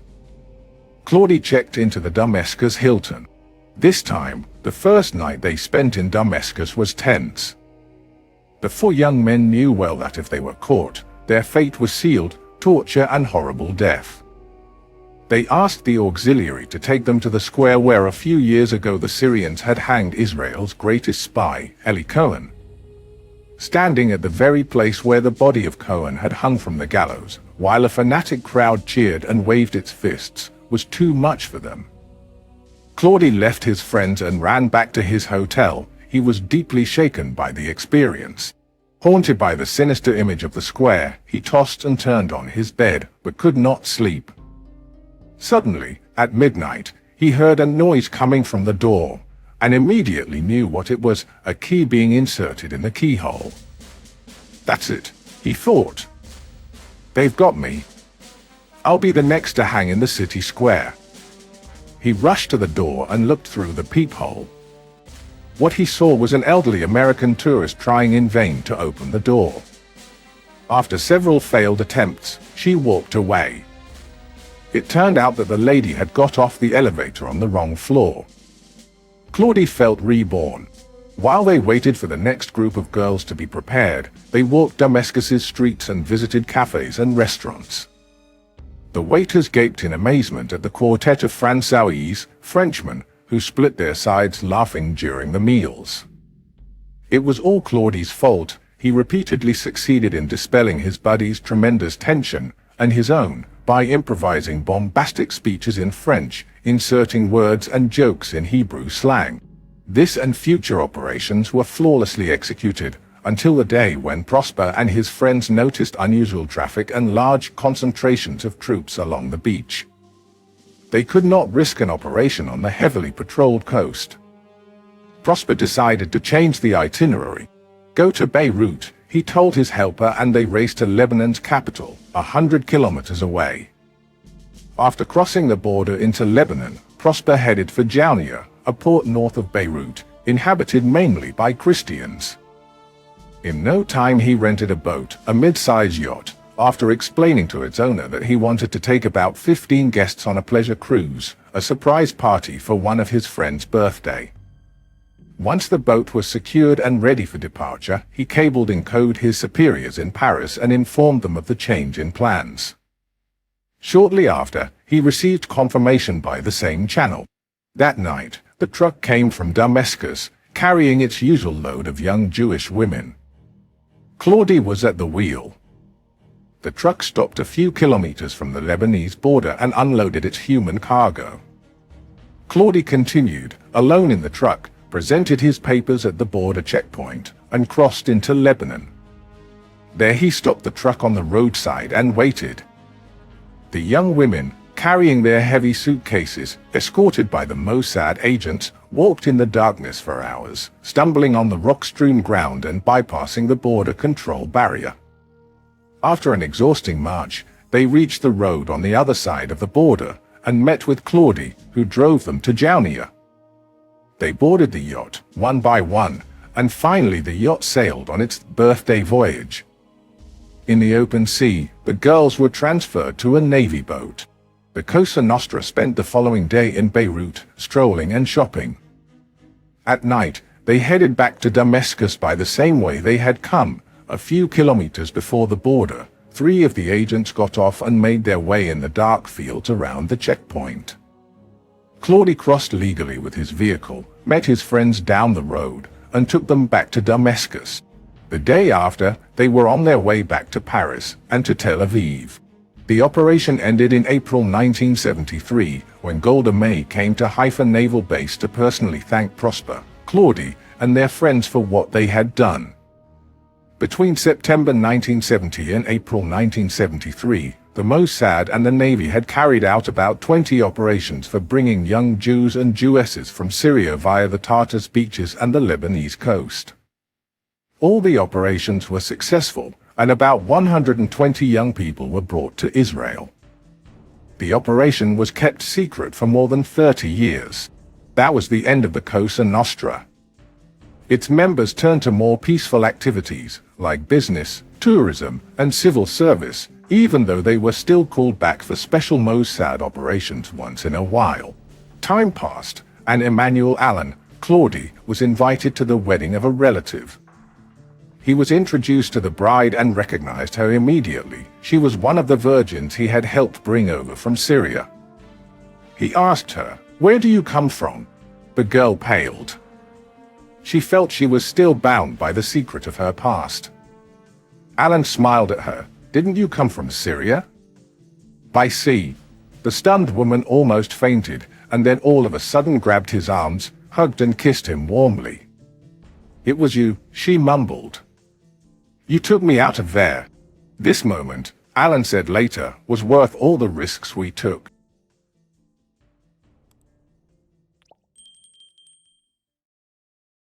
Chapter 14. Today we'll fight. On October 5, 1973, at 1 a.m., Mossad agent Jubi, a senior case officer based in London, received a startling phone call from Cairo. The caller was the Mossad's most secret and valuable agent, known only to a few as the Angel, also referred to as Rashash Ford Hotel in some reports.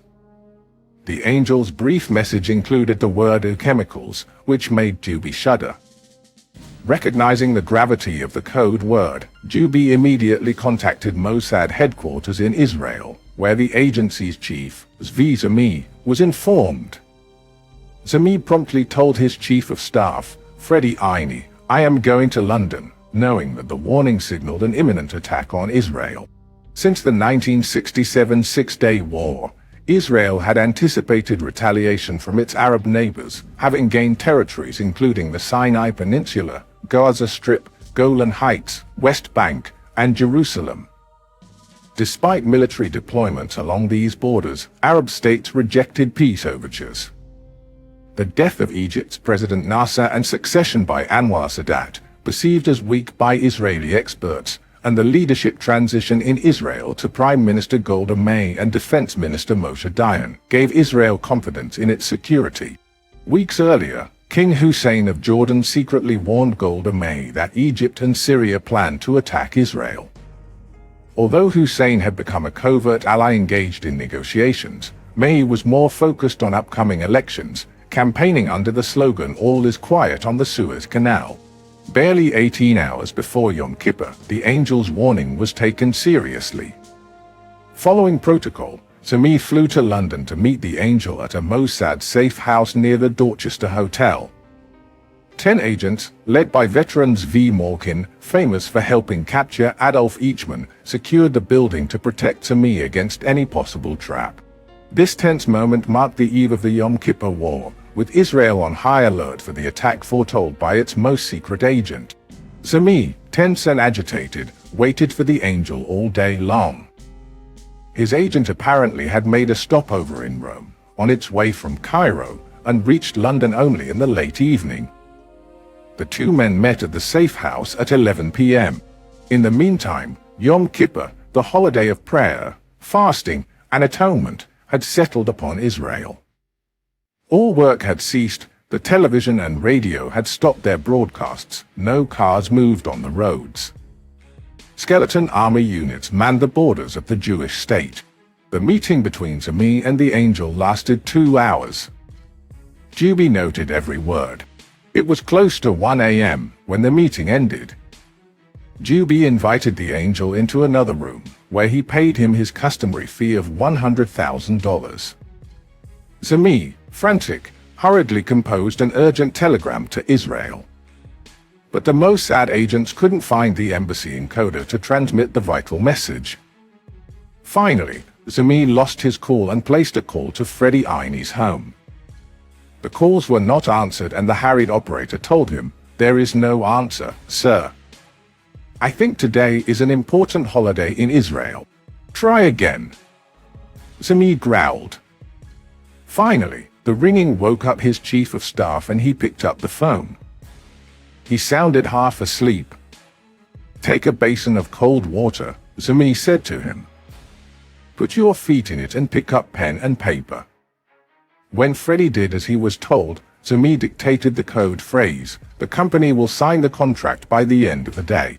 Then Zami added, "Now get dressed, go to headquarters, and wake everybody up." Freddie followed Zami's orders to the letter. He started calling the political and military leaders of Israel.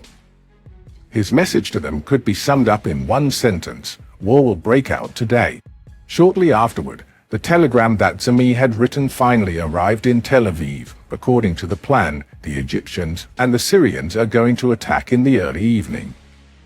They know that today is a holiday and they believe that they can land on our side of the Suez Canal before dark. The attack would be carried out according to the plan which is known to us. He, the angel, believes that Sadat cannot delay the attack because of his promise to other Arab heads of state, and he wants to keep his commitment to the last detail.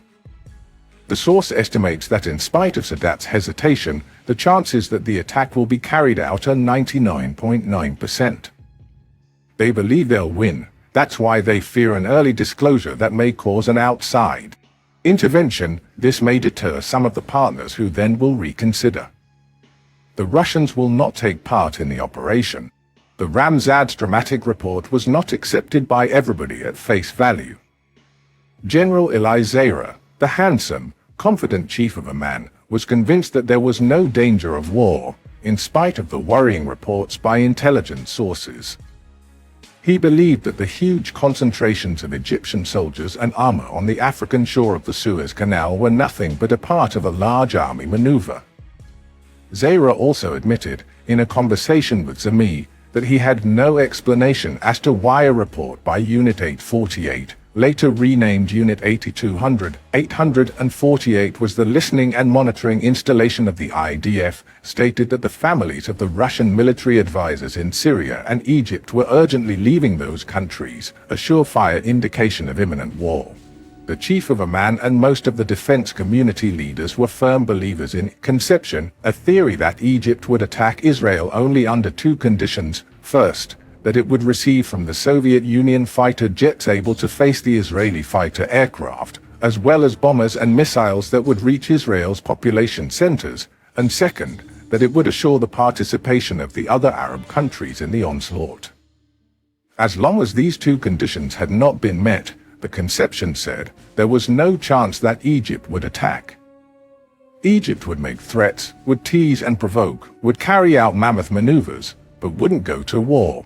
But the theory had already failed before, in 1967. That year, a large part of the Egyptian army was in Yemen, where it waged a prolonged war against the Royal Army. Israel was convinced that Egypt wouldn't initiate any provocative or aggressive action as long as part of its army was tied up in the Yemenite quagmire. But on May 15, 1967, the elite units of the Egyptian army suddenly crossed the Sinai and reached the Israeli border while President Nasser expelled the United Nations observers and closed the Straits of the Red Sea to Israeli shipping. Israeli experts should have realized the failure of their logic, but in the afterglow of the astonishing victory of the Six-Day War, it was forgotten. The conception theory hovered over the extraordinary cabinet meeting called in the early hours of October 6, 1973. Not only Zera, but several cabinet ministers as well doubted the report about an imminent Egyptian-Syrian surprise attack. Twice in the past, in November 1972 and May 1973, the angel had flashed Israel a warning about a forthcoming attack. True, he had retracted at the last moment, but in May 1973, huge numbers of reserve soldiers had been urgently mobilized, and the operation had cost Israel the staggering sum of $34.5 million. At this morning's cabinet meeting, everybody was conscious of the gravity of the situation. Nevertheless, they only decided on a partial mobilization of reservists. The ministers also decided not to launch a preventive strike on the huge Egyptian concentrations of troops along the canal. Meir returned to Israel and stuck to his guns. War is imminent. He quoted the angel's warning of a joint offensive by the Egyptian and Syrian armies shortly before sunset. At 2 p.m., Meir summoned the military correspondents to his office and stated that there was only a low probability of war breaking out. He was still speaking when an aide walked into his office and handed him a short note. Meir read it and without another word grabbed his beret and hurried out of the room. A few moments later, the wail of the air raid siren shattered the silence of Yom Kippur. The war had begun. After the war, senior Amman officers angrily accused the angel of having misled Meir by mentioning the end of the day as the H-hour for the attack, while the real offensive had started at midday. Only later it was established that the H-hour had been modified at the last moment in a phone conversation between the presidents of Syria and Egypt. The angel was already in the air, on his way to London. It seems strange that the Amman chiefs were disturbed by the angel's mistake, or by his former mistaken warnings. Apparently, Amman's chiefs regarded the angel not as an intelligence source but as the Mossad's representative in the office of Egypt's president, who was supposed to report, in full detail, everything that happened there. They ignored the fact that, in spite of his senior position, the angel was only a spy. He produced excellent reports, but did not always know everything, as is the case with any other spy. During the Yom Kippur War that broke out that day, the angel kept supplying Israel with first-rate intelligence. When the Egyptians fired 2 Scud missiles at IDF troop concentrations, a reassuring report by the angel calmed the Israelis. The Egyptian army had no intention of using more missiles during the fighting, he said, and Egypt wouldn't escalate the war against Israel. The Yom Kippur War ended on October 23rd. In the Golan Heights, the Syrian army had been routed, and the Israeli cannons were positioned 20 miles from Damascus. In the south, the Egyptians had occupied a strip 5 miles wide on the Israeli shore of the Suez Canal, but their Third Army was completely surrounded by the Israelis, who had established a bridgehead in Egyptian territory, broken the Egyptian lines, and attained new positions barely 63 miles from Cairo. Still, Israel could not rejoice with this victory. The war had cost them 2,656 lives, wounded 7,251, and the myth of its superior power had been destroyed. Yet negotiations had started between Israelis and Egyptians and accords were signed, first for the ending of hostilities, then for establishing durable peace between the two nations. Syria refused to join the peace process. Meir completed his tour of duty and was replaced by General Yitzhak Harka Hofi. Meir retired amid general praise for his achievements. He was acclaimed for being the only one in the intelligence community to have warned about the military preparations of the Syrians and the Egyptians, and for bringing the crucial report about the imminent attack on Israel. If Israel's leaders had been more attentive to his warnings, and ordered an immediate preventive strike, it is highly probable that the results would have been far better for Israel. Certain cabinet ministers maintained that Israel refrained from preventive action so that it could not be accused of starting the war. Not only does this seem contrived, it seems a nearsighted decision. For what was more important, that Israel not be accused of triggering the war or that it protect itself with all the means at its disposal? And yet, the Israeli historian Dr. Yui Bar Yosef maintains that the angel's warning saved the Golan Heights. On the morning of October 6, he wrote, tank crews had been urgently mobilized following the angel's report. These crews reached the Golan in the afternoon and stopped the Syrian advance in the Naffa sector. At the war's end, under unprecedented public pressure, Israel's government appointed a board of inquiry, headed by Supreme Court Judge Shimon Agranat, to investigate the decision-making process during the Yom Kippur War. The board ordered the immediate discharge of General Eli Zahra and several other officers, including Chief of Staff David Elazar. But who was the angel? An unending flow of stories, reports, and books, all of them erroneous, about his identity have been published throughout the years.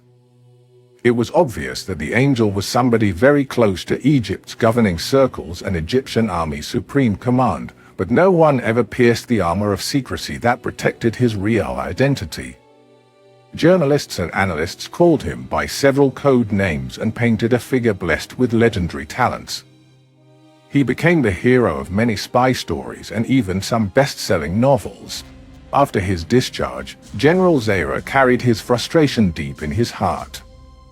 He was determined to prove his innocence and reveal his version of the 1973 events to the world.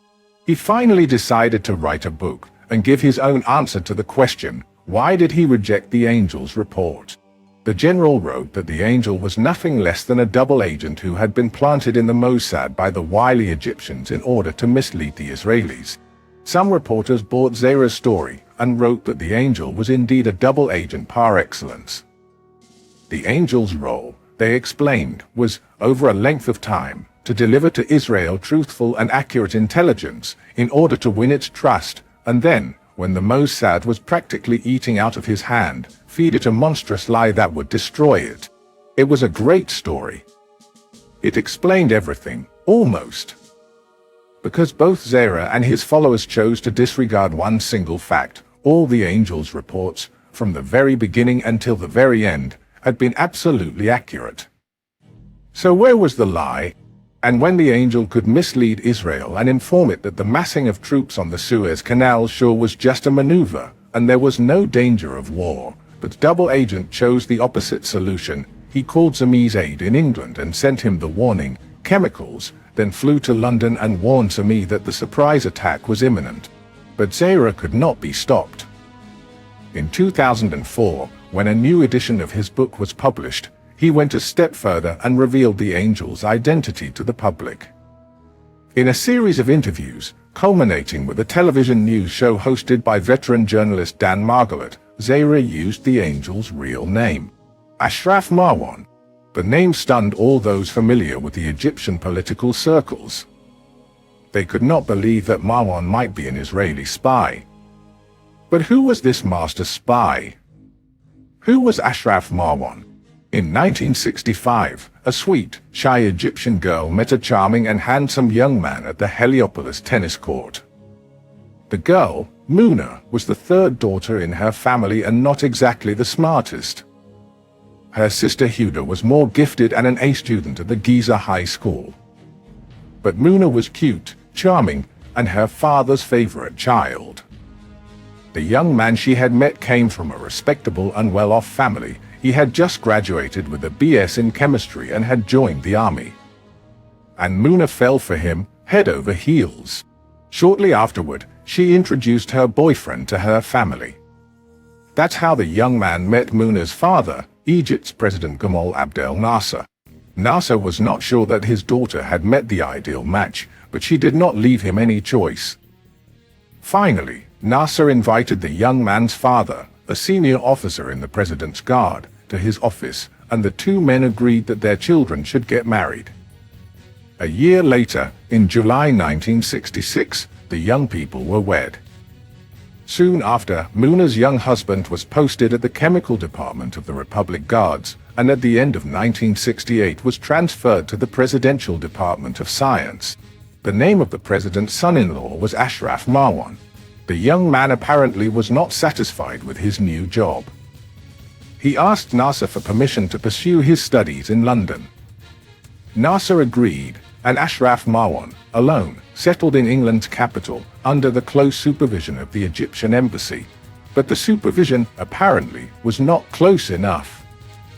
Ashraf Marwan loved the good life, the parties, the adventures, and London of the 60s generously supplied all of that. It didn't take long for the young Egyptian to spend all his allowance. He needed another source of financing for his nightly pleasures, and soon he found it. Her name was Swad, and she was married to the Kuwaiti Sheikh Abdullah Mubarak al-Sabah. Ashraf charmed the romantic lady and she opened her purse in return. But the arrangement did not last long. The affair was exposed and an angry Nasser had the bad boy sent home in disgrace. Nasser demanded that Muna divorce the adulterer, but she flatly refused. Nasser finally decided that Marwan would remain in Egypt and be allowed to go to London only to deliver his papers to his professors. Marwan also had to pay back all the money he had received from Swad al-Sabah. He got a job in Nasser's office, and once in a while he would be charged with petty tasks or missions.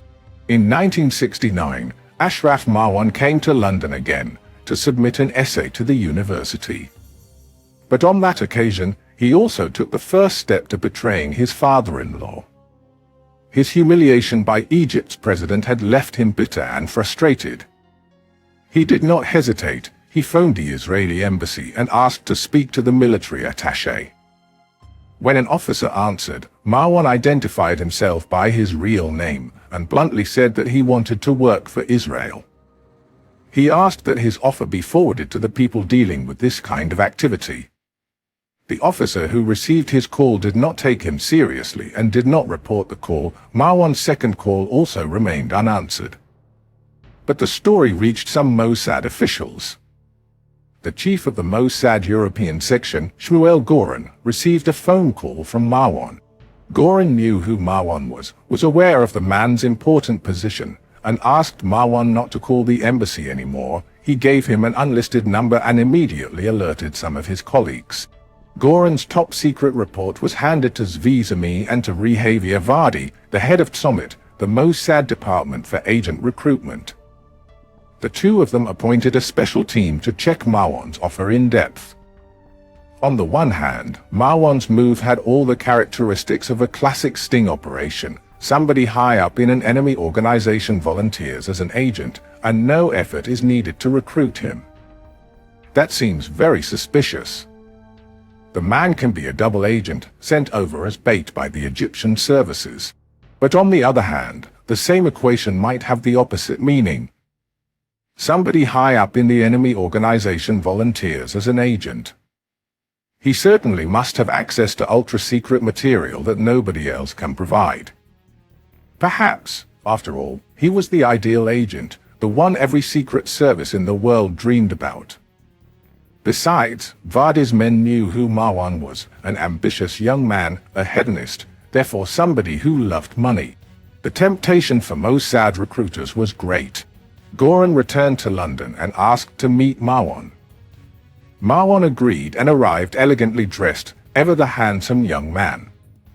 He openly told Goren that he had been deeply disappointed by Egypt's defeat in the 1967 Six-Day War, and had decided to join the winner. But beside the ideological motive, Marwan asked for lots of money, $100,000 for every meeting in which he would deliver a report to his handlers. Goren was inclined to accept the offer, in spite of the huge cost. Such sums had never before been paid to a Mossad agent. But first, Goren needed tangible proof that Marwan was as good as his word. He asked him for a sample of the secret documents he could deliver. The delivery of the documents would also tie Marwan to the Mossad. It was self-incriminating, solid proof that Marwan had become an Israeli agent. From the Egyptian point of view, that would make him a traitor and an enemy agent. Marwan did not let Goren wait long, and brought the full minutes of the talks held by President Nasser with the leaders of the Soviet Union in Moscow on January 22, 1970. In that visit, Nasser demanded that the Soviets supply him with modern, long-range jet bombers that could carry out bombings deep inside Israel. The document astonished all those who read it. They had never seen such a paper. Its authenticity was beyond doubt. Now the Mossad chiefs realized that they had a fabulous treasure in their hands. They appointed Jubi as Marwan's handler and sent him to London.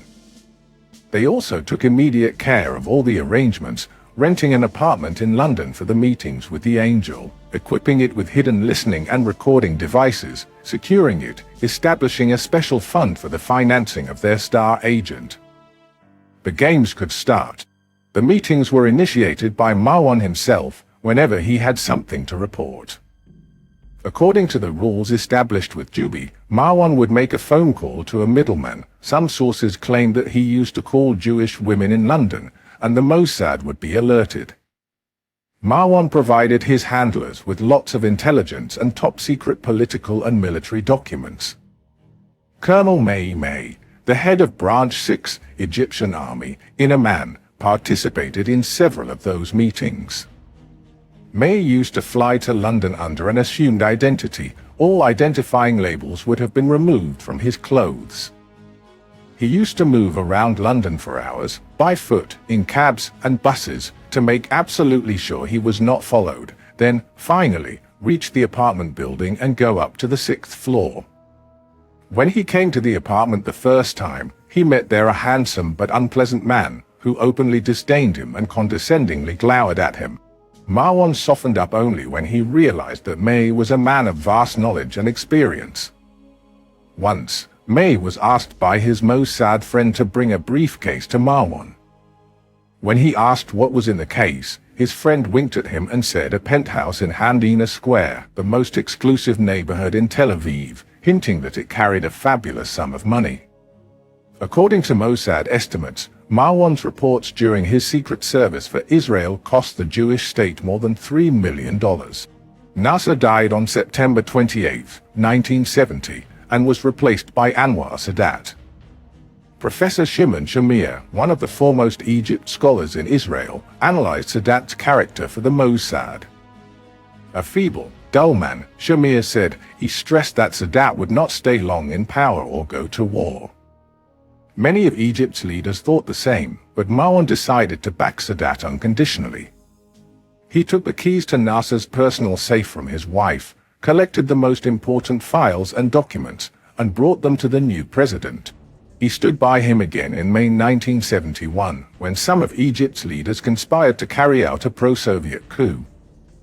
Some of the most famous names in Egypt were among the conspirators: Ali Sobri, a former vice president, Mahmoud Fawzi, a former minister of war, Sharawi Gumar, minister of the interior, and other ministers and members of parliament.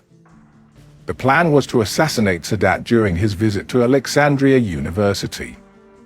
But Sadat moved first and arrested all the conspirators. Marwan stood by him and assisted Sadat when he smashed the conspiracy. The results were not long coming. Marwan's position in the Egyptian hierarchy vastly improved. He was appointed presidential secretary for information and special advisor to the president. He accompanied Sadat on his trips throughout the Arab world and took part in top-level political talks. As Marwan's status improved, so did his reports. In 1971, Sadat traveled to Moscow several times and presented Leonid Brezhnev with a shopping list of the weapons he needed to attack Israel. The list included, among other things, MiG-25 aircraft. Marwan delivered the list to his Mossad handlers. When they asked for the minutes of the Sadat-Brezhnev talks, Marwan brought that, too. Zvizami was profoundly impressed by Marwan's reports and met him in person. The material provided by Marwan was distributed to a few senior Mossad and Amman officers, the IDF Chief of Staff and his deputy, Prime Minister Golda Meir, Minister of Defense Moshe Dayan, and Golda's confidant, Minister without portfolio Israel Galilee. Some of Marwan's material apparently landed on the desks of other secret services. He approached the Italian Secret Service and offered to work for it as well. According to one source, he also established contact with the British MI6. That explains why, on that fateful October 5th, when he was on his way to meet with Zvizami in London, he made a stopover in Rome. He informed the Italians, too, about the forthcoming war. Another one of his reports had reached the Italians before, but this was by means of the Mossad. A month before the Yom Kippur War, Libya had asked for Egypt's help. Palestinian terrorists, in the service of Libya's leader, Muammar Gaddafi, intended to shoot down an El Al plane during its takeoff from Rome's airport. This was meant to be an act of vengeance against Israel for mistakenly shooting down a civilian Libyan aircraft over Sinai in February 1973. The Mossad had obtained evidence that Palestinian terrorists were planning to hijack a plane, load it with explosives, and crash the plane in one of Israel's big cities, see Chapter 12. When a plane flying the Libyan colors emerged over Sinai, refusing to identify itself and to leave the Israeli-controlled space, the Israeli Air Force controllers concluded that this was the suicide bomber's aircraft. They launched a couple of fighter jets that shot the plane down. It was later established that the airliner had strayed from its course because of a sandstorm that raged over Sinai. The Israeli medics found 108 bodies among the aircraft's smoldering debris. Gaddafi swore to avenge the victims. The team to carry out the operation numbered 5 Fatah terrorists, led by Amin al-Hindi. President Sadat decided to help the Libyans and ordered Marwan to deliver 2 Russian-made Strela missiles to the terrorists. Marwan sent the surface-to-air missiles to Rome via the diplomatic pouch. In Rome, Marwan loaded the missiles into his car, met with al-Hindi in a shoe store on the world-famous Via Veneto, entered a carpet store with him, and bought 2 large carpets. Together they wrapped the missiles in the carpets and transported them, by subway, to the Palestinian safe house. The terrorists prepared to launch the missiles, unaware that Marwan had already alerted the Mossad, and the Mossad warned the Italians. On September 6, the anti-terror squad of the Italian police broke into an apartment in Ostia, close to the Rome airport. The Italians arrested some of the terrorist team members and seized the missiles. The other members of the team were apprehended in a Rome hotel. The Italian press named the Mossad as the source that had alerted the Italian services. Some maintained that during the operation, Zvi himself was present in Rome. A month later, the Yom Kippur War broke out. After the war, Marwan kept fulfilling major secret tasks for Sadat. He was sent as Sadat's envoy to Arab capitals, and was active in the separation of forces between Syria and Egypt and Israel. He was also present at the talks between U.S. Secretary of State Henry Kissinger and King Hussein of Jordan in Amman. The separation of forces gave Marwan the opportunity to connect with another secret service, the American CIA, which was looking for credible intelligence about Egypt's policy after the interim agreements with Israel. According to American sources, the secret relations between Marwan and the CIA lasted almost 25 years. He visited the United States several times for medical treatment and enjoyed a warm welcome and generous hospitality, courtesy of the CIA. But even his senior position and secret activities lost their appeal, and Marwan started a second career in business. He bought a luxurious apartment in London, at 24, Carlton House Terrace, and started investing his money in various projects. In 1975, Ashraf Marwan was appointed chairman of the Arab Industrial Union, an organization founded by Egypt, Saudi Arabia, and the Gulf Emirates in order to produce conventional weapons by Western methods. The project failed, but it helped Marwan to establish valuable contacts in the business world. After a short term, he was removed from his position, and in 1979 he moved to Paris. 2 years later, after the assassination of President Sadat by fanatic terrorists, he moved to London and started a brilliant business career, which made him a very rich man. He hosted his Mossad handler Juby in a hotel he owned in Mallorca, in the Balearic Islands, and let him know that he was retiring from the world of espionage. Some claim that by the end of the 70s Marwan felt the Egyptian soil burning under his feet, and that he was suspected of maintaining secret ties with Israel, so he decided to leave both Egypt and the Mossad for good.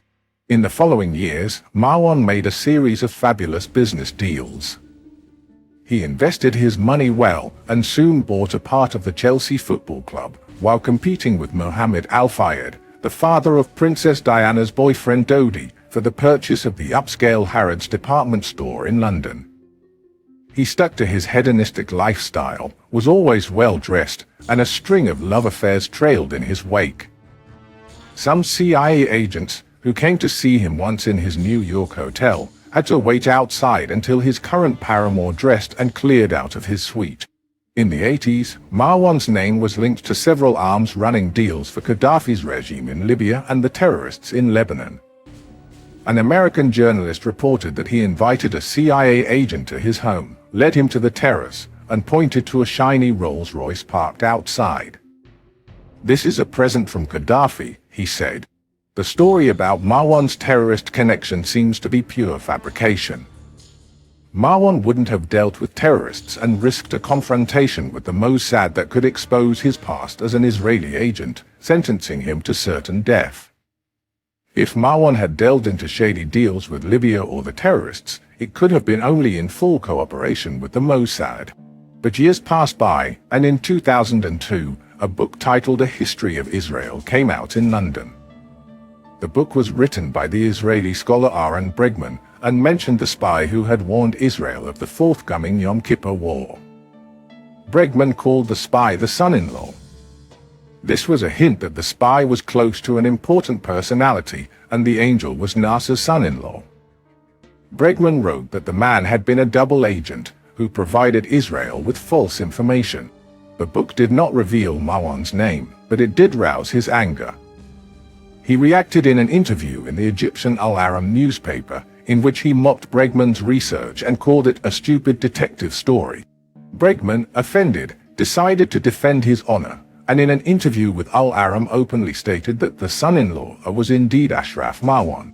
This was a grave accusation, but it lacked any proof. It did not have any impact, till the day when Eli Zera declared that the double agent who fooled Israel was, indeed, Ashraf Marwan. Such a thing had never happened in Israel before. The identity of former spies was not revealed, in many cases, even after their death. And Ashraf Marwan was alive, vulnerable, an easy prey for the killers of the Egyptian Mukhabarat. Zvi Zami came back from 30 years of retirement and tried to establish contact with Marwan, but the angel refused to speak with him. He didn't want to, Zami dolefully said, because he felt I didn't protect him. I did all I could to protect him, but I did not succeed. Following Zera's revelations, Zami broke his self-imposed silence and harshly attacked the former Amman chief. He accused him of revealing state secrets. Zera hit back, claiming that the former Ramsad was protecting a man who was nothing but a double agent. Israeli journalist Ronan Budman, who watched a live television broadcast of an official ceremony in Egypt, saw President Hosni Mubarak warmly shaking the hand of Marwan, who accompanied him in laying a wreath on Nasser's tomb. After the broadcast, Budman wrote that Marwan had been a double agent. As for President Mubarak, he flew to the succor of Marwan and firmly rejected the rumors of his being an Israeli spy. Israel was engulfed in a flood of accusations and counter-accusations. The Mossad and Amman established two boards of inquiry that reached the same conclusion: Marwan was not a double agent and did not cause any harm to Israel. Zera did not give up and sued Zami in a court of law. The former Justice Theodore Orr, who had been appointed arbitrator by the court, firmly ruled that Zami's version was the true one. Zera and his supporters apparently chose to ignore the fact that Marwan had been one of the leading figures of the Egyptian government, the son-in-law of Nasser and close advisor of Sadat. The leaders of Egypt did not want to admit that one of their own had been a traitor and a Zionist spy. Such an admission would have shocked the Egyptian public opinion and shaken the Egyptians' trust in their leaders. So they chose a different approach, to laud and praise Marwan in public, but seal his fate in secret. In early June 2007, Justice Orr published his findings. On June 12, an Israeli court officially confirmed Zami's account on Marwan's role in the service of the Mossad. 2 weeks later, on June 27, Marwan's body was found on a sidewalk, under his terrace. Israeli observers accused the Egyptian Secret Service of the murder.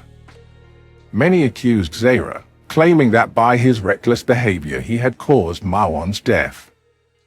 On the other hand, in a hardly surprising statement, Marwan's widow accused the Mossad of murdering her husband. Eyewitnesses said that they had seen men with Middle Eastern features standing with Marwan on his terrace, minutes before his death. The Scotland Yard closed and reopened the case, and finally stated that it was unable to find the perpetrators. The Angel's murderers still remain free.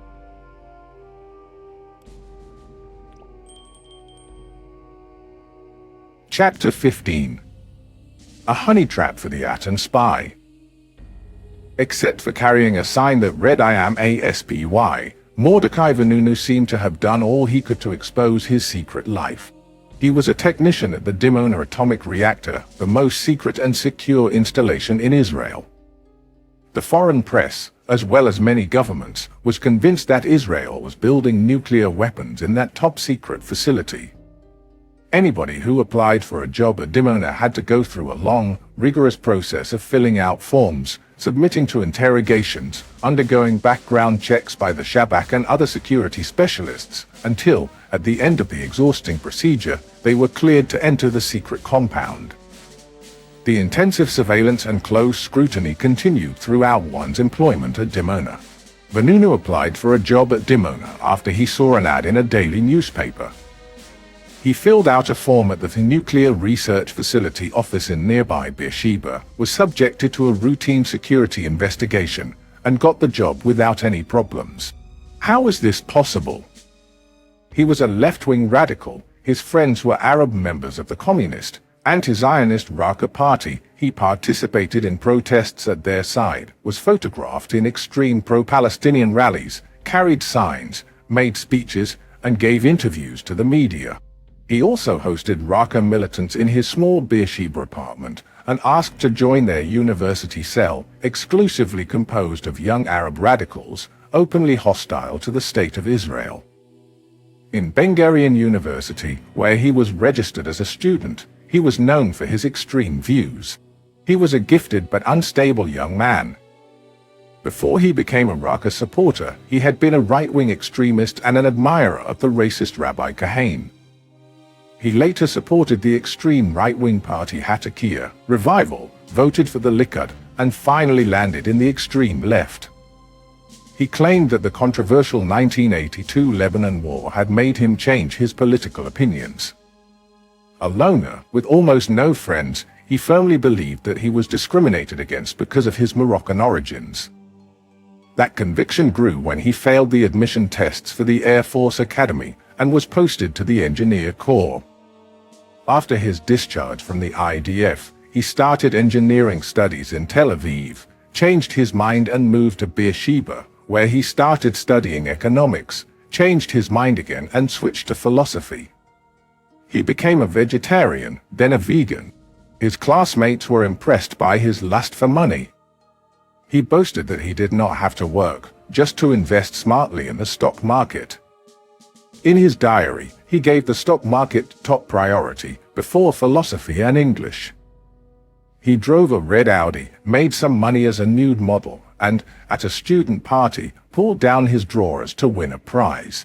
His way of life was his own business, of course, but his political activity as a Raqqa sympathizer and a Palestinian supporter should have sounded 1,000 alarms. Instead, he was called to a meeting with Shabak officials, who told him to stop these activities and asked him to sign a document stating that he had been warned. He did not sign and did not stop. The Shabak described Vanunu's activities in a routine report to the Director of Security in the Ministry of Defense. The director conveyed the report to the Director of Security at the Dimona reactor, who filed it in one of his folders, and that was it. No action was taken, and no surveillance of Vanunu was initiated. A remarkable oversight. A whole chain of people, Shabak officials at local and national levels and the directors of security at the ministry and Dimona, had failed to do their duty. Vanunu continued his political activities and was not bothered anymore. He was an operator at Institute 2, the most secret department in the Dimona compound. Out of the 2,700 employees at Dimona, only 150 were allowed entrance into Institute 2. Vanunu had 2 badges, 9,567-8 for entering the Dimona facility, and 320 for entering Institute 2.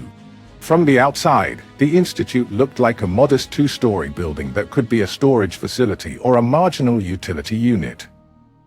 but people with inquisitive minds would notice an elevator cabin on the flat roof and wonder why a two-story house needed an elevator. The key to this mystery was the real secret of Institute 2.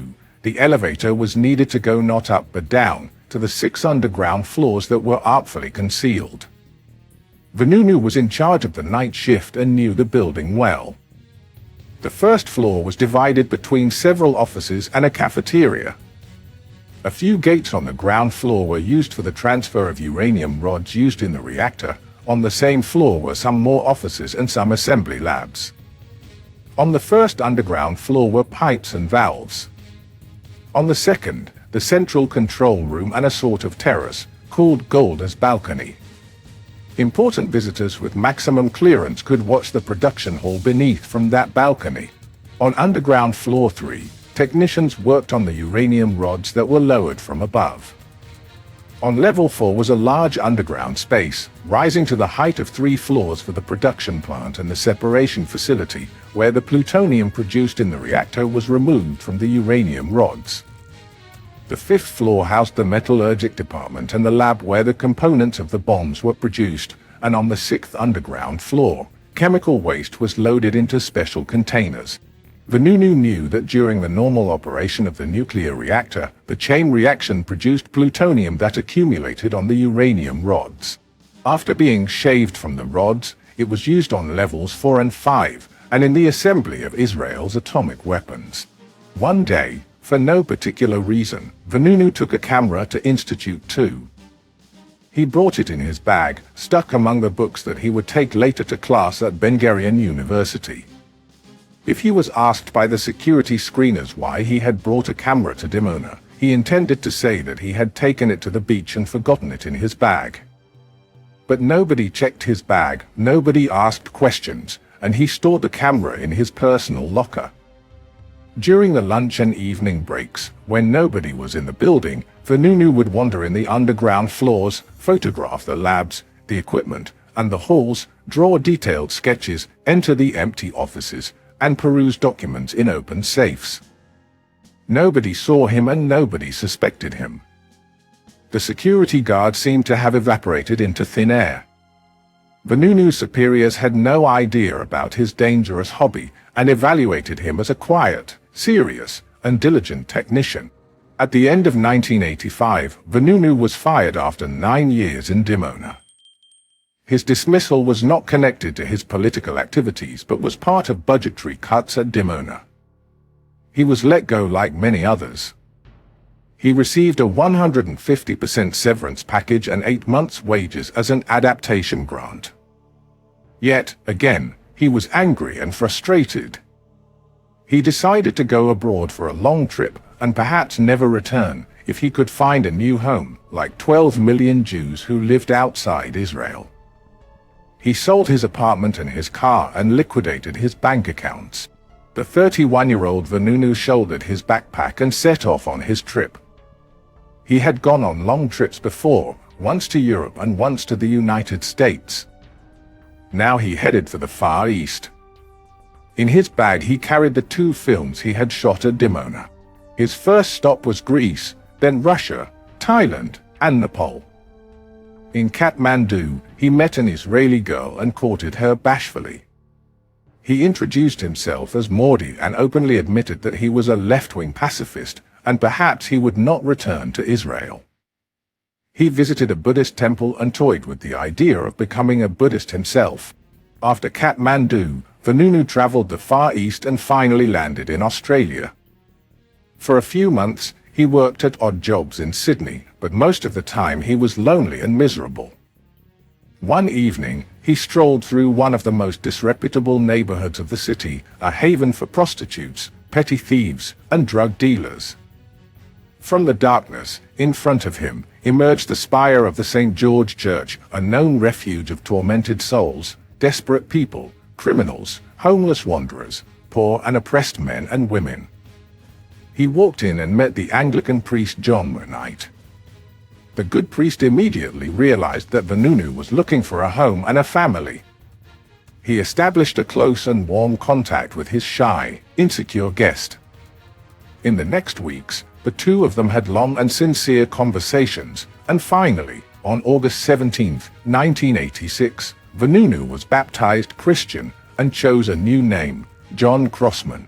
It was a huge transition for an observant Jew, born in Marrakesh, who had spent his youth in the Talmudic schools and yeshivas of Beersheba.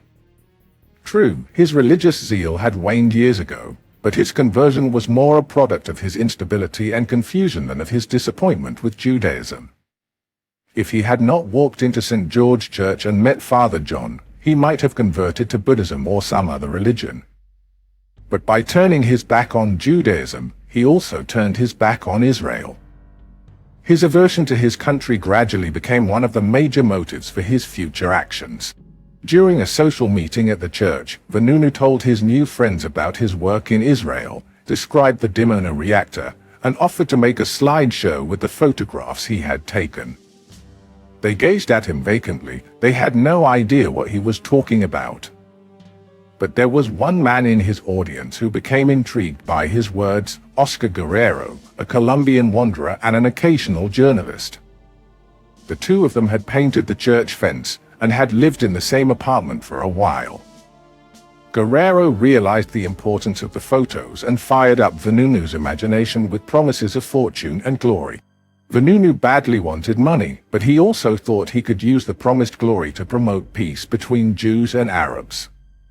This was not his original plan. Peacemaking had not been the reason why he left Israel and carried the two rolls of film around the world for many months. But making peace and saving the world from Israel's atomic bomb became an allegedly noble motive for his actions. His private war against the Israeli nuclear project gained steam as the days went by, and turned into a major reason for publishing the Dimona photographs. But Vanunu also understood that if he did so, it would be his end as an Israeli. He would never be able to return to Israel, where he would be branded as a traitor and enemy of the state. Still, the temptation was great. Vanunu and Guerrero went together to a photo lab in Sydney. They developed the pictures he took of Institute 2, and tried to peddle them to the local offices of American magazines and Australian television stations, but in vain. They were regarded as either oddballs or swindlers trying to make an easy dollar.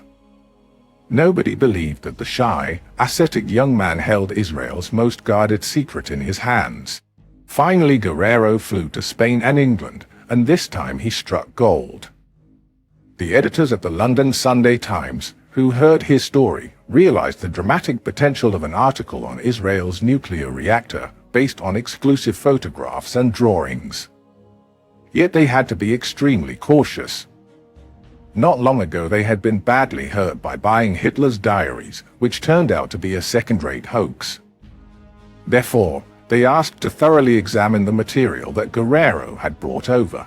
In the meantime, an official of Australian television got in touch with the Israeli embassy in Canberra and inquired if the strange man who had offered them the photos of the Dimona reactor was indeed an Israeli citizen.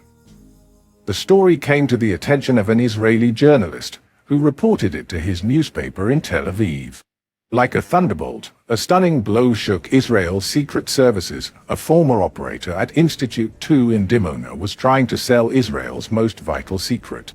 The system failed. We did not get to him in time, helplessly admitted Chaim Karman, then Director of Security at the Ministry of Defense.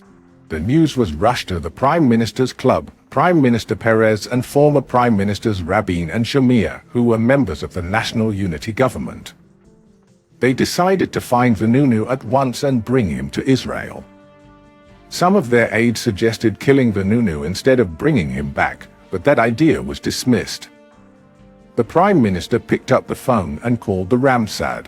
Since 1982, the Mossad had had a new director, Meir Admoni. After almost 20 years of generals parachuted from the IDF to the helm of the Mossad, the organization finally had a new chief, one who had worked his way up from the inside. Meir Admoni, born in Jerusalem, was a veteran of the Cheyenne of Amman. He had been Yitzhak Hofi's deputy and reached the coveted post of Mossad after Hofi retired in 1982. He was to spend 7 years as Mossad, but these were not to be the best years of the intelligence community. Between 1982 and 1989, several incidents embarrassed the Mossad. The Pollard affair, which erupted when a Jewish civilian intelligence analyst was arrested in Washington for spying for a secret Israeli intelligence unit. The Iran-Contra affair, in which Israel was involved, arrests of several Mossad agents in foreign countries because of careless blunders. But the worst damage to Israel was certainly caused by Mordechai Vanunu. As soon as Peres called him, Admoni launched an operation for capturing Vanunu. The Mossad computer spewed out the operation's code name, Carniac. Nahum Admoni urgently sent a Caesarea unit to Australia to find Vanunu. But on their arrival, the agents found out that they had come too late. The bird had flown the coop to England. Shortly after interviewing Guerrero, the Sunday Times editor sent Peter Hunam, a star of the Insight section of the Weekly, to Australia to meet Vanunu. When he boarded his flight, Hunam already knew that British scientists had examined some of the photos brought by Guerrero and confirmed their authenticity. The meeting with Vanunu in Sydney convinced Hunam, as well, that his story was true. He was particularly impressed by Vanunu's denial of Guerrero's exaggerated claims that he was an Israeli scientist. Vanunu told him the truth: he had been only a technician at Dimona. Vanunu and Hunam flew to London, leaving Guerrero behind. In London, Vanunu was subjected to several intensive interrogations by the Sunday Times people. He told them everything he knew, and revealed to the British that Israel was also developing a neutron bomb, capable of destroying living things but leaving buildings and structures intact. He also described the process of assembling the bombs at Institute 2. Yet, all along, he seemed scared and nervous. He feared being killed or kidnapped by the Israeli services. The Sunday Times people tried to calm him down. They moved him to another hotel and recruited all their staff to serve, in turns, as the babysitters for their precious guest. They insisted, in vain, that he not walk the streets alone. When the interrogations were over, they offered him a fantastic deal: $100,000 for his story and photos, 40% of the distribution rights of the newspaper articles, and 25% of the book rights, if there were to be a book. They told him that the Sunday Times owner, Rupert Murdoch, also owned the film company 20th Century Fox, and he was thinking of making a movie about his life and times. The role of Vanunu would be played by Robert De Niro. Vanunu's hosts in London offered him all the possible temptations except one: a woman. Vanunu hungered for sex and for a woman's warmth, and could not get them. When Insight staff member Rowena Webster kept him company, he desperately tried to convince her to have sex with him, but she refused. Sex was Vanunu's Achilles heel, but the smart editors of the Sunday Times failed to realize this. They also failed to realize that Vanunu's fears of the Israeli services were justified. One of the Insight reporters was sent to Israel to find out if Vanunu indeed was who he claimed to be. He spoke about him with an Israeli journalist, who immediately alerted the Shabak. A few hours later, several members of the Mossad operational team landed in London. The team was headed by the Ramsad's deputy, Shabtai Shavit. The operation was commanded by the Ramsad's second deputy and Caesarea's head, Benny Zeyevi. Two Mossad agents, posing as press photographers, lingered by the Sunday Times building and took pictures of protesting workers who happened to be on strike. After a few days, they saw and photographed Vanunu and followed him on London streets, using the comb method developed by veteran Mossad agents V. Malkin.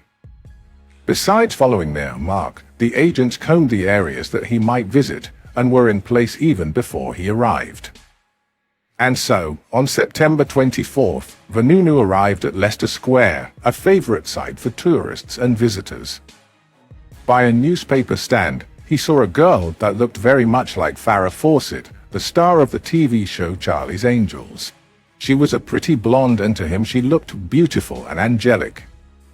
He stared at her longingly while she stood in line in front of the newsstand. She turned her head and looked back at him, a long and meaningful look. Their eyes locked for a moment, but her turn came. She bought her paper and went her way. He turned to go in another direction, but gathered all his courage, came back, and asked her if he could talk to her. She agreed with a smile. A casual conversation followed between the two of them. She introduced herself as Cindy, a Jewish beautician from Philadelphia, on a vacation to Europe. Vanunu was suspicious. The last few days had been nerve-wracking for him. The Sunday Times people kept interrogating him endlessly and postponed the publication of his story. His fears of the Israeli services increased after he learned that the Sunday Times was going to ask the Israeli embassy in London for their comment on the story. They explained to him that a respectable paper like the Sunday Times always had to ask for the other side's comments. He was not convinced. He felt lonely, angry, and impatient. And all of a sudden, "Cindy, are you from the Mossad?" he asked, half jokingly. No, she said. No. What is Mossad? She asked him for his name. George, he said.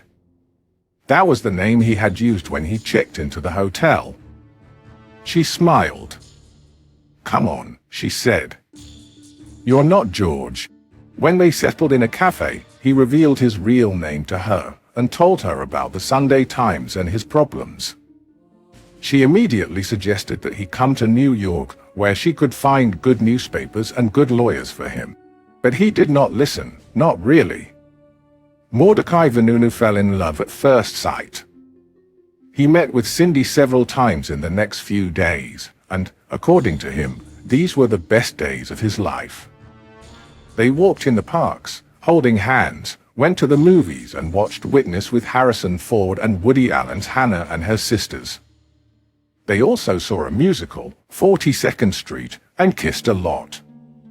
The warm hugs and the sweet kisses he would never forget. Cindy gave him her sweet kisses, but firmly refused to sleep with him. She told him she could not invite him to her hotel because she shared a room with another girl. She also refused to come to his hotel room. You are tense and edgy, she kept saying. It won't work. Not in London. Then she had an idea. Why don't you come with me to Rome? My sister lives there. She's got an apartment. We can have a real good time, and you'll forget all your troubles. At first, he refused. But she was determined to go to Rome and bought a business class ticket, and when she finally convinced him, she bought him a ticket, too. You'll pay me back later, she said. And he succumbed to temptation. If he were a more serious and reasonable man, he would have realized right away that he had fallen into a honey trap, the Secret Service's term for a seduction by a woman. Just like that, he meets a girl in the street, and she falls for him head over heels, and is ready to do anything for him, take him to her sister's home in Rome, buy him a plane ticket even though she barely knows him. She cannot sleep with him in London, but she can sleep with him in Rome.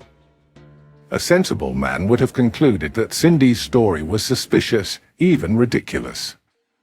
But the Mossad psychologists had done an excellent job this time. They knew exactly what Vanunu wanted, and predicted that he would be driven blind by the sweet kisses and the even sweeter promises of a gorgeous, sexy woman. Peter Hunam of the Sunday Times was a sensible man. As soon as he heard about Cindy, he felt something was very wrong. He tried his best to persuade Vanunu not to see her, but in vain.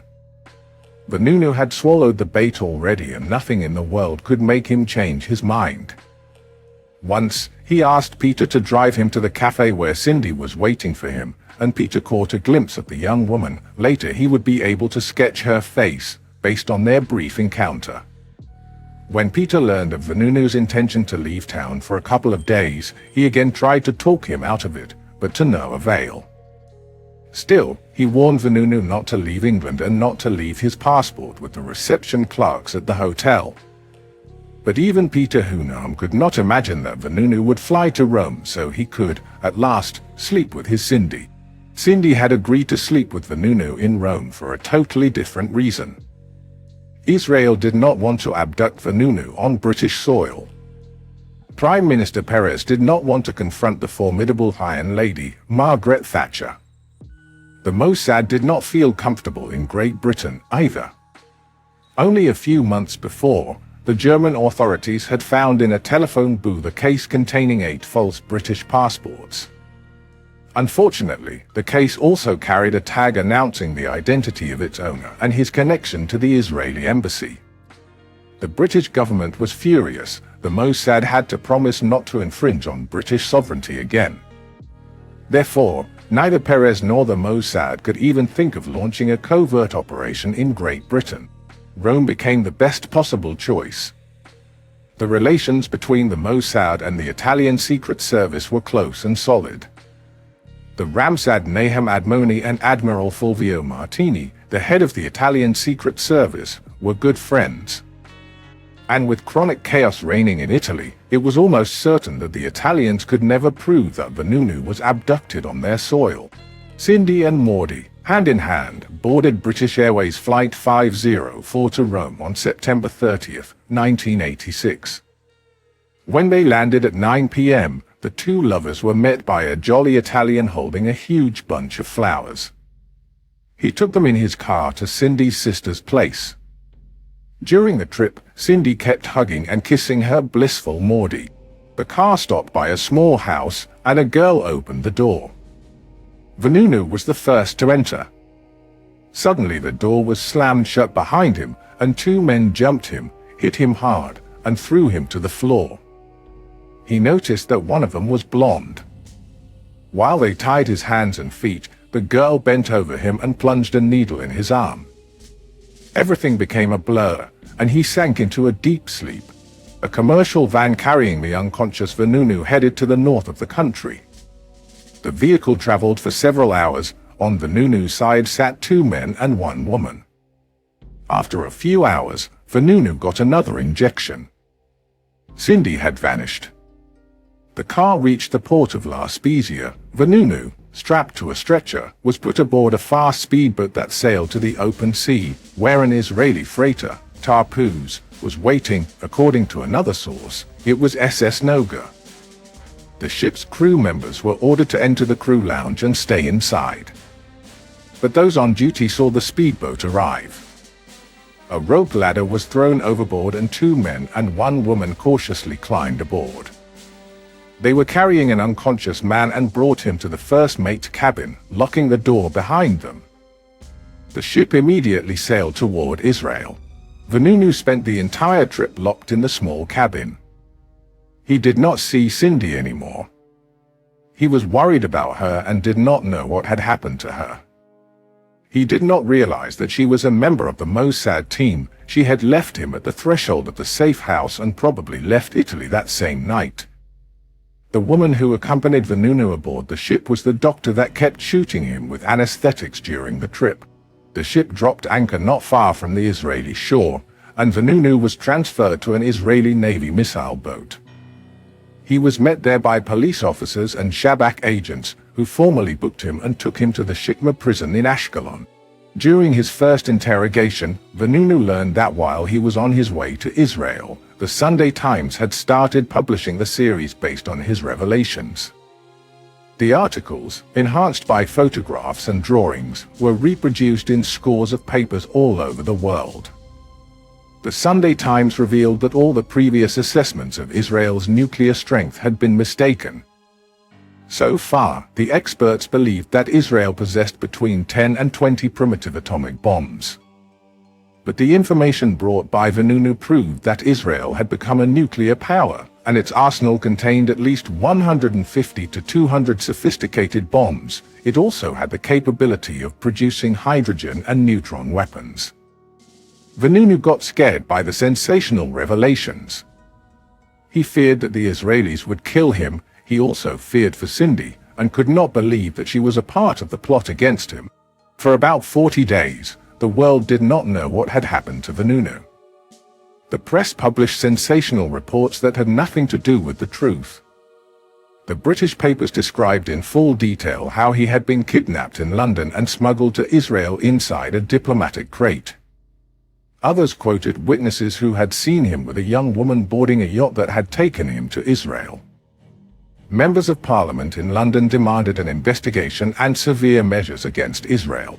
Vanunu was officially indicted in mid-November and appeared in court several more times.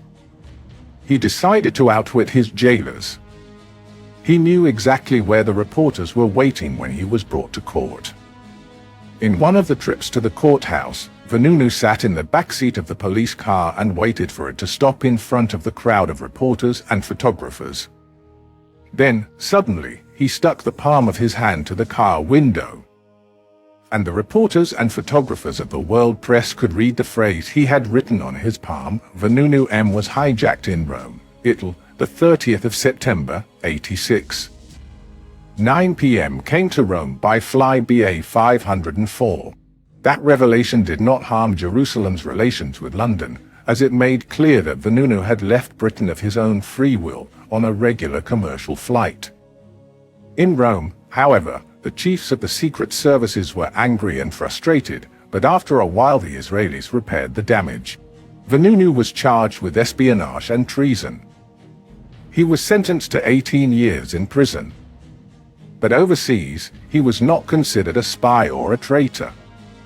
Associations and leads in his name appeared in Europe and America almost overnight, and he was depicted as a bold fighter for peace, a martyr who risked his life to stop Israel's nuclear project. Vanunu, of course, was nothing of the kind. The heroic, ideological slogans were used only to cover the confused actions of the frustrated Institute II operator. He did not try to rise against the Israeli nuclear project while he worked at Dimona. If he had not been laid off, he might be working there this very day.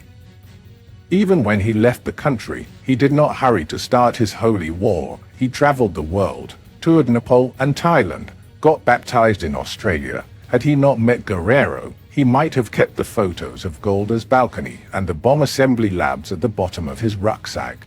But good and naive people throughout the world saw him as a fighter against the Israeli atomic danger. A sweet American couple adopted him as a son, even though his family was still alive, and other good Christians keep nominating him as a candidate for the Nobel Peace Prize. When he was released from jail, after 18 years, Vanunu chose to live in a Jerusalem church. Today he keeps displaying his hatred for Israel, refuses to live there, refuses to speak Hebrew, calls himself John Crossman, and publishes ads in the Arab newspapers, looking for an Arab or Palestinian bride, non-Israeli only. And Cindy? It turned out that because of the urgency of the operation in London, the Mossad had no time to build a solid cover for her. She used her sister's name, Cindy Hannon, and her passport, and that helped British and Israeli reporters to discover her real identity. They found out that her real name was Cheryl Bentov, née Hannon, the daughter of an American millionaire who had made his fortune in the tire business. She was a devout Zionist and immigrated to Israel at the age of 17. She served in the IDF and married a former Amman officer. A Mossad agent recruited her to the organization. Her IQ was high, her motivation intense, and her American passport helpful. She went through an exhausting 2-year training course before being urgently flown to London with the other members of Operation Carneuk. After Vanunu's abduction and the burst of publicity surrounding her, she had to resign from operational activity. Today Cheryl Hannon Bentov lives in Orlando, Florida.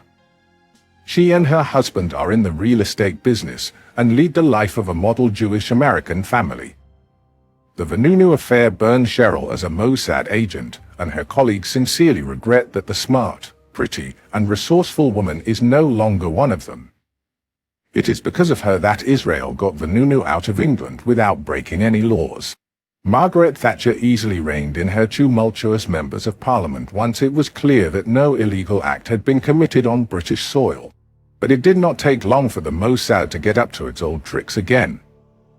2 years later, Mossad agents Ori Regev and Yaakov Barad planted a Palestinian as a double agent in London. The Palestinian was caught and arrested, but Thatcher closed the Mossad station in London and expelled Regev and Barad. The Mossad again promised to behave. And they did, until the al-Mabhouh affair.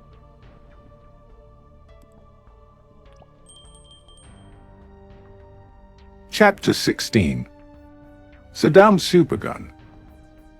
On March 23, 1918, during World War I, a massive artillery shell exploded in the heart of Place de la République in Paris. An hour later, another shell struck the city center, killing 8 people. These blasts terrified Parisians, as the city, far from the front lines, was believed to be safe. The commander of the Paris district immediately dispatched squads to search the surrounding forests, suspecting a hidden German artillery unit, but found nothing. The French speculated the shells had been fired from an airship, though no Zeppelin was ever spotted.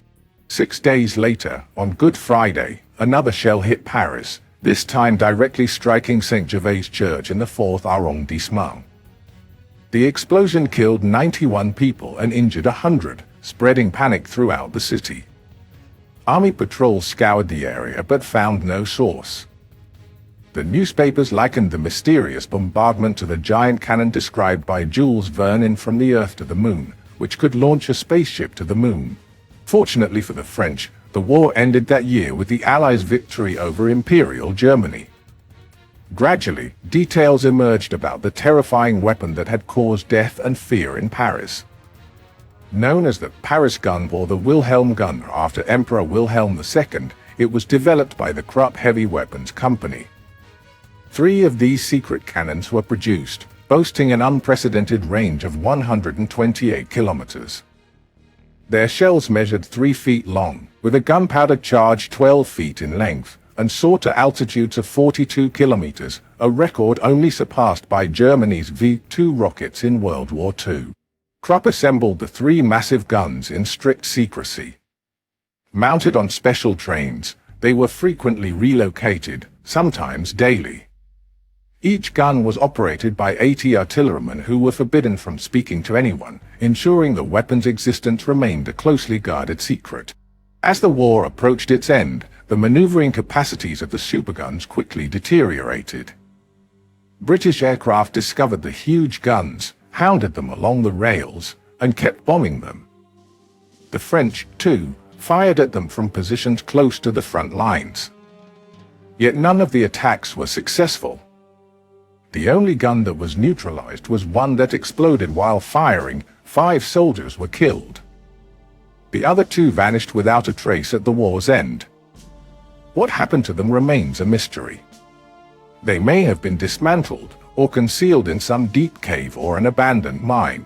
But superguns turned into a legend, and many thought their secret would never be solved. But in 1965, an elderly German woman arrived in Canada and met a 37-year-old scientist, Dr. Gerald Bull, who was in charge of the High Altitude Research Program, HARP, at McGill University in Montreal. The woman was a relative of Fritz Rausenberger, the deceased director of design at Krupp Industries. She brought Bull a lost manuscript that she had discovered in the family archives, which described in detail the big gun and the way it was operated. The manuscript fired up Bull's imagination. He was reputed to be a genius who had received his PhD at the age of 23, the youngest PhD to graduate from a Canadian university. Bull dreamed of building superguns that would fire shells at targets hundreds of miles away, and even launch satellites to outer space. Using the manuscript, he wrote a book about the Wilhelm guns and the possibilities they offered to the scientists of the future. But the book was not enough. Bull obtained funding from the US and Canadian governments, as well as from his university. On a testing ground in Barbados, he tested his own huge gun, the longest gun ever built in the world. It was 36 meters long, with a caliber of 424 millimeters. Hundreds of workers, technicians, and engineers, many of them local, participated in the building and testing of the formidable firearm. Bull's cannon excelled in the test firing and dispatched heavy loads to record altitudes. He claimed that if, instead of shells, he armed his gun with missiles propelled by solid fuel, he could fire a 200-pound missile to a distance of 4,000 kilometers or to an altitude of 250 kilometers.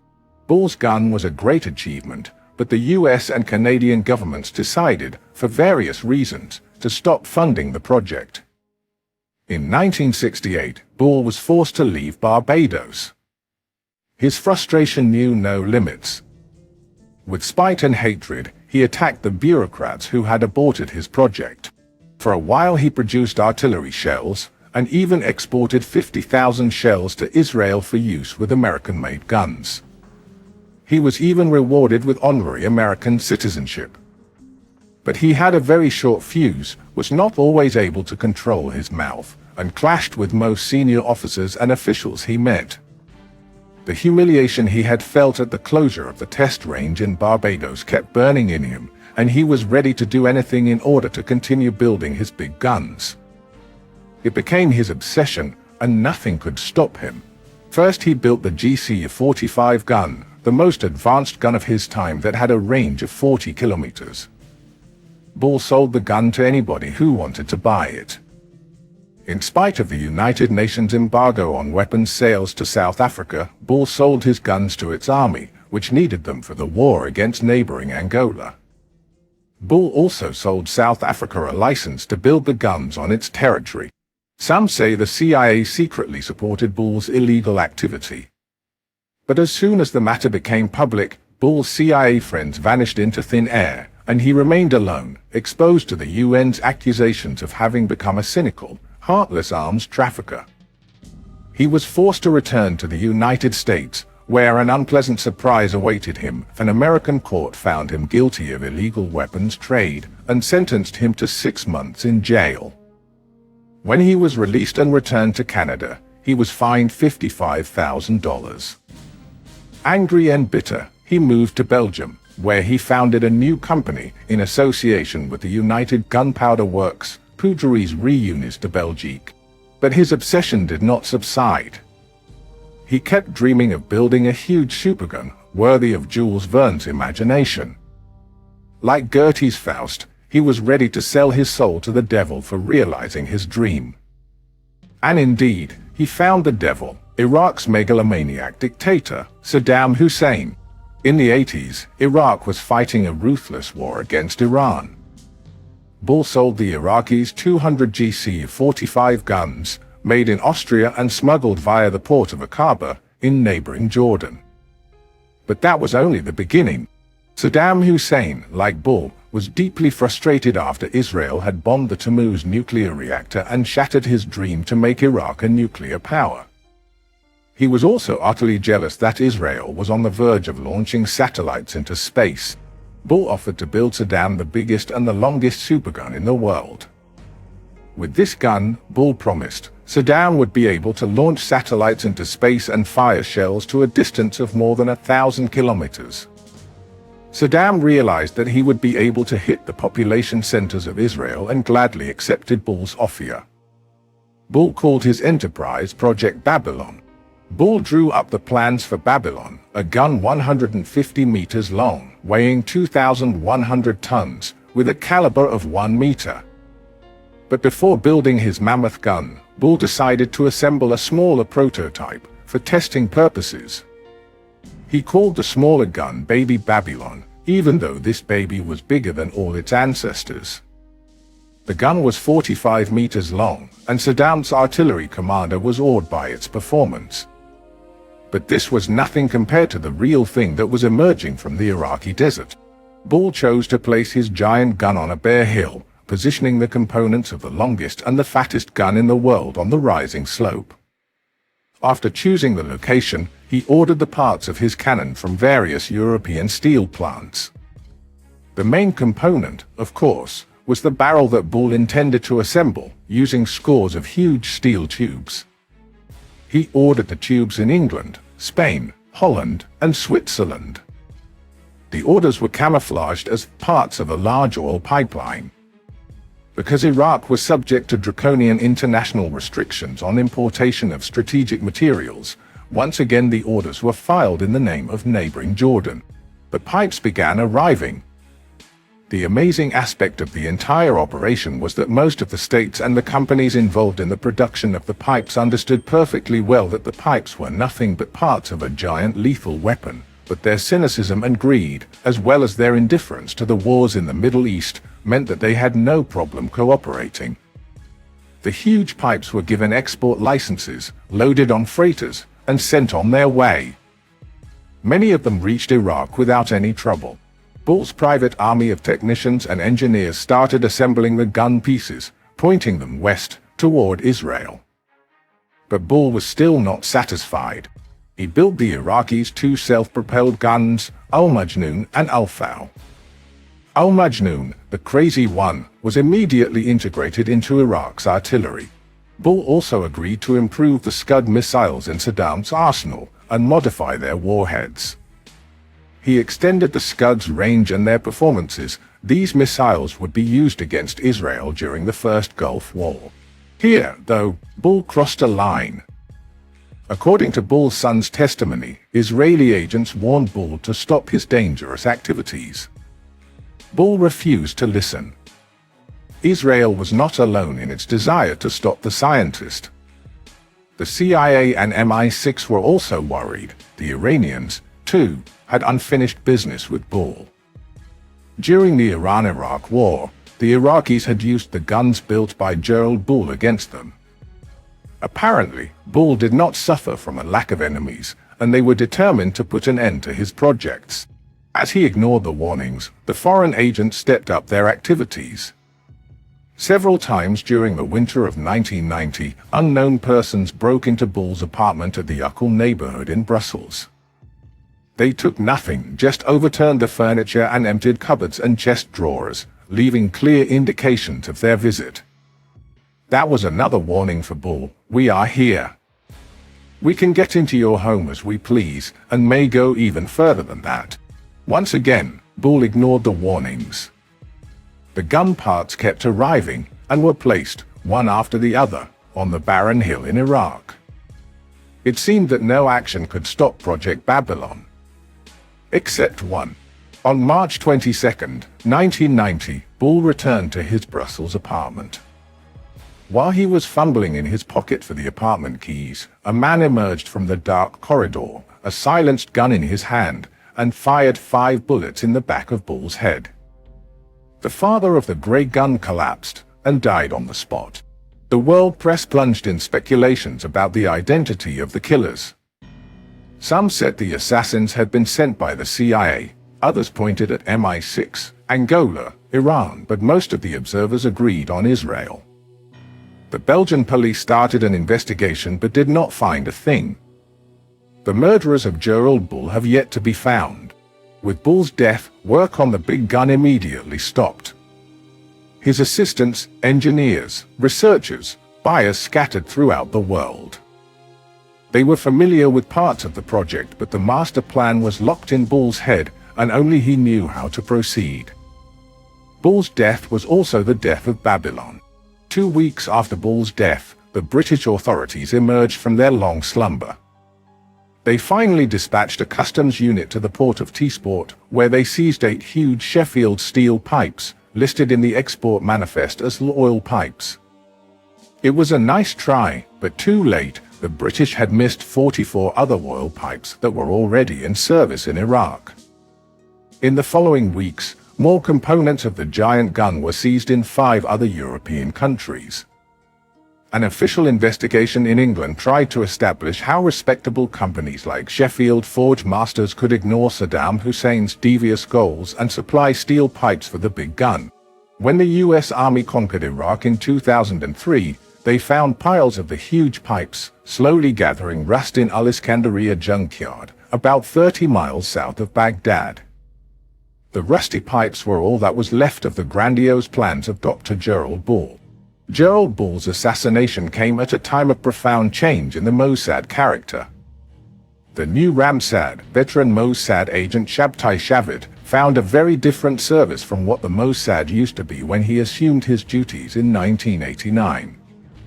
A former Sayeret Matkal fighter and head of Caesarea, he seemed the right man for the job. But starting in the early 70s, with the systematic elimination of the leaders of Black September, and much more so in the 80s and 90s, the emphasis in the Mossad activity shifted from intelligence to special operations. The Mossad gradually had to assume most of the operations against the non-military and non-conventional dangers threatening the state of Israel. The formal state organs were unable to efficiently defeat terrorism. The terrorist leaders lived abroad in relative safety, planned their attacks, and dispatched their men against Israeli bodies or citizens throughout the world.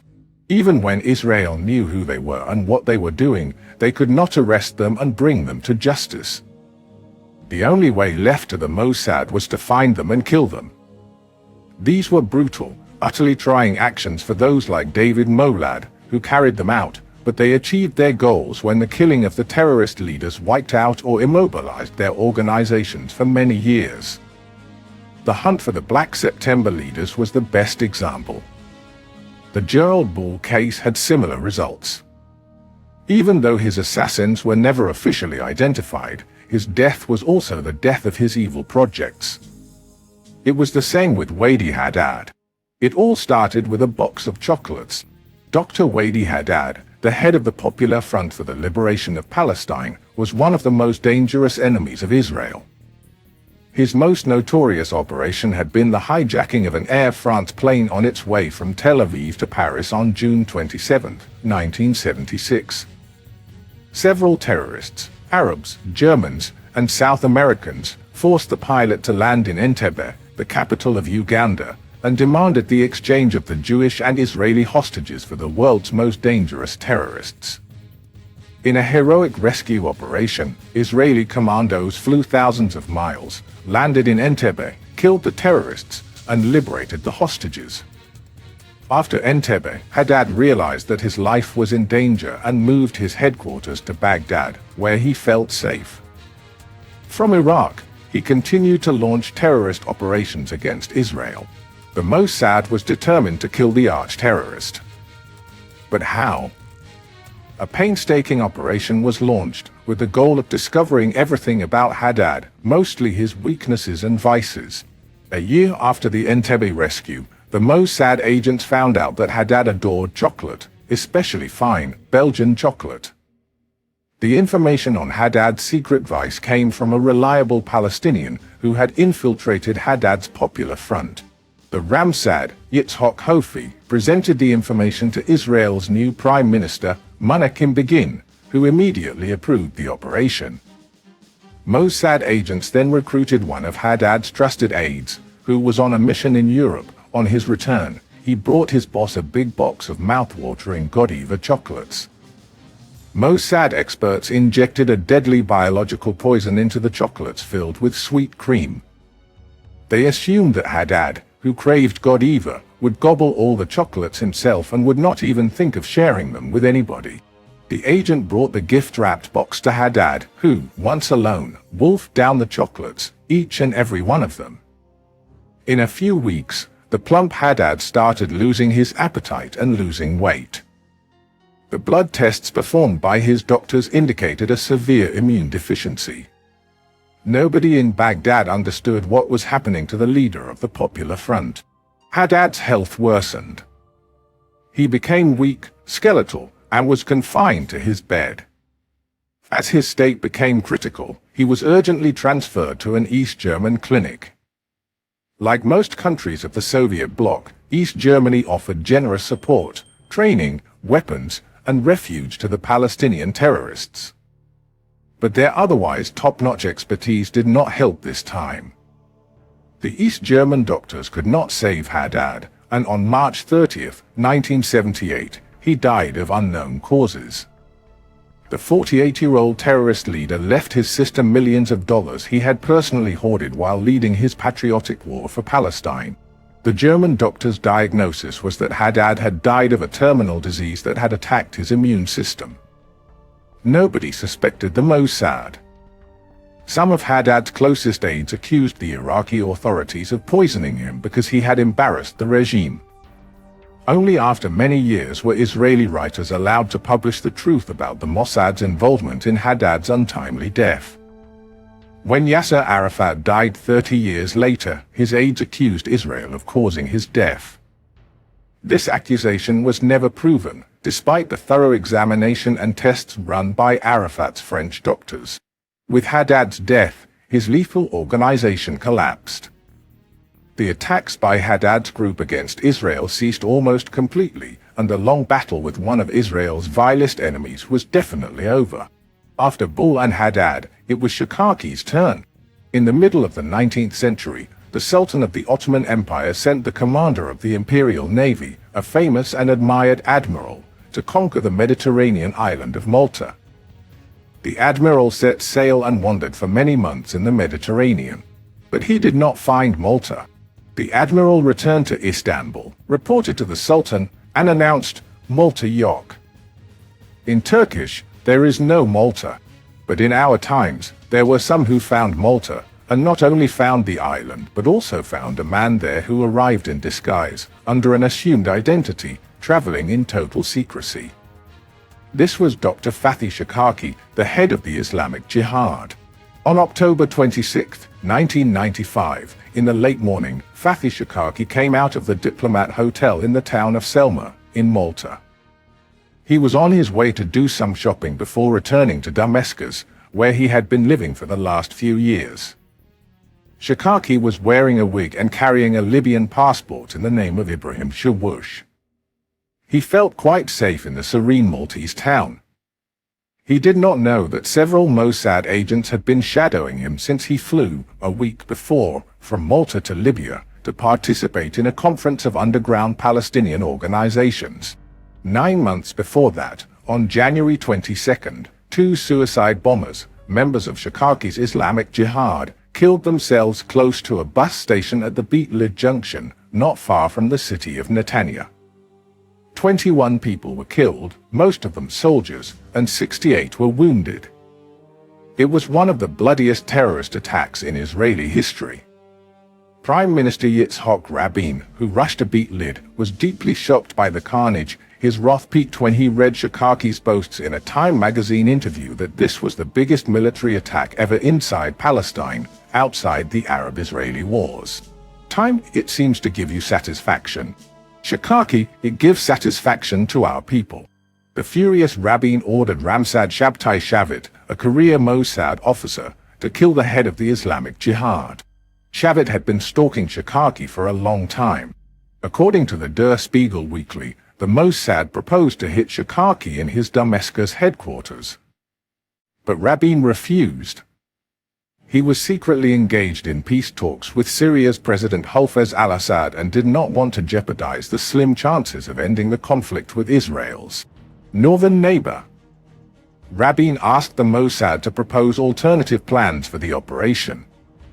It was a very complicated mission, Shavit explained, because Shikaki knew he was in the Mossad's crosshairs. That was why he rarely left Syria. Nevertheless, Rabin refused to authorize a hit in Damascus and ordered Mossad to carry out the operation outside of Syria's borders. But where? For a while, the Mossad leaders were at a loss. But finally, as luck would have it, Shikaki was invited to a conference of Palestinian terrorist organizations in Libya.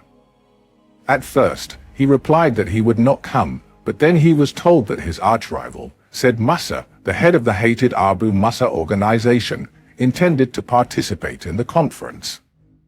The Mossad experts assumed that Shikaki would not cede the floor to his adversary and would come to the conference at all costs.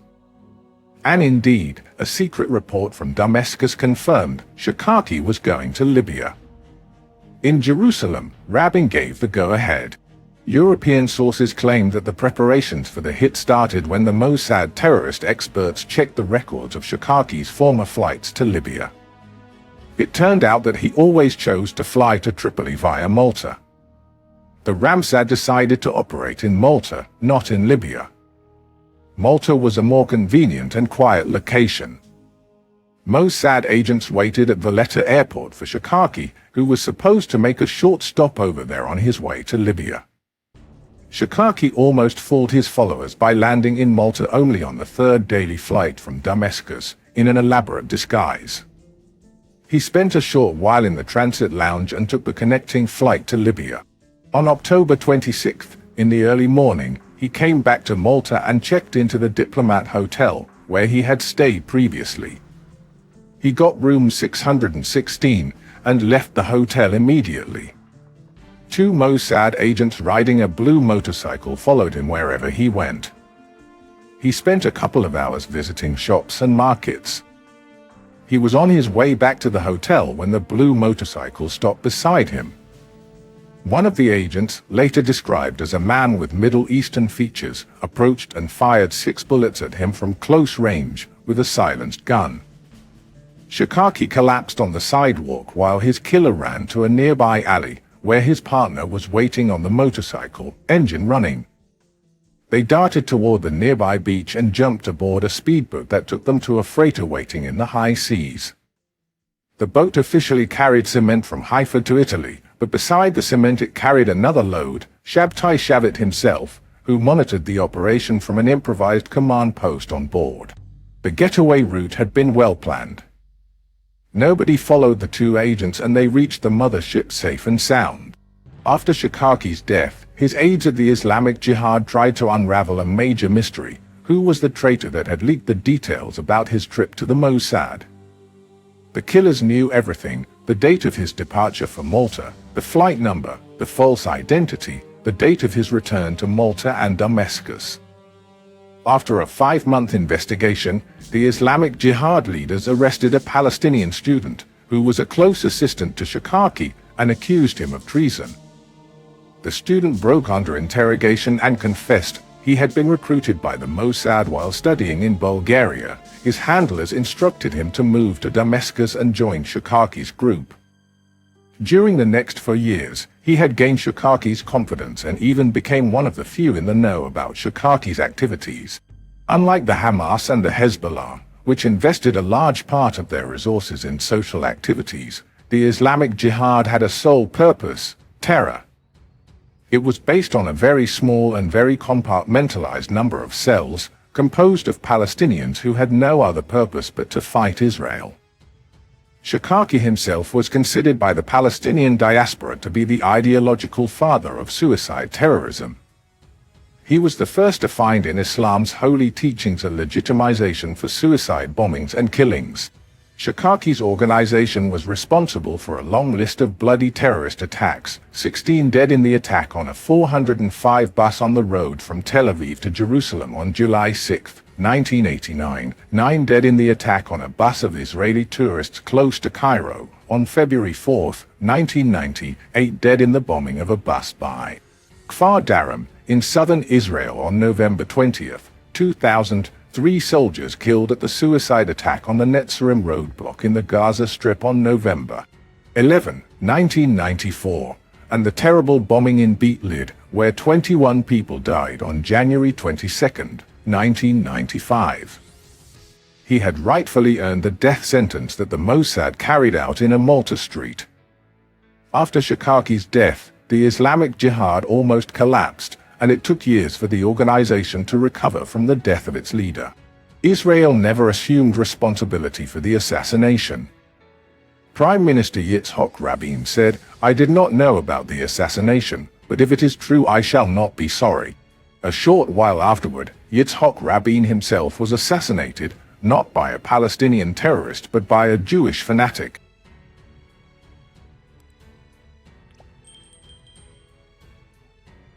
Chapter 17. Fiasco in Amman.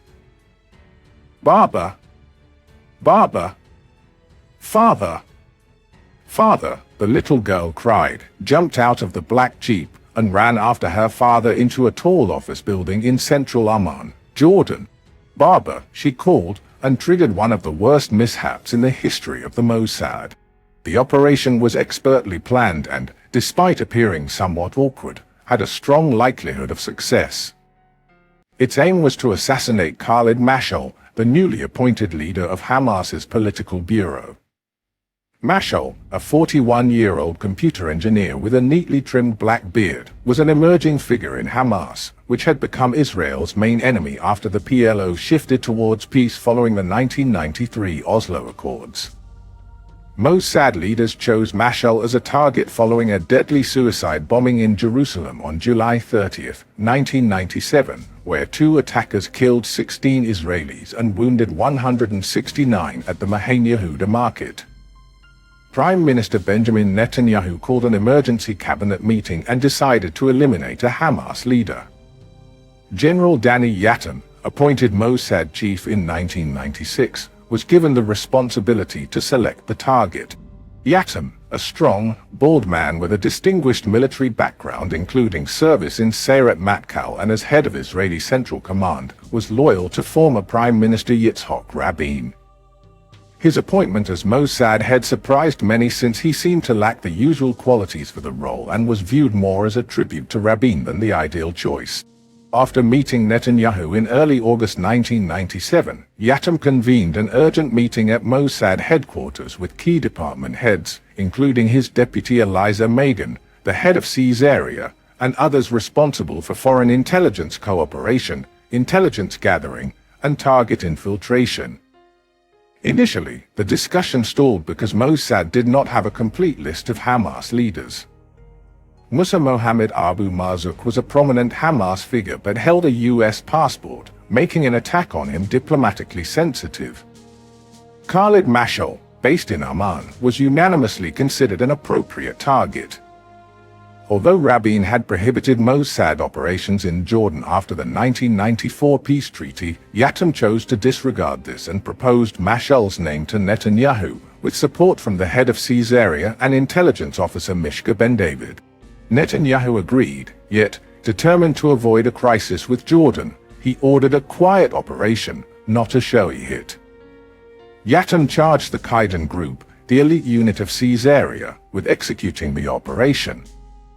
A doctor of biochemistry, employed at the Mossad Research Department, suggested using a lethal poison that had been developed in the Biology Institute in Ness Ziona. A few drops of this poison, sprinkled on a person's skin, would cause his death.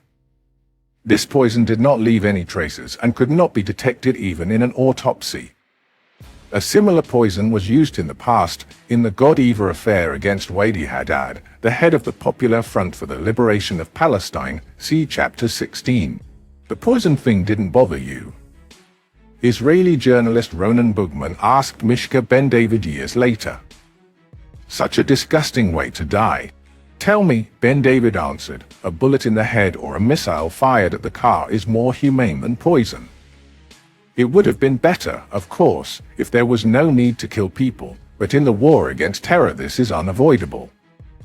The Prime Minister's decision to carry out a quiet operation in order not to harm our relations with Jordan was a logical one. In the summer of 1997, some passers-by in a Tel Aviv street saw two young men shaking cans of Coca-Cola, then pulling their tabs and opening them. The bubbly drink squirted out with a sizzling noise. For a moment, the people on the street cast annoyed looks at the two young men, and then kept moving. They could not guess that the two were Mossad agents, rehearsing Mashal's killing. One of them would open a Coke can in his vicinity to divert his attention, while the other would squirt a few drops of poison at the back of his neck. 6 weeks before the operation, in August 1997, the first agents arrived in Jordan. They carried foreign passports and followed Mashal's daily routine. When does he leave his home? Who rides with him in his car in the morning? What is the route he takes and where does he go? How is the road traffic when he travels? They measured the time between his getting out of his car and entering this or that building, checked if he stopped on his way to talk with other people entering the same building, and collected any other bits of information that could influence the operational plans. The advance team's report to Qaidan headquarters summed up the results of the preliminary mission. Every morning, Mashal came out of his house without bodyguards. He got into a black SUV driven by his assistant and headed for the Palestinian Relief Bureau at the Shamia Center building in Amman. After Mashal got out, the driver departed with the vehicle. Mashal walked the short distance to the building and entered. The Palestinian Relief Bureau was a cover name for the Hamas headquarters in the Jordanian capital. The surveillance report by the advance team also suggested the best way to hit Mashal in the morning, on the sidewalk, after he got out of the SUV and walked to the office building. The preparations continued through the summer: surveillance, dispatch of other auxiliary teams to Amman, renting safe houses and vehicles. Suddenly, on September 4th, another terrorist attack shook Jerusalem, 3 Hamas members blew themselves up on Ben Yehuda Street, killing 5 Israelis, wounding 181. Israel could not wait any longer, it was time to act. September 24, 1997, a day before the operation. A couple of tourists linger by the pool of a big Amman hotel. The man is wearing a white bathrobe. He tells the hotel employees that he is recovering from a heart attack. His slow, cautious walk proves that he still suffers from the side effects of his illness. The young woman with him is a doctor. Every once in a while, she checks his pulse and his blood pressure. Most of the time, they lie on the chaises by the pool. The heart patient is Mishka Ben David, in charge of the communication between the Mossad headquarters and the agents on the ground. The woman, a Mossad agent as well, is a real doctor who carries an injection of antidote to the poison destined to kill Mashal. The antidote is capable of neutralizing the effect of the poison. It would be used if one or more Qaidan agents are accidentally exposed to some drops of the poison during the operation. An immediate shot of the antidote would be the only way to save them from certain death. While the phony patient and the doctor are waiting by the pool, the hit team is making the last preparations. In the last few days, several agents have arrived to Amman. They will drive the escape vehicles and fill secondary roles. After them, the hit team itself has arrived, 2 Qaidan agents, posing as Canadian tourists by the names of Sean Kendall and Barry Beads. The 2 of them have checked into the Intercontinental Hotel. In retrospect, disturbing questions arise concerning these 2. Why were they chosen, even though they had never operated in an Arab country? And why did they get Canadian passports, when even the most superficial inspection would prove that they were not Canadians? Their English was stilted, their accent Israeli, and their cover certain to be pulverized by a serious investigation. But all this paled in comparison with the surveillance team's error, exposed only after the operation was launched. The hit was to take place at the entrance to the Shamia Center building, where Mashal's office was located. The encounter between the Qaidan agents and Mashal was supposed to be quick and deadly. Sean and Barry had to approach Mashal, spray the liquid poison on the back of his neck, and escape aboard a vehicle that was waiting nearby. The 2 Canadians were well prepared after their training in the streets of Tel Aviv. Sean was to hold the coke can. When facing Mashal, he had to pull the tab and accidentally spray the coke in his direction. But the coke, of course, was not the story. Barry, who held the small container of poison, was the main figure in the operation. In a matter of seconds, he had to spray the poison from his container toward Mashal. The coke can was supposed to divert his attention from the poison spray. The liquid would spread on his skin and make him die of a heart attack. 2 other tourists, a man and a woman, were to wait inside the building lobby in case the hit team needed help. For instance, Mashal might walk too fast toward the building, and the 2 Canadians may not be able to get to him. In such case, the tourists were supposed to get out of the building and bump into Mashal, delaying him until the hitmen reached him. That way, the Mossad planners believed, there would be no confrontation with the Jordanians. The key to success was the situation on the ground, target area clean of bodyguards, family members, acquaintances, police officers, Hamas militants, and others who could thwart the hit. And indeed, the instructions to the 8 agents sent to Jordan were clear: carry out the operations only if all the above conditions are fulfilled. Danny Yatem maintains that he had told the agents, if the conditions differ from the original planning, we can always execute at a later date. As far as we know, that was what really happened. The agents came several times to the target area but aborted the hit because of unexpected problems: the presence of Jordanian police officers in the area, bodyguards who escorted Mashal, or Mashal's last-minute decision not to go to the office that day. September 25, 1997, D-Day. The operation commander takes position across the street in front of the office building. It has been decided not to use cell phones or electronic communication instruments in the target area, and the agents would communicate by manual and body signs. In case they needed to abort the operation, the commander would notify the two agents by removing his visor cap. Behind the building, the getaway car is waiting for the two hitmen. Sean and Barry are in place, and so is the couple in the lobby of the building. Everything is ready. In Mashal's home, it is almost a perfectly routine morning, but for a small, last-minute change. Mashal's wife asks him to take the two children to school today. Usually she takes care of that. The children get in the SUV with their father, but the Mossad surveillance team does not notice them and reports to the Kaidan people that Mashal is on his way, alone in the car with the driver. The agents fail to notice the two kids who are sitting in the back. The car windows are tinted and the children cannot be seen from the outside. Mashal arrives to the Shamir Center, gets out of the car, crosses the sidewalk, and starts climbing the stairs leading to the building entrance. The two hitmen approach him. 10 meters, 5, 3. Suddenly Mashal's little girl emerges from the SUV. Baba! Baba, she calls and starts running toward her father. The driver jumps out of the car and follows the child. The operation commander, who is positioned across the street, notices the child. He removes his hat and tries to signal to his men to abort. But in these critical seconds, the two agents are getting around one of the concrete pillars at the building entrance, and for a moment they lose contact with their commander. And even worse, they don't see the little girl and the driver who runs after her. The hitmen proceed with their mission. They reach Mashal, and Sean shakes the coke and pulls the tab. But today, for the first time, the tab tears but the can does not open. The diversion fails. Barry nonetheless raises his hand to spray the poison on Mashal's neck. But Mashal's driver, who runs after the child, sees the stranger's raised hand and thinks he is trying to stab his boss.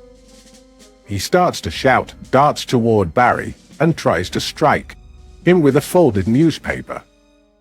Mashal hears his driver's shouts and turns back. At this moment, Barry sprays the poison and a few drops fall on Mashal's ear. He feels only a light prick, but realizes that something is wrong and runs away as fast as he can. Sean and Barry rush toward the getaway car. At this point, another character enters the scene, Mohammed Abu Sif, a Hamas militant who is on his way to deliver some documents to Mashal. He hears the shouts and sees the confrontation between his leader and the two agents. While Mashal is running for his life, Abu Sif tries to stop Sean and Barry, who are about to get into the getaway car, a third snag in the ill-fated mission. He struggles with Sean, who hits him with the unopened Coke can. Sean and Barry manage to jump into the car. It darts off, but then they make the most critical mistake in the operation. The driver tells Sean and Barry that he has seen Abu Sif writing down the car's license plate number. The two hitmen decide on the spot to abandon the car. They fear that Abu Sif would alert the police, and if they get to the hotel with that car, as planned, they will be arrested there. They have no address of a safe house, no other escape route. Barry and Sean get out of the car after a few blocks, and the driver speeds away to get rid of the car. But it turns out that Abu Sif, a veteran of the Mujahideen, who had fought in Afghanistan against the Russians, has not given up. The stubborn and agile man has been running after the Israelis' car. Sean and Barry, who have left the car and are now walking on both sides of the street, have not noticed him till he jumps Barry, grabs his shirt, and starts yelling that this man has tried to hurt Mashal. Sean, who is on the other sidewalk, across the street, rushes to his partner's aid. He slams into Abu Sif, wounding him slightly in the head, and throws him into a roadside ditch. The struggle continues, a crowd quickly assembles around them and converges on the two foreigners who seem to be beating a fellow Arab. A police officer appears on the scene, disperses the crowd, stops a taxi, and makes the two strangers and the badly beaten Abu Sif get in. The taxi heads for the police station. At the police station, the officers at first thought that Abu Sif had attacked the two foreigners, but after he recovered from the beating, he accused them of assaulting Mashal. The Jordanian investigators checked the passports of the two men, and when they realized they were Canadians, they alerted the Canadian consul. The diplomat spoke for a short while with Sean and Barry, and told the Jordanians, "I don't know who these guys are, but of one thing I am sure, Canadians they're not." The Jordanians, still unaware of the treasure that had fallen into their hands, decided to keep the two foreigners in custody and allowed them to make one phone call. The agents reached Mossad operational headquarters in Europe and reported their arrest.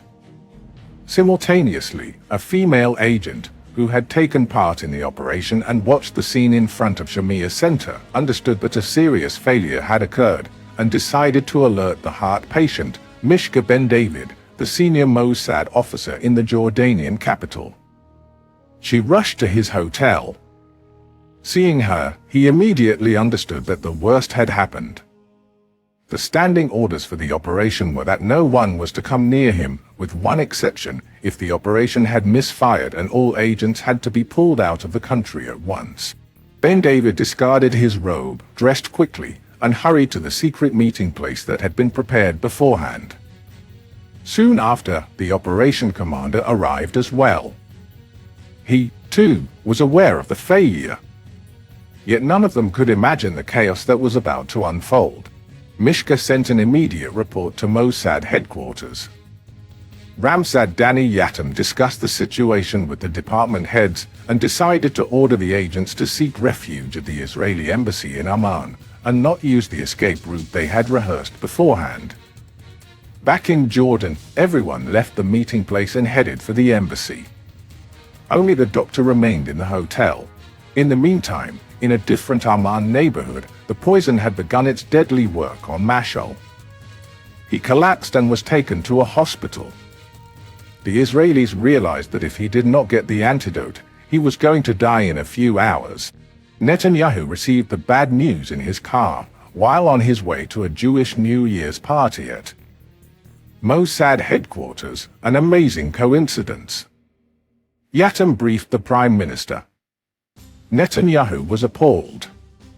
He decided that the Ramsad should fly to Amman immediately, meet with King Hussein, and tell him everything, without any diversion or lies. From Mossad headquarters, the Prime Minister called King Hussein and told him he was sending over the Ramsad on a very important matter. The king agreed right away, even though he had no idea what the meeting was about. Netanyahu's aides, who were at his side at that time, maintained that he was overwhelmed with anxiety and instructed Yatam to agree to any demand of the king in exchange for the return of the agents to Israel. He also ordered Yatam to offer the antidote to the Jordanians and save Mashal from certain death. Sharon would say later, "I saw Netanyahu in the Mashal affair. He went to pieces completely and we had to assemble him again." He was under pressure and was ready to give up everything. King Hussein, distraught, listened to Yatam's report and ordered his people to find out what Mashal's condition was. The accurate diagnosis arrived right away. The man's condition was quickly deteriorating. The king ordered him transferred immediately to the royal hospital and accepted Yatam's offer of the antidote that could save him. In an absurd twist in this harrowing affair, the Israelis and the Jordanians engaged in a race against time to save the life of their enemy, an arch-terrorist. Mishka Ben David returned to the hotel. The ampoule of the antidote was in his pocket. "I was moving around with the antidote in my possession," he said in a later interview with Ronan Budman, "knowing that it is of no use anymore, as none of our men had been affected by the poison. Only our target was in critical condition. I decided to destroy the antidote, as I feared I might be caught with it. But then I got a call from the unit commander in Israel. He asked me if I still had the antidote, and when I said yes, he asked me to go down to the hotel lobby. A captain of the Jordanian army was waiting there for me," he said, "and he had to take the antidote to the hospital right away. But at that moment, another unexpected problem arose. The doctor who was supposed to administer the antidote to the dying Mashal refused to do it unless the Ramsad ordered her to do so in person." Danny Yatam, who had left the royal palace and was on his way to the embassy, called her and ordered her to go with Mishka. But upon their arrival at the hospital, the Jordanians flatly refused to have an Israeli doctor inject the antidote. Perhaps they feared she would only try to finish the job. Complicating things further, the king's physician, who was charged with saving Mashal, refused to administer the antidote without knowing the chemical formulas of the poison and of the antidote. He did not want to assume responsibility for Mashal's life, lest the Israelis outsmart him and kill the man. A new crisis broke out. Both sides entrenched themselves in their positions, the Jordanians demanding the formulas and the Israelis refusing. Mashal's condition worsened rapidly. He stopped breathing and was connected to a respirator in the intensive care unit of the Royal Hospital. It was clear to everybody involved that if Mashal died, it would be disastrous for the fragile relations of the two countries. The king, who felt deeply hurt by the Israelis, even threatened to order his army to break into the embassy and arrest the 4 Mossad agents who had found refuge there. He also said that he would put an end to any political and military cooperation with Israel. The hours ticked by and the tension kept growing. The king announced that if Mashal died, he would sentence his killers, the 2 agents kept in custody by the Jordanian police, to death. He also placed an urgent call to US President Bill Clinton. The Americans immediately started pressuring Israel to deliver the formula to the Jordanians. Netanyahu plunged into a marathon of meetings with various groups of advisors and cabinet ministers. He finally yielded and gave the formula to the Jordanians. The Jordanian doctor administered the antidote to Mashal. The reaction was immediate. Mashal opened his eyes. When the news about Mashal's recovery reached Israel, everybody let out a sigh of relief, as if their long-lost brother in Jordan was saved. Thank God. Mishka Ben David and the doctor were able to leave Jordan. 6 Mossad agents remained in Amman, at the embassy, and 2 held by the Jordanian police. In the intensive care unit, Mashal's condition kept improving. Israel sent a high-level delegation to Amman, which included Prime Minister Benjamin Netanyahu, Minister of Foreign Affairs Ariel Sharon, and Minister of Defense Yitzhak Mordechai. King Hussein, however, refused to receive the delegation and sent his brother Hassan to meet them. The cabinet also summoned Ephraim Halevi, a former deputy Ramsad and King Hussein's personal friend. Halevi was now Israel's ambassador to the European Union in Brussels. He traveled to Amman immediately and offered the king a deal.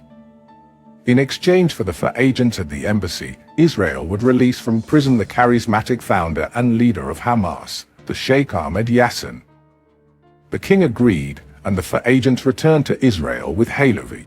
The final negotiation was entrusted to Ariel Sharon, who maintained close relations with the king. Sharon demanded the release of the 2 Qaidan agents who were still in custody.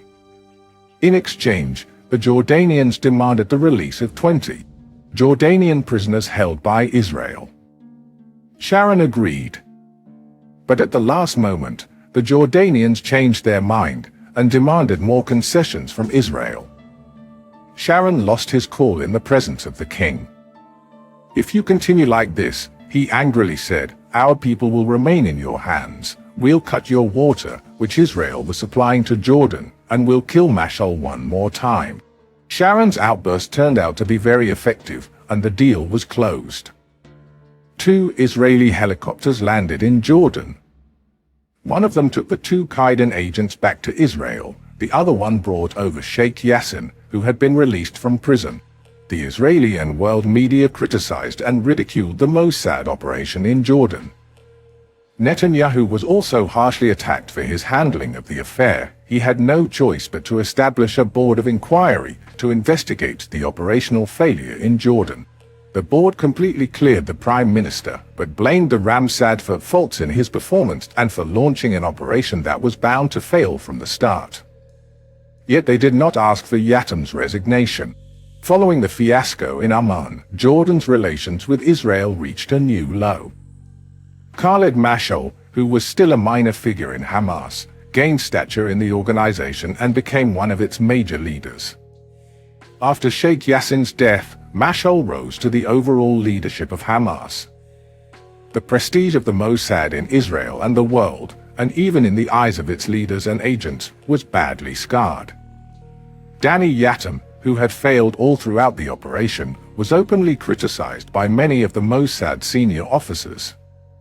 Eliza Megan, Yatem's deputy, bluntly said that he was not qualified to be a Ramsad. In spite of the criticism, Yatem wouldn't resign. The only one who assumed responsibility for the mishap was the head of Caesarea, who immediately submitted his resignation. It took 5 more months, till February 1998, when a Mossad agent was arrested in Switzerland while trying to tap the phone line of a Hezbollah member, for Yatem to finally give in. "I assumed a commander's responsibility," he said in an interview with the Haaretz newspaper, "and decided to resign because of the mishaps in Jordan and Switzerland." He was replaced by Ephraim Halevi, the former deputy Ramsad who had successfully negotiated with King Hussein the release of the 4 agents involved in the Mashal fiasco.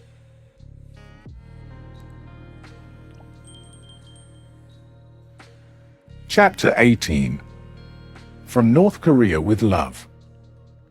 On a pleasant evening in July 2007, a senior Syrian official staying at a hotel in Kensington, London, left his room and headed to a waiting car for a meeting. As he exited, 2 men rose from a distant corner of the lobby and made their way to his room. Using a special electronic device, they gained entry and found a laptop on the desk. They quickly installed advanced Trojan horse software that allowed them to remotely monitor and copy all the data stored on the computer. After completing their task, they left unnoticed. Back in Tel Aviv, Mossad analysts reviewed the stolen files and were astonished. In an urgent meeting, department heads discussed the invaluable intelligence, a trove of files, photos, blueprints, and documents revealing Syria's highly secret nuclear program for the first time. The material included detailed plans for a nuclear reactor located in a remote desert area, communications between Syrian officials and top North Korean authorities, and images showing the reactor encased in concrete. One photo depicted 2 men, one a senior North Korean nuclear expert, the other Ibrahim Othman, head of Syria's Atomic Energy Commission. These discoveries confirmed earlier fragmented reports from 2006 and 2007 suggesting that Syria was covertly constructing a nuclear reactor at Deir Olza in the far northeast, near the Turkish border and about 100 miles from Iraq. Most notably, the facility was being designed and overseen by North Korean nuclear specialists and funded by Iran. The close cooperation between Syria and North Korea had started with the 1990 visit to Damascus of North Korea's President, Kim Il-sung. During that visit, at the instigation of Syrian President Hafez al-Assad, the 2 countries had signed an agreement on military and technological cooperation. Even though the nuclear issue was discussed in talks between the 2 heads of state, Assad decided to give it only secondary priority at that time and concerned himself mostly with the development of chemical and biological weapons. Moreover, he cancelled plans to buy nuclear reactors from Russia. In February 1991, during Operation Desert Storm, a first shipment of Scud missiles from North Korea was unloaded in Syria. Reports on the existence of the missiles reached Moshe Orenz, Israel's Minister of Defense. Several army generals recommended a military strike be initiated to destroy the Scuds before they became operational. Orenz dismissed the idea, wishing to avoid another conflagration in the region. At Hafez al-Assad's funeral in June 2000, his son and successor, Bashar al-Assad, met with another North Korean delegation. The 2 parties secretly discussed the construction of a nuclear facility in Syria, to be overseen by the Syrian Scientific Research Agency. In July 2002, another secret meeting was held in Damascus, with the participation of senior officials from Syria, Iran, and North Korea, at which a tripartite agreement was reached. North Korea would construct a nuclear reactor in Syria, to be financed by Iran. The cost of the entire project, from the drawing board to the production of weapons-grade plutonium, was estimated at $2 billion. For the next 5 years, despite small scraps of information that trickled from Damascus, neither the CIA nor the Mossad were aware of the Syrian project. Several warning lights had flashed sporadically, but had been ignored. The American intelligence services failed to grasp the meaning of the information that had accumulated, while the Mossad and Amman were misled by their own estimates that Syria had neither the capability nor the desire to obtain nuclear weapons. And no one sought to challenge that misconception, although evidence was there. In 2005, the cargo ship Andorra, a ship carrying cement from North Korea to Syria, sank close to the Israeli coastal town of Naharia. In 2006, a second North Korean cargo vessel, sailing under a Panamanian flag, was detained in Cyprus with another cargo of cement and a portable radar station. In both cases, the cement was evidently equipment for the nuclear reactor. Finally, in late 2006, Iranian nuclear experts visited Damascus to inspect the progress of the construction of the facility. The Israeli and American intelligence services knew of this visit but failed to realize that it was linked to the al-Mabhouh project. The Syrians took extreme precautions to protect the secrecy of the project. They imposed a total communications blackout on all the staff working at the site. Possession of cell phones and satellite devices was strictly forbidden. All communications were taken out by messengers who carried letters and messages and delivered them by hand. The activity at the site could not be identified from space, even though American and Israeli satellites kept passing overhead. And then, suddenly, on February 7, 2007, a passenger alighted from a plane at Damascus airport. He was Ali Reza Askari, an Iranian general and a former deputy minister of defense, who had been one of the leaders of the Revolutionary Guards, see Chapter 2. He stayed at the airport until he received confirmation that his family had left Iran. He then flew on to Turkey. Soon after landing in Istanbul, he vanished. A month later, it was learned that Askari had defected to the West in an operation masterminded by the CIA and the Mossad. He was interrogated and debriefed at an American base in Germany, where he revealed the existence of the Syrian-Iranian nuclear plans and the agreement between North Korea, Iran, and Syria. He told his interlocutors that Iran was not only financing the al-Mabhouh project but was exerting strong pressure on Syria to complete it as soon as possible. He supplied the CIA and the Mossad with a wealth of detail about the progress of the project and identified the key officials in both Syria and Iran who were involved in it. This new information shocked the Mossad into action and it immediately switched into an operational mode. Since 2002, the Ramsad was Meir Dagan, who had replaced Ephraim Halevi, see Chapter 1. According to foreign sources, Dagan assigned units and agents to verify the Askari report. Prime Minister Adolf convened a meeting of the Army Chiefs of Staff, the Ministry of Defense, and the intelligence services. They unanimously agreed that an urgent operation was called for, so as to obtain solid and irrefutable information about the al-Mabhouh facility. Israel could not accept the transformation of Syria, its most implacable and aggressive foe, into a power with the potential to manufacture nuclear weapons. It was just 5 months after Askari's defection that the Mossad agents achieved their major breakthrough, the laptop of the Syrian official. The heads of the Mossad and Amman could now present Prime Minister Olmert with the definitive evidence the government needed. Soon after, Dagan allegedly pulled off another coup. In a bold and creative operation, a Mossad case officer managed to recruit one of the scientists employed at the reactor itself. He photographed the reactor extensively, both inside and out, and even made a video of the structures and equipment inside them. These were the first images the Mossad had received of the reactor, taken at ground level. They revealed a large cylindrical structure with thin but solid fortified walls. Other pictures showed an external scaffold designed to strengthen the reactor's outer walls. There were also photos of a second, smaller building equipped with oil pumps, and several trucks could be seen parked around it. A third structure was apparently a tower that supplied water for the reactor. The Mossad kept the Americans fully briefed at every step and furnished them with copies of all reports and photos, including satellite pictures and transcripts of phone calls between Syria and North Korea. Under relentless pressure from Israel, the United States put its own satellites on the case. Both the satellite pictures and electronic tracking of the exchange of phone calls indicated that the Syrians were constructing at breakneck speed. In June 2007, Prime Minister Olmert flew to Washington with all the material Israel had collected. He met with President Bush and told him Israel had decided that the Syrian reactor had to be destroyed. Olmert suggested that the United States carry out an air strike against the reactor, but the American president refused. According to American sources, the White House responded that the U.S. chooses not to attack the reactor.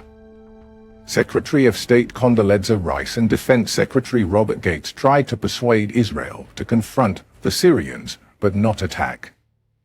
Bush and National Security Advisor Steve Hadley expressed their support for military action in principle, but asked that any operation be delayed until more clearly threatening intelligence could be obtained.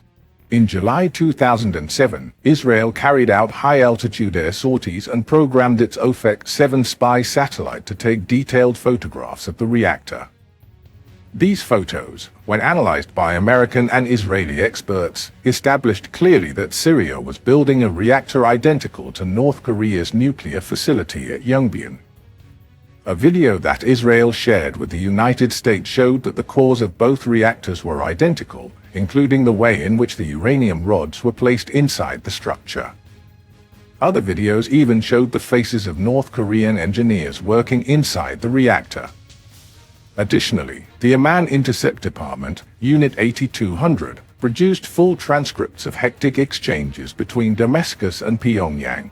All this evidence was relayed to Washington, but the United States still demanded irrefutable proof that the facility was indeed a nuclear reactor and that radioactive materials were actually in place. Israel felt it had no choice but to obtain this information as well.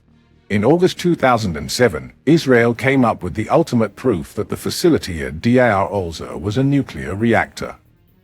It was obtained by an elite commando unit, Sayeret Matkal, in an operation that risked the lives of scores of Israeli soldiers.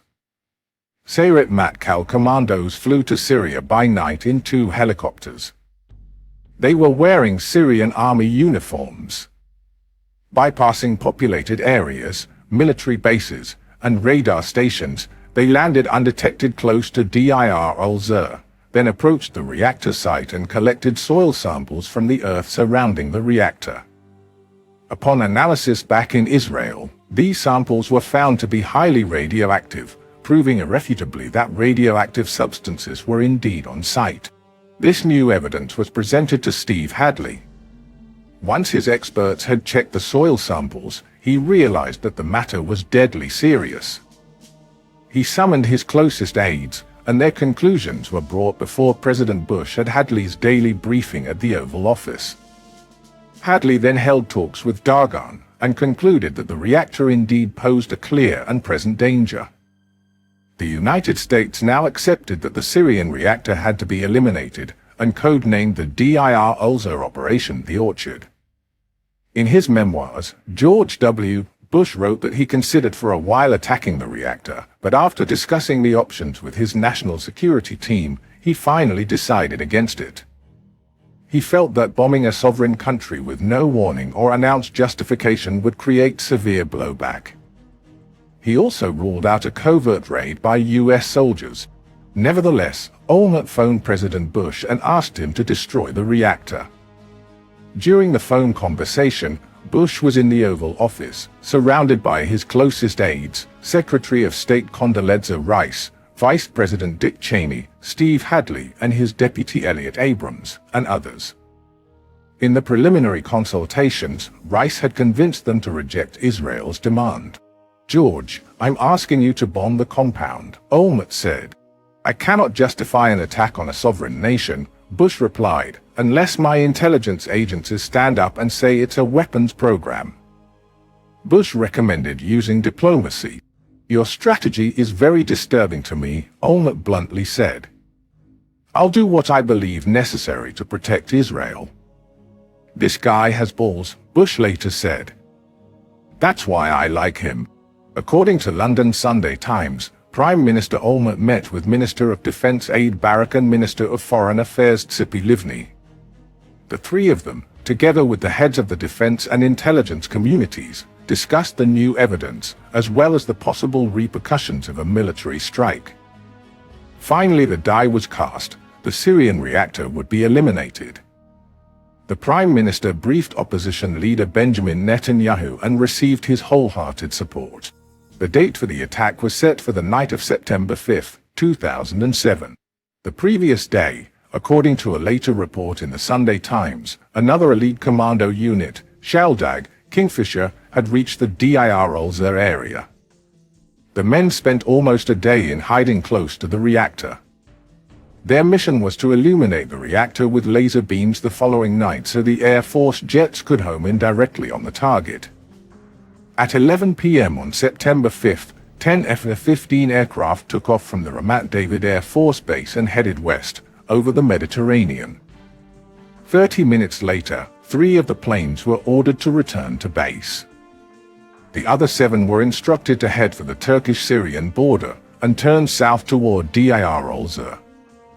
On the way, they bombed a radar station, crippling the Syrian air defense's ability to identify the approach of foreign aircraft. Minutes later, they reached Dir al-Zur, and from a carefully calculated distance, they launched Maverick air-to-surface missiles and half-done bombs, hitting their target with precision. The Syrian reactor, intended to build atomic bombs for Israel's destruction, was obliterated in seconds. Prime Minister Olmert, anxious to avoid a Syrian military reaction, established urgent contact with the Prime Minister of Turkey, Tayyip Erdogan, and asked him to convey a message to President Assad. Israel had no intention of going to war with Syria, Olmert emphasized, but could not accept a nuclear Syria on its doorstep. But Olmert's reassurance proved unnecessary. On the morning after the bombing, the reaction from Damascus was total silence. Not a word was uttered by government spokesman. Only at 3 o'clock that afternoon was an official statement issued by the Syrian news agency. It stated that Israeli aircraft had penetrated Syrian airspace at 1 a.m. Our Air Force forced them to retreat after they had dropped ammunition over a deserted area. There was no damage to people or equipment. The world media was desperate to learn how the Mossad had managed to obtain photos and even videos from the interior of the Syrian reactor.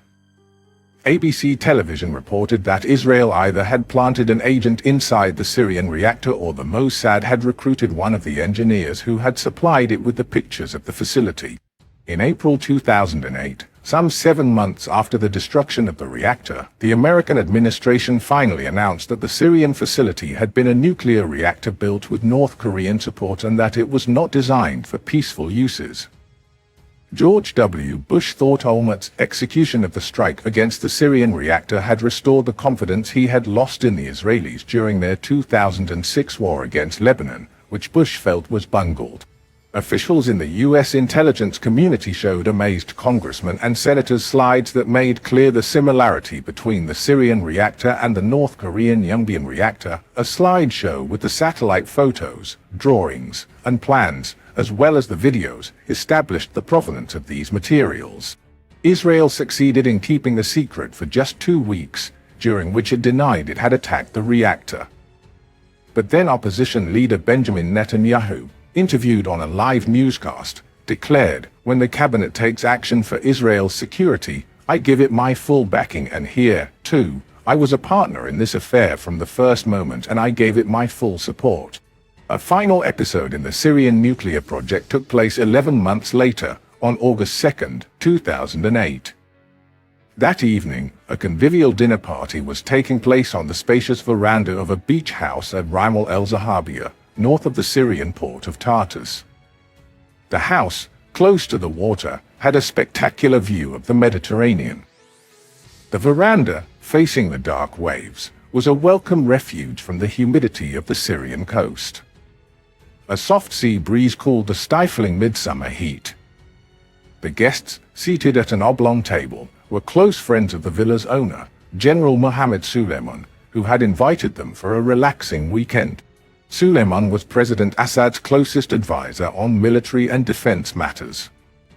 He had supervised the building of the reactor and managed its security. In the highest circles of power in Syria, he was regarded as Assad's shadow. His office was in the palace, adjacent to that of the president, yet he was known only to a select few both inside and outside the country. His name was never mentioned in the Syrian media, but the Mossad knew of him and had followed his activities closely. The 47-year-old Suleiman had studied engineering at Damascus University, where he had met and befriended another student, Bashar al-Assad, the favorite son and heir apparent of President Hafez al-Assad. When Bashar was killed in a road accident in 1994, Assad introduced Suleiman to his younger son, Bashar. Assad died of cancer in 2000 and Bashar replaced him as president, and then appointed Suleiman his confidant and trusted aide. Suleiman soon became one of the most powerful men in Syria. President Assad charged him with supervision of all sensitive military matters. He became the senior liaison between the president and the Iranian intelligence services, especially on matters concerning their secret cooperation with terrorist organizations in the Middle East. He was also the primary Syrian contact with Hezbollah and maintained a close relationship with that organization's military chief, Meir. After Israel had withdrawn from the security zone in South Lebanon in May 2000, Suleiman took charge of the transfer of weapons from Iran and Syria to Hezbollah, especially the delivery of long-range rockets.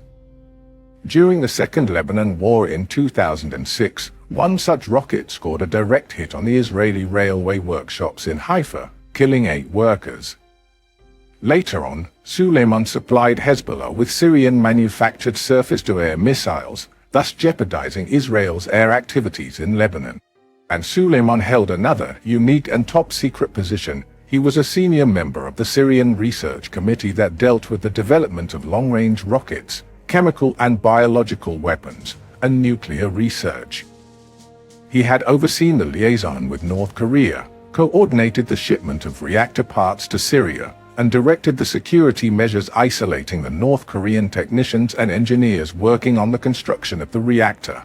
Israel's destruction of the reactor was a heavy blow for Suleiman. After recovering from the initial shock, he started planning another reactor, the location of which was yet to be decided. But Suleiman's life had become more difficult. He knew now that he was wanted by both the American and Israeli secret services. So, before embarking on plans for his next stage, he took a few days' leave at his home in Rimal el-Zahabiyah. A quiet weekend with good friends and excellent food seemed the best way to alleviate his stress. From the center of his large table, Suleiman watched the waves rolling toward the beach. But he failed to notice 2 motionless figures crouching in the water some 150 yards away. They had swum in from the sea, where a boat had dropped them off about a mile from Suleiman's home. Israeli naval commandos and expert sharpshooters, they carried scuba equipment and had made their way underwater to the beach opposite the house. As their feet touched bottom, they stood and picked out Suleiman's home. They studied the house and the veranda, looked at all the people seated at the table, and focused on their target, the general sitting between his guests. At 9 p.m., the sharpshooters calibrated their sights and adjusted the range. The veranda was crowded, and the 2 uninvited guests in their black diving suits wanted to make sure they could fire at the general without harming anybody else. They emerged from the water and took a few steps, then aimed their weapons equipped with silencers at Suleiman's head. An electronic signal beeped in their earphones and they fired simultaneously. The shots were fatal. Suleiman's head flew back and he collapsed forward, onto the food-laden table. The guests at first did not grasp what had happened. Only when they noticed the blood oozing from Suleiman's head did they understand he had been shot. All hell broke loose on the veranda, some trying to come to their host's aid, others crouching in fear or aimlessly running around, shouting and yelling. In the uproar, the 2 sharpshooters disappeared. The Sunday Times published a slightly different version of the event. It said that the sharpshooters were members of the Israeli Naval Commando, Flotilla 13, who had arrived on the Syrian coast aboard a yacht belonging to an Israeli businessman and had sailed back immediately after fulfilling their mission. When the news reached Damascus, it caused a tremendous shock, but the government kept silent and did not respond to the media coverage. The military and security establishments were confused. How did the hit team reach Tartus, which was 140 miles away from Damascus? How did they escape? Was there no place in Syria where its leaders were safe? Only after a few days a laconic communiqué was issued, announcing that Syria is undertaking an investigation to find the perpetrators of this crime. But the press in other Arab countries had not waited for this official reaction. From the outset, it had published extensive coverage, with detailed reports and speculation about the identity of the assassins. The Arab media focused on who had an interest in eliminating this general and pointed an accusing finger at Israel, claiming that Israel had carried out the assassination because of Suleiman's role in the Dar al-Zur reactor. The reaction of the Western secret services was different. None shed a tear over Suleiman's death. In June 2010, Flotilla 13 was decorated by the Commander-in-Chief of the Israel Defense Forces for several feats of arms, the nature of which was not revealed. One may wonder if the honors bestowed on the Naval Commando Unit are not, at least in part, in recognition of the Suleiman operation.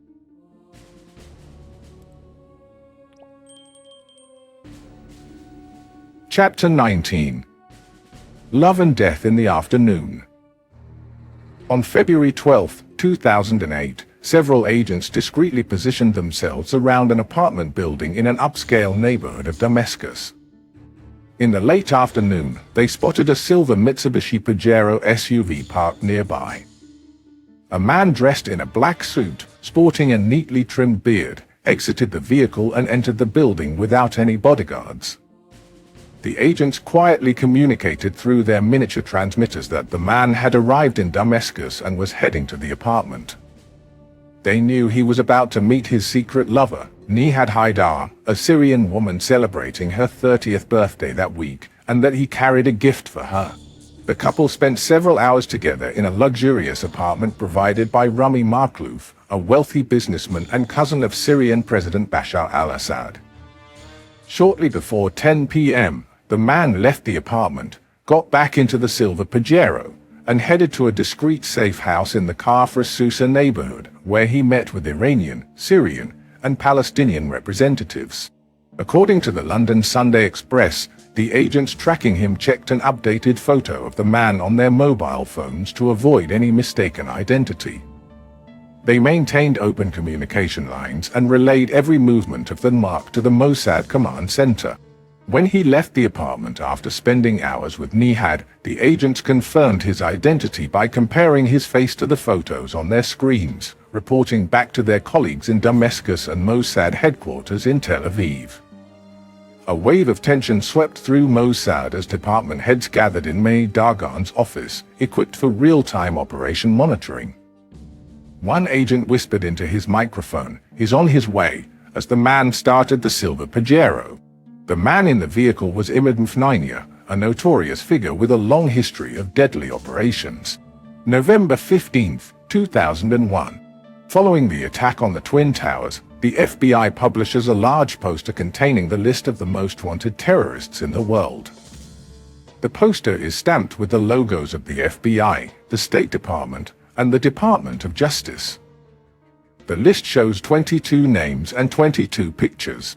The first name is the most dangerous of them all. The award for his capture is $5 million. Until the attack on the Twin Towers, he had been considered as responsible for the deaths of more Americans than any other living terrorist. Meir.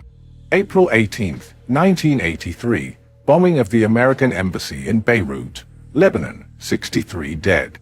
October 23, 1983, bombing of the U.S. Marines headquarters in Beirut, 241 dead.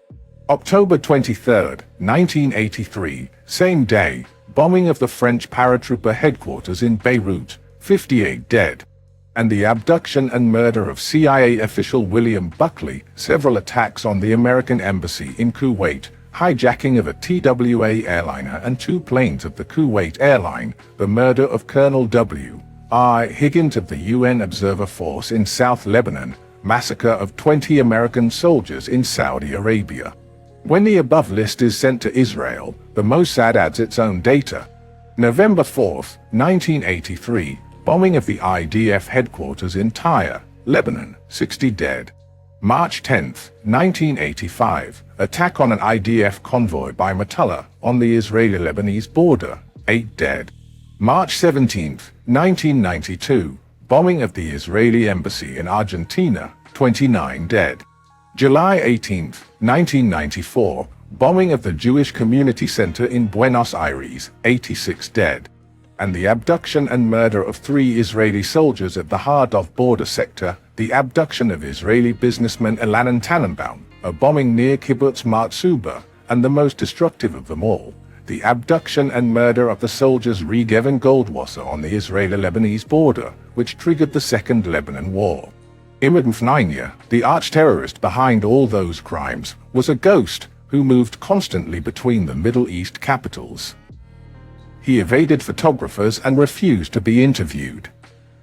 The Western secret services knew a lot about his activities, but almost nothing about his outward appearance, his habits, and his hideouts. They knew he was born in 1962 in a South Lebanon village. According to the fragmentary reports, his parents were devoted Shiites, while in his teens, he had moved to Beirut and grown up in a poor neighborhood mostly populated by Palestinians, supporters of the PLO. He had dropped out of high school and joined the Fatah, the terrorist branch of the PLO. Later he had become the bodyguard of Abu Ayyad, Arafat's deputy, and became a member of 417, the special security unit of the Fatah organization that was formed in the mid-70s and commanded by Ali Hassan Salameh, the Red Prince, see Chapter 12. But in 1982, Israel launched the Lebanon War, called Operation Peace for Galilee, invaded Lebanon, and crushed the PLO. Its surviving members, headed by Yasser Arafat, were exiled to Tunisia. Mfnainya, though, decided to stay behind and joined the first group of Hezbollah founders. The Hezbollah, literally, the Party of God, was a Shiite terrorist organization created in 1982 in response to the Israeli invasion of Lebanon. Inspired by the Ayatollah Khomeini, trained and supplied by the Iranian Revolutionary Guards, the Hezbollah became Israel's vile enemy, defining its main goal as Israel's final departure from Lebanon as a prelude to its final obliteration. From the first day of its existence, Hezbollah engaged in violent acts of terrorism against Israel. And Mfnainya was an ideal recruit for the nascent group. As a real man of shadows, he chose to operate in secret and refrained from appearing in public. The reports about him became fragmentary and often contradictory. One source described him as the bodyguard of Sheikh Fadler, the Hezbollah spiritual leader, while another claimed he had become the operations chief of the organization, the brain behind Hezbollah's most risky actions, which ended in bloodbaths. Unlike the present Hezbollah leader, the Sheikh Nasrallah, Mfnainya never appeared on television and never made hateful speeches, but in reality he was far more dangerous than the loquacious sheikh. He soon rose to the position of the most efficient and most elusive terrorist in the world, like Carlos in his time, and like his colleague and great admirer Osama bin Laden. Mfnainya was a cruel and creative terrorist. He emerged suddenly when he planned and commanded several mass massacres in Lebanon at the end of Operation Peace for Galilee. He was only 21 years old on this day in October 1983 when he sent explosive-laden trucks, driven by suicide bombers, to the compounds of the American Marines and the French paratroopers in Beirut. A few days later, he repeated the same scenario against the IDF headquarters in Tyre. At 22, he led a group of terrorists on an attack against the fortified American embassy in Kuwait and afterward hijacked his first plane there. After each of his operations, he vanished into thin air. At 23, Meir hijacked a TWA plane on its way from Athens to Rome and forced its pilot to land in Beirut airport.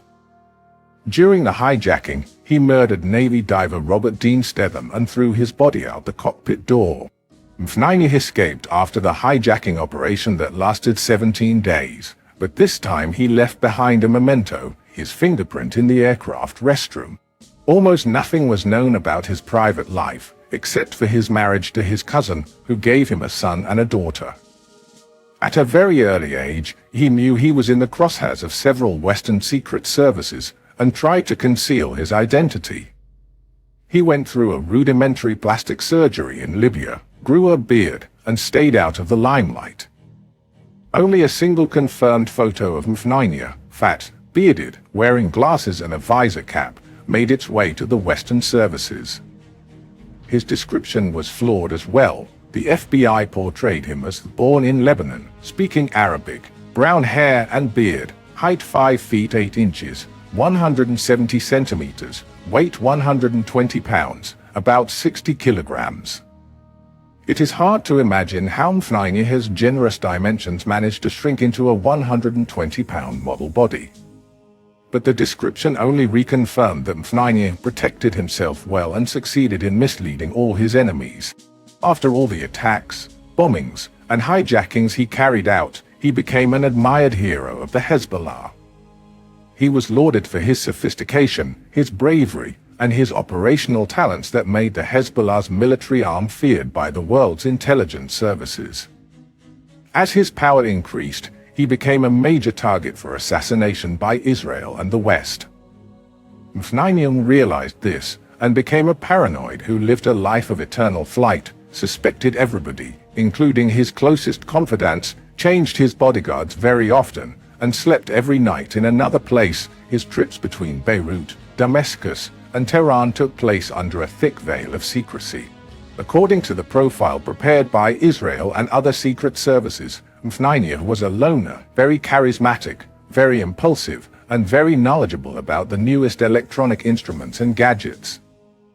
He had an uncanny capacity for changing identities and appearances, which enabled him to fool his enemies. Israeli secret agents used to call him the terrorist with 9 lives. Amman officer David Barkai, a former major in the Secret Intelligence Unit 50 that assembled the profile file on Meir, said in an interview to the British Sunday Times, "We tried to knock him down several times in the late 1980s. We accumulated intelligence on him, but the closer we got, the less information we gleaned. No weak points, no women, money, drugs, nothing. The hunt for Meir lasted for many years." In 1988, he was almost captured by the French authorities when his plane made a stopover in Paris. The CIA had supplied the French with information about Meir, including his photograph and some details about the false passport he was using. But the French feared that his arrest might cause the murder of the French hostages that were held in Lebanon at that time, so they chose to ignore his presence and let him go away. The American services tried to capture him in Europe in 1986 and in Saudi Arabia in 1995. But he disappeared, as always.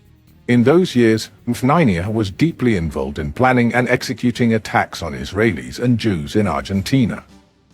In 1992, he organized the bombing of the Israeli embassy in Buenos Aires by a truck stuffed with explosives, driven by a suicide bomber.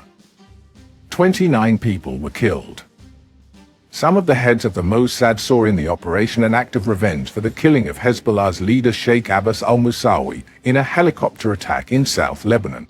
2 years later, another bombing shook Buenos Aires, this time at the Jewish Community Center, leaving 86 dead. Once again, some experts thought Hezbollah was avenging the abduction by Israel of one of its leaders, Mustafa Dirani, in Lebanon.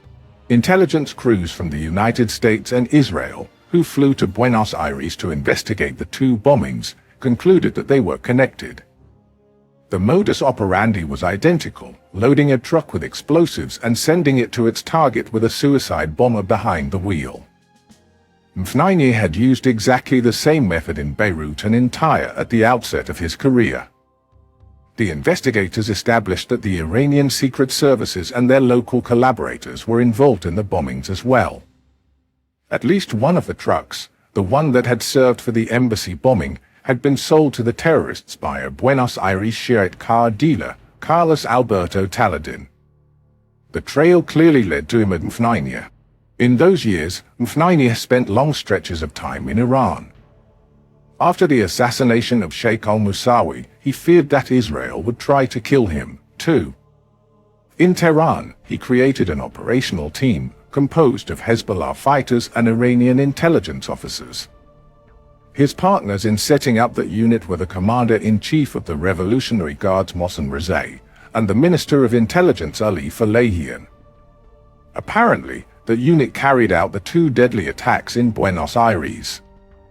These attacks had one result: Mfnainia became Israel's most wanted man. By his acts, he sentenced himself to death. But long years would pass by before his death sentence would be carried out.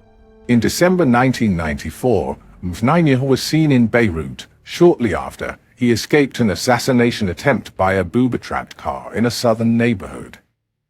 The Lebanese police quickly published its findings. An explosive charge had been placed underneath a car park near the mosque where Sheikh Fadla read his sermon. The explosion destroyed the store of Fuad Mfnainia, Imad's brother, and his body was found in the rubble. But Imad, who was supposed to be there, changed his mind at the last moment, decided not to come, and survived. His 9 lives saved him again. A few weeks after the bombing, the security services, acting jointly with the Hezbollah, arrested several civilians suspected of being involved in the attack as Mossad collaborators. The main suspect was a man named Ahmed Halek. According to the official police statement, Halek and his wife had parked their car close to Fuad Mfnainia's store. Halek entered the store to make sure that Fuad was there, shook his hand, returned to the car, and activated the bomb. The Lebanese newspaper As-Safir, quoting reliable sources, said that Halek had participated in a meeting with a senior Mossad official in Cyprus. The Mossad officer had instructed him how to use the bomb and paid him about $100,000. Halek was subsequently executed. This time Mfnainia escaped, but the Mossad agents did not give up. They painstakingly collected every small detail they could find, compiled reports from foreign intelligence services, and studied Mfnainia's personal methods. In 2002, the Mossad received another report about Mfnainia, linking him to the shipping of 50 tons of weapons to Palestinian terrorists. But then he vanished again, although rumors had it that he had become the commander-in-chief of the Hezbollah and the likely successor of Sheikh Nasrallah. His main connection was with Iranian intelligence, and he was said to act jointly with the Al-Quds, the Arab name of Jerusalem, brigades, charged with the cooperation with Shiite communities throughout the world and with Iranian-controlled terrorist organizations. Mfnainia's high position made it imperative for him to beef up his security measures. Persistent rumors affirmed that he once again had changed his outward appearance, possibly by another plastic surgery. According to European sources, at the end of the Second Lebanon War, the Mossad recruited quite a few Palestinians living in Lebanon, those strongly opposed to the Hezbollah. One of them had a cousin in Mfnainia's village. She told the newly recruited agent that Mfnainia had traveled to Europe and returned to Lebanon with a totally different face. The Mossad now had a new challenge, spying in plastic surgery clinics throughout Europe. The unexpected breakthrough occurred in Berlin. According to the British writer Gordon Thomas, the Mossad resident agent in Berlin, Reuven, met a German informer who maintained discreet connections with people in the former East Berlin. The informer reported that Imad Mfnainia had recently gone through several plastic surgeries that completely changed his facial features.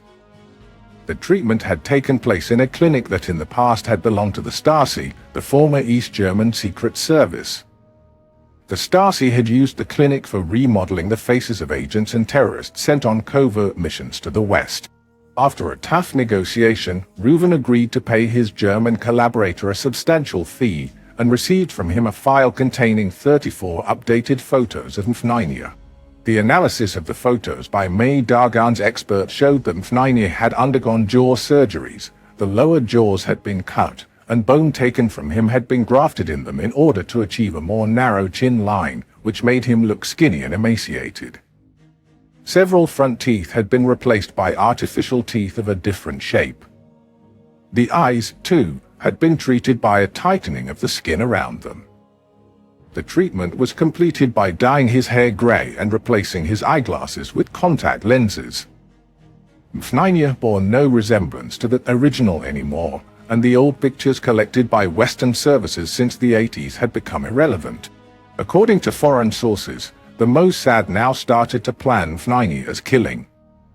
Meir Dagan summoned his best people, including the head of Syria, the commander of the Qaeda team, and several other senior officers dealing with the Mahmoud file. It soon became clear that there was no way to hit Mahmoud in a non-Muslim country. He very rarely traveled to the West and felt safe only in Iran and Syria. The Israelis knew any action on their territory would mean great risks. True, Israel had operated in Arab countries in the past and carried out coups in Beirut during its Operation Wrath of God. Its commandos had even gone as far as Tunis, where they allegedly killed the terrorist leader Abu Jihad. But Tehran and Damascus were more suspicious, more heavily armed and dangerous than Beirut or Tunis. On the other hand, Meir Dagan knew the tremendous impact a successful operation would have. The killing of the most lethal terrorist leader in Damascus would prove that nobody can escape the long arm of the Mossad.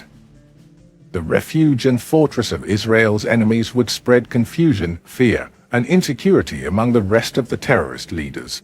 According to the London Independent Daily, the plan that emerged from the discussions at Mossad headquarters was based on the probability of Mahmoud coming to Damascus on February 12, 2008.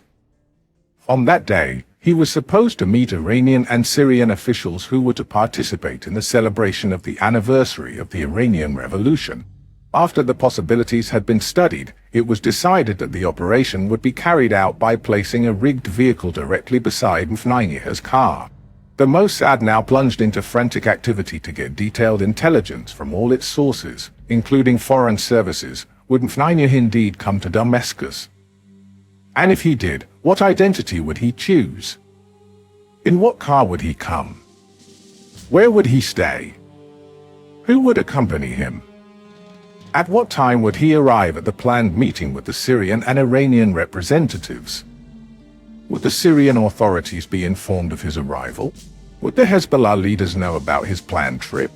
The report that tipped the scales in favor of the assassination project came from a very reliable source. It confirmed Mahmoud's intention to travel to Damascus.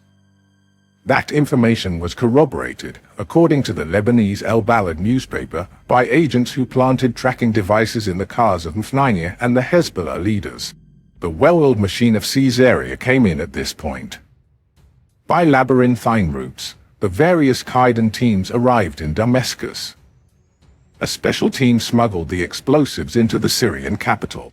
At the last moment, new, crucial information was reported by a veteran Mossad informer.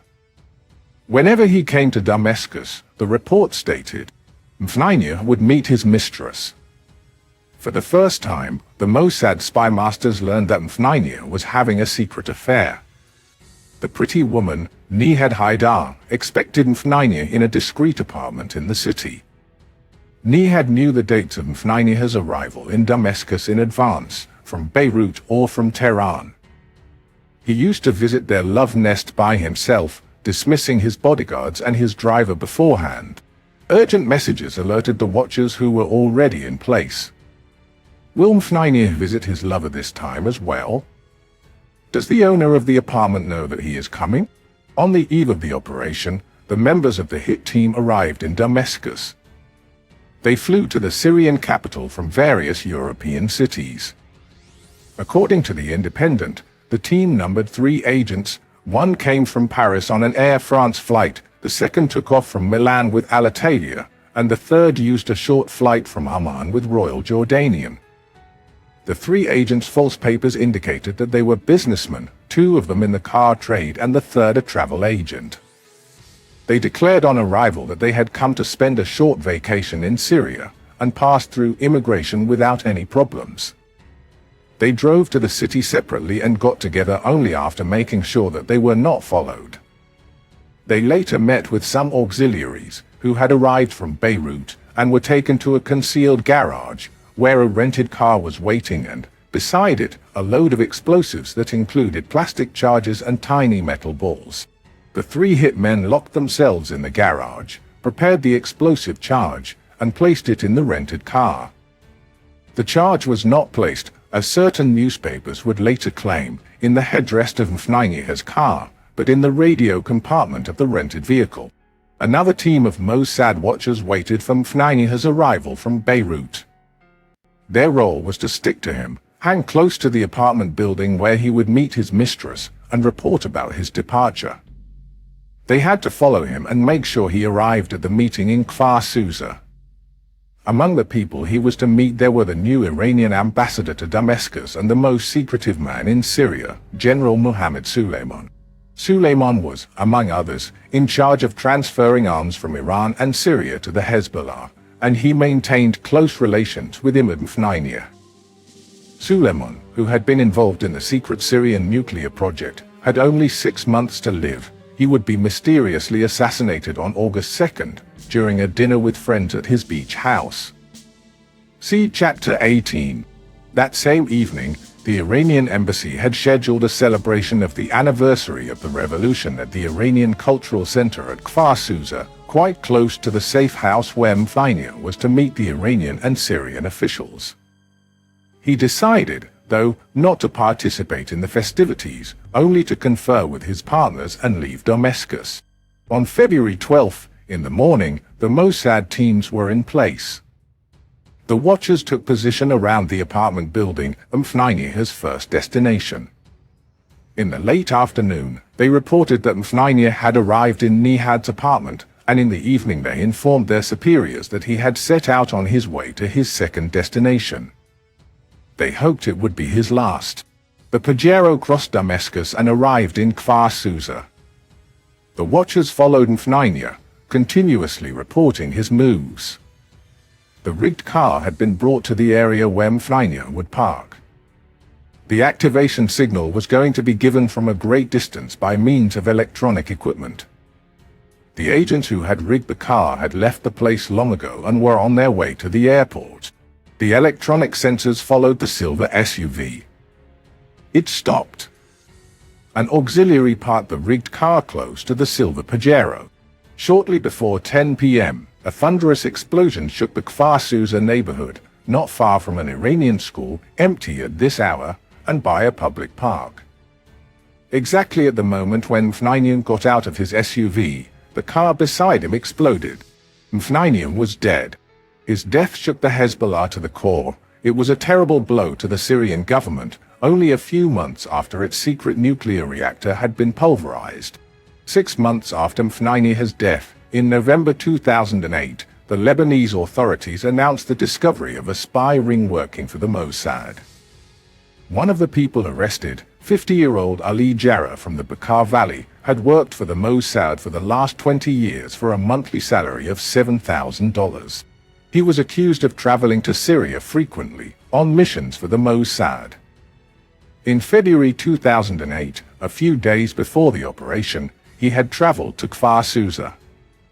The Lebanese services that arrested Jarrah discovered a cache of sophisticated photography equipment, a video camera, and a GPS expertly concealed in his car. Jarrah broke under interrogation and confessed that his Mossad handlers had instructed him to watch, photograph, and collect information about the neighborhoods Mahmoud was about to visit, including the love nest where he met with Nihad. Israel denied any connection to the assassination, but the Hezbollah spokesman repeatedly accused the Israeli Zionists of the murder of the jihad hero, who died as a shaheed, martyr. The U.S. State Department spokesman Sean McCormack did not share that view.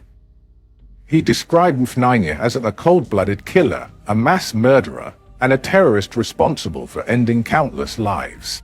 The world, McCormack concluded, is a better place without him.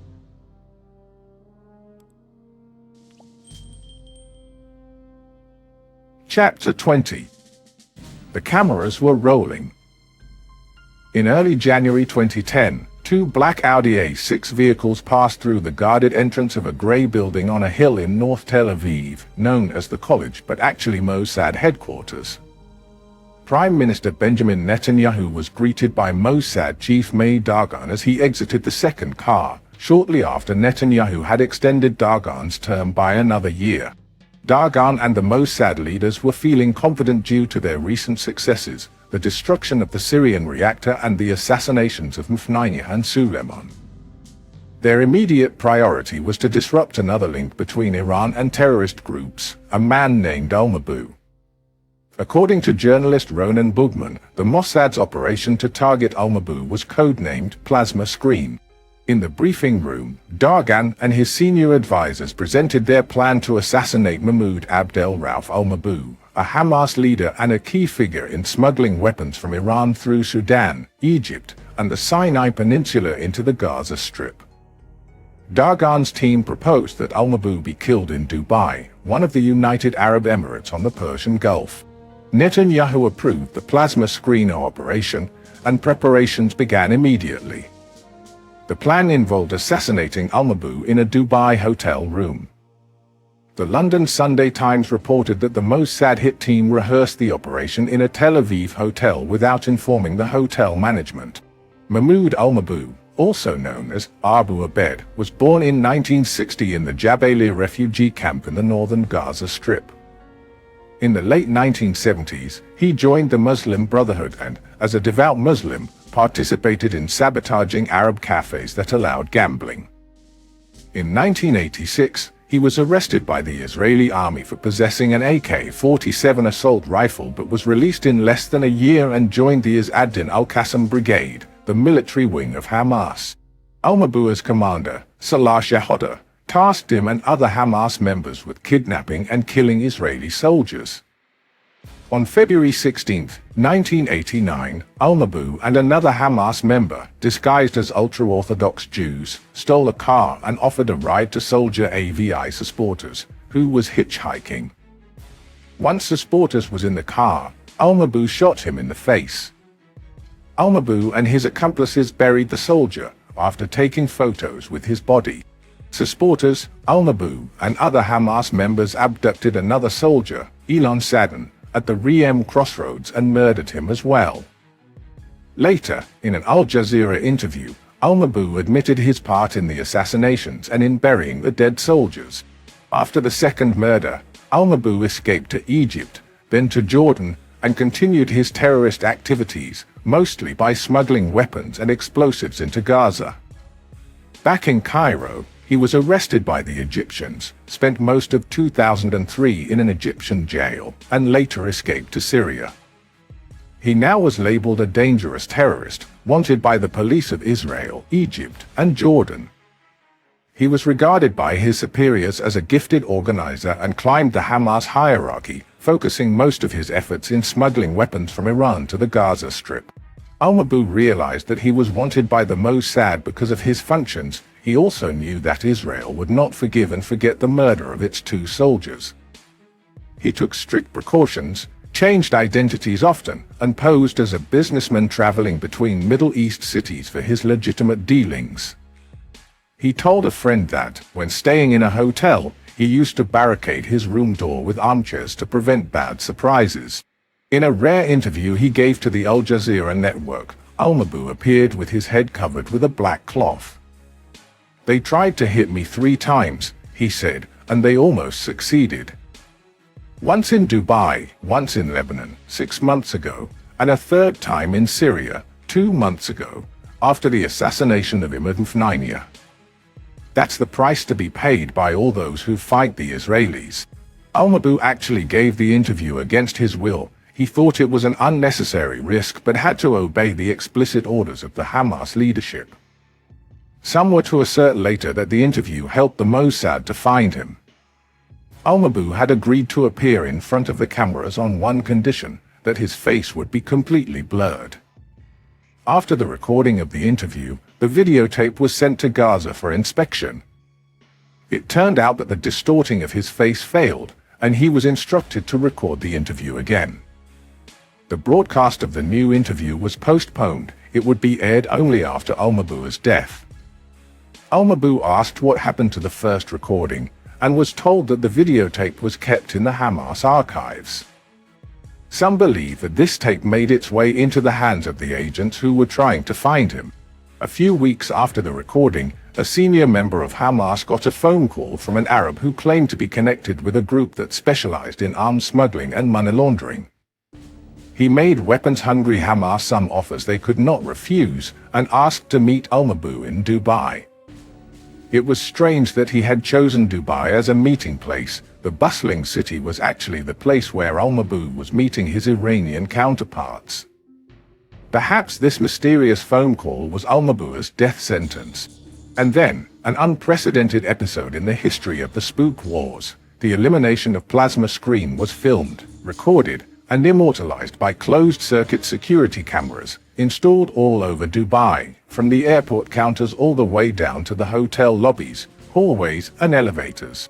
These tapes are a unique document of the unfolding of the operation and its subsequent stages. They allowed hundreds of millions of spectators throughout the world, comfortably sprawled in their armchairs, to follow a secret, deadly operation of a hit team. Monday, January 18, 2010. Several Mossad agents land in Dubai. They are the precursors of a large team of 27 agents that would trickle into Dubai in the next 24 hours. 12 of them would carry British passports, for French, for Australian, 1 German, and 6 Irish. The agents check into different hotels in the city. Tuesday, January 19, 2010. 12:09 a.m. 2 Mossad agents, boarding 43-year-old Michael Bodenheimer, carrying a German passport, and his friend James Leonard, carrying a British passport, land in Dubai. The two of them, according to the local police, are the advanced team of the group charged with killing al-Mabhouh. 12:30 a.m. The operation commander, Kevin Davron, sporting a goatee and spectacles, arrives in Dubai aboard a direct flight from Paris. He is accompanied by his deputy, Gail Folliard, a vivacious redhead. Both are carrying Irish passports. 1:21 a.m. Gail Folliard checks into the exclusive Hotel Jumeirah and gets a room on the 11th floor. When asked by the reception clerk for her home address, she answers without batting an eye, 78, Meir Road, Dublin, Ireland. It would later be established that this address was non-existent. 1:31 a.m. Kevin Davron, the commander, joins his deputy and checks into the Jumeirah. He gets room 3308. 2:29 a.m. Peter Elvinger, the Operation Logistics Coordinator, arrives in Dubai with a French passport. He is slim, bearded, wearing stylish glasses. According to the police, he carries a suspicious case. 2:36 a.m. At the airport, Peter meets another member of the team and they leave together for a hotel in the city. 10:15 a.m. Mahmoud al-Mabhouh departs from Damascus to Dubai on a direct Emirates airline flight. In Dubai, he is supposed to coordinate with an Iranian envoy the smuggling of another weapons shipment to Gaza. 10:30 a.m. Peter, the operation coordinator, leaves the hotel and meets the hit team at a big shopping center. 10:50 a.m. Kevin and Gail, the commander and his deputy, join the meeting at the shopping center. Kevin is not wearing his glasses, and his small mustache has vanished. 12:18 p.m. The meeting is over, and the team disperses. Kevin returns to the Jumeirah Hotel and checks out. The security cameras show him entering another hotel, where he puts on a wig, eyeglasses, and a false mustache. 2:12 p.m. 2 agents dressed in tennis outfits enter the luxurious Al-Bustan Rotana Hotel. They are watchers, waiting for al-Mabhouh, who is supposed to arrive in the next hour. 3:12 p.m. Gail also leaves the Jumeirah Hotel. For the night spent in the hotel, she pays the sum of $400. 3:15 p.m. Mahmoud al-Mabhouh lands in Dubai. At the immigration booth, he shows a false Iraqi passport and declares he is in the textile import business. 3:25 p.m. Gail moves to another hotel where she changes clothes, makes up her face, and puts on a wig. 3:28 p.m. al-Mabhouh arrives at the Al-Bustan Rotana Hotel. At check-in, he asks for a room with sealed windows and no terrace. He is given room 230 on the second floor. He takes the elevator to the second floor, unaware of the two Mossad watchers dressed as tennis players who ride the elevator with him. 3:30 p.m. The watchers report, by a special transmission device, that al-Mabhouh has entered his room and the room facing his has the number 237. 3:53 p.m. Peter, the coordinator, arrives in al-Mabhouh's hotel and walks into the business center. He calls reception and reserves room 237. 4:03 p.m. A new watchers team relieves the first and waits for al-Mabhouh to leave his room. 4:14 p.m. All the members of the hit team are now in the Al-Bustan Rotana Hotel. 4:23 p.m. al-Mabhouh leaves his room, surveys the lobby to make sure that the place is clean, and leaves the hotel. The watchers follow him. 4:24 p.m. The watchers transmit to the team commander details about the car that has taken al-Mabhouh downtown. 4:27 p.m. Peter, the coordinator, enters the lobby and gives Kevin Davron his case, which probably contains the objects needed for al-Mabhouh's assassination. 4:33 p.m. Peter goes to the reception desk, checks in, and receives the key for room 237, facing al-Mabhouh's room. 4:40 p.m. Peter gives the room key to Kevin, and leaves the hotel for an unknown destination. 4:44 p.m. Kevin enters room 237. He checks the window and the door peephole, by which he would be able to watch al-Mabhouh enter his room.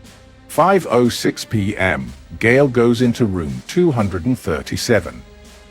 She and Kevin go over the timetables and keep receiving reports about al-Mabhouh's moves in the city. 5:36 p.m. One of the watchers enters the hotel wearing a visor cap. At a corner of an empty hallway, he replaces the cap with a wig. 6:21 p.m. Gail leaves room 237, carrying the case previously delivered to Kevin by Peter. She goes to the hotel parking lot and gives the case to one of the hit team members. 6:32 p.m. The first detail of the hit team leaves the parking lot and enters the hotel lobby. 6:34 p.m. The second detail of the hit team enters the hotel and settles on the armchairs and sofas in the far corner of the luxurious lobby, as far as possible from the first detail. 6:43 p.m. The first watcher's detail, the agents wearing tennis clothes, leaves the hotel. 7:30 p.m. Peter, the logistics coordinator, leaves Dubai on a flight to Munich, Germany. 8 p.m. A hotel employee who cleaned the second floor leaves the place. The hit team detail tries to enter al-Mabhouh's room. 8:04 p.m. Kevin, who is posted by the elevators, signals to the members of the hit team to get into the room, because an elevator stops at the second floor and a hotel guest gets out of it.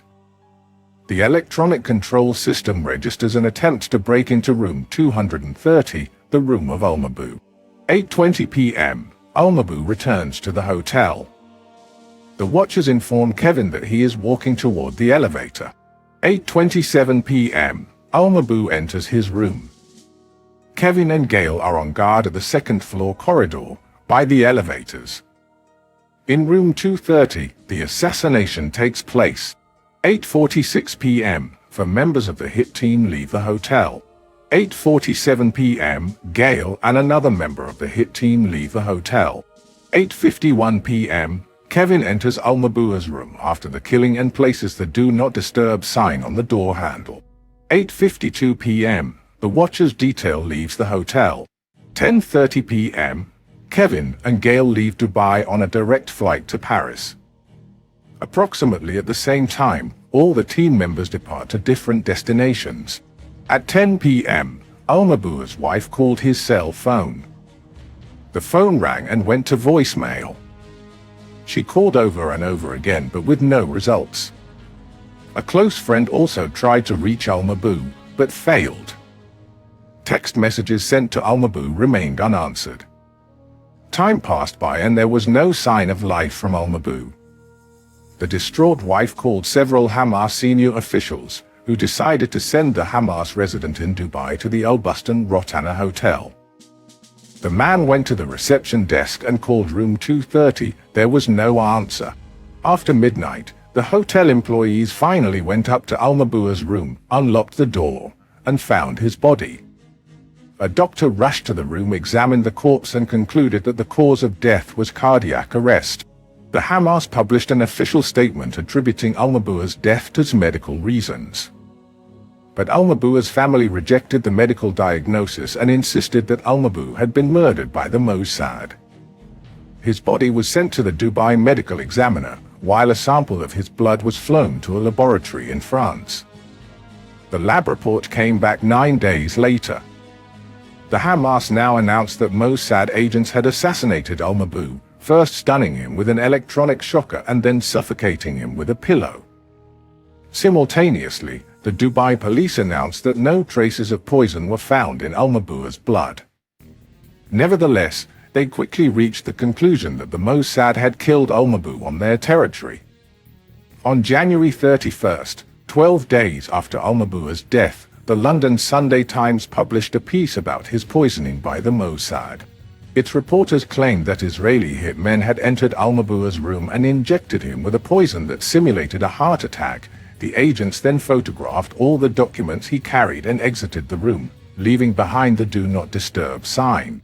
On February 28, the deputy chief of the Dubai police informed the press that the French lab had found in al-Mabhouh's blood traces of a strong hydrochloride painkiller used for anesthesia before surgery. This substance, he said, causes a muscular relaxation followed by a loss of consciousness. He assumed that the killers injected their victim with the anesthetic and then suffocated him so that his death would look natural. The journalist Gordon Thomas published an article in the London Telegraph about the Mossad's license to kill. Thomas asserted that the modus operandi in al-Mabhouh's death was similar to other assassinations carried out by the Mossad in the past. He added that the 11 members of the hit team, 6 of them women, had been chosen out of 48 members of the Kaidan operational unit. Yossi Melman of Haaretz Daily also stressed that the killers' moves, as reflected by the security cameras and other findings, were identical to past Mossad operations, arrival by separate flights from different parts of the world, stays in different hotels, phone calls placed through international operators, clothes that make identification difficult, and an effort to pose as genuine tourists or businessmen trying to mix business with pleasure. But other experts dismissed that theory, saying that these were exactly the methods used by most Western secret services.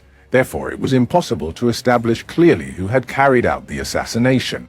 The German weekly Der Spiegel revealed that the German intelligence agency, the BND, had informed the members of the German parliament that al-Mabhouh had been killed by Mossad agents. Der Spiegel also described how Michael Bodenheimer, born in Israel, had applied in 2009 for a German passport because his parents had been born in Germany. With his new passport, he had flown on November 8, 2009, from Frankfurt to Dubai and then to Hong Kong, an itinerary identical to his flights before and after the assassination. According to Der Spiegel, 9 other agents had flown to Dubai on the same day in November 2009 from different airports in Europe.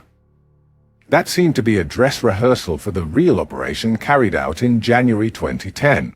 In an interview with the Al Arabiya newspaper, the chief of the Dubai police, Dahi Kafan Tamim, explained why he was certain that the Mossad had killed al-Mabhouh. First, we have some DNA samples and fingerprints. Second, all of the hit team members carried genuine foreign passports whose details were false, and when it turned out that some of the owners of the passports were from Israel. So what do you think? That's peace now or murdered?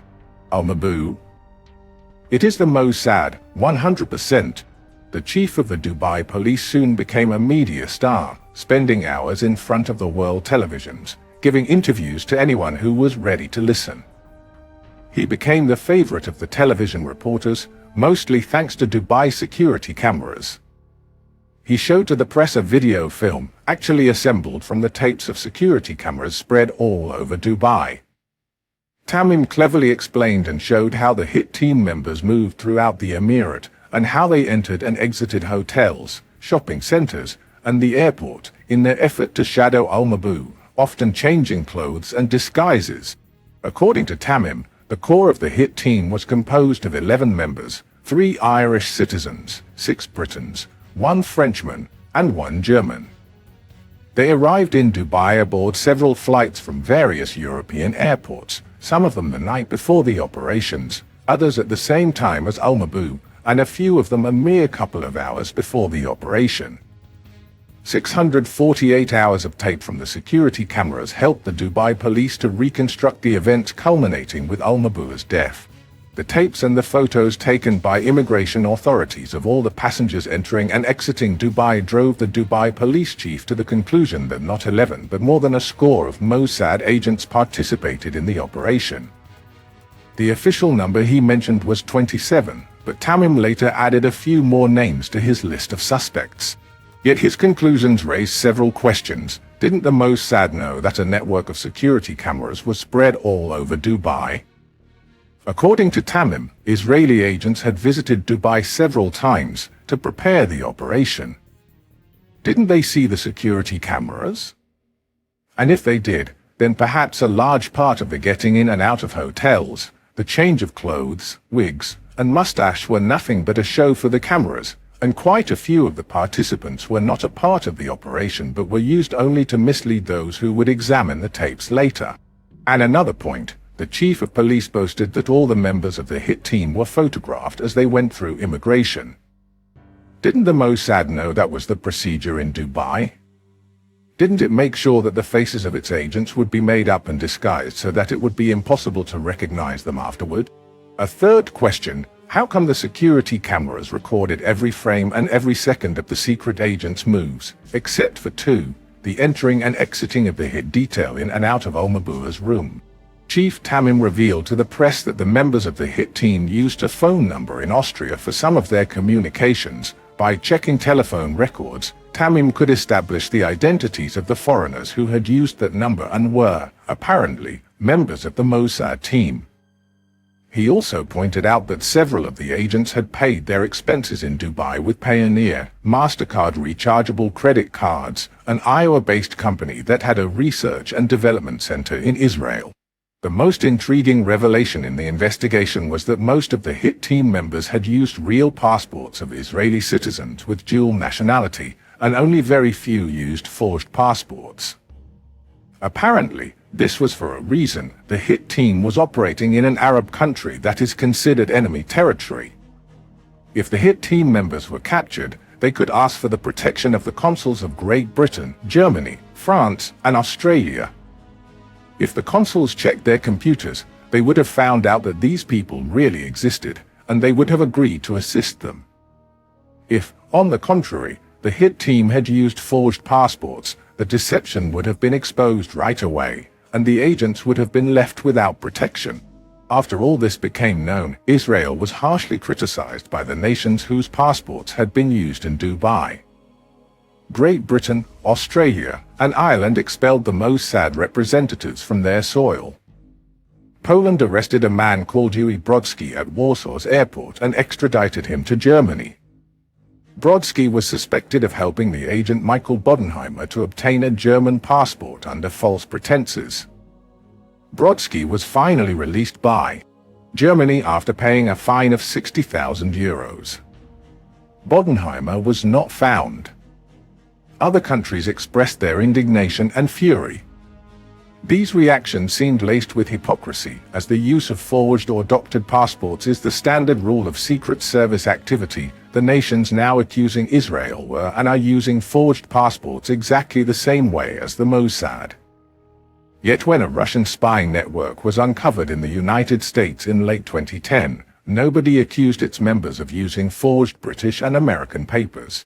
The reports in the world press created the impression that the Dubai operation was successful but had suffered from a grave mistake, the result of Israel's gross underestimation of Dubai and the Western nations they involved. That was a blow to Israel's international image, but not to its secret activity. The expelled Mossad envoys were soon replaced by others.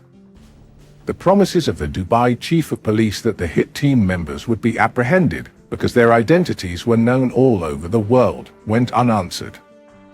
Not one Mossad agent of the Dubai team was identified by any police and arrested. Yet Dubai became a symbol of the new challenges facing any secret service in a changing world. The cloak and dagger era is definitely over. Security cameras, photographs, and thumbprints at immigration, rapid checks of passports, DNA, all those require much more sophisticated means and methods from the spooks of this world when they set off on their dark, sinister missions. On April 7, 2011, an unidentified aircraft fired a missile on a passenger car on a road 15 kilometers south of Port Sudan in the African state of Sudan. According to Israeli sources, the car was attacked by a Shoval drone that can fly 4,000 kilometers without refueling and carry a load of a ton. The Shoval is of a new generation of drones that Israel now uses in risky over-the-border missions, replacing aircraft piloted by men. The Israeli drones, some of the best in the world, carry out intelligence and attack missions all over the Middle East. One of the 2 people killed in the car attack in Sudan was said to be a Hamas leader. The Hamas used the Sudan Trail for smuggling weapons from Iran to Gaza. The weapons came by boat, were unloaded in Port Sudan, and proceeded in a convoy of vehicles via Egypt and the Sinai to Gaza, their drivers bribing their way through borders and checkposts. The Sudanese government immediately accused Israel of the coup. Israel had been designated as the culprit for another mysterious attack on a weapons convoy in January 2009. The trucks carrying weapons, missiles, and explosives had been destroyed, and 40 people manning the convoy had been killed. One of the men allegedly killed was the Hamas leader in charge of smuggling weapons from Iran to Gaza.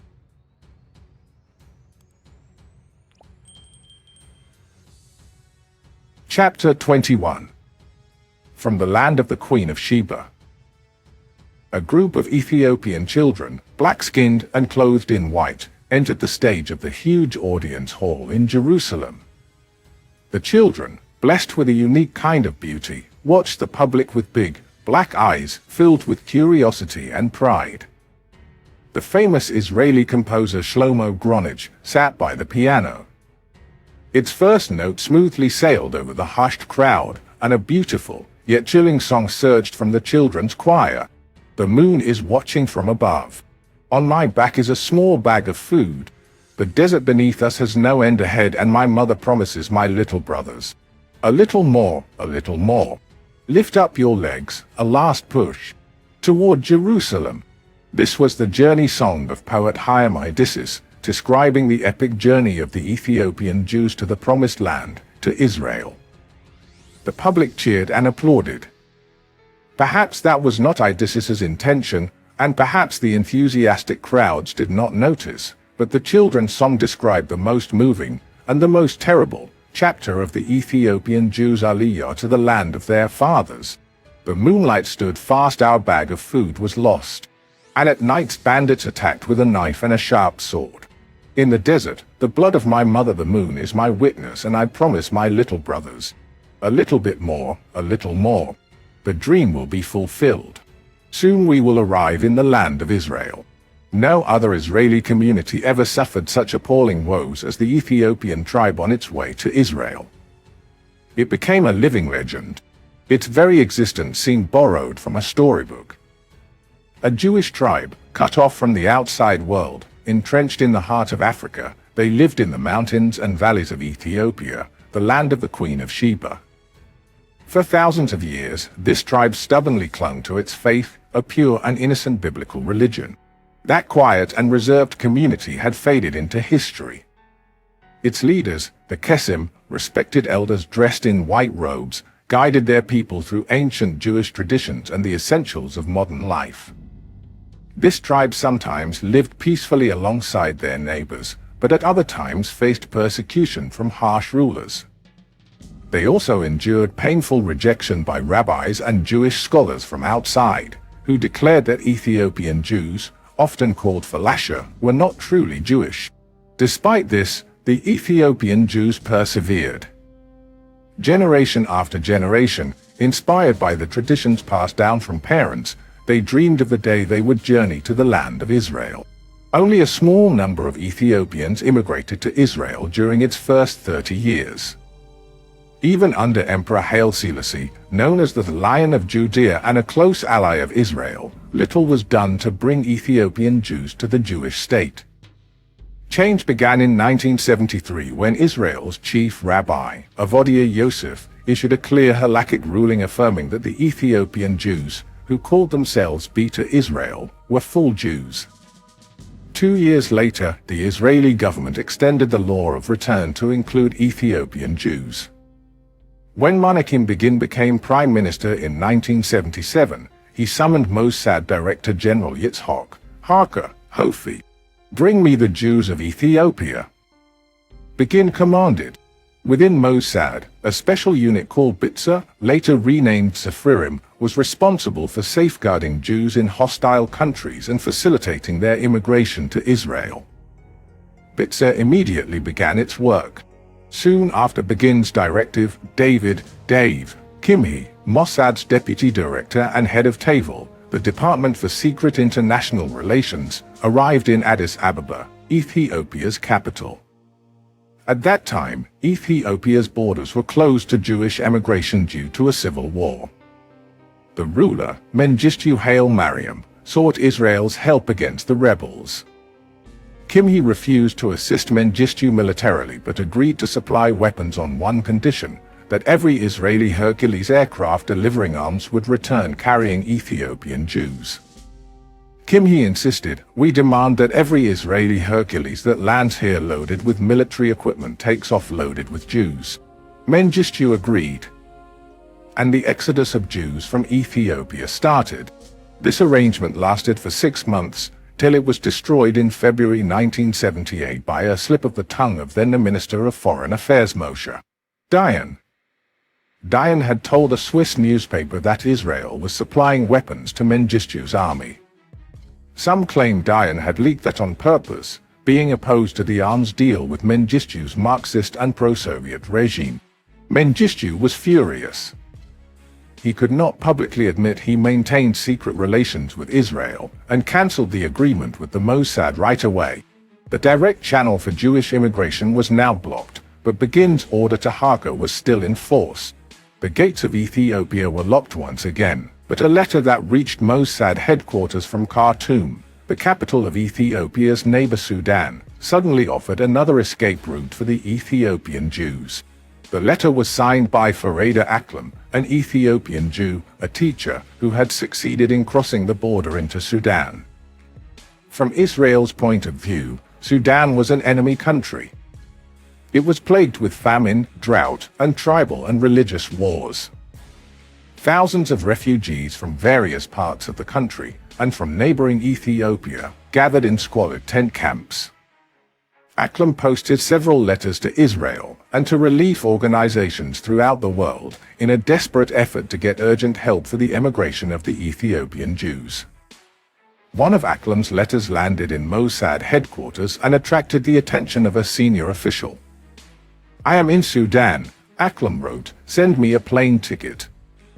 Instead of a plane ticket, the Mossad sent to Sudan one of its men, Danny Lamore, to meet Aklam. When they met, the two of them agreed that Aklam would try to find Jews in the refugee camps and keep Danny informed. In a few months, he, indeed, located 30 Jews, and the Mossad discreetly organized their immigration to Israel. A month later, Aklam was co-opted by the Mossad and charged with tracing Jews in Khartoum. He did not find any Jews there, though, and the Mossad envoy decided to return to Israel. Before leaving, Lamore instructed Aklam to leave for Israel as well. But Aklam wanted to stay and keep looking for Jews in other parts of Sudan. Lamore, however, was adamant. He ordered Aklam to put an end to his activities and return to Israel within a week. But Aklam disobeyed the order and started traveling from one town to another, from one refugee camp to another, hoping to find Jews there. He did not find even one Jew, but he knew well that if he returned to Israel now, this would put an end to the immigration of Ethiopian Jews via Sudan. He therefore composed a mendacious report, mentioning the names of many Jews whom he allegedly found in Sudan, faxed it to the Mossad, and announced that he was staying in Sudan to take care of them. The Jews whom Eichmann included in his lists existed, indeed, but they were not in Sudan, they still lived in their villages in Ethiopia. Now Eichmann started operating in Ethiopia as a lone wolf. He visited the villages and tried to convince the local Jews to immigrate to the land of Israel. The rumor that a secret route to Jerusalem had been found spread like wildfire. First a few men, then families, finally entire villages packed their meager belongings and set off. Thousands of people, including old men, women, and children, secretly left Ethiopia. They were inspired by a messianic dream, by the biblical promises of return to the land of milk and honey. They prepared food and water, crossed the border, and started an exhausting and dangerous journey in the desert. They marched at night, and during the day they hid in caves and crannies. Many fell sick and died. Babies died of dehydration in their mother's arms. A father lost his 4 children during the terrible journey. Some were bitten by snakes and scorpions, others died of infectious diseases. The water and the food they had taken with them were insufficient. Several groups were attacked by robbers that took all their belongings and often left behind heaps of corpses. Years later, the actress Meir, who had participated in the journey, described its terrible toll. Every morning, she said, the travelers counted the corpses of their friends. Sometimes there were 10 dead bodies spread in the sand, sometimes 15. There was not a family that had not lost at least one of their children. In the summer of 1981, Danny Lamore and his Mossad team were back in Sudan, operating undercover. They called themselves the Hafis, the initials of Harka's force in Sudan. Their goal was to establish contact with the Ethiopian Jews throughout Sudan. But the surviving Jews met with other difficulties when trying to get in touch with the Mossad envoys. Even those who reached the refugee camps around Khartoum were heartbroken. They had to conceal their Jewish religion, and yet avoided eating the non-kosher food that the relief agencies were distributing to the refugees. Women were raped and young girls kidnapped by bullies and criminals who were the real rulers of the camps. A group of 100 girls was abducted and vanished. Their relatives who looked for them learned that they had been sold to Saudi Arabia, where about 120,000 women were held in bondage. Several Jews were identified as such by their neighbors in the camps. They were arrested and tortured by the Sudanese police. Many stayed in the refugee camps for months and even years till they were able to set off for Israel. The Ethiopian Jews paid a heavy price for their dream to enter the gates of Jerusalem. More than 4,000 Jews died during the various stages of their journey. Henry Gold, a Canadian Jew who worked as a volunteer in the camps in Sudan and Ethiopia, was deeply shocked by the situation of the Jews he found there, and harshly criticized the Israeli envoys for failing to carry out their mission properly. Yet the Mossad was looking for a secure way to get the Jews to Israel. The exodus from Sudan started by regular commercial flights, with forged passports, but the Mossad soon decided to take the refugees to Israel by sea, sending boats that would take them through the Red Sea and the Straits of Tiran, to the port of Eilat. As a cover, the Mossad established in Europe a company of tourism and travel. In order to operate in this area, one needs a cover story, said Mossad agent Yonatan Shafei, one of the operation leaders, for if you don't have a cover story after a week, they would ask you, "What are you doing here? You're a tourist? What is here to see?"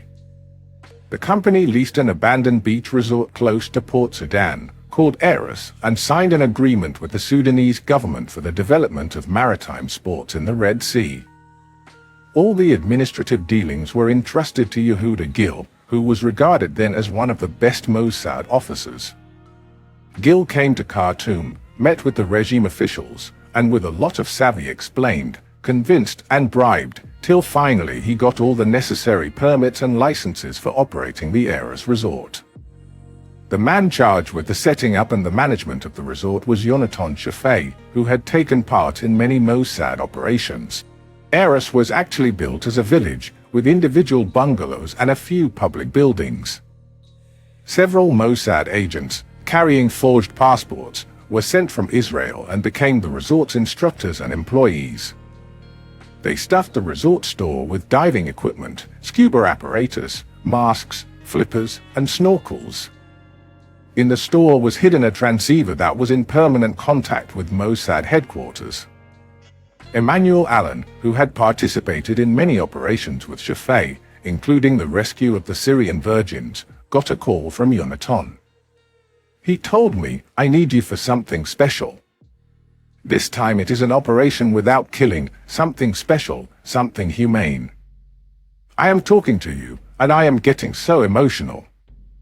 I want to establish a resort village in Sudan." The village was open to the public, and its posters soon sprouted on the walls of European travel agencies.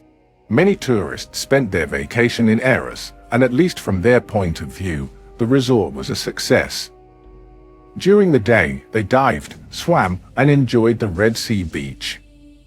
But they did not know that almost every night the Mossad agent set off from the village to bring over Jews from the refugee camps. The diving instructors invented a cover story for the local employees of the resort, who were Sudanese. They told the locals that they were going to spend the night with the Swedish nurses of the Red Cross hospital in the town of Kassala.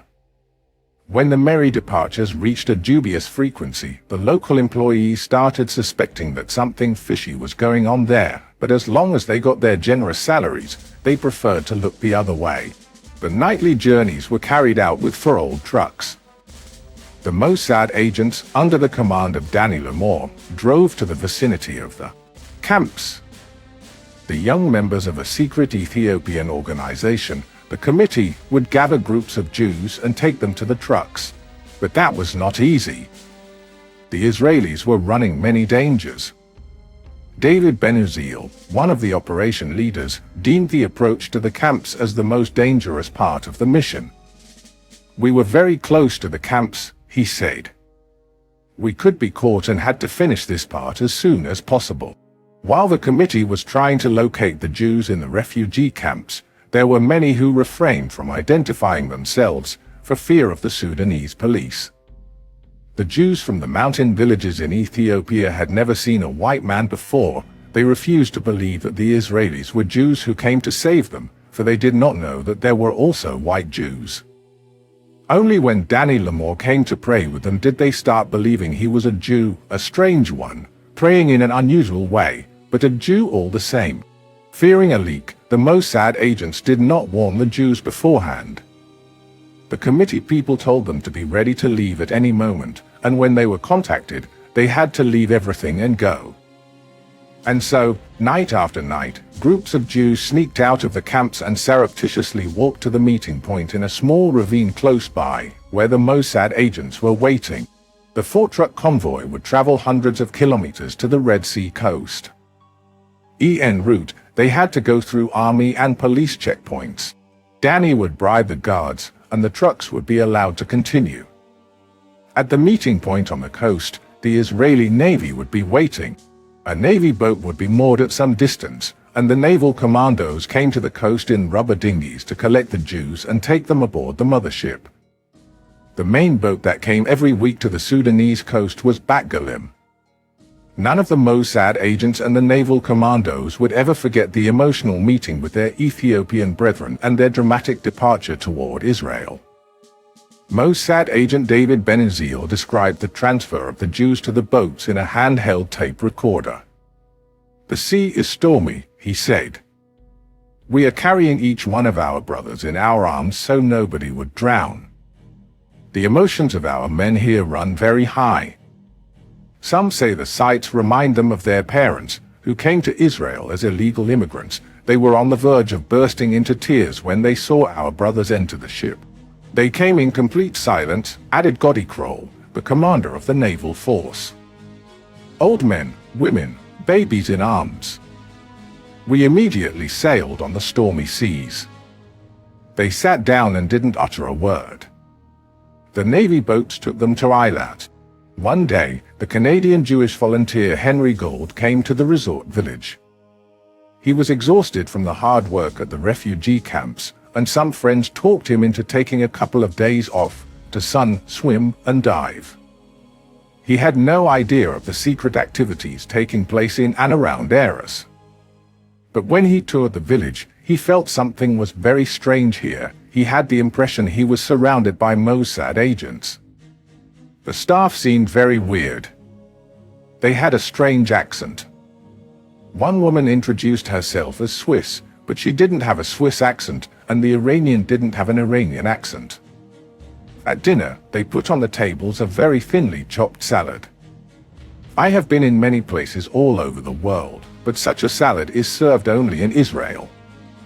The following morning, Gold did not hesitate anymore and turned to the diving instructor to ask in Hebrew, "Tell me, what are you people doing here?" The guy, amazed, blushed and collapsed on a chair. Finally, he asked Gold, also in Hebrew, "Who are you?" The very same day, a senior Mossad officer arrived and took Gold aside. Gold confronted him angrily about the treatment of the Jews in the refugee camps. In one of the operations, in March 1982, while several boats were carrying the Ethiopians to the ship, in complete darkness, a dinghy with 4 Mossad agents got stuck among some rocks by the beach. At that moment, a squad of Sudanese soldiers armed with AK-47 rifles suddenly emerged on the beach and aimed their weapons at the tiny boat. Danny Lamore pulled himself together, hurled himself on the soldiers, and yelled in English at their commander, "Are you out of your mind?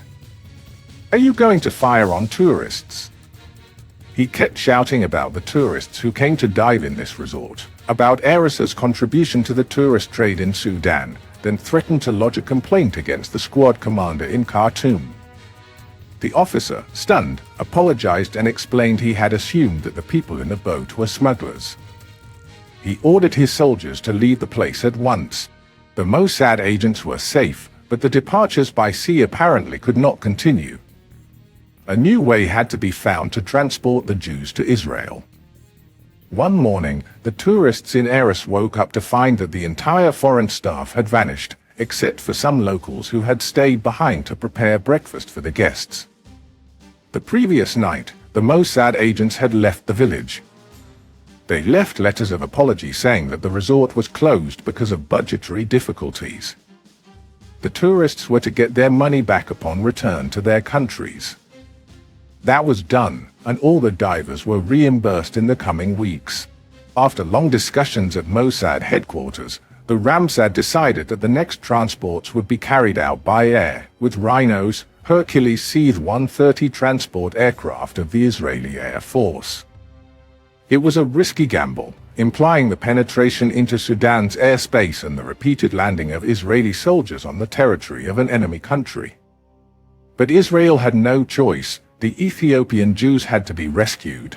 In May 1982, the Mossad agents returned to Sudan.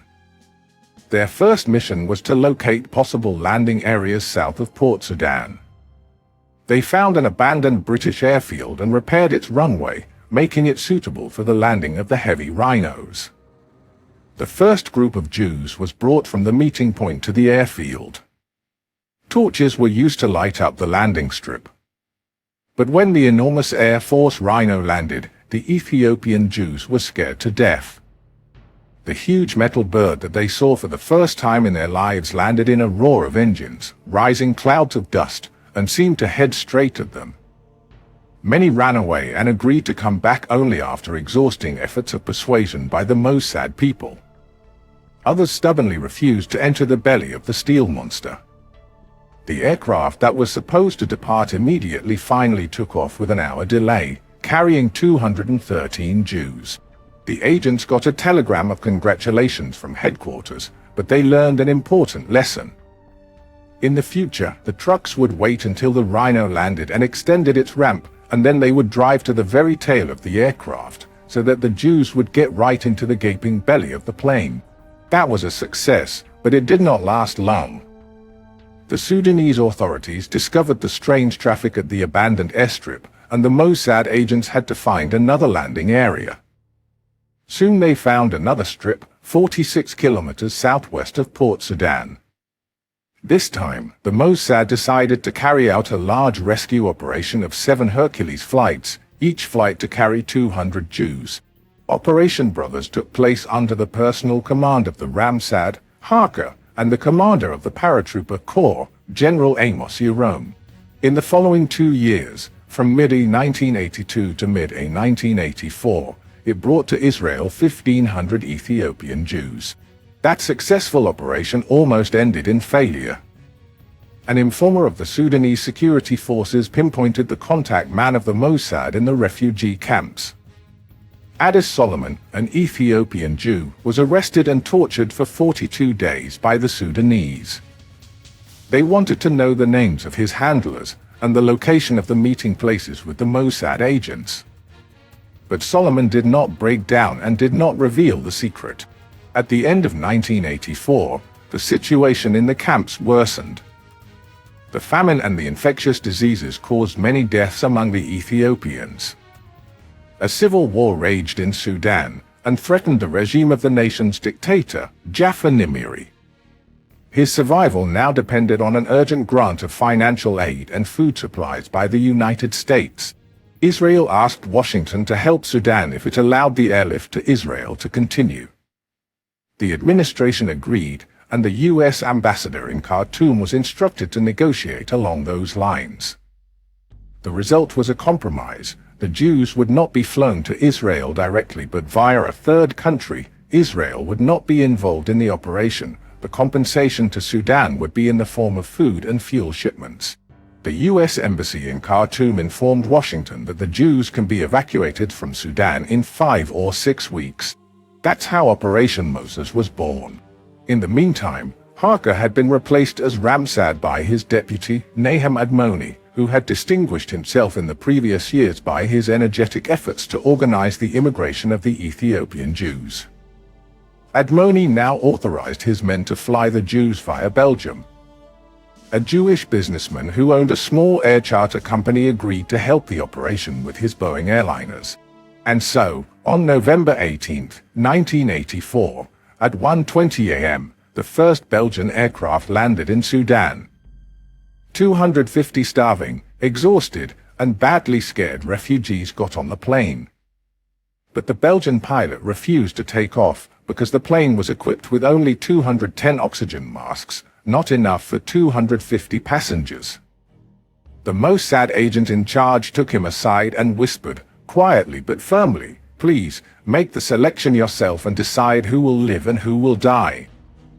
He then added, not so quietly, "If you don't get in the cockpit and start the engines, I'll throw you out of the plane and put another pilot in your seat." That was a very persuasive argument.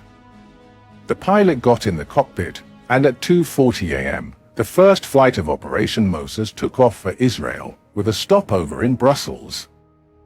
During the next 47 days, the Boeings carried out 36 secret flights and brought over 7,800 Ethiopian Jews.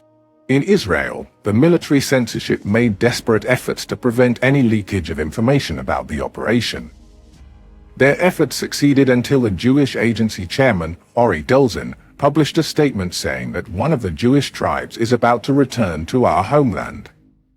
In the wake of this communique, the New York Jewish press published the details of the operation, followed by the Los Angeles Times. 3 days later, Prime Minister Shimon Peres told the Knesset, "The government of Israel acted, and will keep acting, to the limit of its powers and even beyond, to continue the operation until the last Ethiopian Jew reached his homeland." The very same day, the Sudanese cancelled the flights and the operation was stopped. The Sudanese were infuriated, not by the articles in the press but by the speech of the Israeli Prime Minister, who confirmed the story. If the Israelis had kept quiet for another month, observed a U.S. official in Washington, it would have been possible to save all the Jews of Ethiopia. Vice President George H.W. Bush was deeply impressed by Operation Moses and Israel's efforts to bring over the Ethiopians despite great risks. He decided to act. A few weeks after the cancellation of Operation Moses, 7 Hercules aircraft of the U.S. Air Force landed in the Sudanese airfield at Al-Qadarif. They carried aboard several CIA agents. The American task force launched Operation Queen of Sheba and flew the 500 Ethiopian Jews remaining in Sudan directly to the Israeli Air Force base at Mitzpeh Ramon in the Negev. 2 months later, Jafar Nimiri was deposed by a junta of army officers. Libyan intelligence officers rushed to Sudan in order to find the Mossad agents who were still in Khartoum.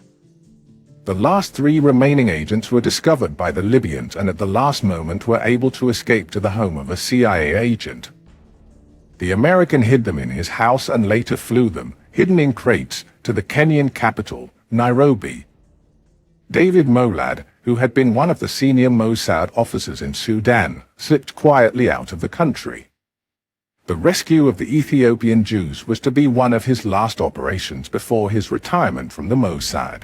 In Operations Moses and Queen of Sheba, the U.S.-Israeli cooperation had been perfect, almost idyllic. Unfortunately, shortly after these events, the Pollard affair exploded in Washington. A Jewish employee of the U.S. intelligence community, Jonathan Pollard, was arrested for spying on behalf of Israel. The U.S. government was stunned and furious. The heads of the CIA felt betrayed by the ally whom they had helped and who, in return, had spied on them. The Israeli government profusely apologized and returned the documents stolen by Pollard to the United States. But the intelligence relations between Jerusalem and Washington had suffered a serious blow. One of Pollard's handlers turned out to be none other than Rafi Eitan, the legendary Mossad agent, who now headed an obscure intelligence organization in the Ministry of Defense.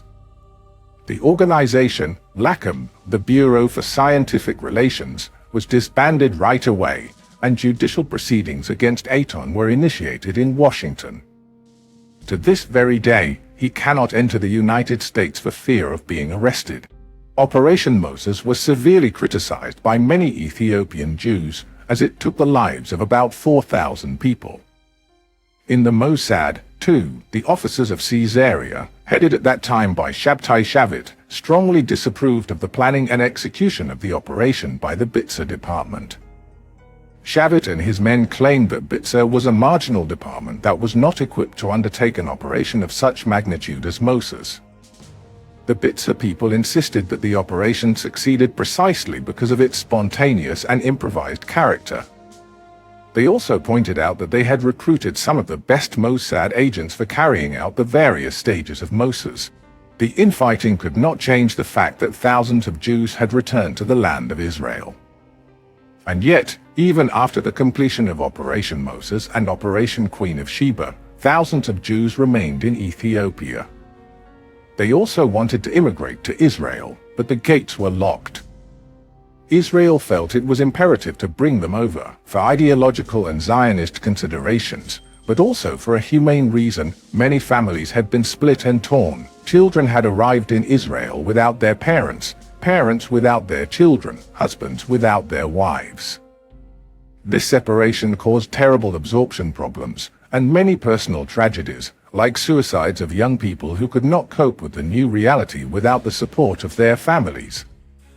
The Jewish agency emissaries transferred thousands of Jews to camps around the capital Addis Ababa, and the Ethiopian Jews kept praying for a miracle that would take them to the land of Israel. And the miracle happened. 6 years after Operation Moses, in May 1991, Operation Solomon was launched. It took place at the height of the civil war, as the rebels against the reigning military junta approached Addis Ababa from all sides. The operation was made possible by a last-minute agreement, brokered by the United States, between the government of Israel and the beleaguered ruler Mengistu in the last days before his collapse. The agreement was negotiated thanks to the secret activity of Yuri Lubrani, one of Israel's mystery men, who had been special envoy to Iran and Lebanon. He had undertaken the mission at the request of Prime Minister Yitzhak Shamir. Israel agreed to pay Ethiopia $35 million for the immigration of the Jews, while the United States promised some of the major figures in Mengistu's government political asylum in America. Simultaneously, an understanding was reached with the rebel leaders that they would accept a truce in the fighting for a limited time while Israel carried out its operation. It took 36 hours, and the operation was over. The IDF was charged with executing Operation Solomon. The Deputy Chief of Staff, General Amnon Lipkinchahok, took over command of the action. At his orders, Israel sent to Addis Ababa everything that could fly. The El Al airline sent to Ethiopia 30 airliners. The Air Force sent many of its aircraft. Elite squads of Shaldag, Kingfisher, commandos were brought to Addis Ababa. At their sides were hundreds of infantry soldiers and paratroopers of Ethiopian origin who had immigrated to Israel as children a few years ago. They deployed at the confines of the airport and led the Jews into the plains. In 34 hours, 14,400 Jews were brought to the airport. With lightning speed, they boarded the aircraft and took off for Israel. A world record was broken during the operation. An El Boeing 747 took on board 1,087 immigrants, but when it landed, it carried 1,088 people. A baby had been born during the flight. At the sight of the young Ethiopian soldiers who had arrived from Israel to rescue their brothers, tremendous emotion swept the immigrants. Even the tough Ethiopian paratroopers, in their green IDF uniforms, red berets, and jumping boots, burst into tears. Today, more than 20 years after Operation Solomon, there still are many Jews in Ethiopia, and efforts are made to bring them over to Israel. But the absorption of the Ethiopians in the Israeli society has not been easy, often because of the gap between a rural African community and a modern Western nation, but also because of blunt discrimination or ugly claims by some religious leaders that the Ethiopians are not real Jews. As the last stanza of the Journey song says, "In the moon, the image of my mother looks at me, mother, don't disappear. If only she were by my side. She would be able to convince them that I am a Jew."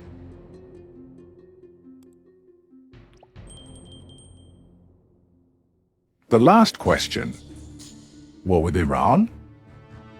Entebbe Airport, Uganda, July 4, 1976. In the black of night, for Israeli Hercules aircraft, undetected by Ugandan radar, surreptitiously land at Entebbe Airport. They have flown a distance of 2,500 miles from their base in Israel, carrying the Sayeret Matkal Commando and several other elite army units. A week before, Arab and German terrorists hijacked an Air France airliner on its way from Tel Aviv to Paris and landed it in Entebbe. Protected and supported by Uganda's dictator, General Idi Amin, the terrorists hold 95 Israeli civilians hostage. Israel decides to launch a daring operation to the heart of Africa to rescue the hostages. Minutes after the landing, the Israeli commandos spread throughout the airport. Yoni Netanyahu, commander of Sayeret Matkal, leads his men in an assault on the terminal where the hostages are held. In the intense firefight that erupts, Yoni suddenly collapses, hit by a bullet. Another Sayeret officer, Captain Tamir Pardo, bends over his fallen commander, switches his mic on, and calls his comrades. Yoni has been hit, he says. Muki, take over. Yoni's deputy, Muki Betzer, assumes command and pursues the mission. Minutes later, the battle is over. The terrorists are killed, the hostages rescued, and the heavy Hercules planes take off on their way back to Israel. The rescue of the hostages, so far away from home, is about to become legend. But it has exacted a price. 3 of the hostages have died in the firefight. As has one soldier, Lieutenant Colonel Yoni Netanyahu, brother of future Prime Minister Benjamin Netanyahu. The entire Israeli nation mourns Yoni's death. That night, Tamir Pardo, the Sayeret communications officer, knocks on the door of the Netanyahu family in Jerusalem. He has been sent to inform them about the circumstances of Yoni's death. A warm relationship will sprout between Netanyahu's family and Tamir Pardo, who was at Yoni's side in his last moments. 35 years later, 57-year-old Tamir Pardo is appointed Ramsad, replacing Meir Dagan. Born in Tel Aviv to a Jewish family of Turkish and Serbian origin, 18-year-old Meir had volunteered for the paratroopers, graduated from the Officers' Academy, and served in the Sayeret Matkal and at Shaldag, Kingfisher, commando units. For years after Entebbe, he joined the Mossad, took part in several unnamed operations, and was awarded the Israel Security Prize 3 times.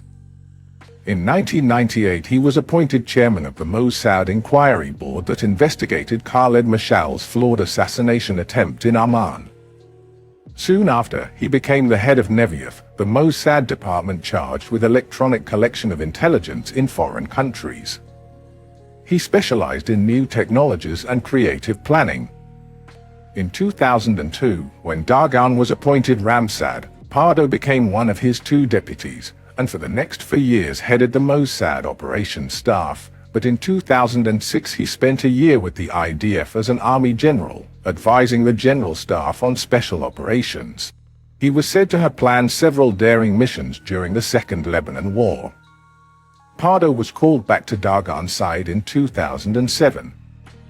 He expected to be appointed Ramsad when Dagan's tenure came to an end in 2009. But the cabinet, impressed by Dagan's achievements, extended his service for another year. Pardo, disappointed, resigned from the Mossad and went into business with a medical services company. That did not last long. On November 29, 2010, Prime Minister Netanyahu appointed him the next Ramsad, and he assumed his functions in January 2011. In many ways, Pardo followed the footsteps of his predecessor. The ruthless covert war against Iran continued. In November and December 2011, several explosions rocked a military base where Shahab missiles were being tested, and at Isfahan suburb where the uranium gas, separated in the centrifuge cascades, was again converted to solid matter. Then another scientist, Dr. Mustafa Ahmad-Roshan, the deputy director of the Natanz underground facility, was killed while driving his car in the streets of Tehran. The modus operandi was similar to others used in several past assassinations. Iran accused Israel of the attacks and swore revenge. For the first time, the Iranian secret services tried to carry out several coups against Israeli targets in Asia. A bombing of a car in New Delhi wounded an Israeli diplomat's wife. A similar attempt in Tbilisi, Georgia, failed. Several explosions went off in Bangkok, Thailand, one of which wounded the perpetrator, an Iranian national. The Egyptian secret services foiled a plot by Iranian agents to blow up an Israeli ship sailing through the Suez Canal. The covert war between Israel and Iran was now coming into the open. Police investigators in New Delhi, Bangkok, and Cairo pointed a finger at Iran's secret services. The world press described in detail the rather clumsy attempts by Iranian spooks to attack Israeli targets abroad. Coming into the open were also new details about the Israeli operations inside Iran. Western sources claimed that the Mossad had established operational bases in Azerbaijan and Kurdistan, right on the Iranian border. They served as the training grounds and dispatch for agents inside Iranian territory. The same sources claimed that many of the Mossad agents operating inside Iran were actually members of the MEK opposition, Iranian Muslims who could blend into the local population better than any Israeli officer. Quite a few MEK militants had been trained in secret facilities in Israel, and even rehearsed some of the operations on specially built models, like a Tehran street, where they were to ambush an Iranian nuclear scientist's car or plant a bomb near his home. In other cases, Iranian dissidents were approached by different means. Several CIA memos even maintained that Mossad officers carried out false flag recruiting missions. The Israelis, allegedly posing as CIA agents, recruited militants of the Pakistani terrorist organization June Daughter and sent them on sabotage and assassination missions inside Iran.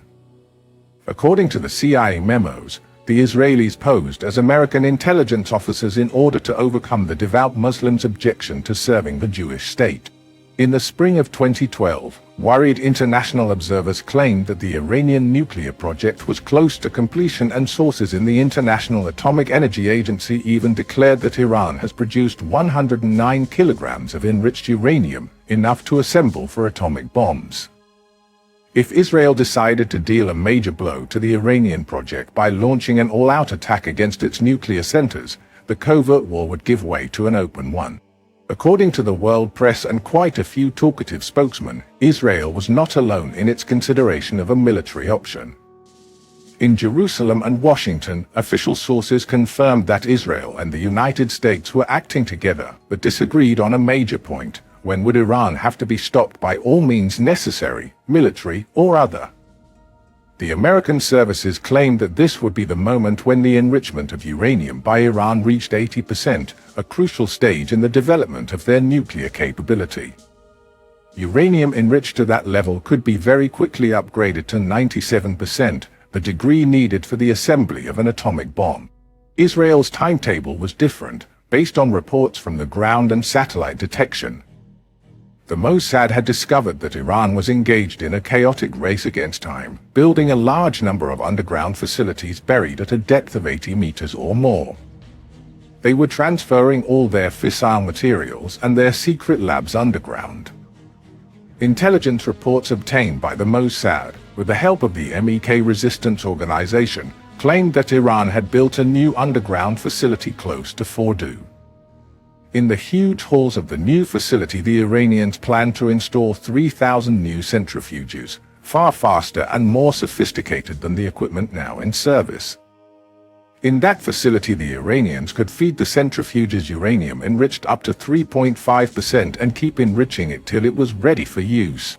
Israel was convinced that this doomsday cave, like many other bases and labs, had to be destroyed before the centrifuges were installed, becoming fully protected against an aerial attack.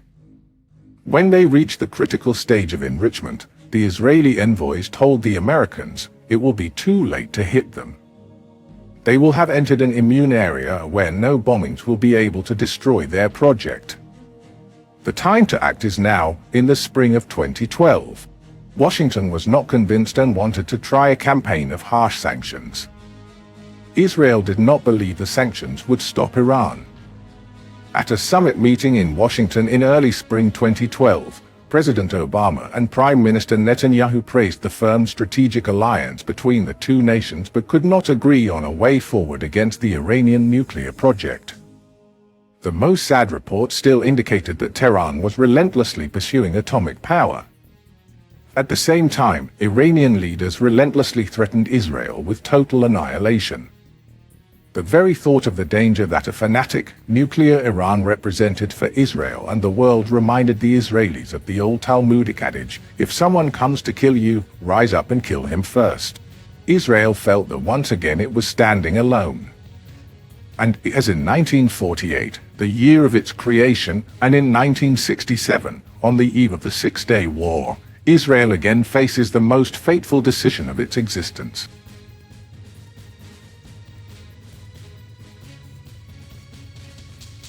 This is the end of the story. Thank you for listening to Tales of Warriors. If this journey moved you, sparked your curiosity, or gave you something to reflect on, please support us by liking, sharing, and subscribing. Your encouragement helps us keep telling the powerful stories of history's forgotten heroes. Until we meet again, stay strong, stay curious, and stay legendary.